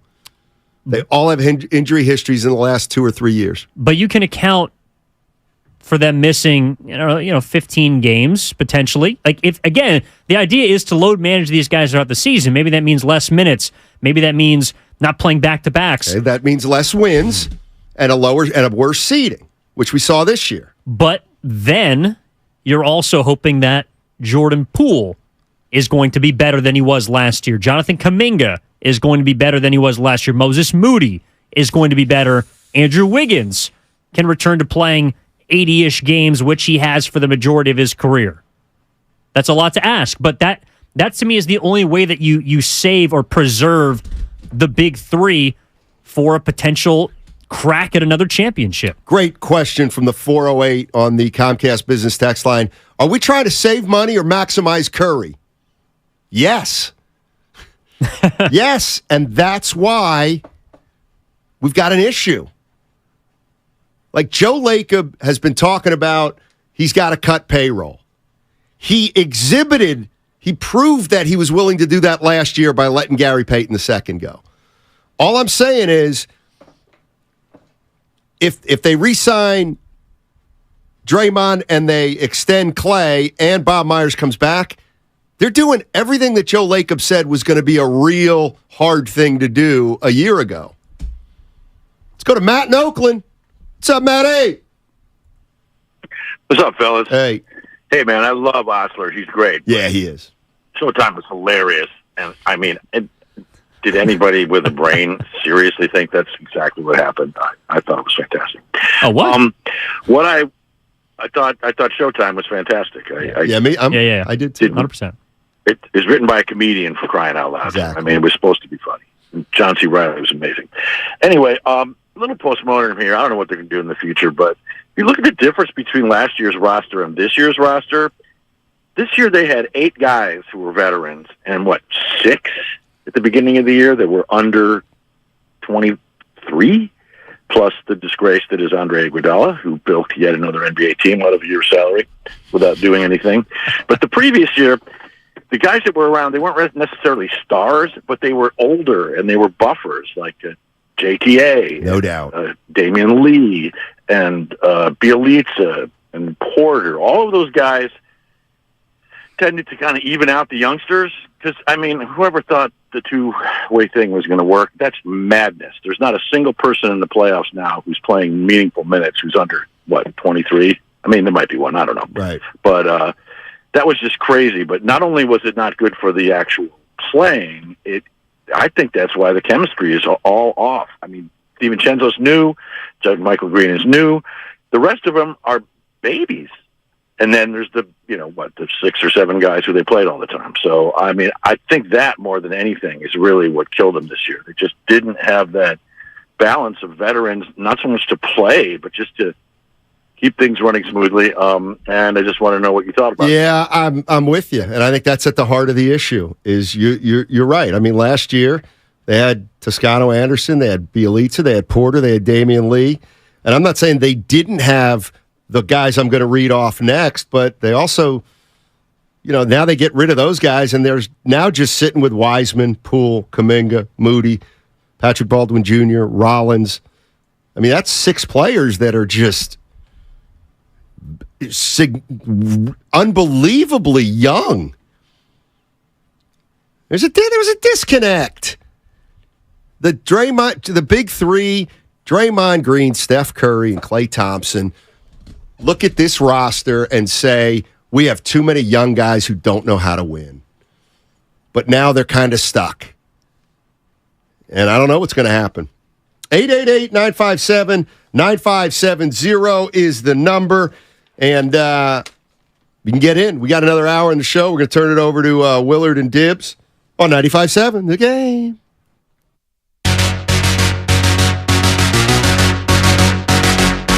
The Warriors offseason has begun. The questions are endless.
Now, back to Steiny and Guru on 95.7 The Game.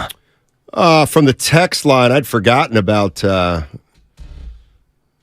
this, but and I don't want to sound like it's all doom and gloom. I mean, no, never that. I think they still have their eyes on Guy Santos, right? I think Justinian Jessup is still. I don't know about Jessup, in but their sights. Santos, second-round pick last year. I mean, he's getting his work in Brazil, in the G League. What do you think about this idea? Mm-hmm. You know, the Warriors do have the 19th pick in the draft. Go get that kid Mahaney from St. Mary's and develop him because he's got a shot. He's got a shot to be Bird-like. Hasn't declared yet. Also, Bird-like. Oh, Larry Bird-like, right? He's about 6'5" right now, right? 6'3". Oh, he's going to get to be about 6'7", 6'8". Steph's only 6'3". Hey, that's what I mean.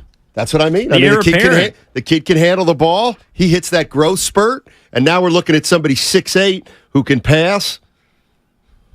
I mean, they got it right in front of him. They just got to pull the trigger. Let me tell you something. The Warriors give Mahaney a wink. He'll declare. God's a Gale. Just got to talk to him. Exactly. What does? Let's go to City Boy. Hey, City Boy, how you doing, man? What's up, guys? Good. All right. How you doing? Good, man. Man, the Warriors are really at a crossroads here. It's I think it's kind of exciting. I mean, I'm not doom and gloom about it at all. I will say that I'm lamenting the possible departure of Bob. I mean, absolutely love Bob, and it'll be sad to see him go, assuming he does. But I think in some ways the Warriors are in the perfect spot because Draymond and Clay are clearly not the players they were. And you essentially can have $70 million coming off the books by the end of next year, But I think, I'd like to see them try and talk Draymond into opting in and say, hey, let's take one last run at this. Because if they did win a chip, so if you brought him and Clay into a room and said, look, we're going for it next year. We're going to trade the young guys. We're going to try and get you some veteran help. And we're going to try and win a chip next year. If they do, their value is going to skyrocket in the offseason next year. I realize they're a year older, but I think you could pitch it to them as though it might be what's best for them too. So maybe you do have that one last run at it. And if they don't go for it, I mean, you let Draymond walk and you either try and trade Clay because, $42 million is a lot, but he's an expiring contract. And a team like Dallas, a team, maybe Minnesota, somebody that could really use shooting, you might be able to flip him and you try and bring back some pieces. If you trade Kaminga, Clay, and Poole, you might be able to walk away with, a couple of good players. Maybe you get like a Terry Rozier. Maybe a Karl Anthony Towns is available. I mean, there's myriad possibilities, right? But anyway, I'm excited for this. It's going to be fun, and we'll see what shakes out, fellas. Appreciate it, City Boy. I mean, I'm glad City Boy said it because, I am too. Excited? Yeah. It's gonna be. I mean, I'm interested. They're in a pickle. Yeah, I don't know if I'd be. So I want to see how they make do, and the reason and here's the thing about City Boy that I know him. We know City Boy. We do. You know why he's excited? Because he's a fan who doesn't think just because they're a Warrior fan they get to win it every year. He's been around when they haven't won it. This is a transition. If they embrace it, maybe they can make something happen that 3 years down the line we're having trouble envisioning, but it's working. I'm more fascinated with where this thing is going to go than excited because it's not going to be the same. And as a fan that's watched this team for a decade, I know it's not. Even change is not good. I thought change was good. It can be. No, I think it's good. Well, times change. People don't. But tough times don't last. Tough people do. Yes. But I also think that the Warriors they've experienced, as fans, experienced such euphoria for a decade. I don't think it's... Right, so be a little patient. How about a little patience? For what? For starting to move off the past and moving toward the future. But if you have experienced what the Warriors what they were before this dynasty, then you would know that for 40 years, they were essentially irrelevant outside of a couple of, semi-exciting seasons. So why would I be excited for that? Because that's where they were before. But you're assuming they're going to not be very good. In the immediate, yes. Well, why? They're going to have Steph Curry and Klay Thompson next year. Because we've already discussed that even with Draymond Green, you don't think they're a title team. So that's correct. But they can still make the playoffs. They could be more exciting next year than they were this year. I think they could be more interesting because I noticed nobody's pushed back on that. What I've said is that I'm not minimizing Draymond Green's importance. However, what I am saying is if you took Draymond Green off the Warriors, he opts out or whatever, he's no longer a Warrior, I think it is within the realm of possibility to win 44 or more games next year. What do you think is more likely to happen? They win 50 games without Draymond Green, or they win 38 games without Draymond Green? It's a close one. Believe it or not, that's the way I think. No, I agree, but it's like I think Draymond, like if he's not here next year, maybe in fact chemistry was the biggest issue, and him being gone allows everyone to fall back into the kumbaya state before. Hey! But he also could be worth 6 potential games in the opposite direction, and then you miss the playoffs completely with Stephen Curry still potentially a top 5 player. I wonder. But then Steph Curry ain't a top 5 player if they don't make the playoffs just because Draymond Green left.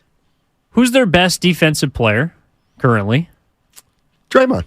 What was their biggest issue this year? Size. On the road. And size, age, and perimeter defense. Yeah, trying to get a stop. Yeah. They couldn't do it. Right. So if you lose your best defensive player, wouldn't that logically mean that you are going to have a fall off? In theory, defensively, you will, yeah. I just don't know how they can make up that gap because, again, it's not like if they were under the cap, if they were around the cap, if they had flexibility and were able to move off of Draymond and not even upgrade the position, but bring in a different guy that can, to Guru's point, do similar things, or a perimeter player, and you can kind of evolve. You can move into more of a 4 shooters around 1 big instead of having 2 bigs on the floor or 2 non-shooters on the floor like they've had and been successful with, then I'd hear you, but they cannot upgrade. Like, you're essentially losing him for nothing. If you choose to not pay him or he chooses not to opt in, you're not getting any better at that 4 spot unless you're going out and trading Jordan Poole or Jonathan Kaminga. And I would say you're not getting better at the 4 spot anyway because he's declining. No, but you're getting worse at the 4 spot if he's gone. So I think you're getting worse at the 4 if he comes back because he's declining. But that's to me, that's such a different gap that we're talking about. It is. I think you're right. Draymond Green starting as opposed to Jonathan Kaminga starting, or maybe Wiggins slots up and you figure something out. But that to me is a significant, a large enough gap that right now, if your margin for error of making the playoffs is 3.5 games like it was this year, then I am worried about them making the playoffs without Draymond Green. Okay, and I'm saying, okay, fair. Then admit they're not even close to a championship team even with him. Yeah, I mean I think that's what everyone's trying to figure out right now. It's no doubt. I mean, like you said, there's no easy choices here. Dirty's in Alum Rock. What's up, Dirty? How you doing, man? Hey, what up, Steiny? I agree with you on this one about the excitement of this offseason, especially what one of the other callers had said about what we're going to do to retool. I think that gut punch from the Lakers, I hate to say this, but I think that gut punch from them was actually kind of good, especially the way things were going. If it comes down to it, I had a lot of fun with that Steph season when we were basically the Santa Cruz Dubs with Steph Curry. And I enjoyed the heck out of that. I mean, I loved every little bit of it. I hated to lose, of course, but I knew that we would be back. And I can kind of see that same thing happening here where it's kind of like a wake-up call. If we bring all the guys back and run it back, that'd be lovely. If we had to choose between Draymond and Poole right now to maximize Steph, I know having a defensive 4 or an offensive 4 for the Warriors would be, it's just night and day. So bringing Draymond back, more importantly, for the defense, but not for the offense. And also, guys, what I wanted to bring up, too, just bring some young hustlers around these guys, like DV. Bring a couple guys like DiVincenzo that are hustling, that are just going to give it all on both sides of the ball. And one more thing, as a referee, I love the way that Kerr, kind of mentioned it but didn't blame it, because the new slogan going into this year, and I got a lot of Laker fan buddies that are listening to the show and that had even told me this, they thought they got away with one. I say, cheated, not defeated. Let's get it back next year. Let's go. Appreciate it, 30. Well, I do have some bad news about DiVincenzo. The most the Warriors can offer him next year is $5.4 million. God! Well, who's going to give him more? Maybe. DiVincenzo's not a $7 million a year player. Probably. He probably is. To someone, I think he is. I mean, but again, this is, does he want to be back with the Warriors? I mean, he signed that deal to opt out and then to get a bigger paycheck. I agree. Bobby Marks, ESPN, former general manager, was on this morning with the Morning Roast. Here's what he said. Bobby Marks. Yeah, I would probably look at Jordan Poole. I mean, Steve Kerr said it yesterday. I mean, I think he's got tremendous value to this roster. I don't know how much value he has to another team. I mean, I think that's going to be the interesting thing as far as if he went out and became a free agent. I don't know if he's getting $25 to $30 million from Detroit or San Antonio or Orlando or some of those other teams here. But yeah, I think I'm keeping the three players. I'm keeping Wiggins, I'm keeping Looney, and I'm seeing what I can get for Jordan Poole out there. I think the interesting thing is, as you guys know, like Kaminga was supposed to be the guy, like the next guy in line, right? Right. Like that was the goal all along. When they basically had two sets of rosters with the veterans, and then you had Wiseman, Kaminga, Moody, Poole, right? Like that was the next layer of players when Draymond gets a little bit older and Thompson gets a little bit older here, and that plan has kind of gone out the window a little bit here. A little bit. Out the window. From the 20th story or from the 4th story? It's a different level of fall. It doesn't have to be. Why? Because if you're going to allow for the possibility that this group, essentially as is, could come back and win a title, all right, then you have to subscribe to the theory that, you know what, you could start the transition, Draymond can leave, and it won't be a disaster. That's every bit as reasonable as thinking the Warriors are going to win it. I think it's even more reasonable. I think it's more far-fetched to think that the Warriors are going to win a title next year as is, as opposed to, everything's going to fall apart next year because Draymond doesn't come back. And now we're not only not a contender, we're a 29-win team. No. I don't know if the Warriors fall apart if Draymond leaves, but to me, they end up more in that kind of playoff purgatory where they're where good they were enough. This year. No. Oh, no? What? Yes, they lost in the second round, but they were 6th best team in the conference.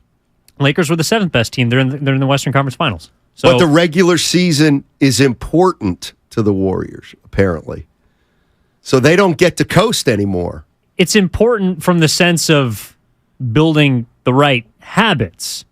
As far as total wins, I got the feeling from listening to Kerr that it was more about finding an identity, a rotation, all things that pretty much escaped them the entire year, especially when you look at the 11-30 record on the road, as opposed to we're a 44-win team. I don't know. Could just be me. Bobby Marks set out the future and kind of laid out where the Warriors are. And you tell me if there's optimism, if there's room for optimism here. Well, you're not going to be able to really sign players outside of, retaining your own, and you're not even going to be able to really probably retain Dante DiVincenzo, who's got a player option, just because you're limited as far as what you can pay him as far as for his next contract if he decides to opt out. Yeah, you got the veteran minimum exception, you got your first-round pick. I mean, that's kind of the reality of it as far as what you're looking at as far as, the openings, as far as, I guess, from a bench standpoint. Fortunate thing is that you can bring back Draymond, of course, and, exceed the cap if you want to do a long-term contract. You'll have to figure out what to do with Thompson, who's on an expiring contract. That the payroll is going to be north of $400 million no matter how you split it up. if Golden State elects to kind of go down this path, they'll feel a lot of pain next year. I mean, that's the reality of it here, is from a financial cost, from a draft pick cost, from a roster building cost here. So there is a little bit of leeway right now, but not much. Klay Thompson and Draymond Green got to take a pay cut. Got to. But I don't, and I hear you, but I don't think they could take enough of a pay cut for it to manifest itself in any kind of cap space in the near future. No, it'd be really steep, and you'd be largely with the same roster. I mean, look. Also, the end of the season's roster wasn't the same from the beginning, and moving on from Wiseman to Kerr deciding you don't want to include the quote-unquote second timeline in the scope of the season, and they are at a crossroads. They are who we thought they were. Not champions. Not defending champions. Couldn't Dre walk, and instead of us being forced to pay $28 million, we get a Jay Crowder? No, I mean that's basically what Bob Marks said. You can't. That's the problem. Get a guy. You can't let Draymond walk and get anybody. You'd just be saving essentially $150 million in salary and luxury tax. Which that's a lot of money. Yes, it is. Bobby Marks, what's going on with Bob Myers? Bobby Marks. I mean, it has a tremendous impact. More about his relationship, I think, with the players on this roster, whether it be Curry, Thompson, certainly Draymond. There's a good infrastructure, I think, in place if he does leave, if they're going to, I guess, promote within, whether it be, I guess Mike Dunleavy Jr. would kind of be the next man up here. But yeah, I mean, anytime someone who's been with an organization for, 10 plus years, and as I said, has, played a primary role building the roster, cultivating relationships here, his relationship with, certainly with Steve Kerr, I think it probably changes, the dynamics a little bit here as far as maybe how things are built going forward here. The fortunate thing is you've got, Curry under contract for the next 3 seasons here, and I think that's why there is still a priority to, I guess, retool this roster, not tear it down. Bobby Marks, ESPN, former general manager. Well, so Steiny, let me play the role of the fan, because I know sure as hell you're not one.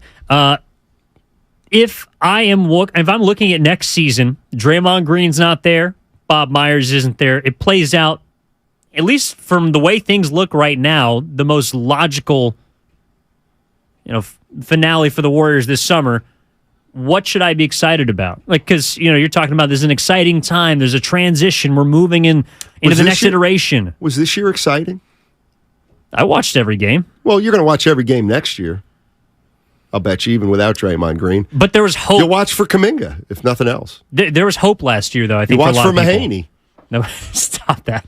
Warriors going to draft my sword, Mahaney from St. Mary's, number 19. He's going before 19. I mean, you're also going to watch for Patrick Baldwin Jr. Jonathan Kaminga? Yes. What if he does? He's not out of the doghouse. He's not playing. That's why it's Kerr's job to win games, not to coach kids. And I don't know why we're not looking at it like this. Why don't we put the rat on the table? Do you have that reader? Sponsored by Atco Pest Control. Go to atcopestcontrol.com for all your pest control needs. Look, you're not going to re-sign Draymond Green and then keep Kaminga around. Otherwise, we're going to go through a whole nother year next year of why doesn't Kaminga play more? Well, because Steve Kerr trusts Draymond Green and Kevon Looney and Andrew Wiggins and, God forbid, Anthony Lamb again more than Kaminga. I'm not saying you cater to Kaminga, but you also can't seal him off playing time. Or if you do or want to go that route, then move him. Then re-sign Draymond and move Kaminga. You can't re-sign Draymond and bring Kaminga back. That, to me, does not make sense. So if you re-sign Draymond, yep, you could package Poole, Kaminga for your guy like OG Anunoby. Sure, why Defensive not? Upgrade? Why not? Sure. Doesn't move the needle enough for you? No, I like him. He's fine. Title contenders? No. Because they have no bench at that point. Well, they didn't have a bench this year. Or at least they didn't use one. True. And they didn't get very far. No. Let's go to. Appreciate all the calls.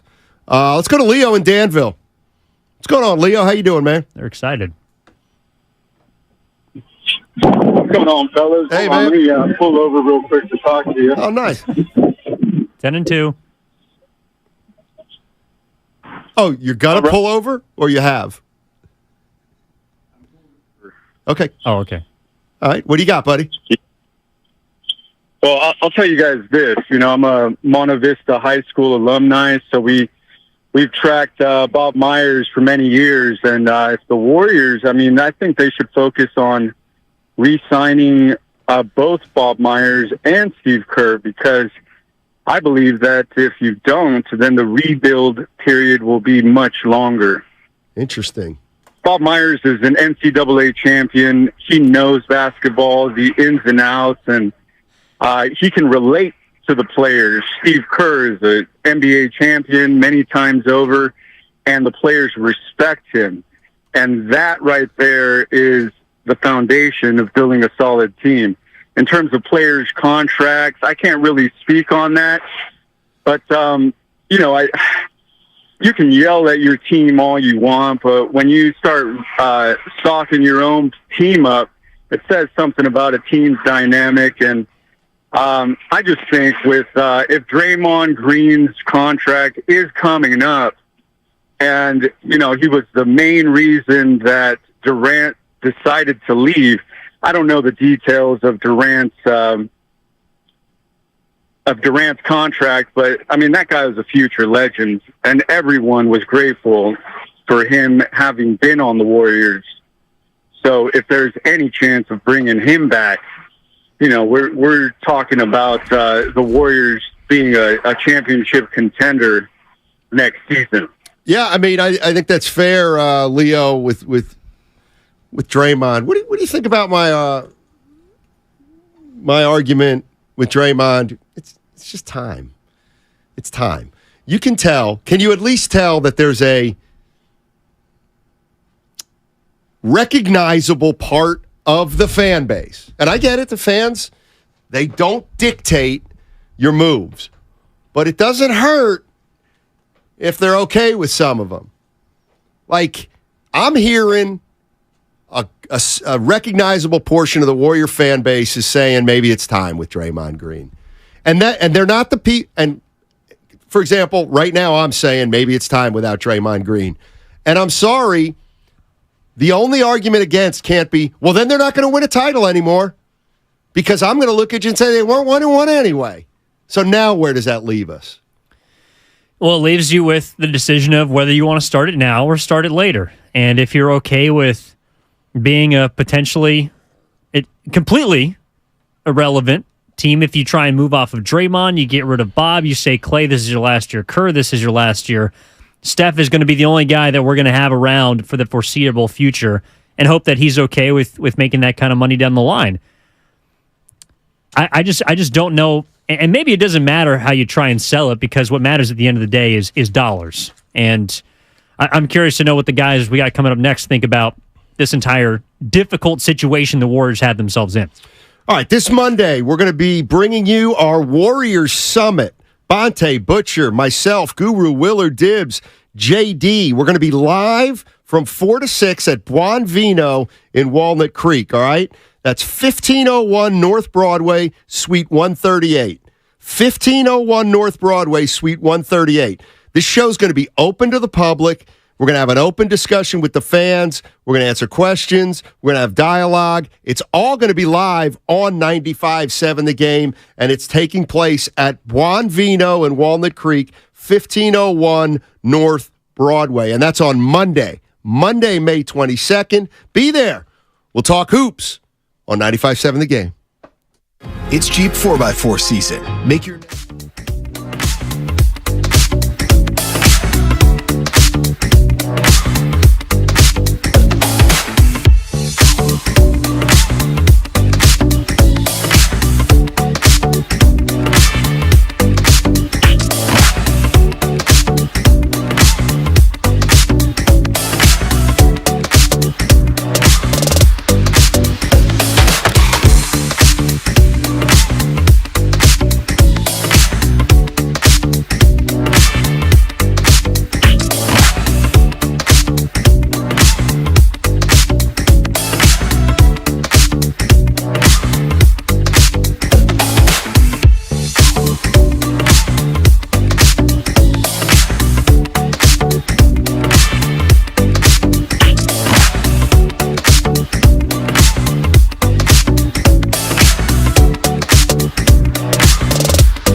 Now, back to Steiny and Guru on 95.7 The Game. All right, Matt Steinmetz and Evan Giddings with you for another 10 minutes. Then we bring in Willard and Dibbs for the crossover.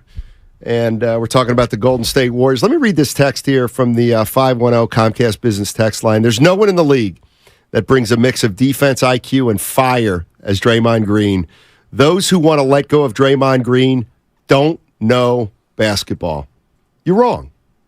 You're wrong there. You can know basketball and have to make the tough decision of not extending him. Doesn't mean you don't know basketball.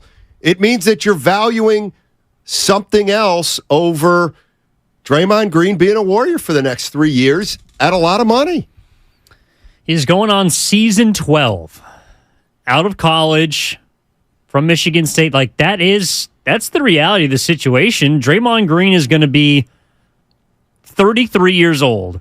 And I know that modern medicine has kind of reworked the way we approach players' careers. And I think a lot of that has to do with the longevity and greatness of LeBron James. But not everyone does that. Stephen Curry is an anomaly. The fact that he's still playing like he is at age 35, and I think he can continue to play that way at age 36 and beyond. But that doesn't apply to the majority of basketball players. Klay Thompson's different because he's had 2 life-altering injuries, but Draymond Green is in many ways the common player where he had an incredible beginning to his career. Top 5 defensive player, top 3 defensive player for the better part of a decade. And then there's some slippage. Now the question is, do you want to pay large amounts of money for the hope that you can get a Game 5 out of Draymond Green against the Lakers? Not every game. That to me is unfair to expect of him, but enough in the playoffs that with the rest of the surrounding pieces that you can recapture whatever you had in 2022, because even then there were times during the playoffs in which he was rendered ineffective. He helped them win games. He helped them win a championship, but he wasn't the defensive player of the year that everyone wants him to be, nor will he ever be, I think. 408, you're letting your hate dictate, Steinmetz. You're not a fan. That's right.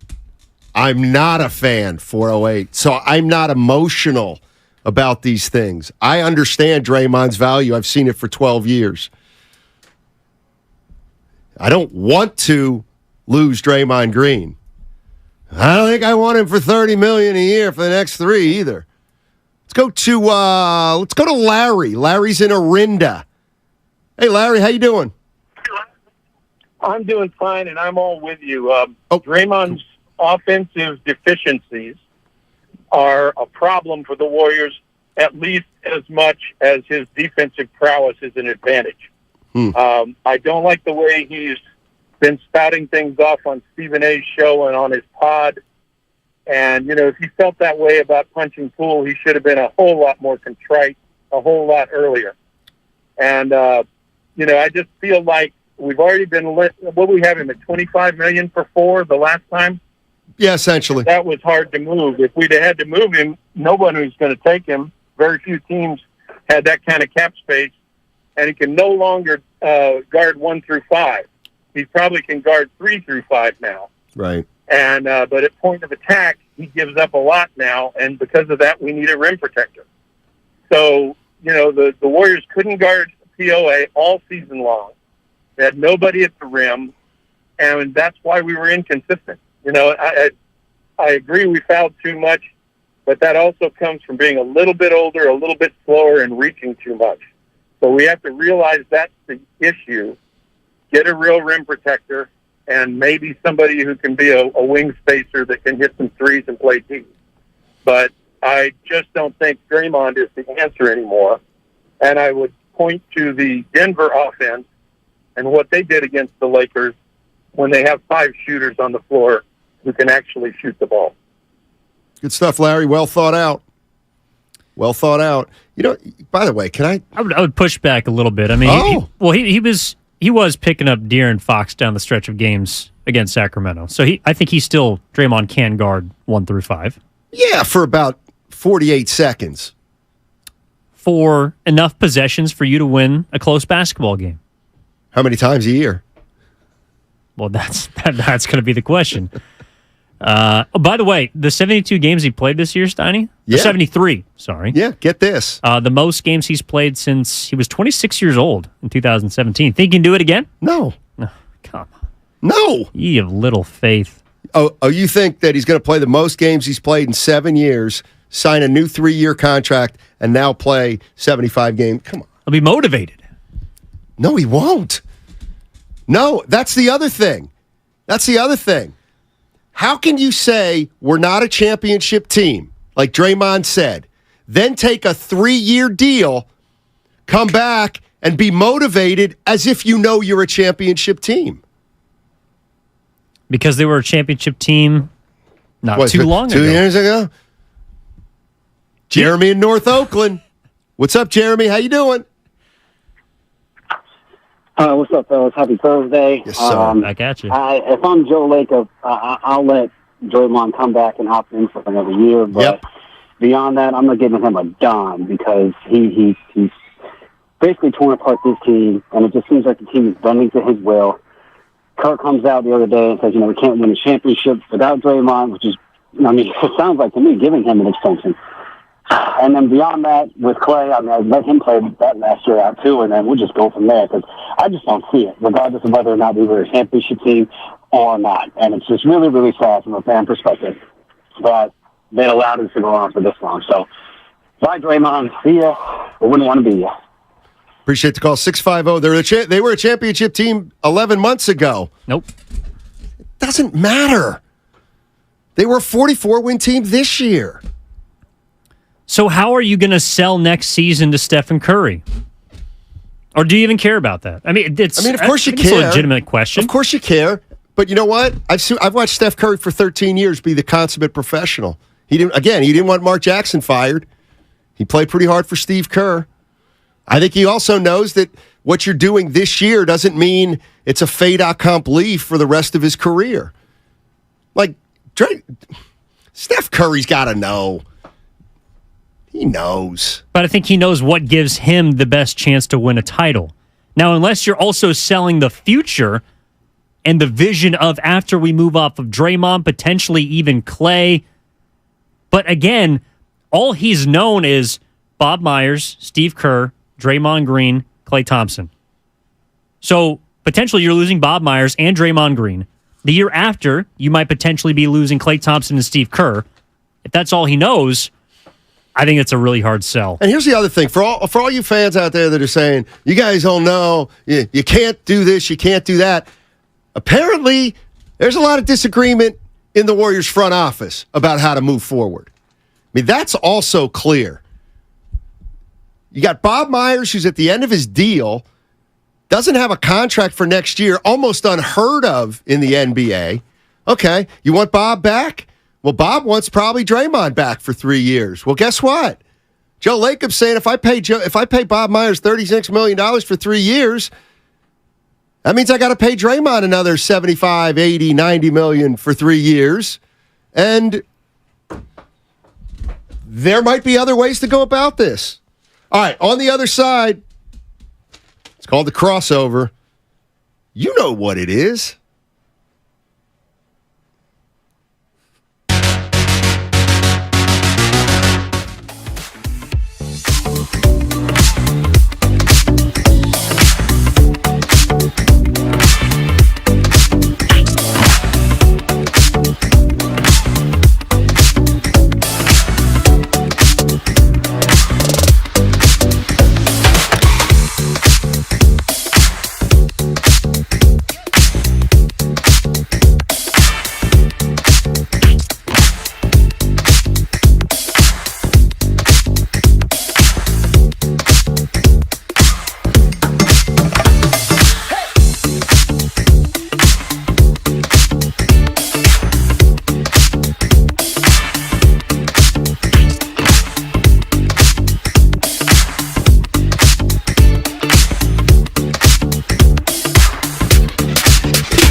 Now, back to Steiny and Guru on 95.7 The Game. All righty. The crossover is brought to you by California Academy of Sciences. Every visit supports the Academy's mission to regenerate the natural world. Learn more and reserve your ticket at calacademy.org.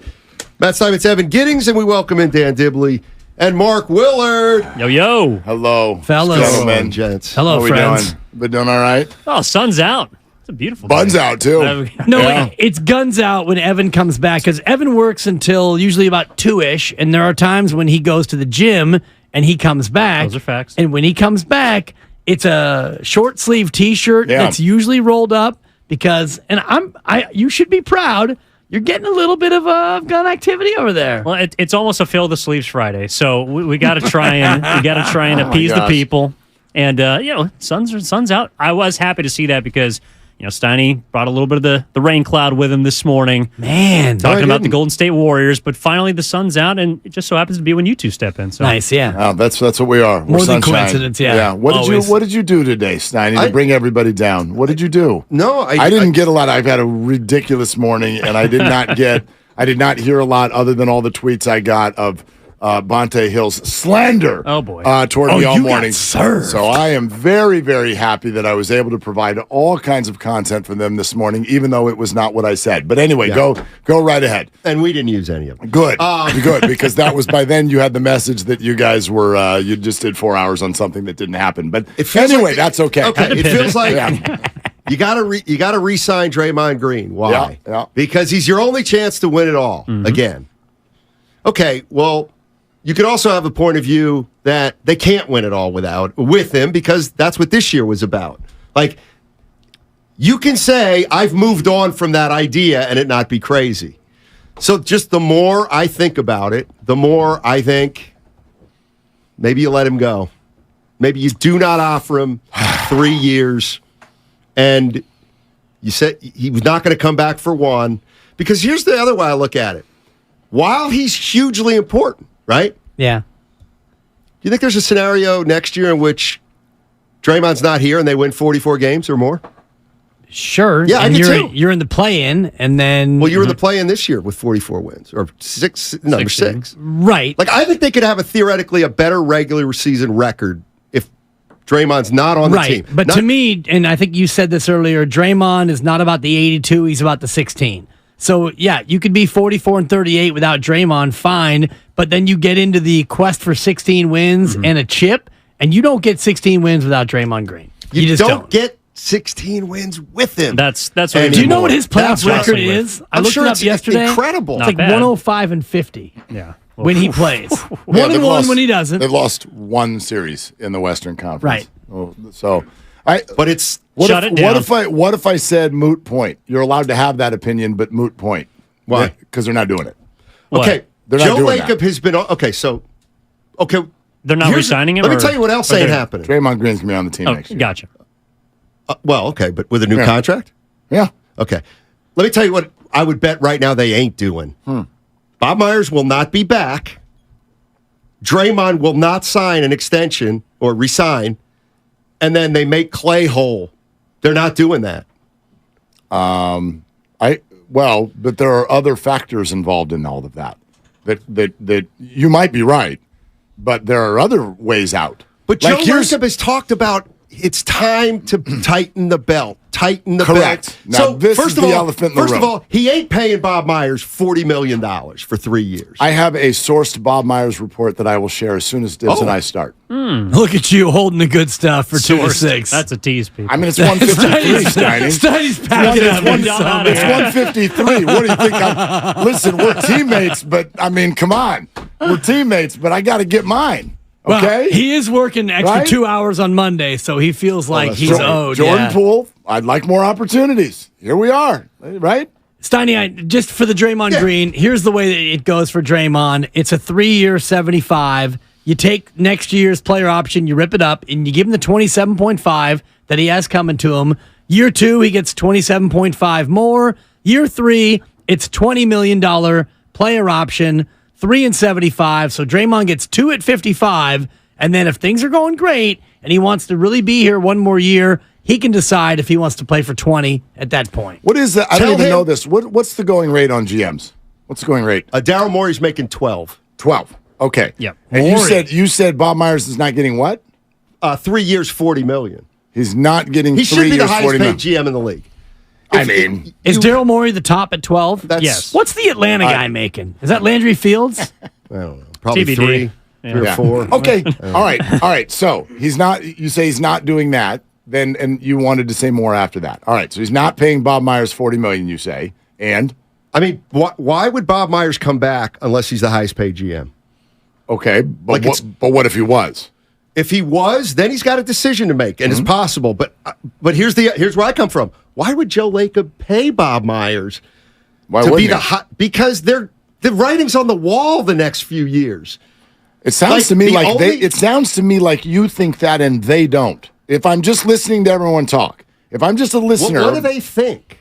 Well, Steve Kerr clearly, before the season even ended, they hadn't even lost to the Lakers yet, and he directly stated to me and Dibbs, and when I asked him, have you considered that tomorrow night, going into Game 5, have you considered that tomorrow night be the last time you coach the Big Three? And he could not have been more clearer that not only, A, has that not occurred to him, he believes the Big Three have all kinds of meat left on the bone. That was stated prior to them even losing. It has been stated repeatedly again since they lost. You don't have to agree with it, but the organizations... Yeah, I believe that they believe it. I believe that they believe I believe Steve Kerr's not certain writing the people checks, believe though. it, and I believe others don't. Well, let's just think that they believe that. Yeah, so, that's partially fair, but I think that they believe that it's definitely their best route. And if that is their best Back to route, the title, yeah. and let's think in terms of Bob Myers. So if you're Joe Lacob and you actually think that the Big Three still have life left in them and that they can keep going, do you really need to pay a GM 3 years and $40 million to say, hey, Draymond, I know you want to stay. Here's some money. Hey, Clay, I know you're making 42 next year. Here's 40 over the next 2. You can stay. To Steiny's point, if everything is as it appears to be, that everyone's going to be staying and they're going to run it back, do you really need a GM to shepherd you through what? I can only answer that by saying I believe that the Warriors very much think they need Bob Myers. Well, if they did, then they would have. I'm sorry, Evan. They would have given him that bag 7 months ago, I think. Source report coming in 20. It's so good. It does feel like, though, the Warriors' path back to a potential championship is more inward than outward. They're not going to be able to upgrade a whole lot, assuming, of course, you bring back Draymond Green. So, if everything that went wrong with this team has to do with either the punch or Wiggins' absence, some injuries, everything there has to do more so with the relationships, the chemistry, the cohesion, then I do think Bob Myers becomes integral in that because I believe he's the only man that could be able to mend those things. I agree with you because what I think the mistake that some of us might have been making at different times throughout the year, we're going to keep referring to Bob Myers as a general manager, and that is his title. I think he is so much more than that for this particular group. I don't think the Warriors, I don't think Steph, Clay, Draymond, and Steve Kerr walk into the building and they're like, well, there's our general manager. That's Bob. And Bob is a massive part of the heartbeat, the vibe that we talk so much about. He is a huge piece of this puzzle, and I believe that everybody in that organization feels that way. That's what I believe. What about from a practical standpoint? Okay, you get Dre 3 for 75. Yeah. You re-sign Myers. You have to do something with Clay, don't you? Yes. Like you can't leave him playing. Like what you could say to Draymond is, you've got to play the final year, and then we'll discuss it because Clay's playing his final year, and I know you have a player option. But again, I don't think Draymond's not going to take that. But once you make Draymond whole and bring Myers back, well, now you got to pay.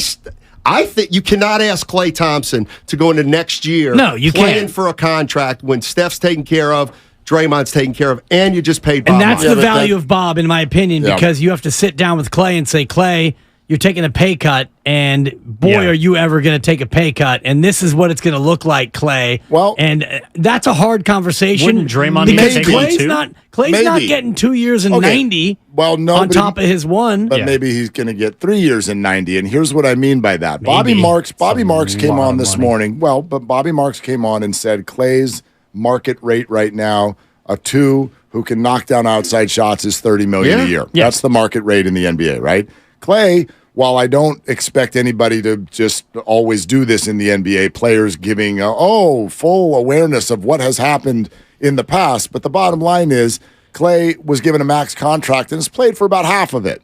That has to factor into the conversation the Warriors are going to have with Clay. So if you believe you're now, especially since we paid you a bunch of money for games you didn't play, and we now see you as a $30 million a year player, but you're making 43 next year, well, then you tack on 2 more after it that equal 90, which means a 2-year, $45 million contract. Yeah, that's about right.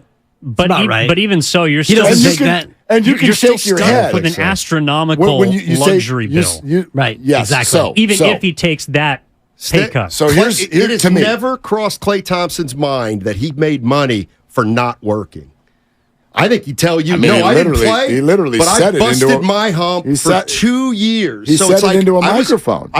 So he says he didn't earn $75 million? He did. He said at the awards, the Warriors paid me to not play. Who does that? Everybody. It's called the guaranteed contract in the NBA. I believe that this team, especially the stars, one of the reasons these big five are so incredibly beloved by this fan base is that for the level of stars they are, they show incredible self-awareness.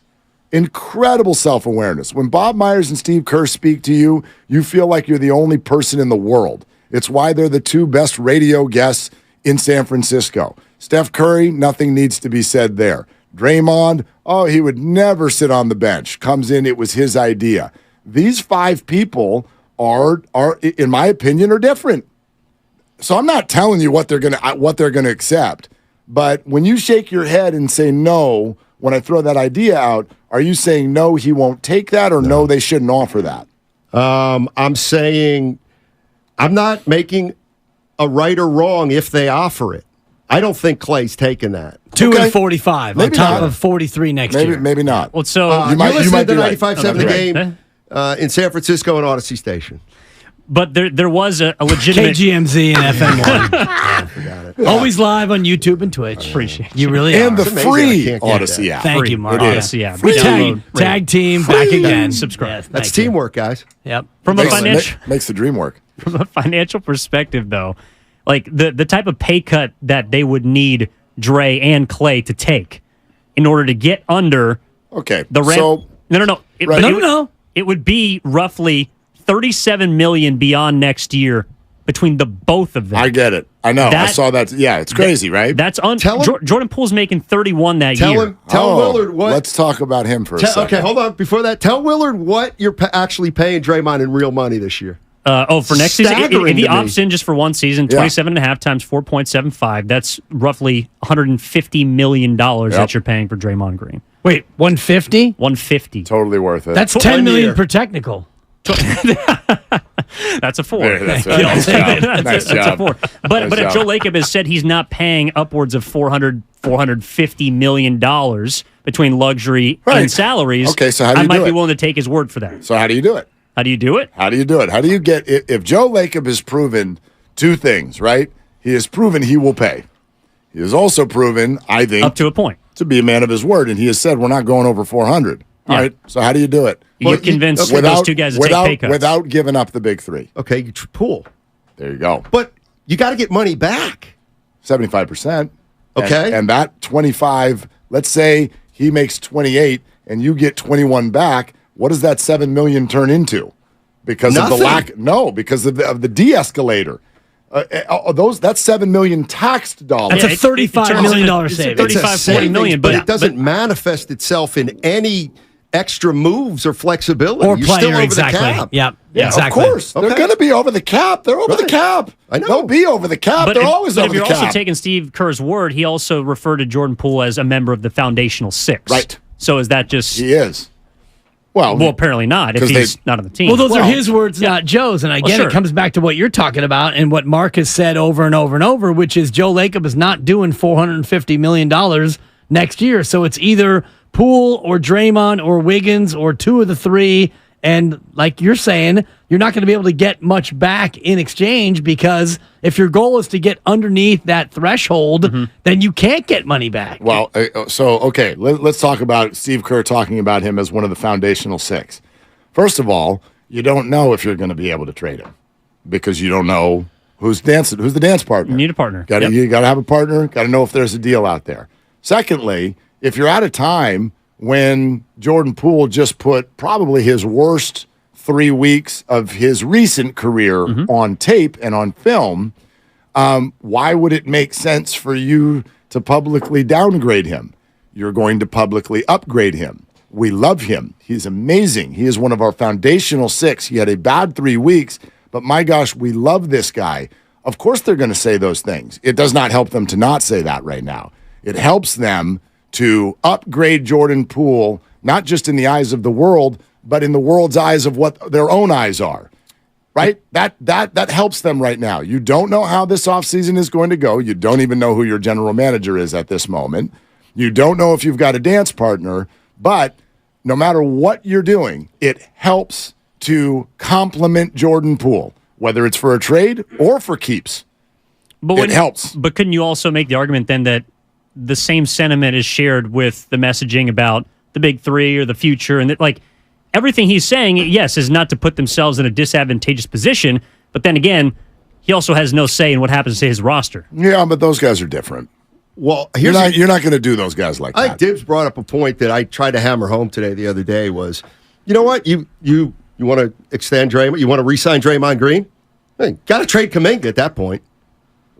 You got to. It's probably on the table. Why? But why? Because Kaminga is blocked by Draymond Green in terms of his usage. Or Wiggins. Yeah. Right. Yeah, Wiggins. I mean, Wiggins is the big old wild card that nobody ever brings up, right? Everyone goes Poole and Kaminga and then the big three. And then Wiggins is sitting in there, and you really could go either direction. Well, think about the other 29 teams. If you look at this roster and you look at who you'd want to have who might be available, and let's take Steph and Clay off the table, Andrew Wiggins is the guy you'd want. His contract is very team-friendly. Agreed. Based on his numbers are not astronomical all the way through his deal. Right. So if you're out there and you're looking at the Warriors roster, you're thinking, I want Wiggins, and I'll take Poole, or I'll take Kaminga as well as a throw-in, but Wiggins is the guy. But the Warriors probably want him too for the same exact reasons. Exactly. And because he wasn't involved in anything controversial with a teammate this year.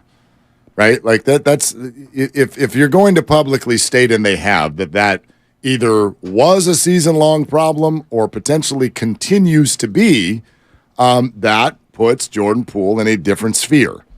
Jordan's in a different sphere when it comes to all conversations this offseason because he has now been tabbed as the person who was involved in the thing that derailed the whole picture. That's significant. We don't know if it still sits in the room. We don't know if they can get it back on track. He is the one who escalates from $4 million to $28 million. That's all, to me, that's all right in the heart of this whole thing. And why I think if there is a move to be made this offseason, the most likely is a Jordan Poole trade. I don't necessarily doubt that. Yeah. I just wonder. don't like it. Well, I just wonder. No, that's fine. Like, I don't how the team gets better. Here's my thing. I don't know what they're going to do, and I understand everything they could possibly do. I don't like any of it. I don't like signing Draymond Green for 3 more years. I don't like losing Draymond Green for nothing. I don't like shopping Jordan Poole when you're probably not going to get value. So for fun, what would you like? Nothing. Okay, there's nothing they can do. Well, there's a shocker. Should we call their office and be like, just go home? There's nothing you can do. No, the more I think about it, the more I would have to bite the bullet and say, you know what? We got to start. Draymond, we want you to come back for 1 year. I'm not doing that. Good luck to you. Opt out. We've got to get this thing under control. And then he goes, no, I'm opting in. Okay, that's fine. Oh, then there's then there's your 1 year. I mean, I think that's what Then you trade him to Charlotte. Yeah. To tell Off you the you truth. go. Yeah. Send him to Detroit. I don't on think this he'll guy. do that. I don't think they'll do that. Like I get what you're saying. Look, If the Bob Warriors, steps down and you get the job, what do? That to me is the question. They don't go with Dunleavy. They don't go with Lacob. They go to Steiny. We want Steiny. I'm going to Draymond, and I'm saying, Scorched look, earth. man, look at you're a smart guy. We can't give you 3 more years. We can't. Joe's got to get this under control, D. He's got to get it under control. Okay, we would love for you to come back for 1 more year. You have a great year. We'll talk about it next year. He'll say, who the hell are you? Right? No, he won't. No, you know what he'll Who say? are you? He'll say, I want to hand you my phone. Okay. That's Steph on the line. Talk to him. Okay. Hey, Steph, you see our payroll. You're not dumb. What do you want us to do? Sign Draymond. Yeah, well, guess what? You're just a player. Wow. And I'm using Joe Lacob's words. I love it. And you know what? Hey, Steph. You didn't like when Mark Jackson got fired, did you? How'd that work out for you? Oh, man. Hey, Steph, remember when you wanted Avery Bradley and we told you to pound sand? And we kept Gary Payton a second? How'd that work out for you? Let the big boys handle this stuff, Steph. I love the getting combative with Steph Curry as option A for the offseason. I mean, let's get combative with Steph. Steiny's been getting combative with Steph since Steph's rookie year. But you also just can't acquiesce to him. You can't just acquiesce to any player. Right. No, I don't think it's that. But So then you tell Draymond to hit the pike. What do you do about Jordan Poole? You say, yeah, Jordan. Now Jordan's back. Now Jordan's back, Yes. and everyone else is back. Yes, and you know what? And now you might have to do something that I'm not that necessarily crazy about, but you got to force feed Kaminga. Guess what? Man. Put up or shut up. It sounds like the 28th ranked team in the league on defense. Well, I was going to say, you're going to have to win games 140 to 139. Still may get you 44 wins. It might. Yeah, maybe. Sac had the worst defense in the league. They won 48. Right. And how'd that work out for him in the offs? Who cares? That's all that matters. Do you think that the chef is sailed. Do you think that the chef is thinking, man, if I can get one more 50-win season under my belt, that's all I'm looking for right now. One more first round out. Gosh, that would be great. Well, I'm not buying into this. I'm not buying into this thought that you can win it with this team anymore. I think this year proved it. You can't. Well, if you can't, then you get rid of everybody. You keep the chef for marquee value. You trade Clay at the deadline. You don't re-sign Draymond. You ship Kaminga and Poole out, and you get a bunch of draft picks. And you know who you are? OKC. You really think they're that far off? You look at these NBA playoffs where the Miami Heat now have home court advantage. You really think that the Warriors were – I'm not saying, right, like that they were great. They had a losing record in the playoffs. But you really think they were that far off? Yes. Watching the Lakers and the Nuggets, there seems to be take into consideration I their believe. whole season. Well, that's fine, but that's I'm not taking it just the playoffs. But hold on, that's the whole season for Miami and the Lakers too, and they're here. But those teams got better. Those teams also can get better. The Lakers have cap space coming up. The Warriors have zero flexibility. Yeah, but that doesn't mean that they will. And just they're getting cap space does not mean wins. Warriors too. That's fine. Well, their centerpieces aren't. Well, I mean, that team doesn't do what they do without LeBron. I love that everyone's now made him some sort of a 2. The Lakers operate through LeBron James, and he's 38. Yeah, he plays 55 games a year. Yeah, because he's ready point guard. So does Steph and Dre. Well, Dre played 72. Clay played 70. So the hope is that they continue to do that. Yeah. I don't think they're that far off. I think I didn't say they were right there, but my God, you make it sound like they were. Well, they're going to get worse. The big three's going to get worse. Your opinion. I've told you all year they got better this year. Make your list of players who have gotten better after 34, 35, and 33. Sell me that they got worse from last year to this. Klay Thompson is a significantly worse player than he was 3 years ago. I don't know why I didn't say that. I don't know why people, you just changed the subject. I said make the case that any of the big three got worse this year from last year. Clay. Huh? He's a terrible. He didn't even play till January last year. Well, he's worse in the playoffs. Of course it does. Okay, well, do you realize he was great defensively the year before? Do you realize that when Klay Thompson went from an on-the-ball one defender to an off-the-ball 2 defender. They got worse defending at 2 positions. That doesn't just go away. I get that it. matters. You thought he was great defensively the year before. I thought he was much better than this year. He played like 28 games. He played whatever the last 32 of the regular season. No, and he didn't, because he whatever didn't play back-to-backs. So he didn't play the last. He missed the first 50 games of the year, didn't he? Right, and then he did not play back-to-backs. But he played in the playoffs. Yes, and he was better 2 years ago in the playoffs than this year.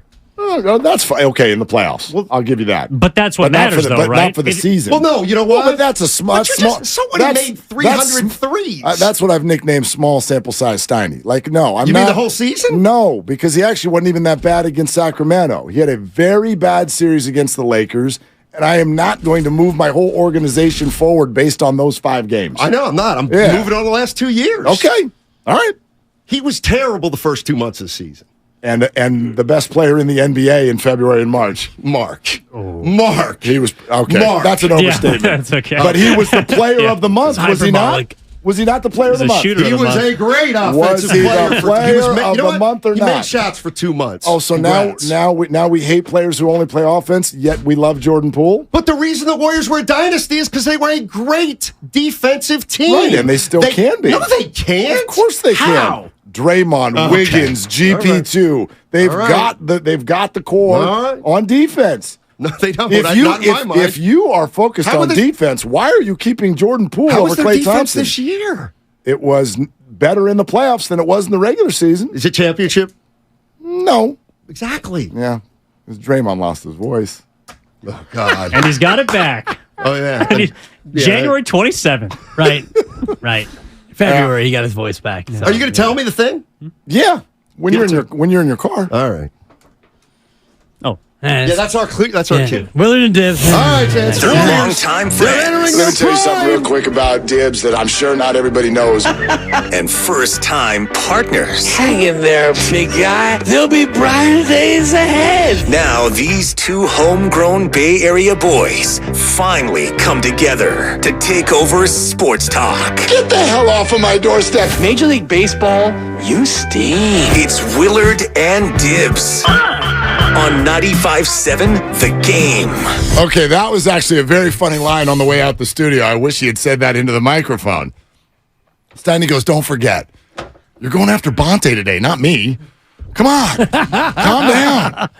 I'm not going after anybody today. Can I just offer this from the text line? You can offer whatever you want. Back-to-back text messages from the 510, Willard getting 8 up. And from the 408, thank you, Willard. Preach. Shut Steiny up.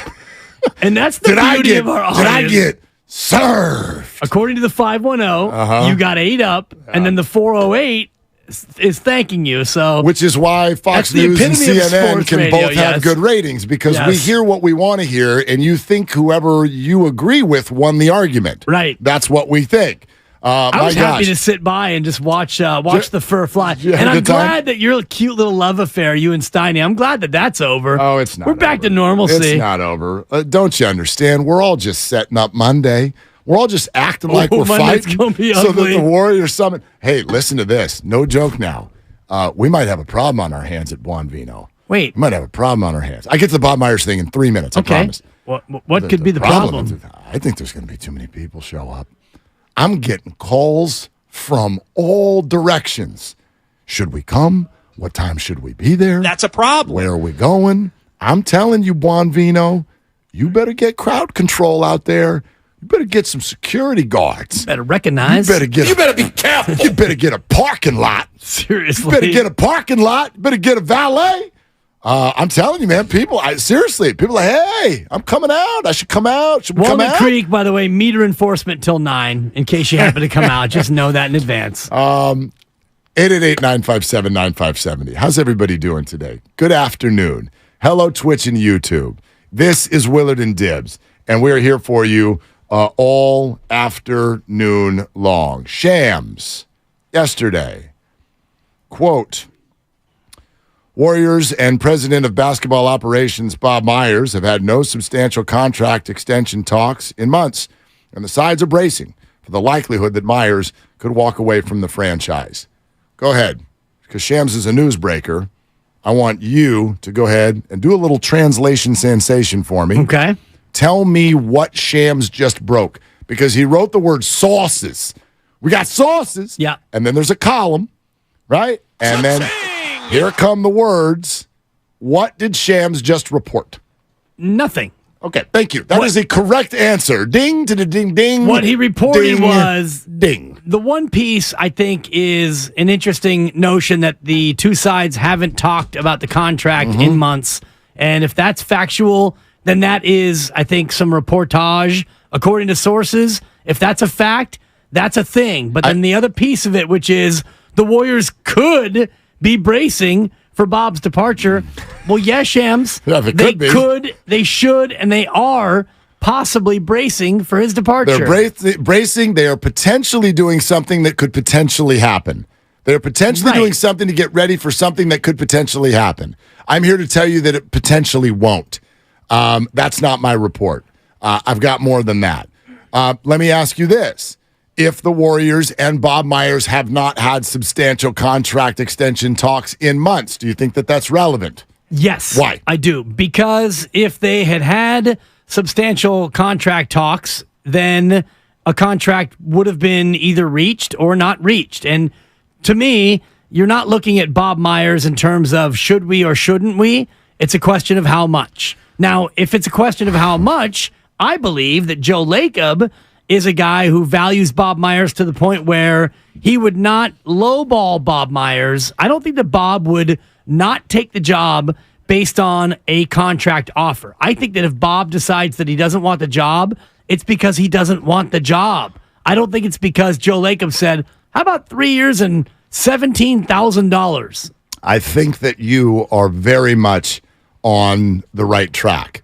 The reason I do not find it relevant that the Warriors and Bob Myers have not had substantial contract extension talks in months is because Bob asked them at the beginning of the season to not have substantial contract talks in months. What did he say to you and I right there at Chase Center right before the season started? What did he say? He said, I encourage fans to just enjoy this year. And the emphasis was on this year. And Bob even went so far as to say, don't worry about future years or this and that or Jordan Poole or Draymond or Steph and any of it, Steve Kerr. Just focus on this year. So I do believe you're right in terms of Bob Myers' mentality, but there was plenty of opportunity between then and now for Joe to say, hey, Bob, you want $40 million over 3? Sure, Joe, I'd love it. Okay, so here's what I will say. I do think that that Bob Myers' future is very much tied to Draymond, Steph, and Clay.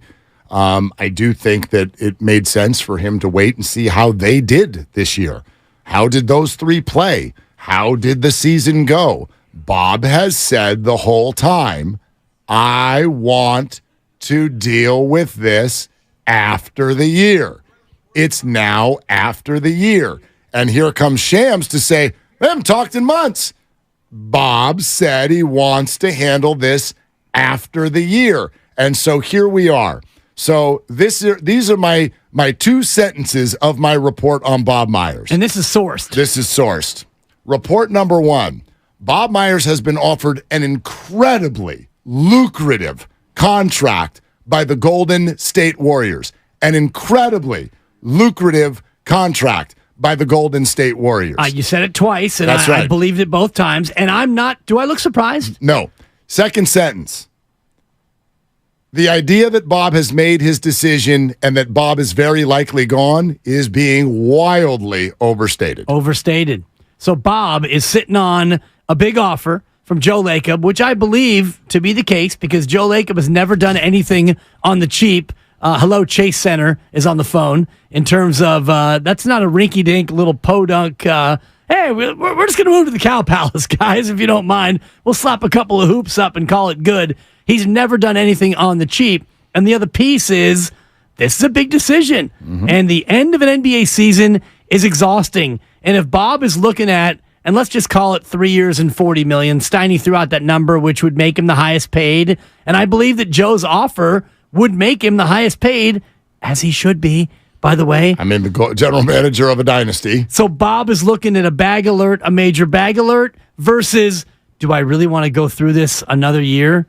Because this year was exhausting, I'm sure. Exhausting. From the punch through the ouster and everything in between. Just the job. And I get the perception, and I'm not going to act like I've been a general manager before. I don't know what goes into it every day.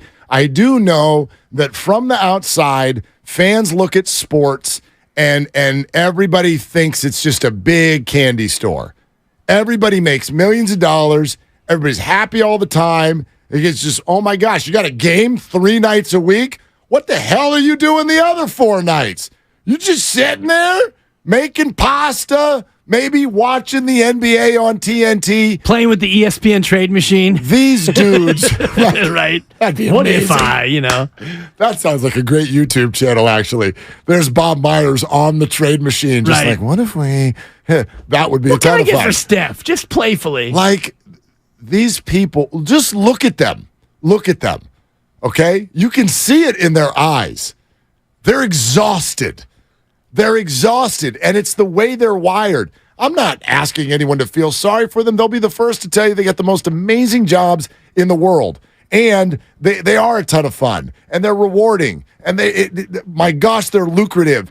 All of the good things in life, but they're traveling all over the world. They are in a fishbowl. There is stress. There is movement. There are constant fires to be putting out. There's a draft and scouting, and it is exhausting. And sometimes, especially at the end of, not that it's over yet, but the end of a dynasty run, a dynastic run, at the end of that, sometimes people want to break. I think that's all that's going on. I know how this works. Everybody, when you see something like this, and this is my point yesterday, if only Bonte and Joe had been listening, is that if you don't tell your story, other people will tell your story for you.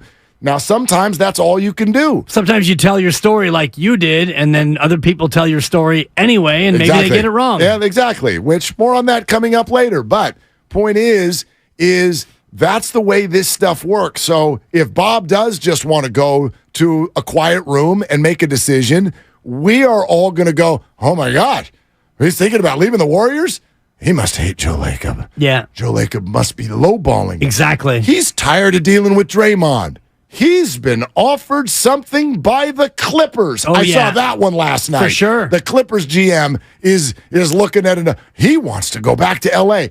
Look, sure, any of this could be on the table. Yeah, but it's not. But it's not. I've said all along, it's either he wants to do it and Joe Lacob will pay him to do it, or he doesn't want to do it, and that's fine. And by the way, I'm quietly hoping that Bob Myers becomes the 8th member of our summit on Monday. Wouldn't it be cool if Bob just sauntered into Buonvino? He was not one of the ones who called me and said he might come. Okay. I know that Ernie Chavez will be there. Ernie paid $2 on the YouTube for a super chat, and he said, quote, I'll be there rocking New Era 2 PS Park in the garage. So we've got 2 confirmed RSVPs for the Monday summit, rockin' _ New Era, and Ernie Chavez. Oh, it's really good. I can't wait for Monday. It's going to be a ton of fun. 888-957-9570. We cannot wait for your calls as well. Look, your perspective on, especially you, the fan, how much does this matter to you? How much does it matter to you? What is going on with the decision surrounding Bob Myers? We're sponsored by Chilton Auto Body. We'll take your calls next, and it's Willard and Dibbs.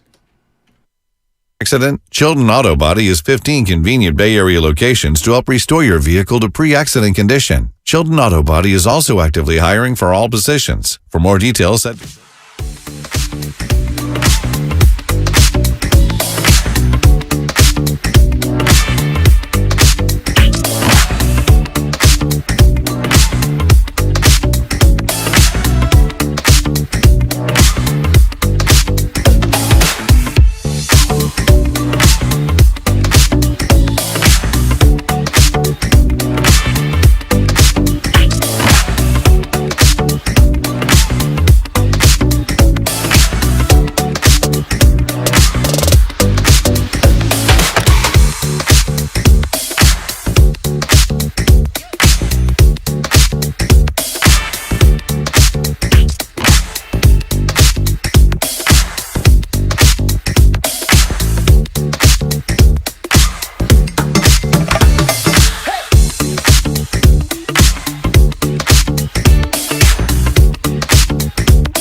staplesconnect.com. Aerosmith is heading back to the Bay Area this December. Catch them at the Chase Center in San Francisco on December 1st and then at SAP Center in San Jose on December 4th. 95.7 The Game has your tickets. Go to the contest page at 957thegame.com to enter for a chance at a pair of tickets to either show.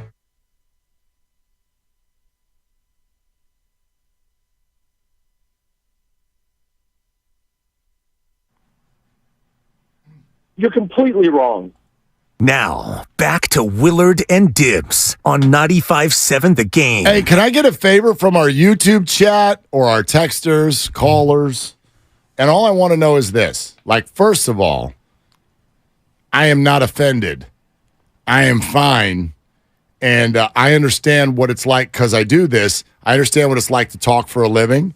And with regard to whatever happened this morning with Bonte and Joe, he got clowned. Well, I didn't hear it. No, yeah, I had the craziest day. I had the craziest day. I heard 3 minutes of it, and I tried to call in, and at that time, I'm just being super transparent here. I tried to call in, and they weren't feeling it in that moment, and then they called me back, and they're like, "Now we feeling it," and I'm like, "Now I'm busy." Not in a like, I ain't got time for you now, but I was busy. I was teaching a class. I couldn't. So there's zero going up. But how bad was it? How bad was it, everybody? Yeah. Because people are, everybody's like waiting for me to come all down Bonte's road. Look, they messed up my point. They completely messed up my point. They totally messed it up. Well, enlighten me in the audience because I was feeding oatmeal mush and bananas to an 8-month-old. I didn't have a chance to listen. We're listening to Rafi sing along. I am here to take my portion of this. Okay. I think a lot of what they were doing was based off of a tweet, which I will admit was potentially vague with my point. 140 characters. 140 characters. If you were listening to the show yesterday, you knew darn well that this was a very nuanced point. And in fact, the thing that they got mad at me about, I think was more, you feel more strongly about it than I do, which is the whole Jordan Poole needs to say something publicly. Yeah. I do not think Jordan Poole needs to say something publicly. I want Jordan Poole to do what Jordan wants. And whether or not a public statement would help him is dependent upon how he feels. And let's say it together, we don't know Jordan Poole. Thank you. I don't know how Jordan Poole feels. You don't know Jordan Poole. If Jordan Poole thinks that this is all water under the bridge and he wants to be a Warriors, I actually think there's a statement publicly that could really help him and the whole team right now. If Jordan is still ticked off, if Draymond is not big bro, if he doesn't know if he's going to be traded or not, believe me, I'm sure representatives have all been talking with one another, then yeah, stay silent. But my point is that when everybody else is out in the public telling your story and you stay silent, it is a very disadvantageous position because other people are going to tell your story for you. And when you're silent, the rest of the world will then just fill in the gaps by themselves. And I heard so many people go, you're making it just like Wiggins. You're saying Wiggins should have come out publicly. I'm saying, no, I'm not saying Wiggins should have come out publicly, but you all saw what happened to Andrew when he didn't. What happened? Speculation, sensation. The internet went bananas with all kinds of damaging crap to Andrew's family, to Andrew's reputation, to his mental health. All of that happened. Why? Because when we're not given the story, I didn't make the rules. I hate this about our society. But if you just let it sit there, then people are going to go ahead and make up the story for you. Right. Hashtag that's what both of you did this morning because you didn't ask for my public statement or, sorry about that. Sorry. Or you didn't listen to the show yesterday when I made public statement for 4 hours. So love you guys. How are they misconstruing your point? They were saying that you I demand that. Okay. Not demand, but Poole has got to speak. He's got to speak, and he's got to do it in front of a microphone. We need a press conference. You were just talking about controlling the narrative and avoiding the people filling in the blanks, and I think you're right about that because right now, and Priest, the great drop, you don't know Jordan Poole. He's spot on, but we all think that we know. how he feels or how he should feel. And what we do, Mark, is we take our feelings and we interject them into the situation and we make Jordan Poole's thing our own thing. Like, this is how I would feel. This is how I would react. This is what I would do. And it's natural when you don't have the answer, when you don't have somebody come out and definitively say how they're feeling. He doesn't owe it to us. He doesn't owe it to anybody. He, I'm sure, has talked to his employers about how he's feeling and his situation and whether or not he wants to be a Warriors or not. And that's all that matters. But for fans, if we don't get to hear a player talk about a situation, we're going to think whatever we think because that's how we do it as fans. Guess what? Shams just did it again last night.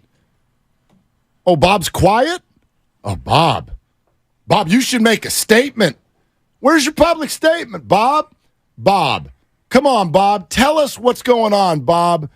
Bob doesn't want the job. I think Bob wants to go to the Clippers. I think Bob's mad at Joe. I think Bob is sick of Draymond. I think Bob thinks that this dynasty is over. I think Bob has had it. I think Bob wants to live in L.A. Here we go. All why? Because he's quiet. So I'm not saying he should make a public statement. He shouldn't. Because I think Bob is just doing exactly what Bob says he's doing. He's sitting down to figure out whether he's got the energy to keep going. That's probably and one thing I've learned about Bob and Steve, sure, this is the Golden State Warriors. This is a public space. They are celebrities. And so, yes, there's PR for a reason. I'm not saying that they're telling us the whole story in front of microphones because who would do that? Right. But if there are two people in Bay Area sports who, when they speak, are being genuine and straight with you and telling you as much as they can, boy, those two are on a damn short list. And Bob spoke to Steiny and Guru last week, I think, and they asked him about the decision as to whether or not you are going to sign a contract and stay the GM. And what Bob said was absolutely spot on, and it's prescient for this conversation. He said, I believe that you don't make a decision until you have to make a decision. And right now, he doesn't have to make a decision. We are still in the league year 2022/23. The new league year doesn't start for another month or so. At that point, when you enter a new league year, Bob Myers will need to then have a new contract to enter the new league year. So right now, May 18th, 2023, he doesn't have to make a decision. No. And so Bob told Steiny and Guru, I'm not going to make a decision until I have to make a decision. That doesn't mean he's going to string the Warriors out up until draft night and then drop a bomb on them. But right now, a week removed, not even a week, we're 6 days removed from a very uncomfortable ouster. And Bob and Steve and everybody, get away, take some time, go on a vacation, come back in a couple of weeks. You didn't have to worry about Secaucus, which used to be the Warriors playoffs, as Guru likes to say, and he's so right. You didn't have to worry about the lottery. You're picking 19th in a month.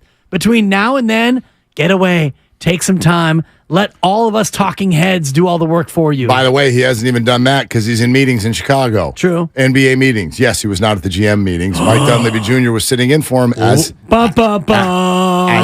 he has done a number of times before. That's an inconvenient truth. I'm not trying to hear that. My larger point yesterday was I think Jordan Poole's in a crappy spot. Because those of you who think there's nothing he can say publicly that will help, you're probably right. You're probably right. I don't know what he feels, but the bottom line is this is a really tough spot because other people are telling your story for you. You don't want attention. This was something that was totally out of your control. You were the victim here, and you might have thought that this whole thing was over. And then the Warriors lost in the playoffs, and Steve Kerr and Draymond Green, along with some media members, just brought it right back to the forefront. And now Draymond's like, it's actually the whole reason that we're out. And so now it's the lead again. And Jordan, I would be guessing, might hate that. I would imagine. You don't know Jordan Poole? I don't know Jordan Poole. But if it was you, how would you feel? Because you finally were able to get distance from the incident from October 7th, and now here we are in May, and everybody's hurting after the loss, and yet Draymond Green goes on national TV and says, yeah, what I did cost us the whole season. And what I did was to this guy, who, by the way, is not, and Draymond didn't say this, but all eyes on Jordan Poole coming off a bad series, a bad couple of series, really. And the speculation about whether or not Jordan Poole is going to be traded, does he even want to be here? And now Draymond drudges all this stuff back up. I'd be mad if I was Jordan Poole. 888-957-9570. We want as many of your phone calls as possible on all this. Always, how about Mike and Hayward? Hey, Mike, what are you doing? Hey, how you doing, guys? Nice to hearing you guys talk. I like to say, if the Warriors don't make some moves, they're going to be the same 500, 600 team they were this year, right? So it's obvious they're going to have to make some moves, and it's kind of obvious that they're going to probably bring Draymond Green. That means Kaminga and Poole, they got to be traded. They got to get a big man. They got to get a little depth. They got to get some help. Same thing with the Lakers did. They went and got some people that accommodated Davis and LeBron, and that's what they need. So they don't need a Jordan Poole. They don't need a Kaminga. They need somebody that they know what they're going to get, what they know what they're going to show up to. They're not playing them. So get somebody that you're going to get somebody that you're going to get something out of, that you're going to play them. Well, but so if you ain't playing them, I say trade them. Yeah, you're not wrong at all. I just think that it's so much more intricate than just that. As fans, we can look at it and go, well, we've got this and we want that. So let's make a trade and then cool, move on. I just think the elephant in the room will constantly be that the Warriors would like the money to go down. Yeah. The Warriors would like the money to go down. You think, Mark? Because I ran the numbers. You asked me to run the numbers. So what did they pay this year in salary and tax? Well, they paid in salary $200.3 million in total cap allocations, and they paid $169.9 in taxes, a grand total of $370.3 million. Okay, so 370.3. And Joe Lacob was, I guess, comfortable with that. I don't know if he loved it, but off a championship, he did it. Comfortable-ish. He did it. Next year, if Draymond and Dante both opt in, and all these numbers are according to Spotrac or Spotrac, depending on how you want to pronounce it. I prefer Spotrac. Next year, salary total cap allocations $235.7, and the luxury tax $235.5. 470. A grand total of $471.2 million. So you go from 370 to 470. So hey Joe, we were a second round ouster. You got another $100 million so we can run this back? So this Joe, you still there? Steve, are you still there? You're fired. They're not doing that. Joe? They're not doing that. But what would they be comfortable doing? This is I guess what we're talking about. This is what we're talking about all off season. The Golden State Warriors need to figure out a way to trim salary and get better all at the same time. Whew. Now if that isn't an American story, I don't know what is. Tell me the company or the family that's not looking to improve and cut money. They're not. That's everybody. That's all of us. That's what the Warriors are trying to do. And it's super hard. Impossible. Not impossible. No, it's impossible. I don't think it is. Well, I'm going to use E's numbers because Evan Giddings on in place of Guru earlier, Steiny and Guru, he mentioned that their tax threshold's about 4.5 times every dollar you're over. Going into next year, right now, with Dante and Draymond, you're $48.7 million over the cap. Okay. So that 48.7 times about 4.5, that gets you your luxury tax bill of $235 million. Okay, so you need to cut 48.7 from your payroll and still be good. Well, you're not. I'll wait. You don't need to cut 48.7 because the Warriors will play over the tax. They always have, and I think that they will again next year. I don't think that's the sole goal. But let's remove Dante. He's opting out. All right, now you're down to 44 flat that you need to trim. Right, but it's not 44 from 48 because that $4 million that you saved times 4.5. Right, because you're also no. I'm giving you the net number. I know, but the luxury tax number comes out also. So if they were to keep Dante, I get what you're $4 saying. million turns into 22. Now you correct. So if he leaves and opts out, that number, that 472 that you just said, you can wipe away the salary and the tax. Okay, so that brings that's you down $26 million off the book, roughly. So okay, so now all right. Instead of 470. you're looking at about 444. Okay, Draymond Green. Sit down right here, young man. I know you got a little gray in your beard, but I want to talk to you.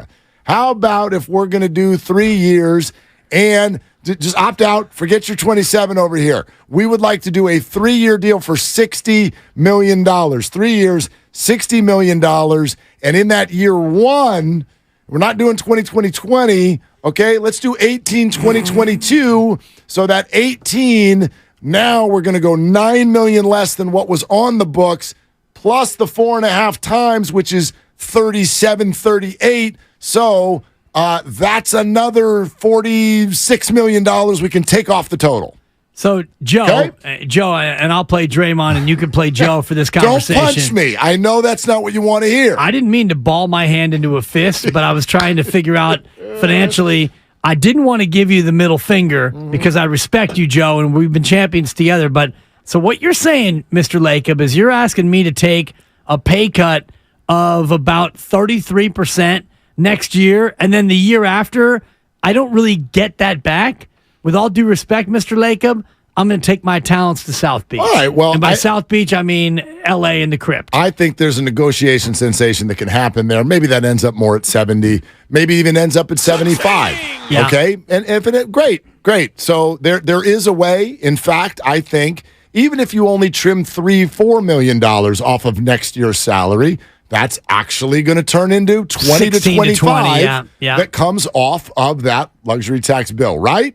Okay. So I see you working. Just play with me on this one. I see you working. Where were we? We were at about 440? Yeah, we're down to about 410 now. Okay, now we're down to 410. Because you're paying Draymond. Right. You're somehow convincing Day to play for 20, and then maybe 30 in the third year. No. Or let's go 24, 25, 26. Okay. Okay? All right. So now we're down to 410. Call Jordan's agent. Jordan, don't have him come in. He's not going to like this. Call Jordan's agent. Jordan, you've been traded to the Toronto Raptors. Man. For Chris Boucher. No, I'm not just like, Siakam? Here comes Anunoby or something. Who makes less? I forget this is a deal that I have not vetted. But if you... No trade machine? Just give me what it would look like if a player comes back for Jordan Poole, who you think is maybe not as dynamic offensively, but is more of a two-way player. Yeah. And instead of making 28, you're making 22. 18.6 for Anunoby. Okay.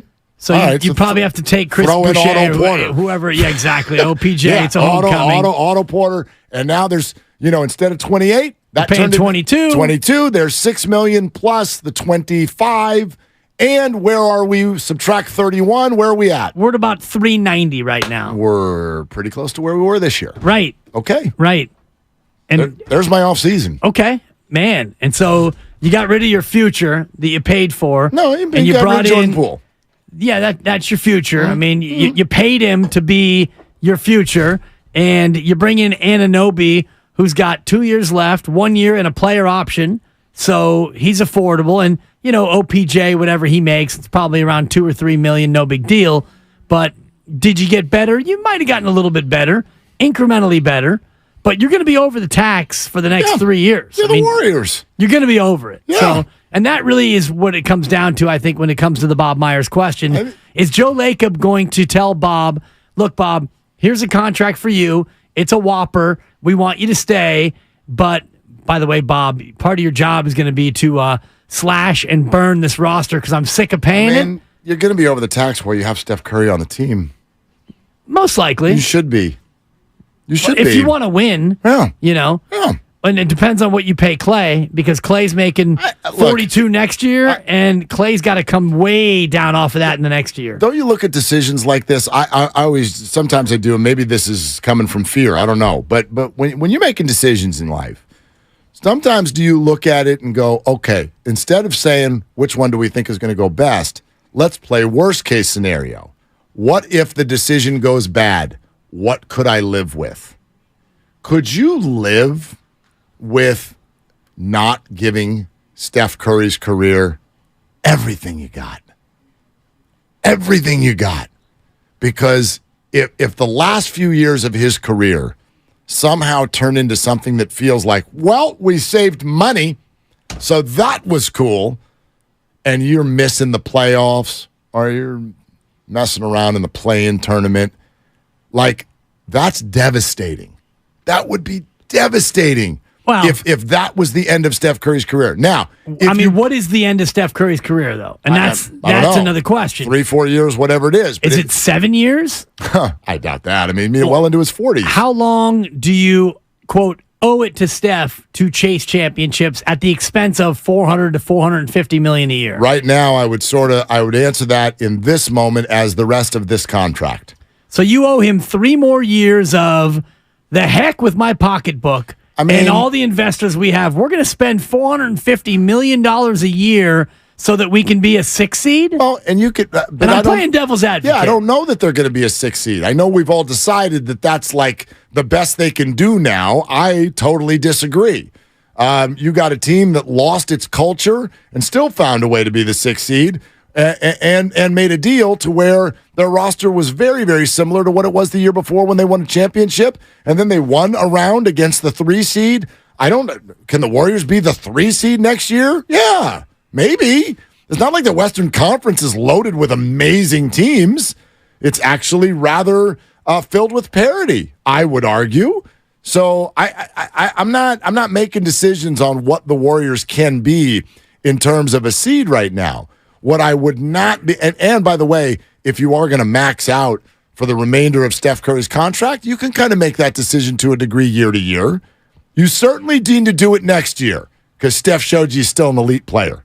So right now, yes, chips, middle of table next year. Joe Lacob, $450 million. No. You got to pay that. No. Because that's what chips in the middle is. No, I just showed you what chips in the middle is. Yes, but at the expense of, sorry, Mr. Lacob, I know you believe in Jordan Poole, and you're a guy who thinks that Jordan Poole can be a 1, so you're going to get rid of Jordan Poole for 2 years of Anunoby and a mostly broken down former champion Otto Porter Jr.? Is that really what you're going to do? You're telling me it saves me $80 million and gets me better on defense? But what do you like in 2027? I'm not worried about 2027 now. Well, it's because you're not Joe Lacob. Right. If you're Joe Lacob, you should be worried about that. No, you're asking Mr. Lacob to spend $450 next year on a team that was 50-45 this year.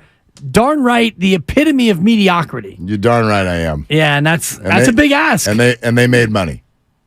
They made money. Are you sure? No. Yeah. I mean, they did. If you start talking about his asset, yes. All right, more on this in a second. We're presented by Fremont Bank, full-service banking, no compromises. We mentioned the Warriors Summit. Let us give you the details again coming up next because we'd love to see you there out in Walnut Creek on Monday. And those of you who are on the phone lines, let's roll straight to you coming up next. 888-957-9570, Willard and Dibs. Steve, did we lose you? Yeah, I'm sorry, I'm here. Big bones, big dinosaur bones, preserved from 100 million.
Nike I'm used to. Now, back to Willard and Dibs on 95.7 The Game. Oh, man. I was wondering why I felt this way today. Like, I just feel like I'm walking a foot above the ground, energy through the roof. Attaboy. And I went, oh, gosh, that's right.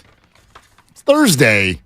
I forgot. Nah. It's the best day of the week. I thought it was because the PGA Championship is underway, the second major of the year. Hello, friends. Hello, friends. Bryson DeChambeau, your leader, at 4 under. If that doesn't make you happy, thank you, Grandy. Live golf. Lives on. Yeah. No, thanks. Die golf. Oh, sorry. I'm just not a fan. And by the way, I don't even know why.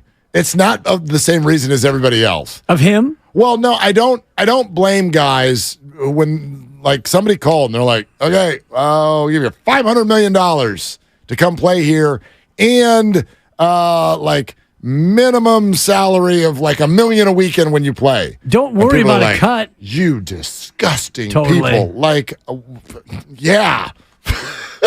Yes, pick me. I don't blame them.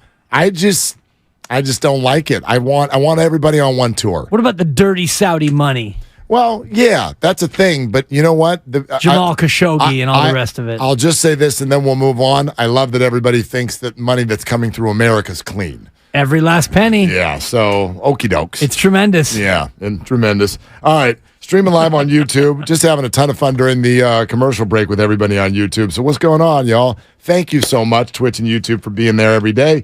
YouTube.com/957 The Game. Watch us live, and when Dibs swears, you get to hear it on the internet, and it's fun. I kind of resent the notion that I'm constantly cussing. There may have been one slip up. Yeah, it was one time, but it could happen again. Right. It could be somebody else. It could be it's me. more likely a caller. It could be me. I feel like I'm being portrayed a certain way that is inaccurate. X-Man could call the station. True. That is definitely going to happen. So who knows? I'm just saying. It's the Wild West there on the internet. It sure is. Anything could happen. No dump button. So like and subscribe for all the 95.7 The Game content on YouTube. We'll go to the phones here in just a second, but first we go live to the other room. Where Lucas is standing by with this very important update. Okay. Hi, Lucas. Hey, guys. I got a little breaking news regarding our show on Monday. As everybody here knows, and you should know if you are listening, we will be live at Buon Vino in Walnut Creek on Monday. Our show, 2 to 6, will be live, and we will be doing our Warriors Summit starting at 4 with every host. At 95.7 The Game. Keep working on it, Grandy. You're getting better at the off-mic comedy. I appreciate it. 4 to 6 is our Warriors Summit. Wow. And the piece of breaking news that I have is that we will be giving away a Klay Thompson signed jersey. Hey! Come on! There are a couple things that you need to know. You have to be in person there for the show to win, and you have to be there at the end. Willard, we'll be picking a name, and you will be giving it away after the show at 6 o'clock. So you have to be there through the show or at some point in the show and then stay until 6 o'clock to win. Why am I being given all the fancy responsibility in this show? I mean, maybe if you want, Dibs can do this one. What if I want to drink? That's allowed. What if I want to just absolutely rock a whole bottle of Pinot? What if I want to do that? It'd make it a more fun show. That's right. Somehow I got to drive home afterward, though. Yeah, and you're in the power chair, as Steiny calls it, so you got to, with great power comes great responsibility. Great responsibility. As we both know. So, yeah, come on out to Buon Vino and a chance to win an autographed Klay Thompson jersey. Oh, yeah, Royal Blue Classic. An autographed by Klay Thompson, right? Not just autographed by some random jabroni. By Bonte. It is. Yeah. And Klay thank you to the Warriors for jersey. providing this. Yeah, thank you, Warriors. Bonte. Yeah, no, come out to Buon Vino where Bonte Hill gets served. Oh, I can't wait. I'm going to take him down. It's going to be great. Funky Town. Yeah. Yeah. No, we're just going to talk about the Warriors. It's going to be fine. The rundown's already out. I don't know if you've seen it, but there are topics slotted into time, and we all get a 90-second opening statement, too. Oh, really? Yeah, I haven't even looked at it yet. Of course you haven't. It's in the work email. Well, I go once a day. I was asked to go once a day. I do it at night. The boss actually crafted it and said 90-second opening statement, and he's encouraging all of us to write it out. So, oh dear, you'll hear the rustling of the paper for sure. Well, Steiny doesn't need to be told. He will definitely have his legal pad there. No doubt. If anybody would like to see Steiny's legal pad, he will also autograph that at the end of the show, and he will throw it out into the crowd like one of those mascots with an air gun. He's going to fire legal pads at people. It should be great. All right. It's got to be a real tight 90-second opening statement. By the way, we got 7 of them to get into a 12-minute segment. So. Okay, and then are there taxes on top of that time? Are there escalators? Totally. So if you go over the 90 seconds, it immediately turns into 4 minutes, and then we're out of time. I'll hit you with the buzzer. That's what I'll do. Yeah, you will. Grandy's going to have the buzzer He'll on. hit me in about 30 seconds. He's going to have the buzzer on speed dial that day for sure. Okay, 888-957-9570. I will tell you this, everybody. We're going to take some calls now, but this whole Joe Lacob and money thing, like what's Joe willing to spend? And if you listen to the station a lot, you've heard all of us go, oh, yeah, Joe said it publicly. What exactly did he say and when? All right, listen. In about 8 minutes, 9 minutes or so, all the comments that Joe has made about the cap and the tax and the total bill, all of those comments, we're going to have those for you in less than 10 minutes, okay? So if you don't know what he said and you want to hear what he said, because I certainly think it's helpful in drafting everybody's opinions about what should and what could happen this offseason, they need to trade Jordan Poole for Giannis. Okay, so what has Joe Lacob said about money? We'll have all that for you in less than 10 minutes, okay? Ron in Castro Valley. Hey, Ron, what are you doing? Just sitting and listening to you guys. Appreciate the entertainment. Thanks, man. I've been through a lot of Warrior seasons where after they've lost, of course, everybody wants to make all these big changes. Tell me where I'm wrong here, but Game 4, I have a hard time believing Game 4 where they're down by a couple points that they're all of a sudden thinking back to Poole getting hit by Draymond here. What I saw was the Warriors shot 21% from 3. They shoot 23% from 3, and we're talking about who's guarding Joker tonight. Yeah. I mean, it seems that Clay and Poole were 20 points under their average, the two of them combined. They hit the average. We're a championship team, so why do we need to blow this whole thing up when all that really happened was the players had a horrible series and didn't play up to even their average? Well, Ron, you know, I think you have a point, but I also do think there's the truth is lying somewhere in the middle here, in my opinion. So I'm with you with your overall point, which is that I don't think the Warriors are suddenly that far off. Like I do feel like some people make it sound like the Warriors just got dismissed roundly out of the playoffs, and all these other teams are just markedly better. I do not feel that. However, to make it sound like, gosh, they just missed a couple shots and that's why they've lost, let's go back and remember, I mean, it took them 7 games and a heroic performance to even get out of round 1. You. In other words, why are you in a situation where you have to hit a 3 on the road in Game 4 and grind something out in 7 games? The Warriors don't go to 7 games. That's not how they usually do these playoff series. Right. So why are you in that position? I believe you are in that position because of the lack of chemistry and cohesion that was built throughout the year, and therefore things that needed fixing that didn't get fixed, and that is partially because of the way training camp went. That is a part of it, certainly, and I won't discount that, and Draymond spoke to it, and I think Draymond put more heft into that factor than I certainly would. I would add in the second piece, a larger piece of the pie for me, is your supporting cast wasn't as good. And you've said many times, like, this was the same team that won a title last year. Well, it really wasn't, because last year you had more bankable role-playing veterans than you did this year. This year you had Lamb and Jerome. Last year you had Bielitsa and Toscano Anderson. I agree in the regular season. Last year you had season. Otto Porter Jr. You had GP2 all year. This year you had Kaminga and an unplayable Wiseman. So I think the regular season this year was different than last year for a number of reasons. Another piece of it, for me, championship hangover. You started out the year 3-7. Last year you were 18-2. Last year you were hungry. You were hungry early, and then you sustained it. And because you had a cushion mark, and I looked at this yesterday, you got into the final 10 or 15 games of the regular year, and you had a chance to rest guys. And then you got in the playoffs, and you didn't have the schedule that you had this year which was a game every other day. The schedule you had last year against Memphis, there was, I think, between games 2 and 3, there was 3 off days. And for a veteran team, that is a huge factor. So I do think the championship hangover, the punch that led to a lack of cohesion, a worse bench, and a schedule that was very untenable and made more untenable by the fact that you went 7 games and therefore you had to play every other day. All of those factors is what led to you getting knocked out early. Yeah, they just kept getting put in a position where they were behind. They did it against Sacramento. They did it against the Lakers. Yeah. You keep losing game 1. The Warriors don't lose game 1. Let alone 1 and 2. Yeah, exactly. It's all sponsored by calhope.org.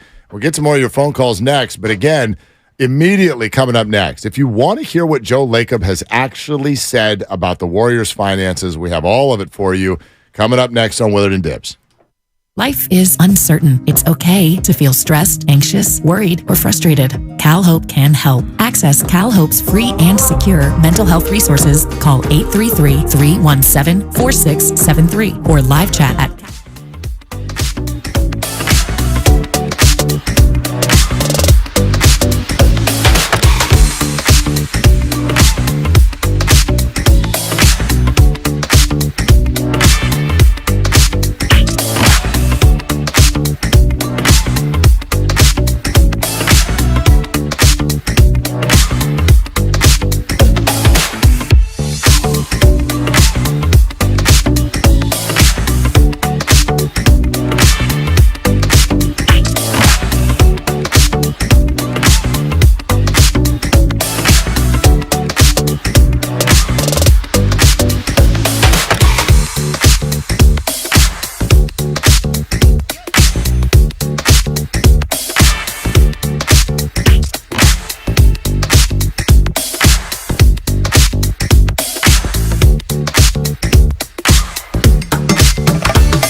people. Now, back to Willard and Dibs on 95.7 The Game.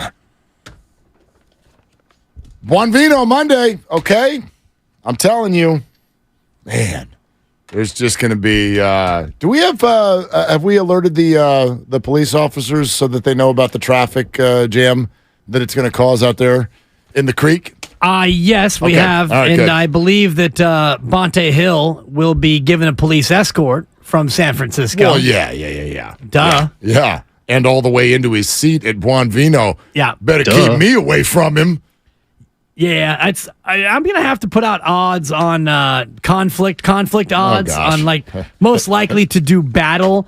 It's pretty much you and the entire staff. I mean, really? For sure, you and Bonte. Why? Because of what happened this morning. Nothing happened this morning. morning. For sure, you and Butcher Boy, after you just completely abandoned him in garlic fries and baseball guys. Not how it happened, but while we're doing the misrepresentation sensation, let's keep it going. You what and else? Steiny, without a doubt, after today's. Well, that's always the case. After the fur was flying. Well, Steiny's just a malcontent. What do you do with someone like No that? doubt. Yeah, anyway. No doubt. All right, what else? Me and John Dickinson, What as I happened give him the famous stop sign. You said me and everybody. How come not me and Guru? What's that fight about? I was just kind of, you and I, because you've been talk blocking me for 18 months. That's right. Yeah, you're my partner. And I finally raised up on Monday. I finally tried to get an ounce of flesh. I mean, nobody in Guru. Come on.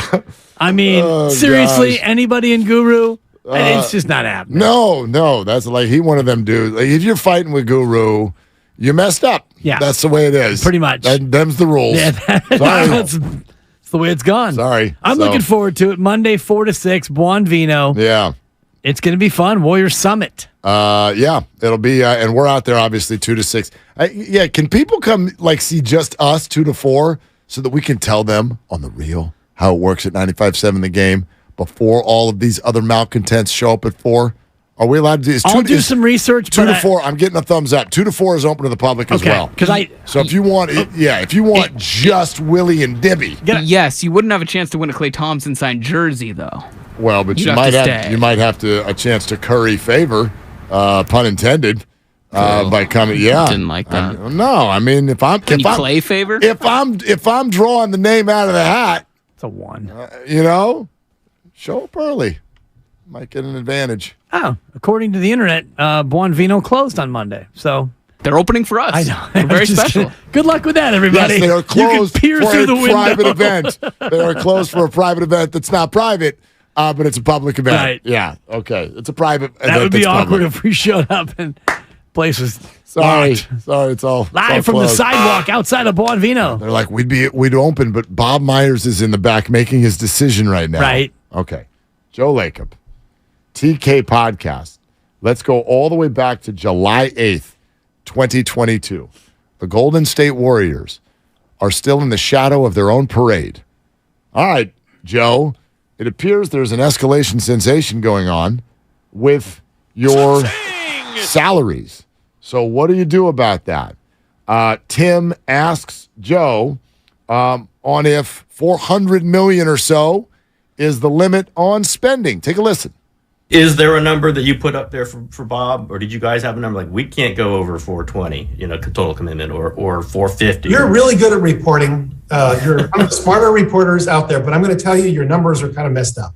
Okay. I will just say that. You were throwing numbers out like 400 and 500. I don't. Yeah, I'm like the multiples go crazy. Those numbers are not even remotely possible. They're just not. Those numbers are not even remotely possible. Wait, and he was talking about 400 and north of 400. 420, 405. This year was 370. Next year is projected to be 471, and that's with Dante and with Draymond in the fold. So what I'm hearing him say to Tim Kawakami is that 471, we're not doing 471 is what I heard him say. TK says it a different way. And again, coming up with this number, $400 million, is that the limit? To assume that we would go $400 or $500 million, and that's not accurate. It's just not possible. If you game it out, it could end up there, but obviously there's ways around that. We're not far from it. I'm just saying it's not. You can't expect those kinds of numbers unless we were to raise everyone's ticket prices immensely, and I don't think anyone wants that. Okay, so Joe Lacob. Thanks. Now he did Thanks, say, Draymond. He said we could get close, which they did. 370. 370. The Warriors, believe it or not, as rich as they are, and as much as things already cost to be a consumer with the Warriors, even this business would prefer, I know this is controversial, at the end of the year, to have made money. And you brought up an interesting point during the break, which is that I think people run around thinking that this is Joe Lacob. Joe Lacob owns the Warriors, and Joe Lacob owns the Warriors. So if the Warriors make money, then Joe pockets that money. What's the percentage of the team that Joe owns? Joe, according to the internets, owns 35% of the Golden State Warriors. And Peter Guber, his original investment partner, among a group of investors, Peter Guber owns 20% of the team. So the Lacob and Guber tandem, and we all think about Joe Lacob, he owns the Warriors. Well, yes, he owns the biggest piece at 35%. Peter Guber's at 20%, and there's an investment company called Arctos Sports Partners, and I believe their stake is now up to 13 or maybe as high as 15%. Okay, so when it comes to these big decisions, it's not as simple as Joe saying, $500 million, are you with me? Right. In other words, there's other people he's got to check with or answer to. Peter and Joe own 55% of the team. Right. They are the faces. They are the controlling interest. They have a majority interest together. But yes, Joe does not. It's not like Joe doesn't have other people he needs to talk to before Giannis joins the team or whatever the hell's going to happen, right? Okay, so there's that. Now, we're not done yet because now we flash forward to January of this year. And the issue again comes up. If a $400 million payroll is possible or impossible. Again, this is Tim Kawakami with Joe on the TK Show. It's not possible without losing quite a bit of money at the bottom line. Let's put it that way. Yep. I did say that, and it is, from a business perspective, an almost insane thing to even consider. But I think we're going to have to wait and see, because the truth is winning matters. And I want to win another championship. We want to win another championship this year, and I'll probably say that at the end of this year. I know you will. But let's see how this season goes. Let's see every week, every month, every game. Anything can happen. Look at 2019. Two of our best players got serious injuries in consecutive games. God forbid that should ever happen again. My point is, things can change very quickly. I know you'd like to be able to plan these things out, but the past is not the present. And the present is not the future. They're all different. And right now, we're in the present, and we're trying to win. And I think we have a good shot at that. I think we're coming together. And, the trade deadline is coming up. We'll see if there's a way we can improve our team. And, if we could obviously improve our financial situation for going forward, we'd love to do that, but not at the sacrifice of being able to win. So we got to evaluate this in real time, but with a look towards the future as well. So I can't really answer the question right now, other than to say, have you ever known me not to be aggressive? Mm-hmm. We are aggressive. We'll do whatever we can do if it makes sense. And we're in a winning, real championship mode. Okay, so that's not a no. And in fact, at the end, it's almost like his sort of no turns into a sort of yes.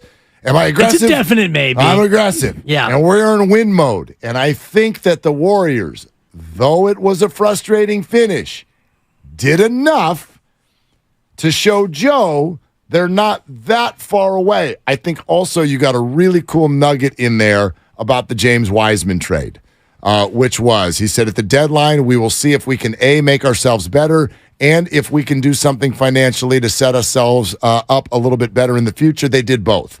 In the moment. I know people are frustrated by the loss of James Wiseman. It was a minuscule savings relative to what they need to do to get down to a number that he's talking about. But it was when people don't understand, that was north of $30 million, almost $40 million that they think you get the answer there mainly, which is, I don't think they're going well over 400. But I think that they'll dance in that neighborhood if they feel good about it. Now, the issue is, as you detailed, you're at 470 right now. 471. Now, I think Dante's gone, so call it more like 445. Sure. But a lot of money is still going to need to come off How are you going to do it?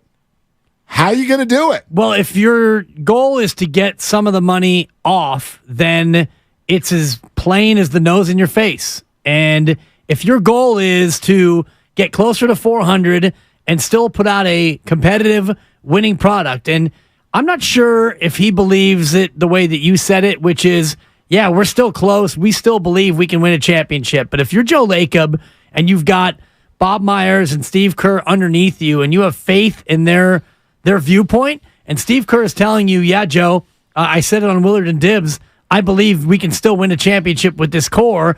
If he tells Joe that, Joe's got to believe him because Steve Kerr's won 9 of the last 27 championships. So then Joe looks at the numbers and says, well, we're not doing $451 million, and with Dante off, it's probably down near whatever, 430 or whatever, that from 470 to 440, yeah, whatever it is. The easiest way to still maybe be competitive and win is to get rid of Jordan Poole. Mm-hmm. If Jordan Poole's 28.7 next year turns into 20 million, if you trade 28 and you get, let's say you get 22 back, you save 6 million times 5, you save 36 million.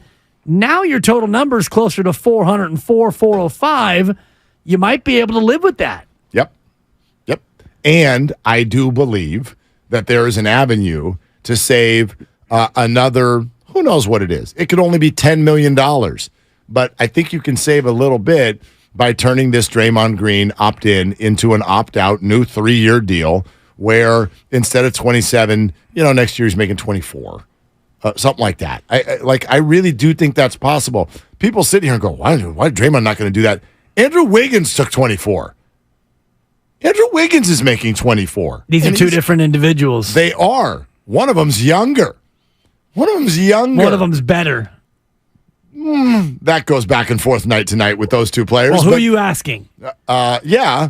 If you ask Draymond Green, are you better than Andrew Wiggins? Okay, but Dibbs, we and that's all. Don't Mark, we do this? Honestly, this is the only thing that matters in this conversation. I know, but we do this a lot with Draymond, where I feel like because he's crazy, and because he is this persona, and it's so big and so aggressive, because of that, we tag him with characteristics that I don't think ever have been him.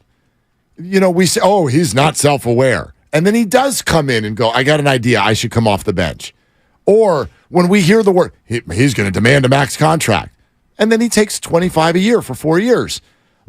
His max demand was this past offseason. Right. But according to sources in The Athletic. Sure. The words. Do you know what I mean? Anthony Slater and MT2 both reported it. But I'm looking at behavior, not words. And Draymond Green, what did he do? He came to the microphone, and granted, these are just words also. Right. But I believe they're based on action. Why do you think Draymond comes to the mic last week and goes, I want to be a Warrior for the rest of my life?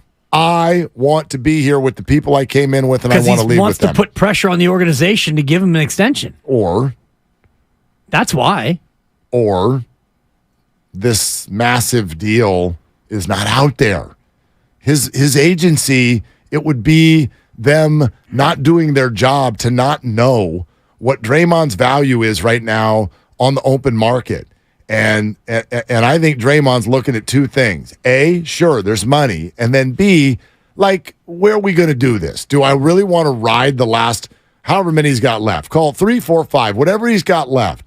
Do I want to do this with the Pistons? Right. Do I want to do this with Charlotte? Depends what the money is. Portland? And I think that he comes out and says what he says because he knows that if he puts it out there, there are many Warrior fans who love Draymond and they want Draymond to be here for his whole career. There are many fans who want Steph, Clay, and Dre to stay together until the very, very end. So Draymond comes out and says that, knowing full well that puts pressure on the organization to do something about giving him some sort of an extension. And maybe. That has no bearing on what's out there in the market. And the other thing I want to point out, because you're right about Draymond Green. He's very smart. He's very calculated. He's willing to come off the bench. He's willing to admit that the punch was a big reason why they didn't play well, and he all but says it was my fault that we lost the NBA Finals and all the rest of it. Has he ever given up $1 single? Has he ever pulled a Steph Curry and said, I'm going to sign for 4 and 44? There's no evidence to that. Well, but I also have no idea what he could have gotten on the open market 4 years ago, 3 years ago. I have no idea. Right. He took $100 million for 4 years. I mean, if you look at that now, I mean, if Draymond had been on the market 2 years ago, do you think he's worth more than 25 a year? I do. Well, if he tears up his contract right now for next year. Well, now he's on the back end. But go ahead. Yeah. 27.6, I think. Yeah. 27.6. Mm-hmm. So if he tears that up and goes on the open market, does he get a contract with an average annual value of 27.6? I don't know. I would say probably not. If there's a deal out there for $3 and $90, and I'm the Warriors, I say Godspeed, Draymond. You'll always be a Warriors in our heart. We love you. Go sign that deal. But I don't think Draymond looks at it that way. Like, we'll see. You can't tell me that 3 and 90 in Portland is worth more than 3 and 75 here. You can't convince me of that. Your brand takes more than a $15 million hit if you go hang out with Dame Lillard in the 12 seed for the next 3 years. It takes a hit. And he is a hard guy to assess financially because he's non-traditional. He's not, right? Like, even when Bobby Marks was on earlier, it was like, Klay Thompson's a shooting guard who can shoot $30 million. Like, there's this math. Yeah. Well, what box does Draymond fit into? He fits in the Draymond box. We got shooting guards who can shoot, point guards who can score, point guards who can pass. Seriously, we got big guys who can score. He's a vet min guy. Big guys that can play defense. Yeah, right. And then we got small forwards who can slash.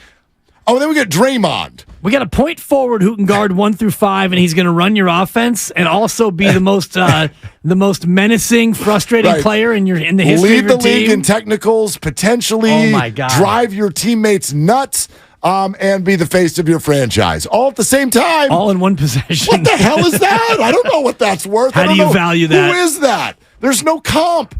There's no comp to Draymond. So I just think because he is such a, what's the word? Gosh, he loves conflict. Okay, so when someone loves conflict. He's an agitator. Right, but therefore we think every situation is based on conflict. I don't think Draymond Green's at the mic saying, I want to be a Warrior forever because he's trying to put pressure on the organization and the negotiation has started. I think the conversations have already been happening. And he's saying that maybe because he feels good about where the conversations are. Right. Or maybe he's saying that because it's just his honest, genuine feeling coming off a loss and coming off a season where he feels like what happened in October set the table for what they were unable to fix. And he feels like we're still close enough, the three of us core players, to make this work. I want to make it work here. I want this to happen. But between those words and him getting a deal, and this on the heels of the report coming out last, I want to make sure I get it right, July, from The Athletic, where MT2 and Slates both reported, according to sources, that he asked for the max. So he wants the max in July, and the organization gives him the, Steve, are you still there? Yeah. Treatment. And I'm sure he wasn't happy about that. Jordan Poole gets a bag. Draymond socks Jordan Poole. The season goes south, and now Draymond's looking at a situation where he probably knows he's not getting the max now, but I don't think that the team is going to be able to say, Draymond, we want to give you 3 and 70 or even 3 and 75. Draymond, we want you to take a pay cut. 3 and 75. I don't see him accepting that. But see, I don't look at it, and maybe I'm delusional. I don't see 3 and 75 as a pay cut. I don't see that at all. I see someone getting 2 more guaranteed years at 25 a year, which is almost what you're making this year at 27. Like, Draymond Green is not going to have his Warriors career derailed by $2 million. He gets fined more than that in a year. That's fair. I mean, that's not really true, but it seems like it. Do you know what I mean? Like, I think that because we're fans and maybe there's some jealousy here, maybe there's some cynicism here, we've been trained to think all athletes are driven by top dollar all the time. They're not. Andrew Wiggins just proved it to you. You know damn well he could have gotten more than that if he went on the open market. I think it's unfair to use Andrew as a comp for virtually anything. He's the most unique first player taken in the history of sports, I would say. Maybe, but let's not act like he's the only one ever who took a deal where we went, I look like, you probably give a little nod to the team there. It's 1 in 100 players who do that. But Draymond Green was looking for the max, which would have been 5 years. It would have been 4 years, 164.2. So he was looking for $41 million a year in a max. So you're going to go to him and say, here's 25 a year? What does Draymond love just as much as money, maybe more? I don't know Draymond Green.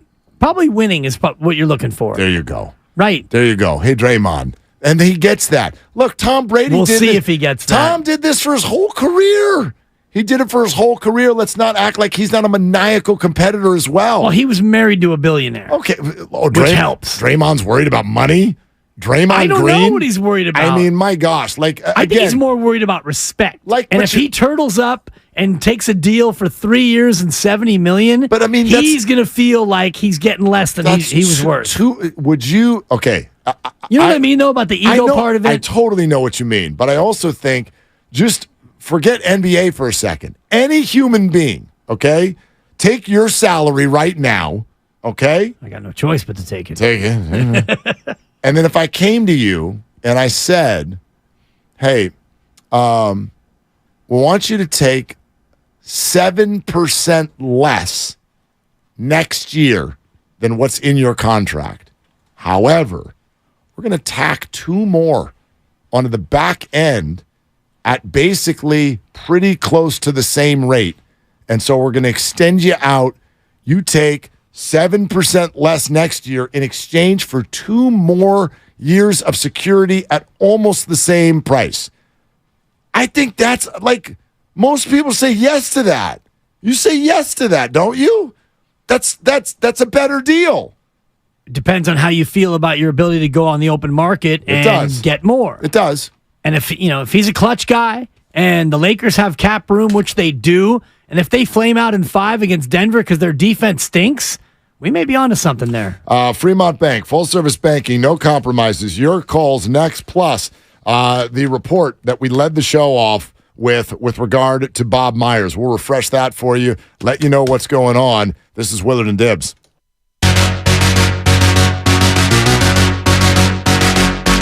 The Warriors offseason has begun. The questions are endless. Dub Nation wants answers, and we've got them. Monday.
Now, back to Willard and Dibs on 95.7 The Game. All right, we're going to a wine bar for the Warriors Summit. That's Buon Vino in Walnut Creek. But I'm sorry. What's happening here with Spadonuts' birthday? What are we drinking for? Spadoni's turning 30, which is ridiculous. I'm like 30. Oh, talk about adorable. Spadoni. Yeah, my 30th got away from me. I'll tell you that much. There's a surprise. There's a shock from the dibber. I barely even remember most of my major birthdays. I barely remember them. I was very lucid for 40. 30, 21. It was a major bag alert 26. For your boy at 30. Not the kind of bag you're looking for. 27, 28, 29, not 4, not 5. Anyway, go ahead. He's having his birthday at a brewery in Oakland. Sweet. A place called Two Pitchers Brewing. I'd never heard of it. Please don't say the date. Good Lord. We're giving up a little too much here. Place is going to be overloaded with people. It's coming up. All right. If you know, you know. And Spadoni would be glad to have you, especially, your 5 a.m. audience. That's right. I'm sure he'll promote it. Hosted bar. Everybody come out. All fruit beers. So if you like beers with fruit in them, fruity beers, not Fruity Pebbles. Not Fruity Pebbles. Oh, gosh, the kids have been fighting over Fruity Pebbles for the last 3 days. I don't buy that three kind of them? Yeah, I don't buy that kind of cereal usually, but it's a treat. Every now and again, we're like, okay, you go down to the area with all the bright colors on the cereal aisle, pick something out. Some Fruity Pebbles came home. You'd think I've got 3 addicts in the house. Really? I mean, they're all 3 of them? Holy smokes, they're eating cereal at hours of the day where you don't even eat cereal. They're like, you think you're having it for breakfast? Well, I'll wake up at 2:30 in the morning and eat the rest of the box. I mean, they're out of their mind. Calm down. They've got more boxes at the grocery store. Relax. Anyway, so now we're going to put this in our beer. Is that right? Yeah, fruity beers. All right. You got grapefruit. You got one with passion fruit and guava. You got one with sparkling watermelon lime. So I'm in. Yeah. I'm in. One thing I don't do is get intimidated by all the people out there who start to make fun of you if you drink foofy drinks. I remember the guy that called about the coffee yesterday, and I'm like, hey, get a little iced vanilla latte when you're in there. They're like, I hope you're ordering that for your kid. No, I'm ordering it for me. I like ice in my coffee, and I like it to be so sweet that I can't taste the coffee. And you get to think whatever you want about it, and I'm not going to say anything about it publicly except for I just did. How about that? Yeah, how about that? Just real quick, and then it's back to the Warriors. Over under 1.5 on-air hosts attend the Spadoni birthday. Over. You're going over 1.5. Well, Spadoni is one, so that's one. I wouldn't count it. Why not? Whoa! Because it's his birthday. Wow, Spadoni. He's not a guest at his own birthday. He's the man of honor. Cut that. Spadoni is not an on-air host. That's not what I said. 5 a.m. It doesn't matter with what you said. I was the one who got him in the staff picture when everyone else was saying, no.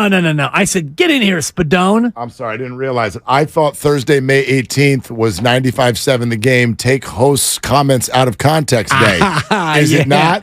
Yeah. Is that not? I woke up this morning, and that's all I heard. So, touche, well let's played. Just go with it. Yeah.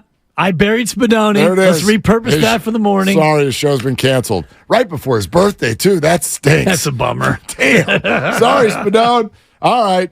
I'm glad you're all with us. 888-957-9570 is the number. Comcast Business Text Line. Keep it coming. YouTube, Twitch. Thank you so much, fam. Love having you here. Again, as we said off the top of the show, for those of you just joining, I think very, very important, especially in the wake of Shams' report last night where he wrote, Warriors and president of basketball operations Bob Myers have had no substantial contract extension talks in months, and the sides are bracing for the likelihood that Myers could walk away from the franchise.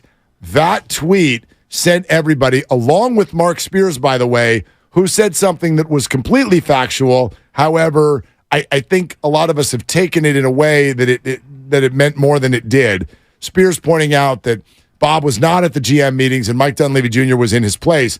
That's true. Mike Dunleavy Jr. has gone in Bob's place to other GM meetings before. So, grain of salt, yes or no, that's all up to you. But this Shams tweet absolutely has put the NBA world in a spot where over the last 12 actually, I guess close to 24 now hours, everyone is working on the assumption that Bob Myers is not back. So here are the facts. The facts are that the Golden State Warriors have made an incredibly lucrative offer to Bob Myers, which currently sits on the table. And Bob is doing, believe it or not, exactly what he's told you all that he's doing all year long, which is, I'm not going to think about this and make a decision until after the year. So the fact that the two sides haven't talked is because Bob said, let's not talk until after the year. So a very lucrative offer is sitting on the table. Bob is going through whatever his process is to figure out if he wants to continue to be the president of basketball ops for the Warriors or not.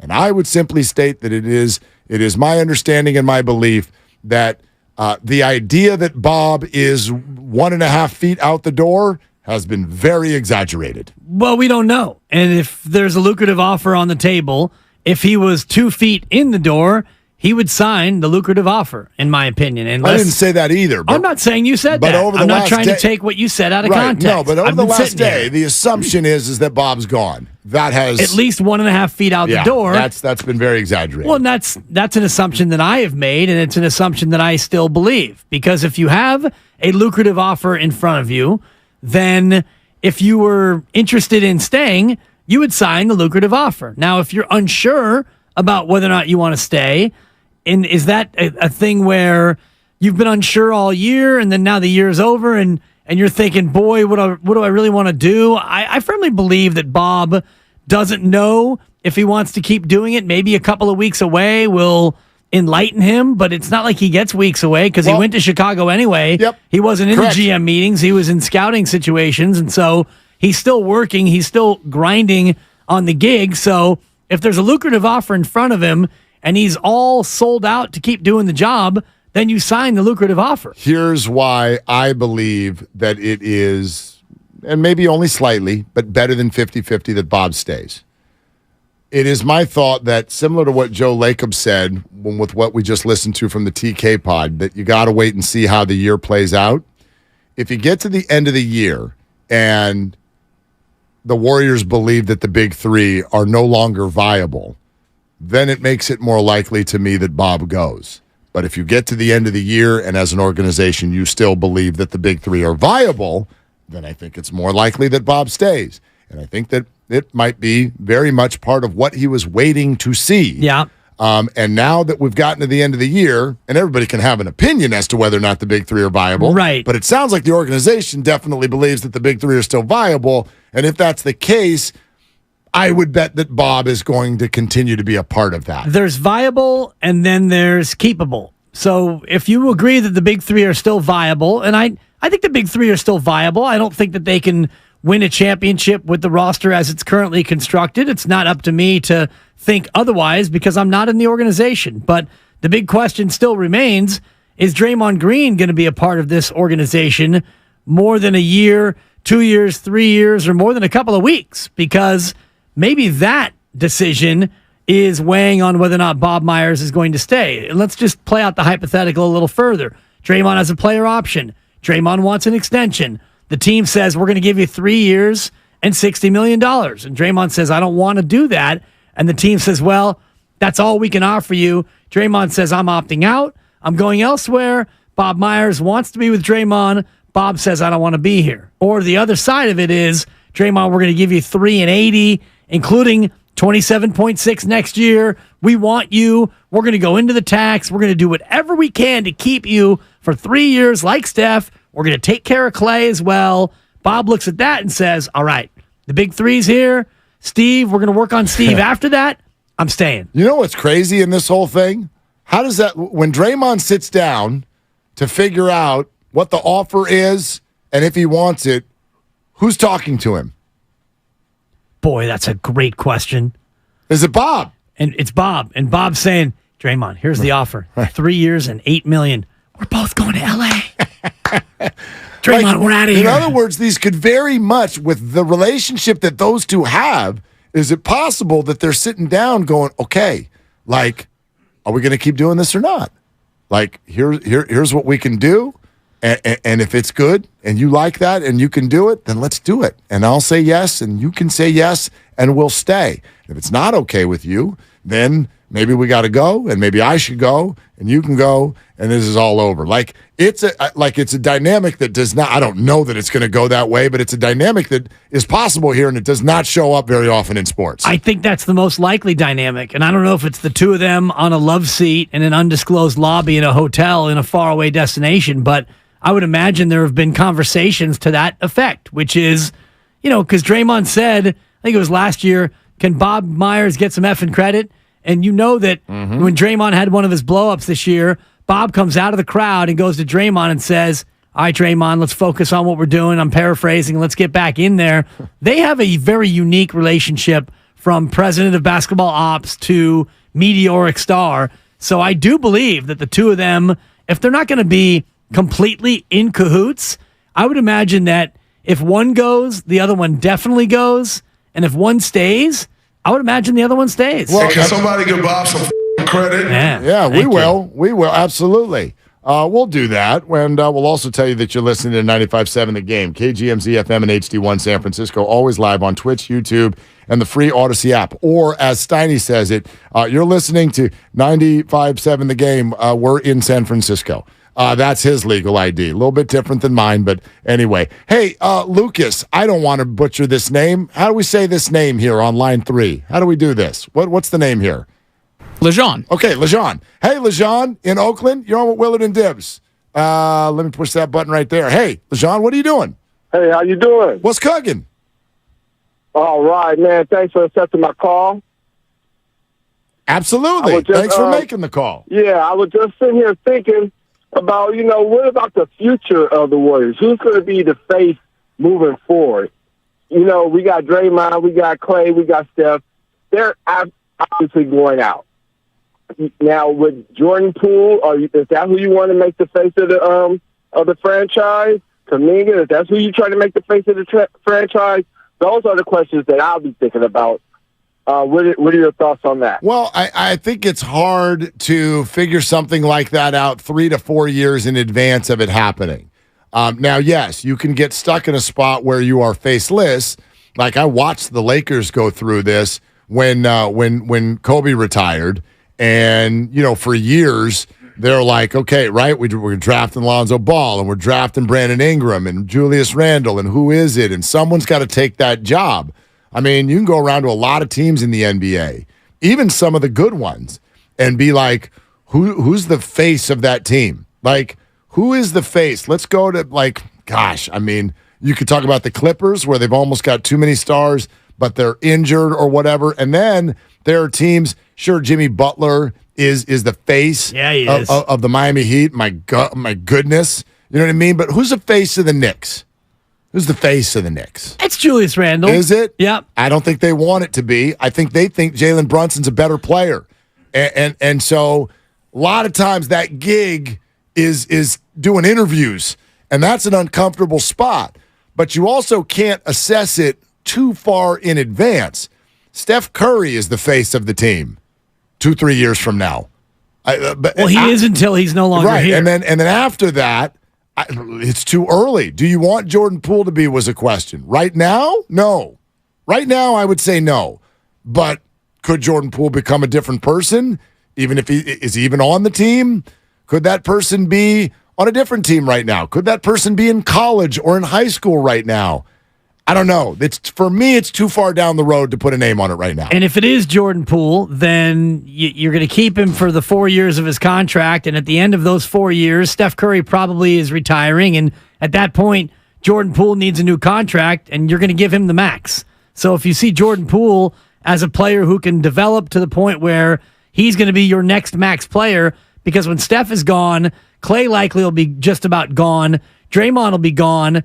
Andrew Wiggins will be in the last year of his deal. I believe he has 4 more years. He's coterminous with Jordan Poole. So at that point, if you're looking for a face of the franchise, based on who you have right now, it's either Poole or Wiggins or PBJ, Rollins, or Kaminga, one of those guys. And Wiggins is almost scary because you're like, as much as you love him, you've seen him try to be the face of a franchise in the NBA, and it doesn't work.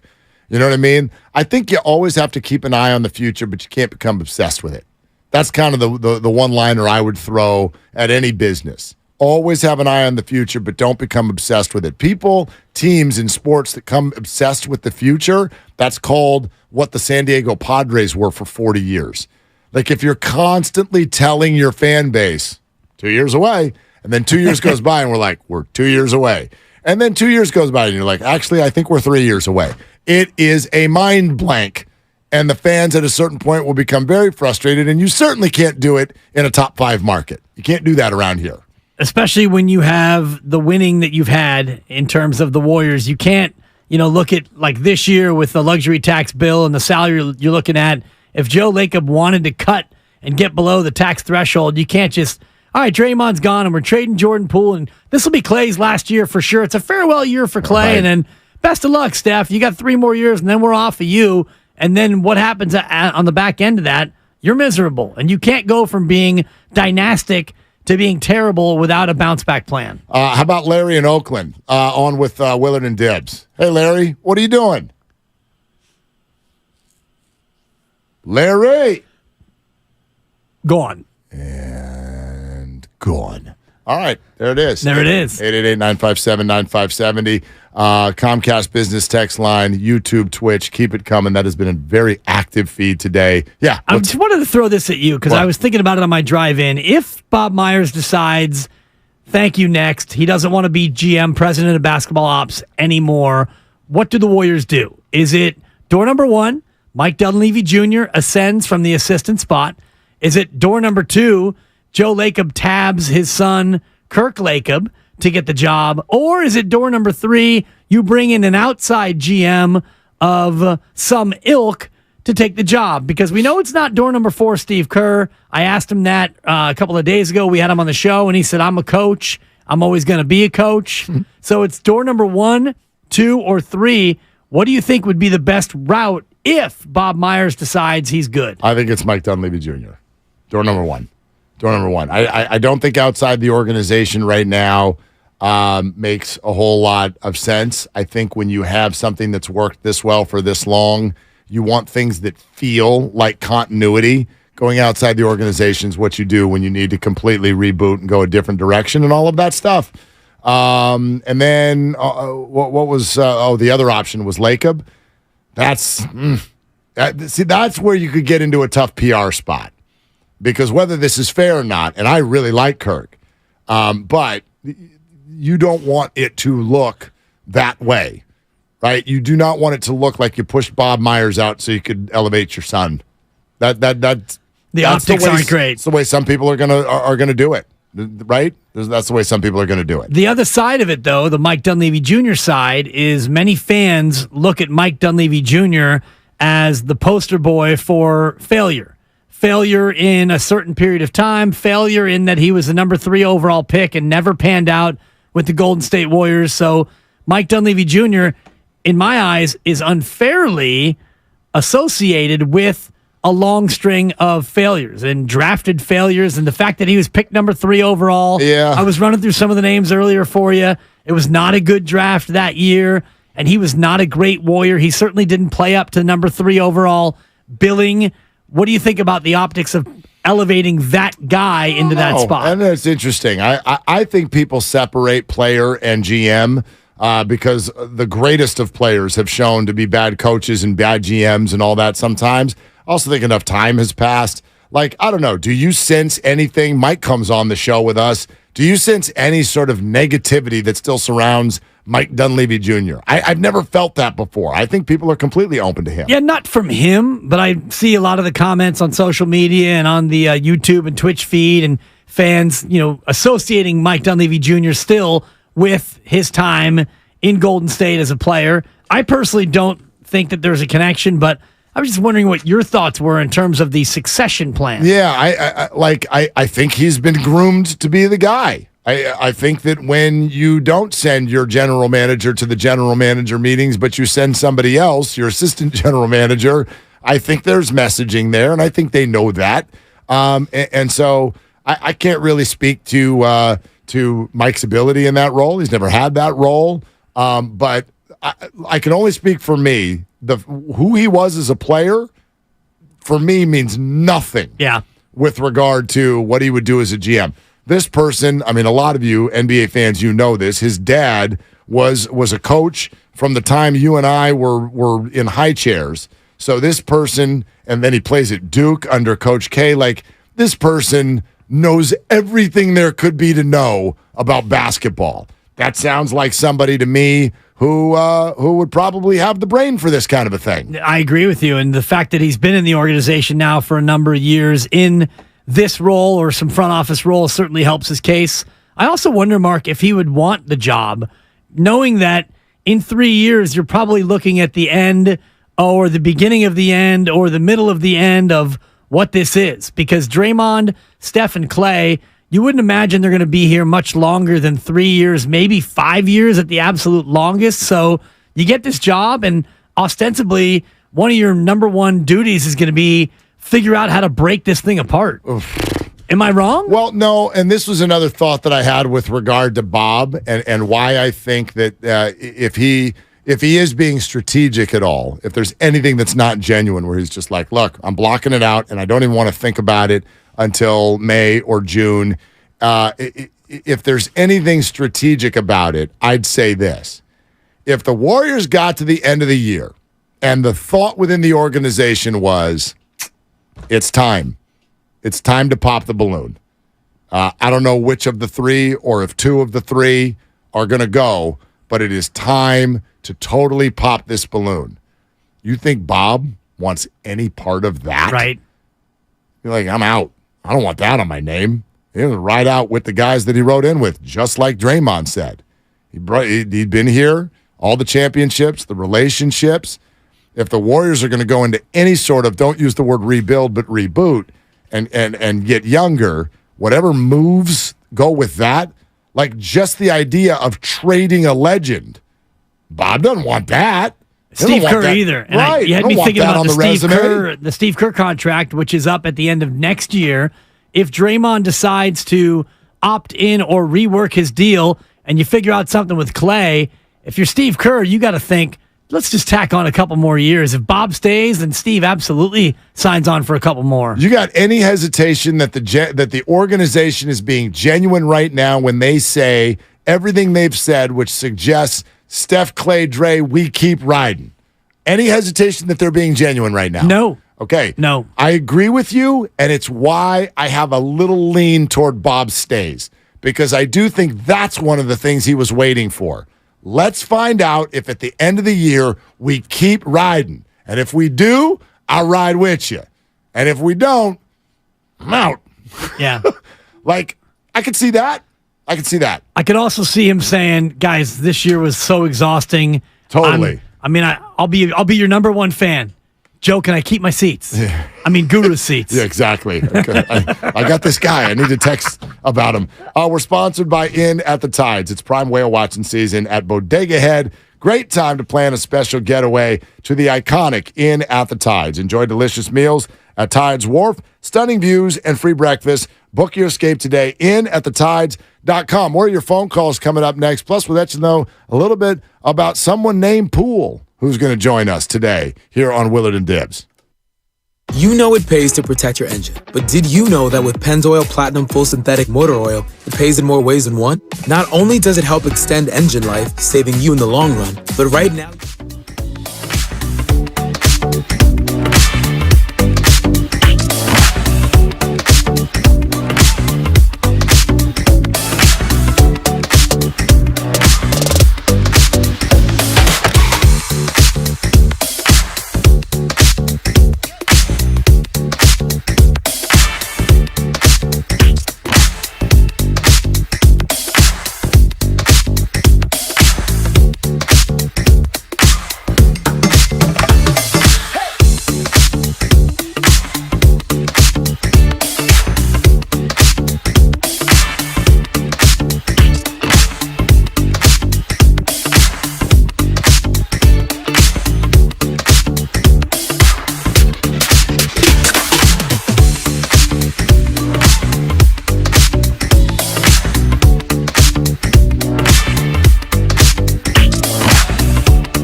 and Dibs on 95.7 The Game.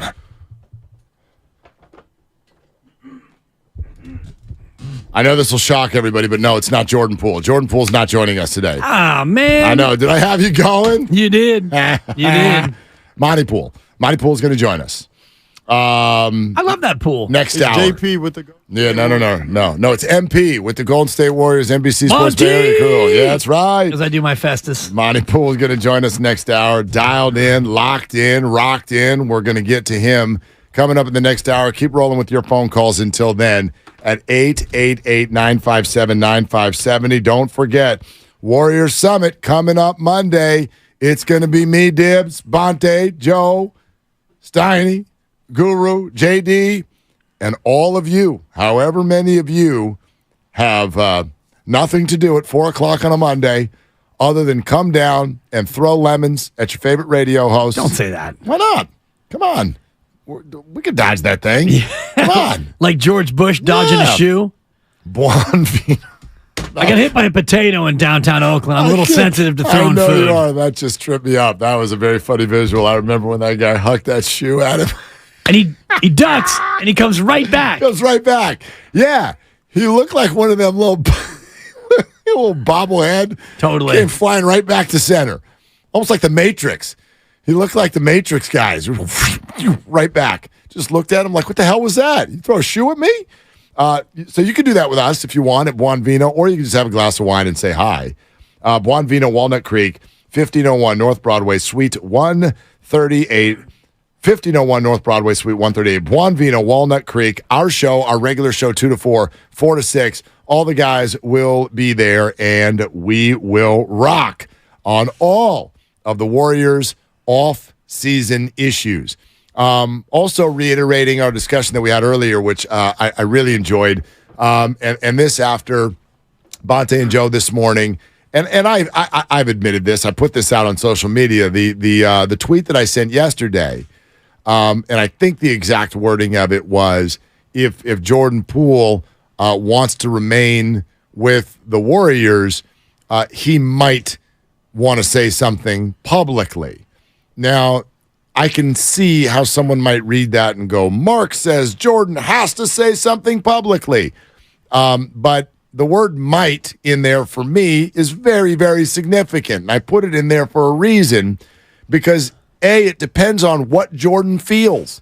And I don't know that. I don't know if Jordan wants to be on the Warriors or not. Right. I don't know if Jordan's okay with Draymond or not. And you don't know if Jordan Poole wants to speak publicly about it. And that's the part that I actually thought was interesting, because to me, speaking publicly doesn't necessarily mean Jordan Poole on a dais in front of 40 reporters asking him questions. Definitely to me, not. Speaking publicly would be a one-on-one interview with Logan Murdoch of The Ringer, and having it be a much more controlled way to get your message out. Speaking publicly can be posting a 3 or 4 sentence document on social media.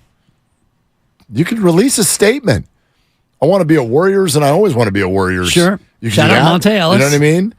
I think the future of this, not team, this situation, as Steph Curry says, very much leans on Jordan. So if Steve Kerr is going to come out and be like, yeah, that like very much put a cloud over our season and we had a hard time getting out of it, and then Draymond's going to go a step further the next day and literally say, we are out because I punched Jordan Poole, I think the only obvious next question that sits in all of our brains is this recoverable? Now, Steve came on with us and said his confidence is very high that it is. But there's only one person who can really tell you if it's recoverable. Right. And that's Jordan. I would love for him to come out and tell us if it is or if it's not. Now, I get it that if it's not, he absolutely can't say that publicly. Yeah. He could say that publicly if he really does want to stay, and if he really does think it's recoverable. But I don't know any of those things. That could help him and the future of the Warriors if he feels that way. The bigger issue for me, and this is the part that I just find really unfortunate about the social media age in our society, is that other people will tell your story for you if you don't. And that's why I didn't get too hot and bothered when the morning show had what I was saying totally wrong, because I was like, all good, I got a public statement for y'all from 2 to 6. Yeah. Right? So it's okay. But so if you didn't have this public statement, it'd be a little bit more frustrating. It's hard. Yeah. Yeah. And so that's what's happening to Poole right now. Other people are putting the statements out in the public. It's what happened to Andrew Wiggins a few weeks ago, which a lot of us found gross. It's like, I don't even care if what you all are saying on TikTok is true. I don't even want to know.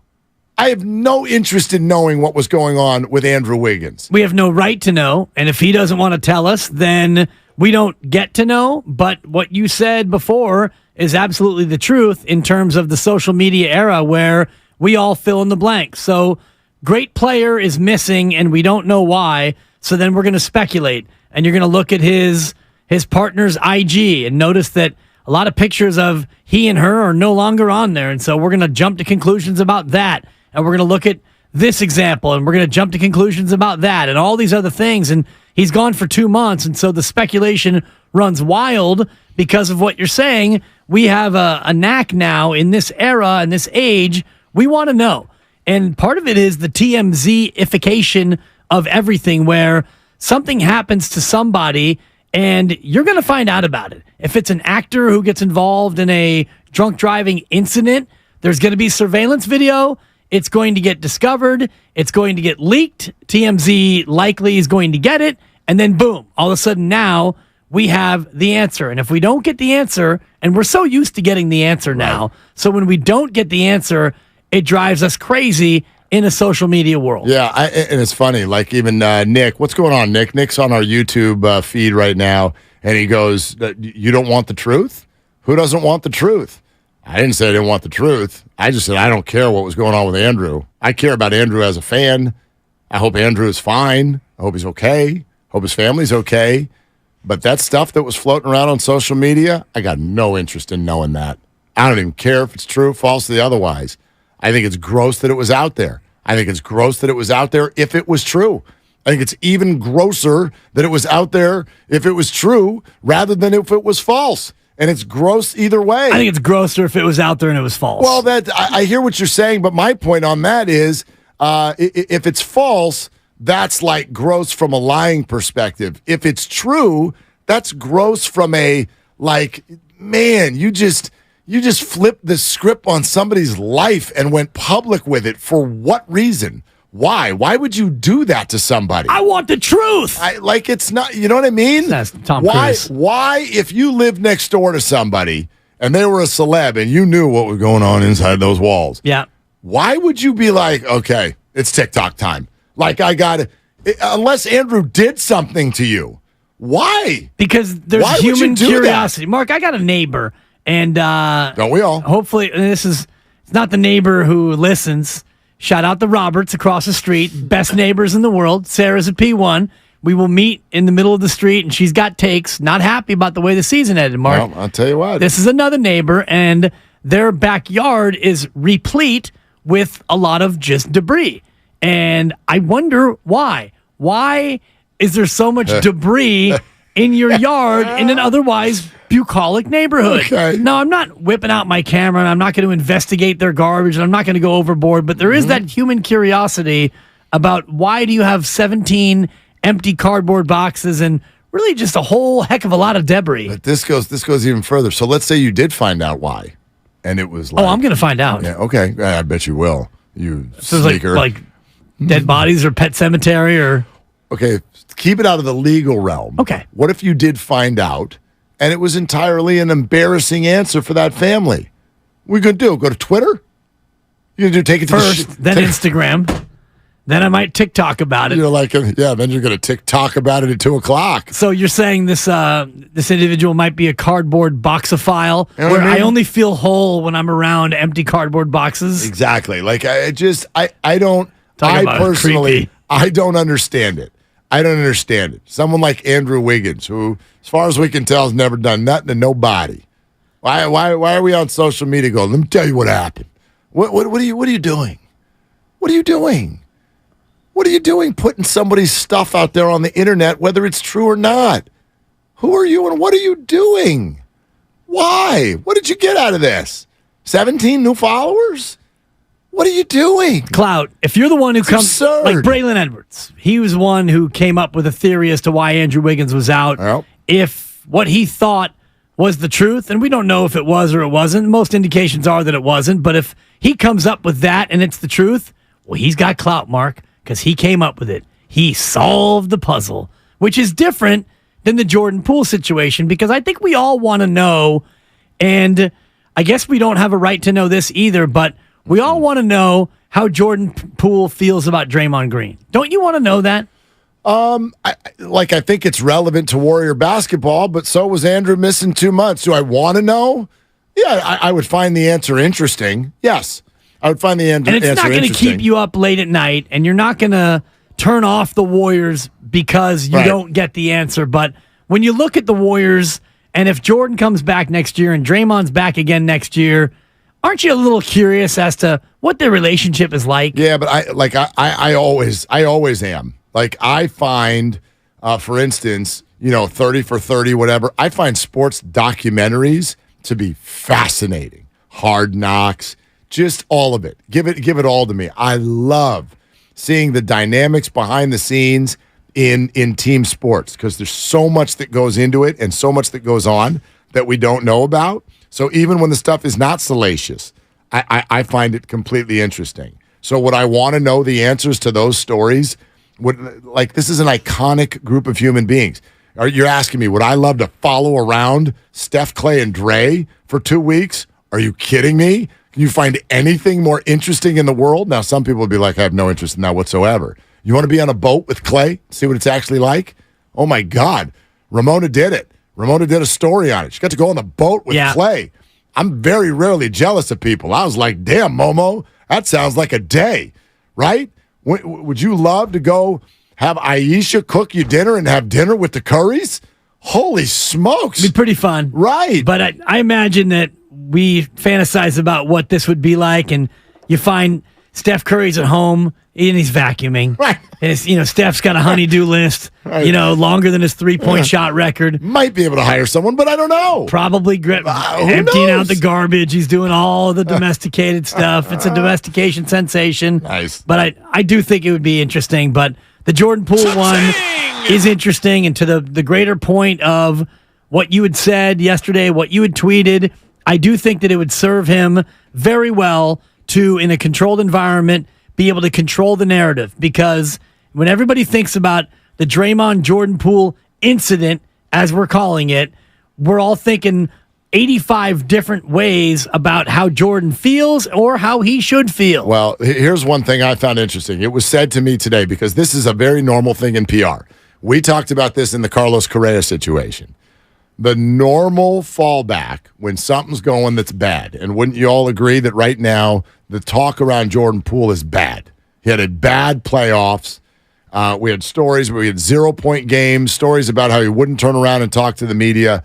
The narrative right now for Jordan Poole is bad. When the narrative is bad, I think often in PR, the thought is lay low and let it blow over. Okay, so the punch, did it blow over? No. Here we are again. Bowled over. Exactly, and we're still here.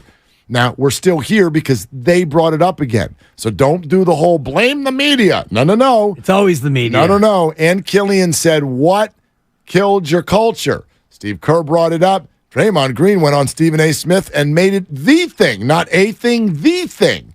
Okay? So now here it is again. It's not blowing over. It's still here. So you're right. I don't know if Jordan Poole can control the narrative, because I don't know if he's got anything to say that'll help. The likelihood is probably not. But the unfortunate thing that I'm pointing out is this is unfair and completely out of his control, because now other people are bringing up his worst moment again. They're making it the story of the season. And here we go into an offseason where he's going to be number one discussion point yet again, and he still hasn't given what I feel is like a straight answer about any of this for about 8 months. And when you don't do that, so many of you are automatically, and you might be right, but you're automatically going to go, well, if he doesn't say anything, He doesn't want to be a Warrior anymore. Well, you know what that is, Mark? It's a speculation sensation. Yes, it is. And that's what all of us are doing.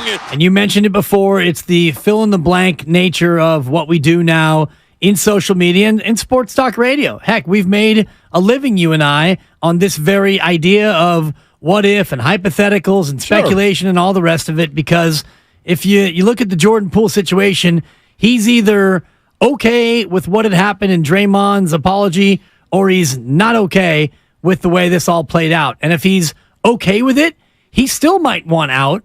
And if he's not okay with it, he still might not want to leave. So even if we know how he feels, we still don't know whether or not he wants to be a Warriors or not be a Warriors based on other factors. Well, it's not as easy as just this one thing, right? The other, absolutely. And the other thing I think that's interesting for Jordan that we all have to remember, when we talk about the Warriors, you talk about the big three. Talk about Steph, Clay, and Dre. They've got all kinds of power that Jordan doesn't have. Steph is untouchable.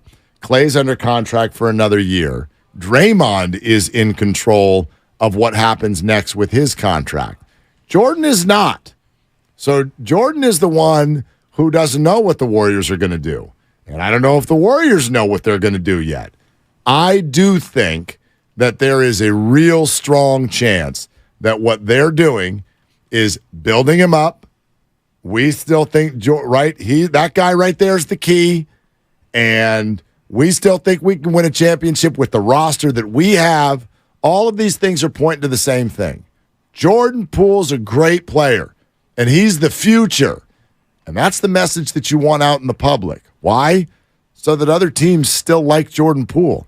And you see if there's an opportunity to even make a sideways move and save some money by moving Jordan Poole. And then what do you get on the other end if you're the Warriors? You get a lot. You remove the whole punch narrative from the entire conversation. Sorry, Jordan, I know you were the victim, but now this is no longer a thing. Maybe you also get in return a player who plays on both ends of the floor, and maybe through de-escalation, sensation, and his own salary, maybe you also save around $30 or $40 million in luxury tax money. And that's per year. And that's 30 to 40 this year. And I looked at the future of their salary cap situation as it pertains to the luxury tax, and things do get better in the future, especially if you excise Jordan Poole's contract. You had an interesting proposal earlier. It was OG or AJ, depending on how you want to pronounce it, Anunoby. It's Anunoby, and it was Otto Porter Jr. for Jordan Poole. And you may have to throw in one of those. Here, have a second-round picks as well. Yeah, like I was throwing that out there just for numbers' sake, not that Toronto's dying to do that, but in terms of player impact, yes. And Toronto's in a situation where they're looking to rebuild and retool a little bit. If you love Jordan Poole, here's a player who can immediately come in and start for you. He's under team control for 4 years, and if Jordan Poole plays like he has shown, 20 points a night, that contract, by the time you get to the end of the deal, that's going to be a relative bargain for Toronto. So you get rid of Anunoby, who's got a year and a player option, and Otto Porter Jr., who's got just 1 year left. So it would be an all-in for the present kind of move for the Warriors, and you would get a little bit of a saving in this next year. Like, again, the Warriors, how do you get better and save money? To me, there is a way to get that magic number that Joe Lacob and Tim Kawakami were talking about, $400 million. There is a way to get under $400 million without losing your championship chances and losing your fan base. There's a way to do it, and that is Draymond Green, rip that thing in half. We're going to do a new 3-year deal. You might do $2 or $3 million per year less just for next year. That actually saves you with the escalators. Who knows what? If it's 3, it's $15 million. It'd be 18, yeah, total. Okay, Dante DiVincenzo opts out. Okay, we'll figure something out for his minutes. And then if you can trade Jordan Poole for 75 cents on the dollar and get something back that you like, you still have a squad and you're down closer to $400 million or $390 as opposed to $470. And here's another piece of this, Mark, and it just struck me. And I can't believe it's taken this long for anyone to mention it here on 95.7 The Game. But any trade that you might think about doing, go ahead and trade that first-round pick as well. This is a team that does not like to play young players. Rollins, PBJ, Kaminga, Wiseman, Moody. These are not players who earned a lot of minutes. And you know, if you're going to be looking to be all in on this championship core in the future, why would you even use that first-round pick? Because that first-round pick, if you pay him, let's just say it's $5 million, that $5 million is actually $5 million plus $25 million. That's a $30 million contract for a guy you're not going to play. Yeah. Well, trade the pick. I mean, hey, Bob, if you're still around, trade the pick.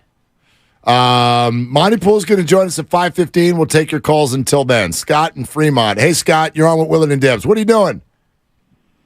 Hey, guys, just crawling in traffic on my way home. I wanted to chime in real quick about the question of whether Warrior fans would be okay with Mike Dunleavy taking over. And the answer for me is the hardest of hard no's. The thought of Mike Dunleavy calling the shots for the Warriors makes me sick to my stomach. That guy was my least favorite Warrior. He badmouthed the fans on the way out. That is a hard pass on Dunleavy. Okay, but what, like, Scott, while I understand what you're saying, material. What does any of that have to do with his ability to be a good GM? Because I think he's getting it strictly based on his name. You can't tell me, like, all these GM opportunities come available throughout the NBA. I haven't heard his name mentioned one time for any other job. I think it would be like a comfortable hire since he is Bob Myers' right-hand man. And by all accounts, what makes Myers really successful is not that he understands the cap or any of that. That stuff's important. It's his player relationship and all that. And I'm not convinced. I've heard, granted, it's Steven Jackson and Matt Barnes, but I've heard the way they talk about Dunleavy. I don't think he commands the same kind of respect. And the negative equity he has built up with Warrior fans, I think it's doomed to fail. It's interesting, Scott, but I would only ask fans this. Scott, thank you so much. I'd ask fans this. Go back in your mind, Rick Barry night. How'd you feel about Joe Lacob? This is crazy. I mean, I thought that he was a boob. Okay. And how do you feel about him now? A little different, Mark. Yeah, a little different. And I said to him at the first parade, I went up to him and said, Joe, I want to apologize to you because, I was pretty critical of you from those moments going forward. And you know what? You proved a lot of us wrong. And his lady friend, before I could even begin, I know who you are. Ooh, I don't know this story. Oh, it's a story. And I said, excuse me? I know who you are. I've heard what you said. And I said, I'm Joe Fortenbaugh. I couldn't say I was Lorenzo Neal because, that was less likely to work. True story, though. She was. She's not happy. She was not accepting to my. It was basically an apology. Hey, Joe, I just want to say congrats, and you proved all of us wrong. Apology not accepted. Thank you very much. I know who you are. And how did it end? I walked away. How did Joe do with it? Did he say anything? He was like, thanks. Yeah, appreciate it. Yeah. He said, I know who you are. No, yeah. True story. Yeah. Look, that's all I'm saying. I'm not the type who is going to rail on people on their way in the door. I got no idea what his relationships are like with the players, nor do I know what kind of GM he would be. If it stinks after 3 years, let's do it then. But maybe he's going to be great. Yeah. I'm glad Scott called because I thought that sentiment was out there more than maybe you were hearing. Yeah, no, it's out there. Yeah. Presented by Fremont Bank, full service banking, no compromises. Monty Poole is dialed in, and he's going to join us in a half hour. Until then, it's all your phone calls on Willard and Dibs.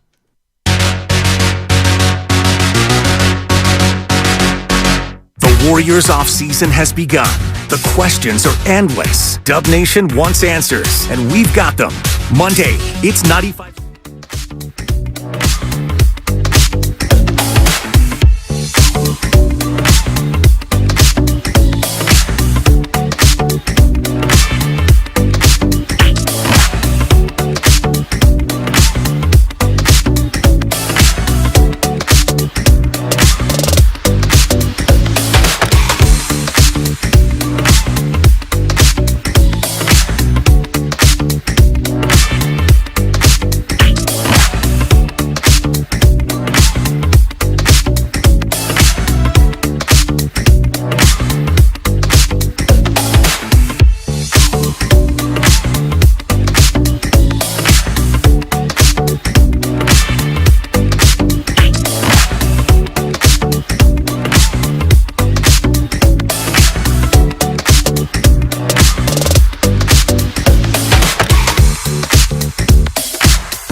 Monday's summit at Buon Vino in Walnut Creek. The odds have just moved. Mark Willard skyrocketing up the board after bullying not just any producer. That's the assistant PD. He's the assistant to the general manager. Let's go right here in the back. Lucas, I'm going to need you to get me water. It's going to need to be exactly 47 degrees, and I'm going to need it now. And a bagel since you offered. Thanks, Lucas. Everything toasted with cream cheese. All right. Yeah. That got awkward. Totally. I got back to, look, there's a lot of text messaging going on today, you know? And so I got all involved with, this is, you got to understand this, like, I don't know that anybody cares, but this hour of the day, like, you know, we got the new time slot, right? Like we've been hanging out here now. Thank you, Lucas. I appreciate you for bringing me water. Thank you. The YouTubers. Could you pass me my lid? I'm kidding. I'm kidding. Kidding. I'll get my own lid. All right. Oh, that was awkward. Yeah, when we get to 3:30, if I ever, just look at me, if I ever look distracted, I apologize. Because we get to 3:30 and single dad, 3 kids, they get out of school and they are kids and teenagers. And if you've ever met a teenager before, a teenager has no clue that other people exist. I got 3 kids and a bunch of I problems. had a couple of them. They have no clue that other people have stuff going on. I won't tell you which one of my kids in case they ever come in here and say hello, and I want you to hold it against them. One of them called me 4 times in the middle of the show last week because needed like a few dollars to get a snack at the store. And I had just enough time to break off a text. I'm like, I'm on the air. This person's response to I'm on the air was to call my phone repeatedly until I answered, which I never did. I finally got the phone enough. You finally talked long enough to where I could break off a text to be like, stop calling me, you little snot. This is not about you. I'm working right now, and I can't do anything. Right. We're on the air. I'm in the middle of another 7-minute monologue. Seriously, I have got amazing words to share. I love your self-awareness. With Earth. I am talking right now. I've got takes, and they're powerful, and they mean something. So anyway. Little son or daughter. When it gets to this time, if I'm ever distracted, it's because these people are like, I need a ride and money and food, and I'm going over here, and no, I can't do this, that. And I'm just, it is a coordination sensation. That's a buck. And it's a dance that they have not learned when we're in commercial break yet. Sure. And so it's a total mess. And so I did that during the whole break, and then we're about to come back, and I'm like, I don't have any water. And we're about to, get it on here with callers and Monty Pool. 1 hour of uninterrupted sports heat. For all 5 o'clock hours. So, like, I'm sorry, Lucas. That's all good. I'm now my fault. I'm now more worried about your child last week. Are they still hungry? What'd you have? Water? Yeah, no. You know what happens is they, like, a great life lesson, they figure it out. Right. Okay?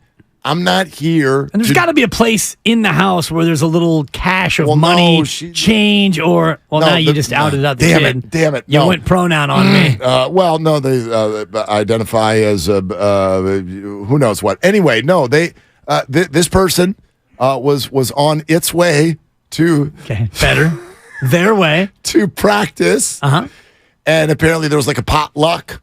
Oh. And so it was like, need to bring something. Didn't know I needed to bring something. Need to bring something. What do I do? Figure it out. You got like 3 Modelo's left over from the Super Bowl party. Just grab a couple beers. You know what's funny is I have about 13 Modelo's left over from the Super Bowl party. Okay. Yeah, I've had none of them. Not a one. What am I going to do? I just find it so weird. People are like, how is this beer still in your fridge? I'm like, I'm just not the type with the 3 kids at home. What am I going to do? Right. Hey, kid, I know you want me to read to you. Hang on. I got to go get a Modelo. And then we can read together. It's not the way my deal works. You finally put all 3 down, and you've got a moment to just exit. Not even one Modelo before the... Gone. Yeah, he's out. Gone. Well, Yeah. Gone. No, I'm with you.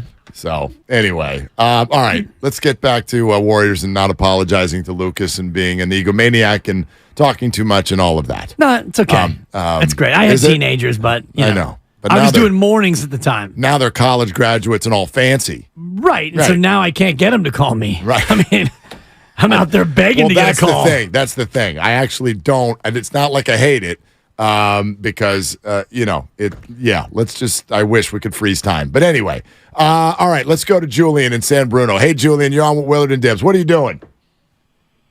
What's up, guys? I'm just chilling in my car right now. So I wanted to comment on the whole Jordan Poole thing, especially after watching Jimmy Butler's post-game conference and what he was saying about how him and his team just have supreme confidence in each other. And I feel like that's what was missing from this team, and that's probably why Bob is leaving. He doesn't have confidence in the team anymore. So why should JP speak out, right? Like, sure, people want an inspiration sensation, but everyone is probably going to clown on him and transform his statement into a desperation sensation, bordering on the line of insincere because he's doing it just to appease people, Well, you may well be right. You may well be right. Call that was $2. Thank you, Julian. Well played. We'll put that in the hopper. Listen, you may well be right. And I'll say it again, over and over and over. Most of the things that Jordan would say if he was going to authentically come out and talk would probably not help him. I fully understand that. Depends on how he feels. I don't know how he feels. I don't know what he wants. I don't know where he wants this to go. Backing up, though, here's where I will disagree. I don't think there's any chance. Like, if Bob Myers does go, and he might, I don't want my report today to make anyone feel like, oh, Bob's staying. I have no idea which way this is going to go. I just think it's been exaggerated in the last 24 hours. But if Bob goes, there's zero chance it's because he's looking at the team going, these guys stink. That's not what's happening. I also think there's zero chance that he's looking to go elsewhere. And that's my own read of the situation. I don't think that Bob is going to look at an offer that's on the table that is allegedly lucrative, according to sources, and say, nah, I'd rather go to fill in the blank team and start it over somewhere else. I agree with you 1,000% if that even existed. Yeah. I know it only goes to 100. I know that's math. And my dad you got to give 110% always. You do. I want it sometimes 120. Exactly. Which, and I don't know what's the difference between 120 and 110%. It's 10%, I believe. Good answer. Good answer. Thank you. Good answer. I think it's either. I'm with you. It's either I want to keep doing it. I want to conclude this with the big three, or I want to go to sleep. Just exactly. Yeah, I want to go to sleep. I want to be a dad. Right. Yeah. He's a guy who likes his children by all reports and all measurements. And as you just mentioned, I wish that I could freeze time, and I'm kind of in that mode with my baby girl who's 8 months, almost 9 months now, and the wife Supper and I had a moment a couple days ago. It's like, man, she's getting so old so fast. Can you stop growing? And you haven't even had a birthday yet? And I'm like, babe, you got no idea. I mean, I'm going to college graduations with a guy with a chain and multiple piercings. You think it goes fast? 2 chains? He got 1 chain. Okay, good just one, thick chain though. 1 chain. Nice looking chain. That's his musical moniker. 1 chain. 1 chain. There you go. Yeah. 888-957-9570. Hey, Lucas, that's great water. That really, thank you. That is. I think delicious. you missed your calling. That is high. I gave him a Bobby Boucher during the break. That's a high quality H2O. He's right the water there. boy, right? Bobby Boucher. That's right. Okay. That's right. That's great. Not the guy from Toronto that everybody wants him to trade for. That's Chris Boucher. Yeah, gotcha. This is different. Gotcha. All right, Ryan in Santa Rosa. Hey, Ryan, you're on with Willie and Dibby. What are you doing? I just got done working. Thank you, guys. We're almost there. We're almost there. You're ahead of us. Well, I appreciate you guys. Dibs, congratulations on the 8 months. Willard, I can imagine being a single father has got to be tough for you. It's a labor of love, Ryan. I've got laundry scheduled for 7:36 tonight. You can come on by and help if you want. 7:36 on the dot. Okay. Okay. Yeah. No, it has to. I just wanted to compare the Warriors to the Giants. I mean, both were dynasties in their day. Well, the Giants were in their day, and I felt that both still have their core. They drafted players, built them up, brought them on the team, and they eventually aged out. We saw Bumgarner leave, and Posey retired. And I wanted to compare Curry to Buster Posey. Both are Hall of Famers. And obviously Curry's still playing, and he's obviously turned the NBA into a different game. I'm an A's fan for now. Just wanted to get your take on cutting ties with possibly Draymond, Thompson, Poole, and just want to know what steps we could do if we actually did that. Once you change up the core, obviously your team changes. Is there anything the Warriors could do to possibly get somebody to replace those types of guys? Because once you change your core, your whole atmosphere changes. Well, this is a great time to talk core, okay? And I don't mean your workout routine where you're working on your core today, because I think it's relevant in a number of directions that you just brought up. By the way, you're listening to 95.7 The Game, KGMZ FM and HD1 San Francisco, always live on Twitch, YouTube, and the free Odyssey app. We underrate the importance of this. Massively underrate the importance of a core, of a homegrown core. So when you talk about the idea of departing Draymond, Clay, Steph, cutting ties, I mean, I'm as clear as day. Steph is a non-starter. That's just a no. I don't think you can do He's that. got 3 more years, and he will make about 167 over the next 3. Sweet. Worth every penny. Make it $1 billion. I'm fine. He's not going anywhere. Right. Right? Okay, so the other two are different, but I think way too flippant are people when they talk about, trade Draymond. Oh, yeah, you're not paying Clay. It's not that they won't. Yes, there are examples where teams have, but look historically, when championships get won by core players, what teams do. He brought up the Giants. Look how hard it was for fans for Madison Bumgarner to walk out the door. And it didn't happen until there was a new regime, and we found out that Madison was the one who wanted to leave, not the other way around. Brandon Belt, you literally had to almost rejuvenate the career 3-4 times over until it looked like he couldn't walk and was going to retire. And then, only then, was it like, you know what, I'm going to go play for a different team. Have you looked at his numbers, by the way, this year, Brandon Belt? Haven't, no. Checked in the other day. He has 90 at-bats. Do you know how many times he's struck out? What would you say? Out of 90 ABs, he's probably been punched out 23 times. 40. 40. Wait, Brandon Belt struck out 40 times in his 90 at-bats so far. That's 4/9 of the time, Mark. Brother, yeah. 40 punchies and 90 ABs? And 2 dongs. 2 dongs. Outside? He went outside the stadium, yes.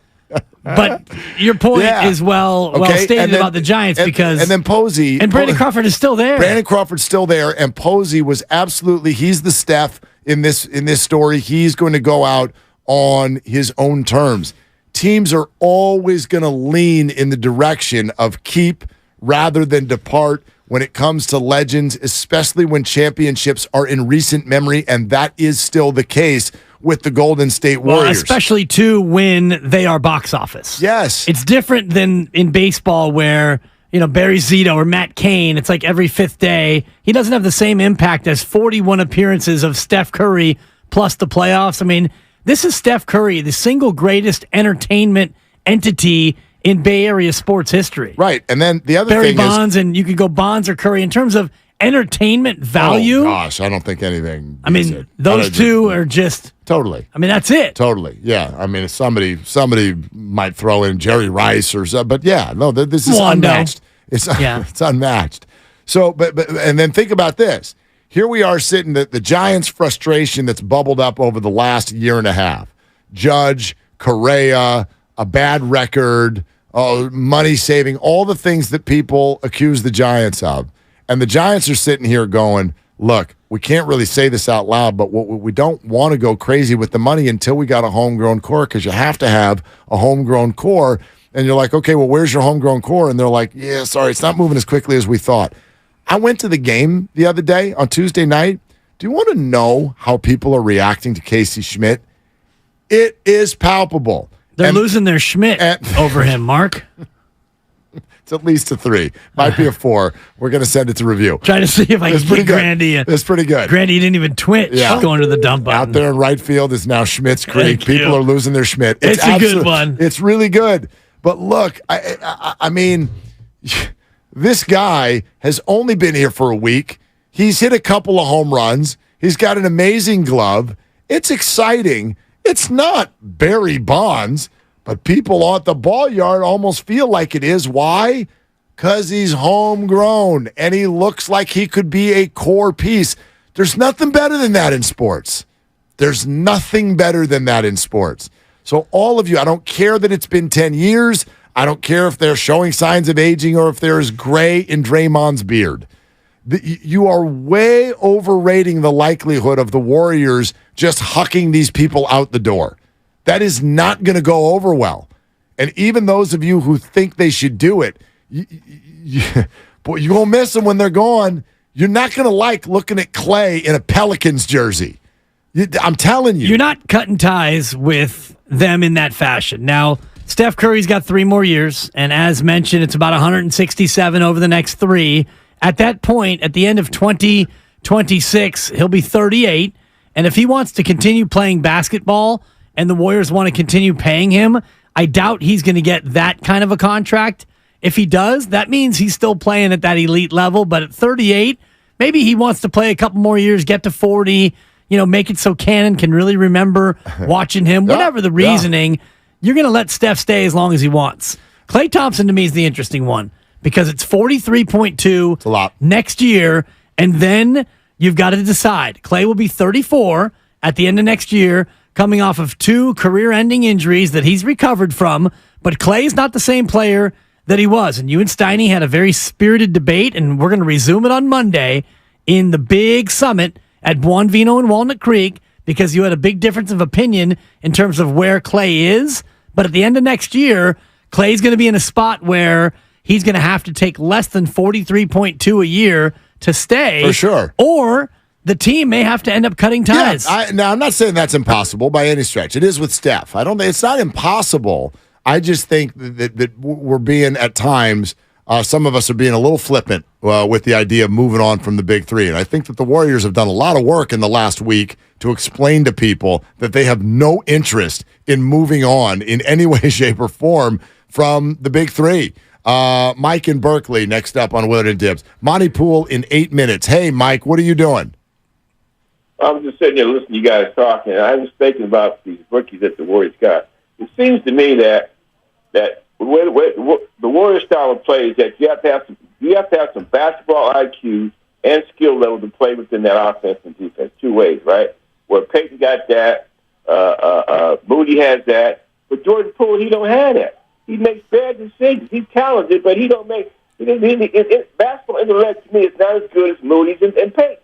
So what are you looking at? You're looking at paying somebody all this money, but don't have the intellect and skill level that both the other 2 guys have, right? So you got him in for so he can score.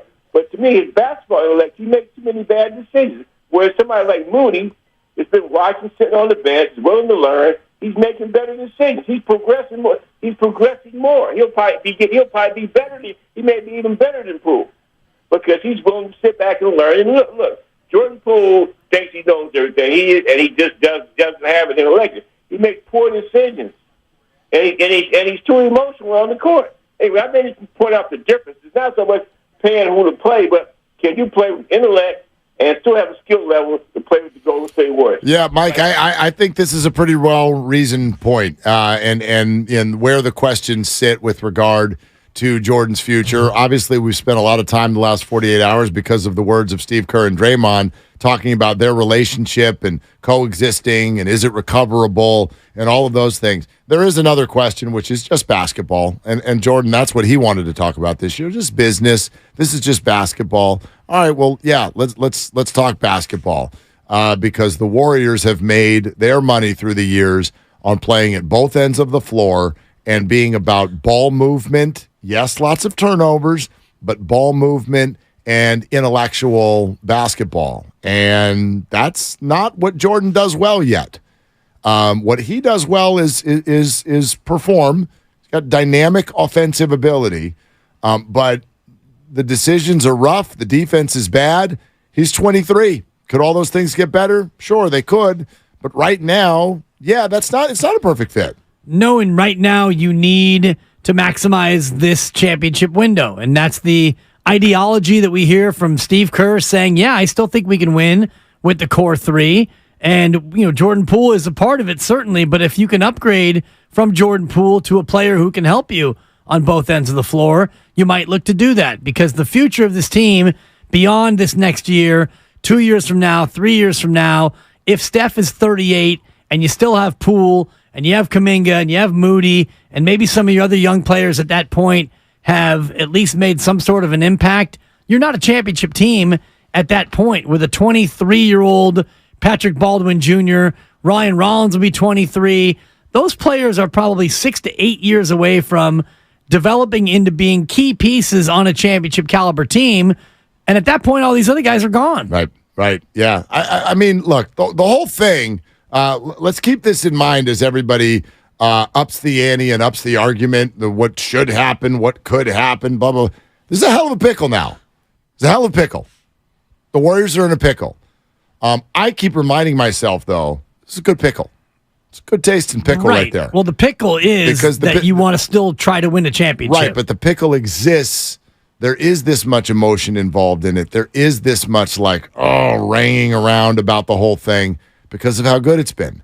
Or else nobody would give a crap if any of these players were sent out the door. Exactly. Right? So that's I just What's think the Clippers situation right now in terms of their cap and their young players? It almost doesn't matter because they fall short year after year. How about the Grizzlies? Right? How'd that dynasty go? Well, honestly, if it wasn't for John Morant and his constant waving of a firearm, they're not in a bad spot. Everybody is under contract for next year, except the one guy you probably don't want back anyway. Right, except for the role he was trying to play is important to them. They got to a spot because it was interesting. They're so mad at him after the year, but they played him. They started him. They never stopped giving him all of his minutes all the way down the stretch because he plays a role that they need. Everybody needs that. What happened was his behavior and his bluster became larger than his value. And that's why they want him gone. But they still need someone to play that role. They don't have anybody else to play that role. You don't have a lot of guys who actually play that role in the association. And now with Ja Morant facing what could be a very lengthy suspension, Memphis is in a really, really bad way, which is too bad for Memphis because with Ja, and even if you brought back Dylan Brooks at a reduced rate, that team has got a lot of pieces. Jaren Jackson Jr., Desmond Bane is still making peanuts. Yeah, and I mean, Steven Adams coming back. Even Tyus Jones off the bench. They got a bunch of good basketball players there.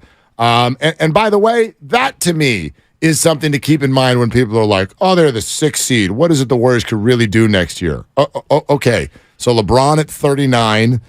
Ja could be suspended for half the year, if not the whole thing. The Clippers and Phoenix are in absolute financial hell directionally as well. You're telling me that the Western Conference is not gettable right now? It's incredibly gettable. I mean, the beam lighters will be good. I like them. They're still going to be babies. They've still played one playoff series. We'll see how the Nuggets do. Let's see if they finish this thing off. But the West is deep, but not at the highest of levels. All right, Monty Poole in just a couple of minutes. David in Albany with Willard and Dibbs. Hey, David, what are you doing? Hey, how's it going? I'm about to go into Target. Oh, this is a big moment for you. It's a nice Target there, too, in Albany. Wow. It's a really nice Target. Okay, have you figured out, do you have a strategy now on how to keep this under $250? Have you figured it out?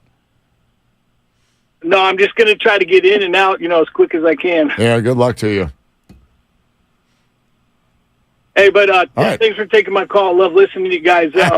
Just wanted to say, we've been talking about Jordan Poole and the punch for 2 days. And you know what? I think that without the punch in the beginning of the season, I think Warriors still don't win this year. They've had a better bench in previous years, and I don't think they have enough to match up with Anthony Davis and LeBron. So I think they need a better bench. I think they need a big in there, Well, David, I don't agree with you, David. Yeah, I don't think what you're saying is crazy at all. I would. This is just me, though. I think sometimes when a team loses, we get a little bit overly focused on how you can beat that team. Like, you can't now go build a roster to beat the Lakers because it might lessen you on how you can beat the Nuggets or what have you. I still believe the Warriors have enough to beat the Lakers. They almost did. They blew Game 4, or else I still think that they end up winning that series. I think it's close. I think it's tough. Would I love to see more depth on the front line? Absolutely. But is it crazy to think that this team was a little bit more cohesion away from finishing ahead of the Lakers? No, I don't think that's crazy. It's pretty damn close. Yeah, close, but I don't think you get through Denver. And I told you on the air that if they would have advanced to face Denver, I would have taken the Nuggets, probably Nuggets in 6. My prediction for their series with the Lakers is Nuggets in 5, and so far so good on that one. I personally don't think the bench was good enough, and I think coming off the championship hangover with the slow start, you had to exert too much. Those factors led you to fall short as much as the roster itself. Excited for this conversation. Always love it when we get a chance to have him on. Monty Poole, all over the Warriors, NBC Sports Bay Area, joining us now live here on Willard and Dibs. Good evening, fine sir. How are you? I'm doing okay. How you guys doing? We're doing fantastic, man. I mean, talking out all the stuff here in the postmortem for the Golden State Warriors. Let me just ask you this in as open-ended way as possible. What do you think the largest move that the Warriors are going to make this offseason is going to be? Well, I mean, there's 2 moves that have to be made, and one of them involves, as you know, we've been talking for the last day or so, involves Bob Myers. And I say that Bob is an important move because he's been so good at navigating everything that needs to be navigated from Steve Kerr, Steph Curry, Klay Thompson, and Draymond Green. All 4 of those guys, along with Bob, that group of 5 has been together throughout this time. And Bob is the one guy who can go to anybody in the building there and get some things done. He's a conduit to Joe Lacob. And so he's just that guy that people go to when they need just an ear or advice. And at the same time, he's a general manager who is responsible for trying to put together the roster. So I think a lot of it is Bob's personality, but a lot of it is also just he's a good people person. And that matters in this business. And there aren't a lot of those kind of guys. So that makes him super special and super respected in that building. And if he leaves, it'll be a huge loss. The other goes back to what Draymond Green said on the podcast with Stephen A. the other day. You know, he's got to be the guy who reaches out to Jordan Poole because their situation while on the court, you know, they did okay on the court, but the Warriors didn't become the Warriors by being just okay teammates. You know, they built their culture around a certain amount of camaraderie. You know, there was more than just teammates. These guys were tight, and I think you watch Draymond and Jordan on the floor, and you don't really see much of a difference there. They do okay, but you know it's not the same. And you know how Jordan's season was. It was up, it was down, it was up, it was down. And, you know, I think people in the organization obviously think that what happened in the preseason, you know, was still in the back of his mind. And if that's the case, it's bound to affect you in some way, some type of way. So I think it's up to Draymond. You know, he understands that what he did before the season sort of put this season off on the wrong note, and it never got totally right. And I think it's best illustrated by their road record. Tight teams go on the road, and they do well because they're tight teams. When you're on the road, you're all together. Same hotel, same bus, same flight. It's a togetherness thing. When you're at home, hey, after practice, guys go their separate ways. And so on the road, if you're not a united group on the road, it shows. That 11-30 record on the road, that's kind of a clue. So I think that has to be fixed. Those are the 2 most important things, I think. It's not about just go out and find a big guy, go get Pascal Siakam. Yeah, these are possibilities and all of that. And if they trade Jordan, okay, that would mean that they were getting someone who they can plug in. But I think if you're looking at the roster they had at the end of the season, I think Draymond has to fix his situation with Jordan. Do whatever it takes. I mean, if it means dinner, if it means a few days, if it means meeting with Jordan's family, whatever it takes, do what it has to be done to make this thing more than just a business relationship between teammates. Without a doubt, and that's a great point, Monty. And the season started with an 0-5 skid on the road, and they never recovered. Joe Lacob is looking at a $471 million total bill if everybody comes back. That includes Dante and Draymond on opt-in situations. Does that motivate the team to do something with either Draymond or Jordan or some other player?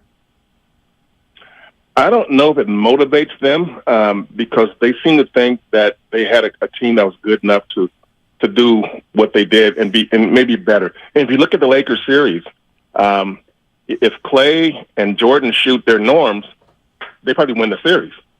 But both of them stunk it up, and Klay really stunk it up in L.A. I mean, Klay had one really good game, so did Jordan. But Klay was atrocious in the 3 L.A. games, all of which were losses. And if Klay shoots his norm, that's a 7-game series. The Warriors probably win, and so I don't think they would beat Denver, but I think they were better than what you saw in the Lakers series.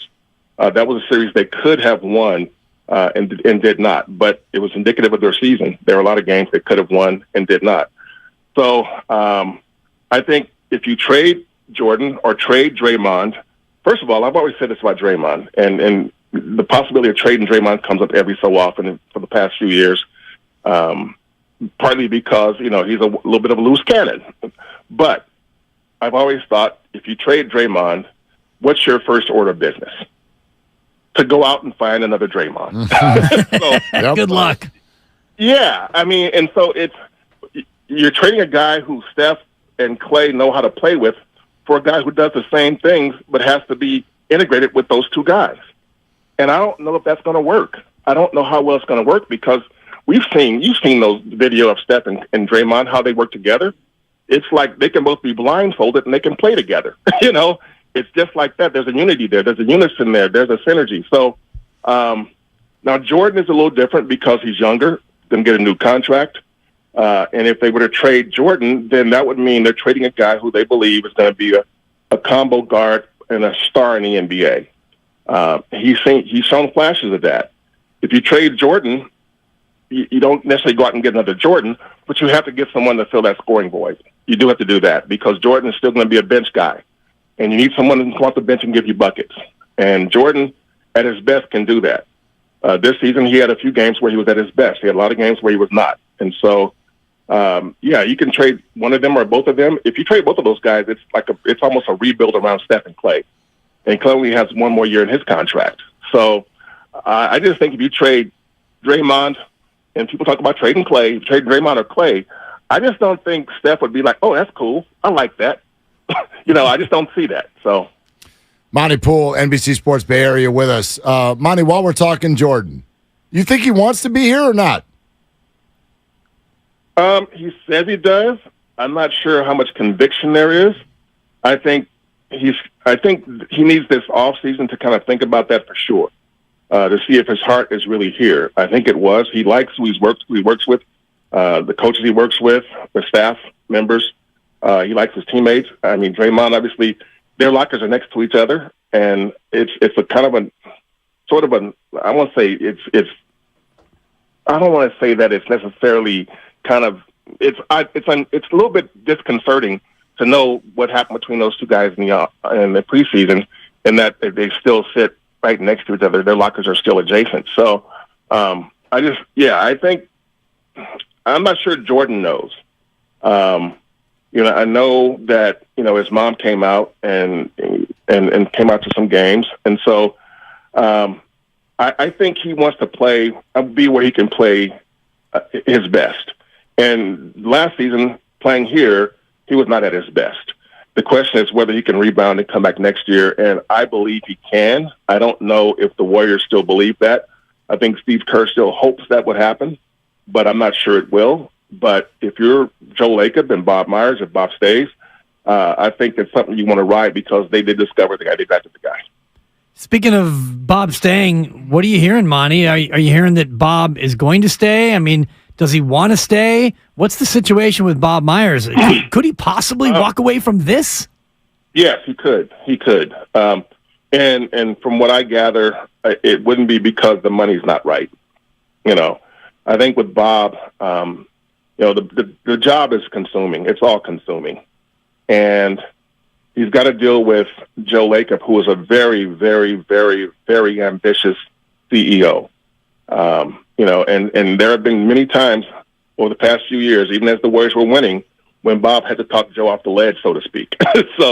And yet he's talking to Steve and making sure Steve is good. He's talking to Draymond, making sure Draymond is good, Steph, Clay, down the line. It's a huge job. It's not just, okay, I'll put together the roster and then I'll go sit in the suite and watch the games. That's not how Bob works.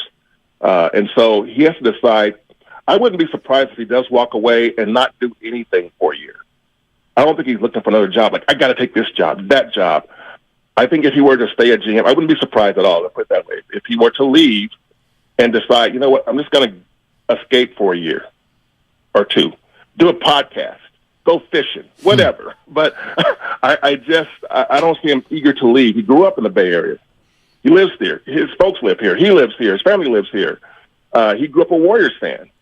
So, yeah, I don't think he wants let me get out of here and go work for, the guy in Phoenix or whatever, Matt Ishbia. I don't see that. So do I think he'll be back? I still think there's hope that he will be. I know that Steve Kerr, Draymond Green, Steph Curry, Klay Thompson all want it to happen, but I think at the same time they all realize that it might not.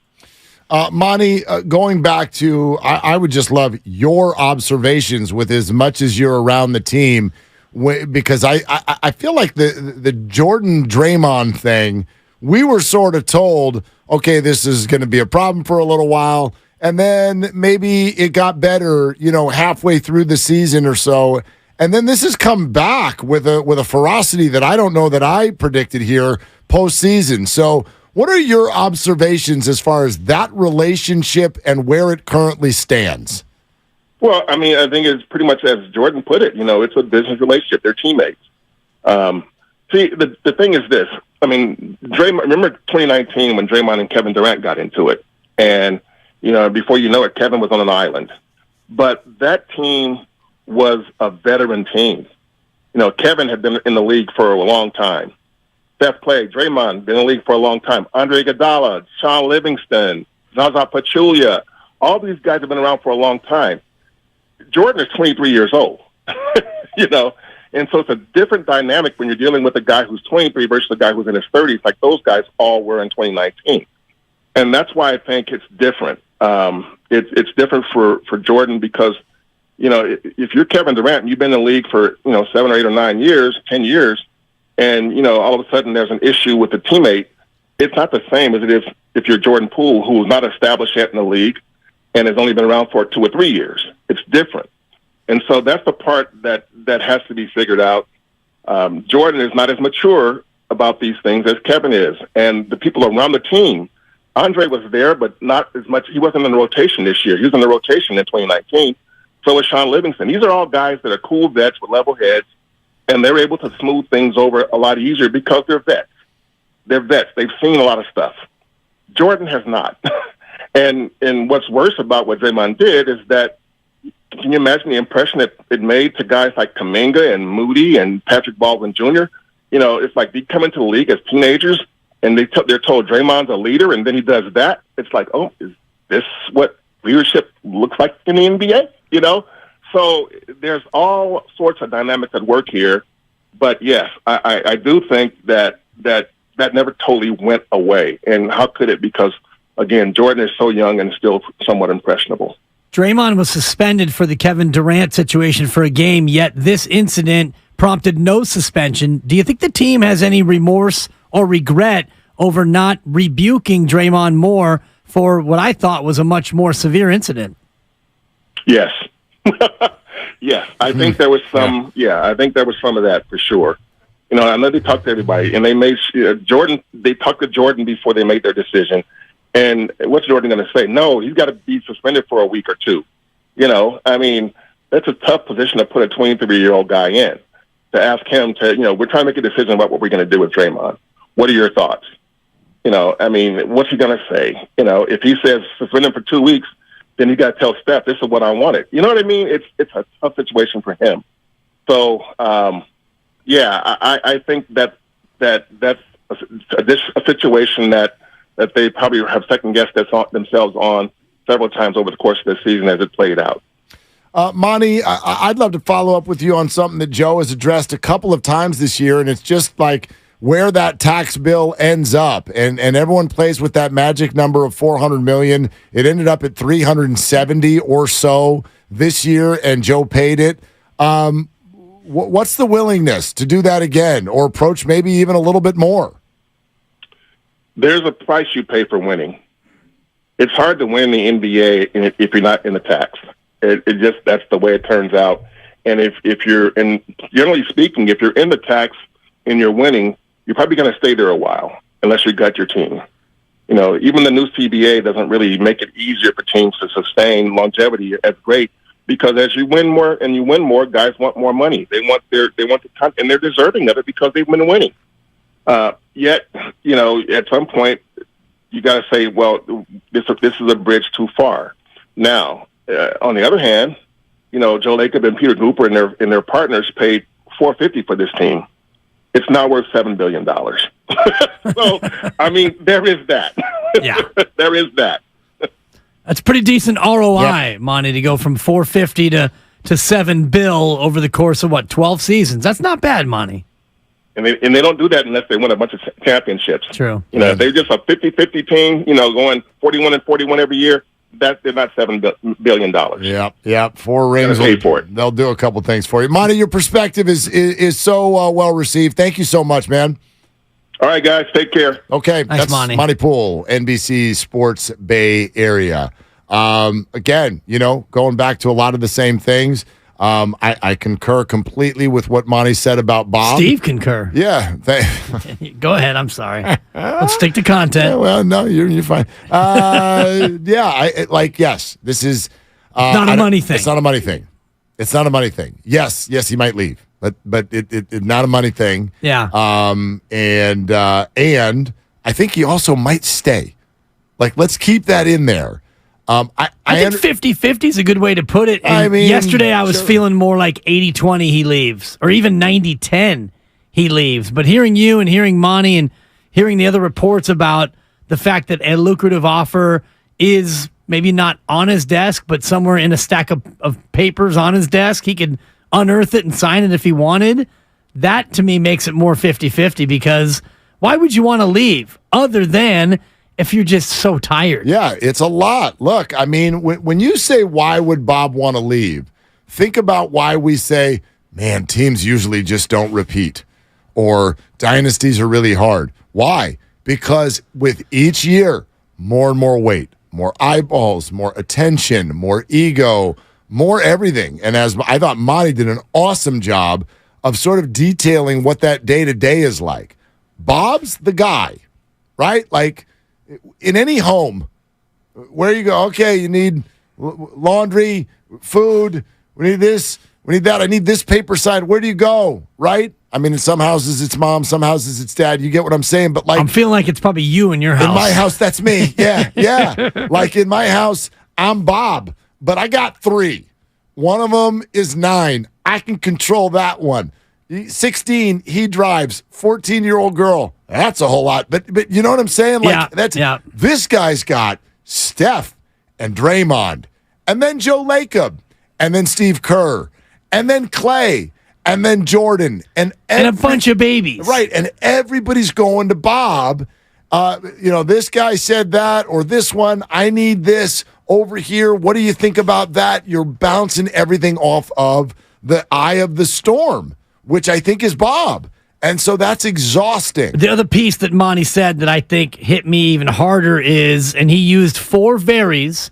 He said Joe Lacob is very, very, very, very demanding to work for. 4 varies. And I was thinking he probably could have gone a couple more varies if he wanted, because Joe Lacob would be the first one to admit to you that he's tough to work for. He's exacting, he's competitive, he's demanding, and this standard that they have set is so excruciatingly high. The bar, you can't even see the bar. So they didn't win it this year. What do you think the bar is next year? To win a championship. Win it. Right? Win it. That's the bar every year. It doesn't matter that you've won 4 and 9. Dumas was in here. Some of you heard it with Bonte and Joe. Was that yesterday, day before? Jason Dumas was in here. In studio. I love Dumas. And he said something like, I think this is really cool for people. Every now and again do this. Like, talk to someone who's not from here and get the perspective of the sports fan who is here. And Jason was like, man, when I first moved here and got all acclimated in the Bay Area sports scene, what hit me in the face was, man, you nut jobs think you're supposed to win every year. Duh. That's not how it works. Yes, it is. I mean, Dumas is over here going like, I got Philly roots. Yeah, Philly. And you got these teams. What have they won? The Super Bowl one time and the World Series one time in forever, ever, ever? They've won as many titles as a city as the Warriors have since 1980. The Phillies have 2. The Sixers have 1. The Eagles have 1. And I'm going to discount the Flyers for my quaint little narrative because I don't know how many they've won. Yeah, whatever. Since 1980, Philly's got 4. And since Joe Lacob, the Warriors have 4.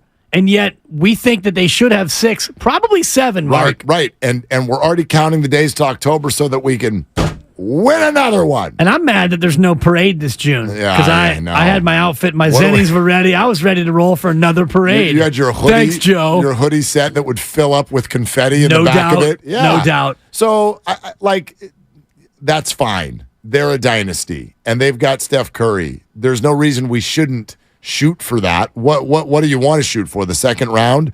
But it doesn't go that way every single year. But if you're Bob, and you mentioned Steph, and he just won the J. Walter Kennedy Citizenship Award today, given out by the Professional Basketball Writers Association. So not only is he the greatest shooter ever and a certifiable top 10 player of all time, now he is the Citizenship Award winner for the entire association. So Bob... And Bob is essentially his boss, right? Although it doesn't really work. Steph, stop shooting so much or else. But is Bob going to really walk away from this guy?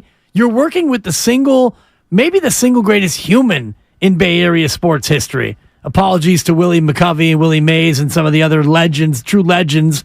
For the moment, I'll put Steph Curry alongside of him. Sure. And he belongs alongside of him. So you work with him. Your job is to be the president of basketball ops. And this guy is your face of the franchise, and you're going to walk away from that? Well, I mean, I almost wonder, the vibe you're giving me is like the Hamptons 5. You know what I mean? Like, I wonder, if I'm Steph, and this matters to me this much, and I think it might, I'm sure they've all expressed themselves, but, Bob, go think about it for about 10 days, and then all of a sudden, there's a knock at the door, which is super creepy in 2023. Don't do that to people. I don't know who answers their door anymore. But anyway, if you did that and you look through the peephole and there's Steph and Steve and Clay and Day-Day, and they'd all like to come in. Iguodala's there too. Iguodala's. You know he's there. But he's wearing a uniform. The other ones are in street clothes. Yes. That's a great 4. So He's like, what? I just want to put it on one more time. And they go in and they sit down on the couch and they're just like, come on, Bob. Come on. 3 words, Bob. Run it back. Bob, let's run it back. What about Bob? What else are you going to do, Bob? Your 3 words. What about Bob? I put that actually in my daily delivery video today. Oh, because today, I said all about Bob. Yeah. Today's all about Bob. It is. It was a Bob show. It's a Bob day. Yeah. It's not a Dan day. No. It's a Bob day. No, thank God. It's a Dan day. No. But I like your idea. I guess it'd be the Danville 5 because I think that's where Bob's out. That's where he grew up in Monta Vista out there. Sure, make it about you, Danville. Sure. Whatever, dude. I should live there. It'd be cool if I did. You should. It would be a lot cooler if you did. I don't think that needs to happen in this case. I think everybody's feelings are very, very clear, and you almost get to the point where, like, you would feel bad. Like, you don't want to pressure Bob into something that he doesn't want to do. If the guy is literally going to have some sort of a breakdown or something because he's so exhausted, or he's going to feel guilty because he's missing things that his kids do and on all of that, maybe they don't do that. Their feelings are probably very, very clear. But I do think that your point is a good one from this perspective. The Warriors wanted to get to the end of the year and feel like they were still all in on the big 3, and they do. Whether you agree with that or not, they do. And if they do, that to me, that's harder for Bob to walk away from. That's his clan, man. That's his group. That's his squad. That's his ride or die. And he came up with them. Now, he didn't draft them all, and all the Bob critics will point out, Larry Riley drafted Steph, and Bob was just an agent. Whatever. He's been a part of the ascension of this team into a dynasty. You just had me thinking about the optics of those guys all showing up at his door. What if you're Bob's neighbor, and you go out there to check the mail, and you look over and you're like, you talking about a double or a triple take? Holy smokes. There's a group of 6'5" and who's the little guy? Oh my God, that's Steph Curry. Oh gosh. Imagine you're the neighbor. Steve Kerr would come over and shake the hand and just be like, look, I brought you an apple pie because I thought this might be startling. And it was. Yeah, that'd be a moment. Clay'd be like, I was told there was an ocean out here. Who lied to me? Clay would be like, why are we here? Steph's over rescuing a cat from a tree, just because. Draymond's yelling at everybody. All right. More time for your calls here in a sec. 888-957-9570. It's Willard and Dibs.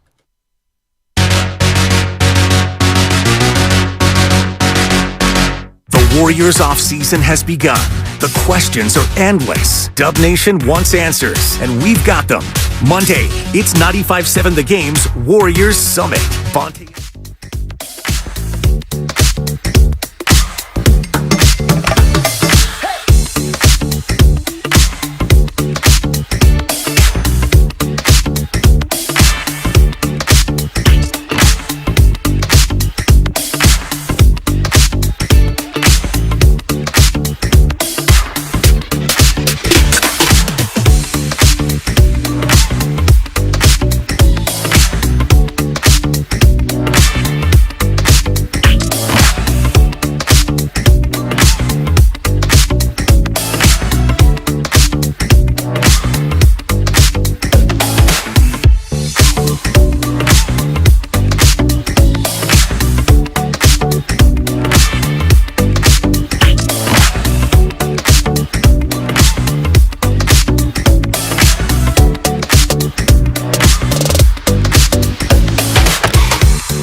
Steve, did we lose you? Yeah, I'm sorry. I'm here. Now, back to Willard and Dibbs on 95.7 The Game. You ever do that? Do a yeah/no check? Like how often? And we do this in radio a lot, where you respond to something with either yeah, no, or no, yeah. Give me Steve again. Does he give him a yeah, no? Does he re-rack them with the opposite of one another? Steve, did we lose you? Yeah, I'm sorry. I'm here. Yeah, no. Which is it? Yeah or no? No. Okay. But it's just reminds me of my brother Mikey 2.0, where if you ever say yeah, no, he'll be like, oh, is it yeah or is it no? It's like, it's just a colloquialism. It's slang. Yeah, and just, he's Captain Corrector. Well, it's a little bit of both. Like, no, you didn't lose me. Yeah, I'm still here. Steve, did we lose you? Yeah. No, I'm still here. Steve, did we lose you? Yeah, I'm sorry. I'm here. No, I'm sorry. I'm here. I'm sorry I'm here is what he said. Yeah, you lost me, I'm Dibbs. sorry you asked me a question. Yeah, that question. Dibbs. Steve, did we lose you? Yeah, you lost me, Dibbs, because I'm sick of you, and I'm sorry I'm still here is what he said. You called it the punch. What am I supposed to call it? Steve looked at you. You know what he did when you called it the punch? He's like, thanks. That's a 3. Thanks a lot, Dibbs. Thanks. Joe in San Jose, did we lose you? Hey, Joe, what are you doing? Hey, guys, listening to the show. Thanks for taking my call. Thanks for making it. Did I lose you guys? Yeah. Oh, no. Go ahead, Joe. Yeah, I just want to comment quickly on accountability for Draymond Green's comment. And I guess my question comes down to if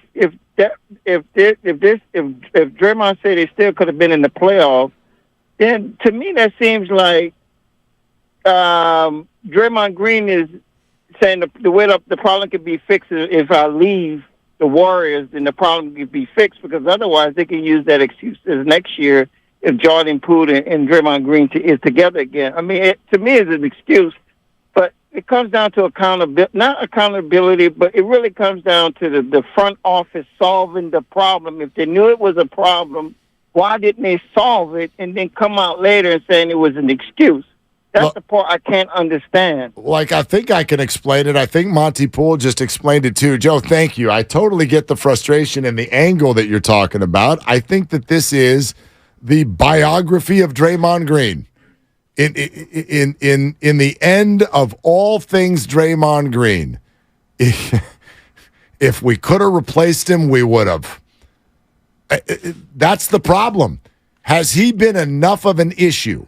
Has he made enough mistakes that a team would have all of the info that it needed, all of the buildup that it needed to say, we're moving on? Absolutely. You always talk about, like, oh, let's make a pros and cons list. Yeah. His pros and cons list, it's about 37 pros and 37 cons. Right. But the one thing in the pros, 4 rings. Yep. And all the cons that we could con an entire show. And maybe tomorrow's a Draymond con show where we just run down all his cons. We kind of did that yesterday. Con man. We kind of do it every day, right? Yep. But at the ultimate side of the pros is 4 rings. And Monty said it perfectly. Yeah, so if you get rid of Draymond, you're going to go out there and try and find a Draymond.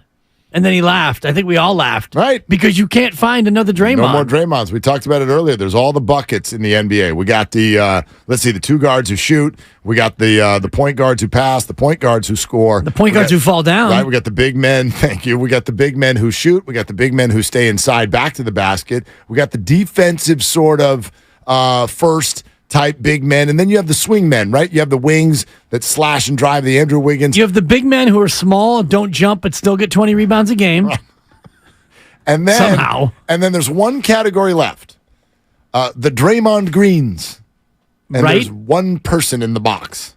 I wonder if you went around the association, as I borrow from Tim Roy one more time, who would be the most Draymondian of all other players? Like, is there there's no other Draymond, but what other player out there would you look at and say, that guy's as close to Draymond as you could find? Well, the immediate place I'd go is the list of the top 10 defensive player of the year finishers. Right. Go there and then find out if there's anybody who, while they're doing that, while they're being a top 10 defensive player, do they have the ability to guard both big and small? Do they have the ability to be team leaders and voices?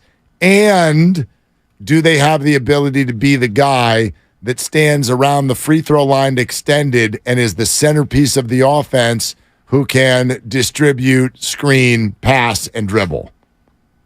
Anybody else on the list? Do you have the list? Top 10 defensive player of the year. I do have the list. Okay. Jaren Jackson Jr. He's the winner. Correct. Right? Brooke Lopez was second. Okay. Evan Mobley, good defender, but not necessarily an offensive igniter. Draymond was fourth. Bam Adebayo is a name that you could say is maybe Draymondian in many ways. Scores more than Draymond, doesn't distribute as much. Giannis Antetokounmpo is next on the list. Yep. AJ Anunoby comes up. Would you imagine that? How about that? So maybe you can't find a Draymond, but you get OG Anunoby from Toronto, and you feel at least like you got a facsimile of Draymond. Also listed Drew Holiday, Joel Embiid, Nick Claxton, Alex Caruso, and the best player in the history of South Florida, Jimmy Butler. Yeah, and then here's their secondary problem, even if you find one. You can find one. You're like, I think I found Draymond. Okay, now they need to know Stephen Clay really well. That was Monty's other great point. Who's got time for that? Who's got time for that? Honestly. Like, I mean, who's starting over? I mean, I know people that don't get divorced because of that. They're like, oh, are you going to start over? I guess you go all the way back to the beginning with someone else? Like, I mean, right? who would start over? Honestly, who in their right mind in their early 50s would just, let's just rack it back. Go ahead and rack that guy. Go ahead and rack that life. 2 grown kids. Yeah. Let's just go ahead and rack it back. Let's do that. Let's rack that life. Let's see if we can find any of those people at Buonvino on Monday. I want to tell you about that one more time. Warriors Summit coming up on Monday. All them hosts. All of them. Everybody. Okay? That's all 6 of us and JD. So Bonte, Joe, Steiny, Goo, me, Dibbs, JD, everybody in the building at Buonvino in Walnut Creek. We will do our show 2 to 4. Then from 4 to 6, we will be giving. We will be giving. You know, we're not afraid to give a few minutes of our show to anyone else. So we will hand that out to all of the hosts, and everybody will come in, and it is Warriors offseason across the board. And the coolest part, at least from my perspective, is that I hope each and every one of you are there. Now, if all of you are there, might actually pose a problem because listening audience for this station is rather robust. But as many of you as possible, we'd love to say hi. This is open to the public, 1501 North Broadway, Suite 138, Buonvino in Walnut Creek, 4 to 6 on Monday. It all starts at 4 o'clock with, and my list here says, intro each host and give them 60 seconds to give an overall state of the team. I'm going to have to ask you, you can think about it, what's your order? Because you get to determine the order of appearance in that 60 seconds. After that, it's a free-for-all. Is it the order that they appear throughout the day? We could do alphabetical.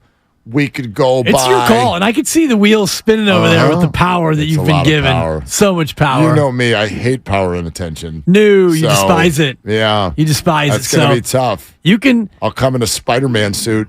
You can absolutely squeeze somebody in the 7 hole, and, you know, I could talk block somebody into submission, and there's a spot that... Oh, Bonte, I forgot you. I almost forgot you, Bonte. Well, that's all for the intros. Oh, wait. Oh, wait. Is it... Wait. Oh, wait. There's one... So... Wait, what did I do wrong? Yeah, we'll have to see. Totally. We'll have to see. Sorry, we're out of time. Yeah. First, we'd like to introduce... me, and I have this to say about the Warriors. Yeah, this could be fun. This could be perfect. It's going to be incredible. No, already some some confirmed hardcore listeners will be in attendance. Make sure you make your plans. Get there early. Get there often, and we'll see you Monday in the Creek. But I will see you tomorrow, my brother. A non-payday Friday. Not Friday yet. I know. miss donuts too. I know. Why don't you do it? Bring some afternoon donuts. Grandy knows why. Down in his belly. Grandy knows why. Go ahead and play that red pumpkin. Thank you, Grandy. Fine, I'll eat all the donuts. He finishes my sentences. Grandy, I might have donuts tomorrow, but then again, I might not. We'll see. We'll see what's happening.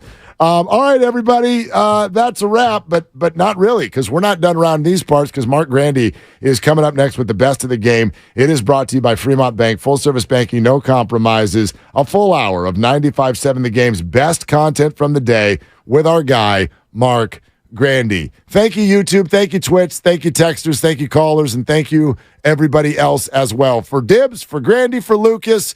Thanks, Lucas, for the water. I'm Mark. Shoot your shot. That's all you got. All right, man, I got to tell you guys about Soda, the nationwide weight loss program that is done 100% over the phone and from the comfort and convenience of your own home. And its number one priority, Soda, that is SOTA, is keeping weight off. And your monthly weigh-ins are free so long as you hit your target goal. My goal this week is to get under 230. I'm about 3 pounds away to get under 230. That would be a huge accomplishment. But the key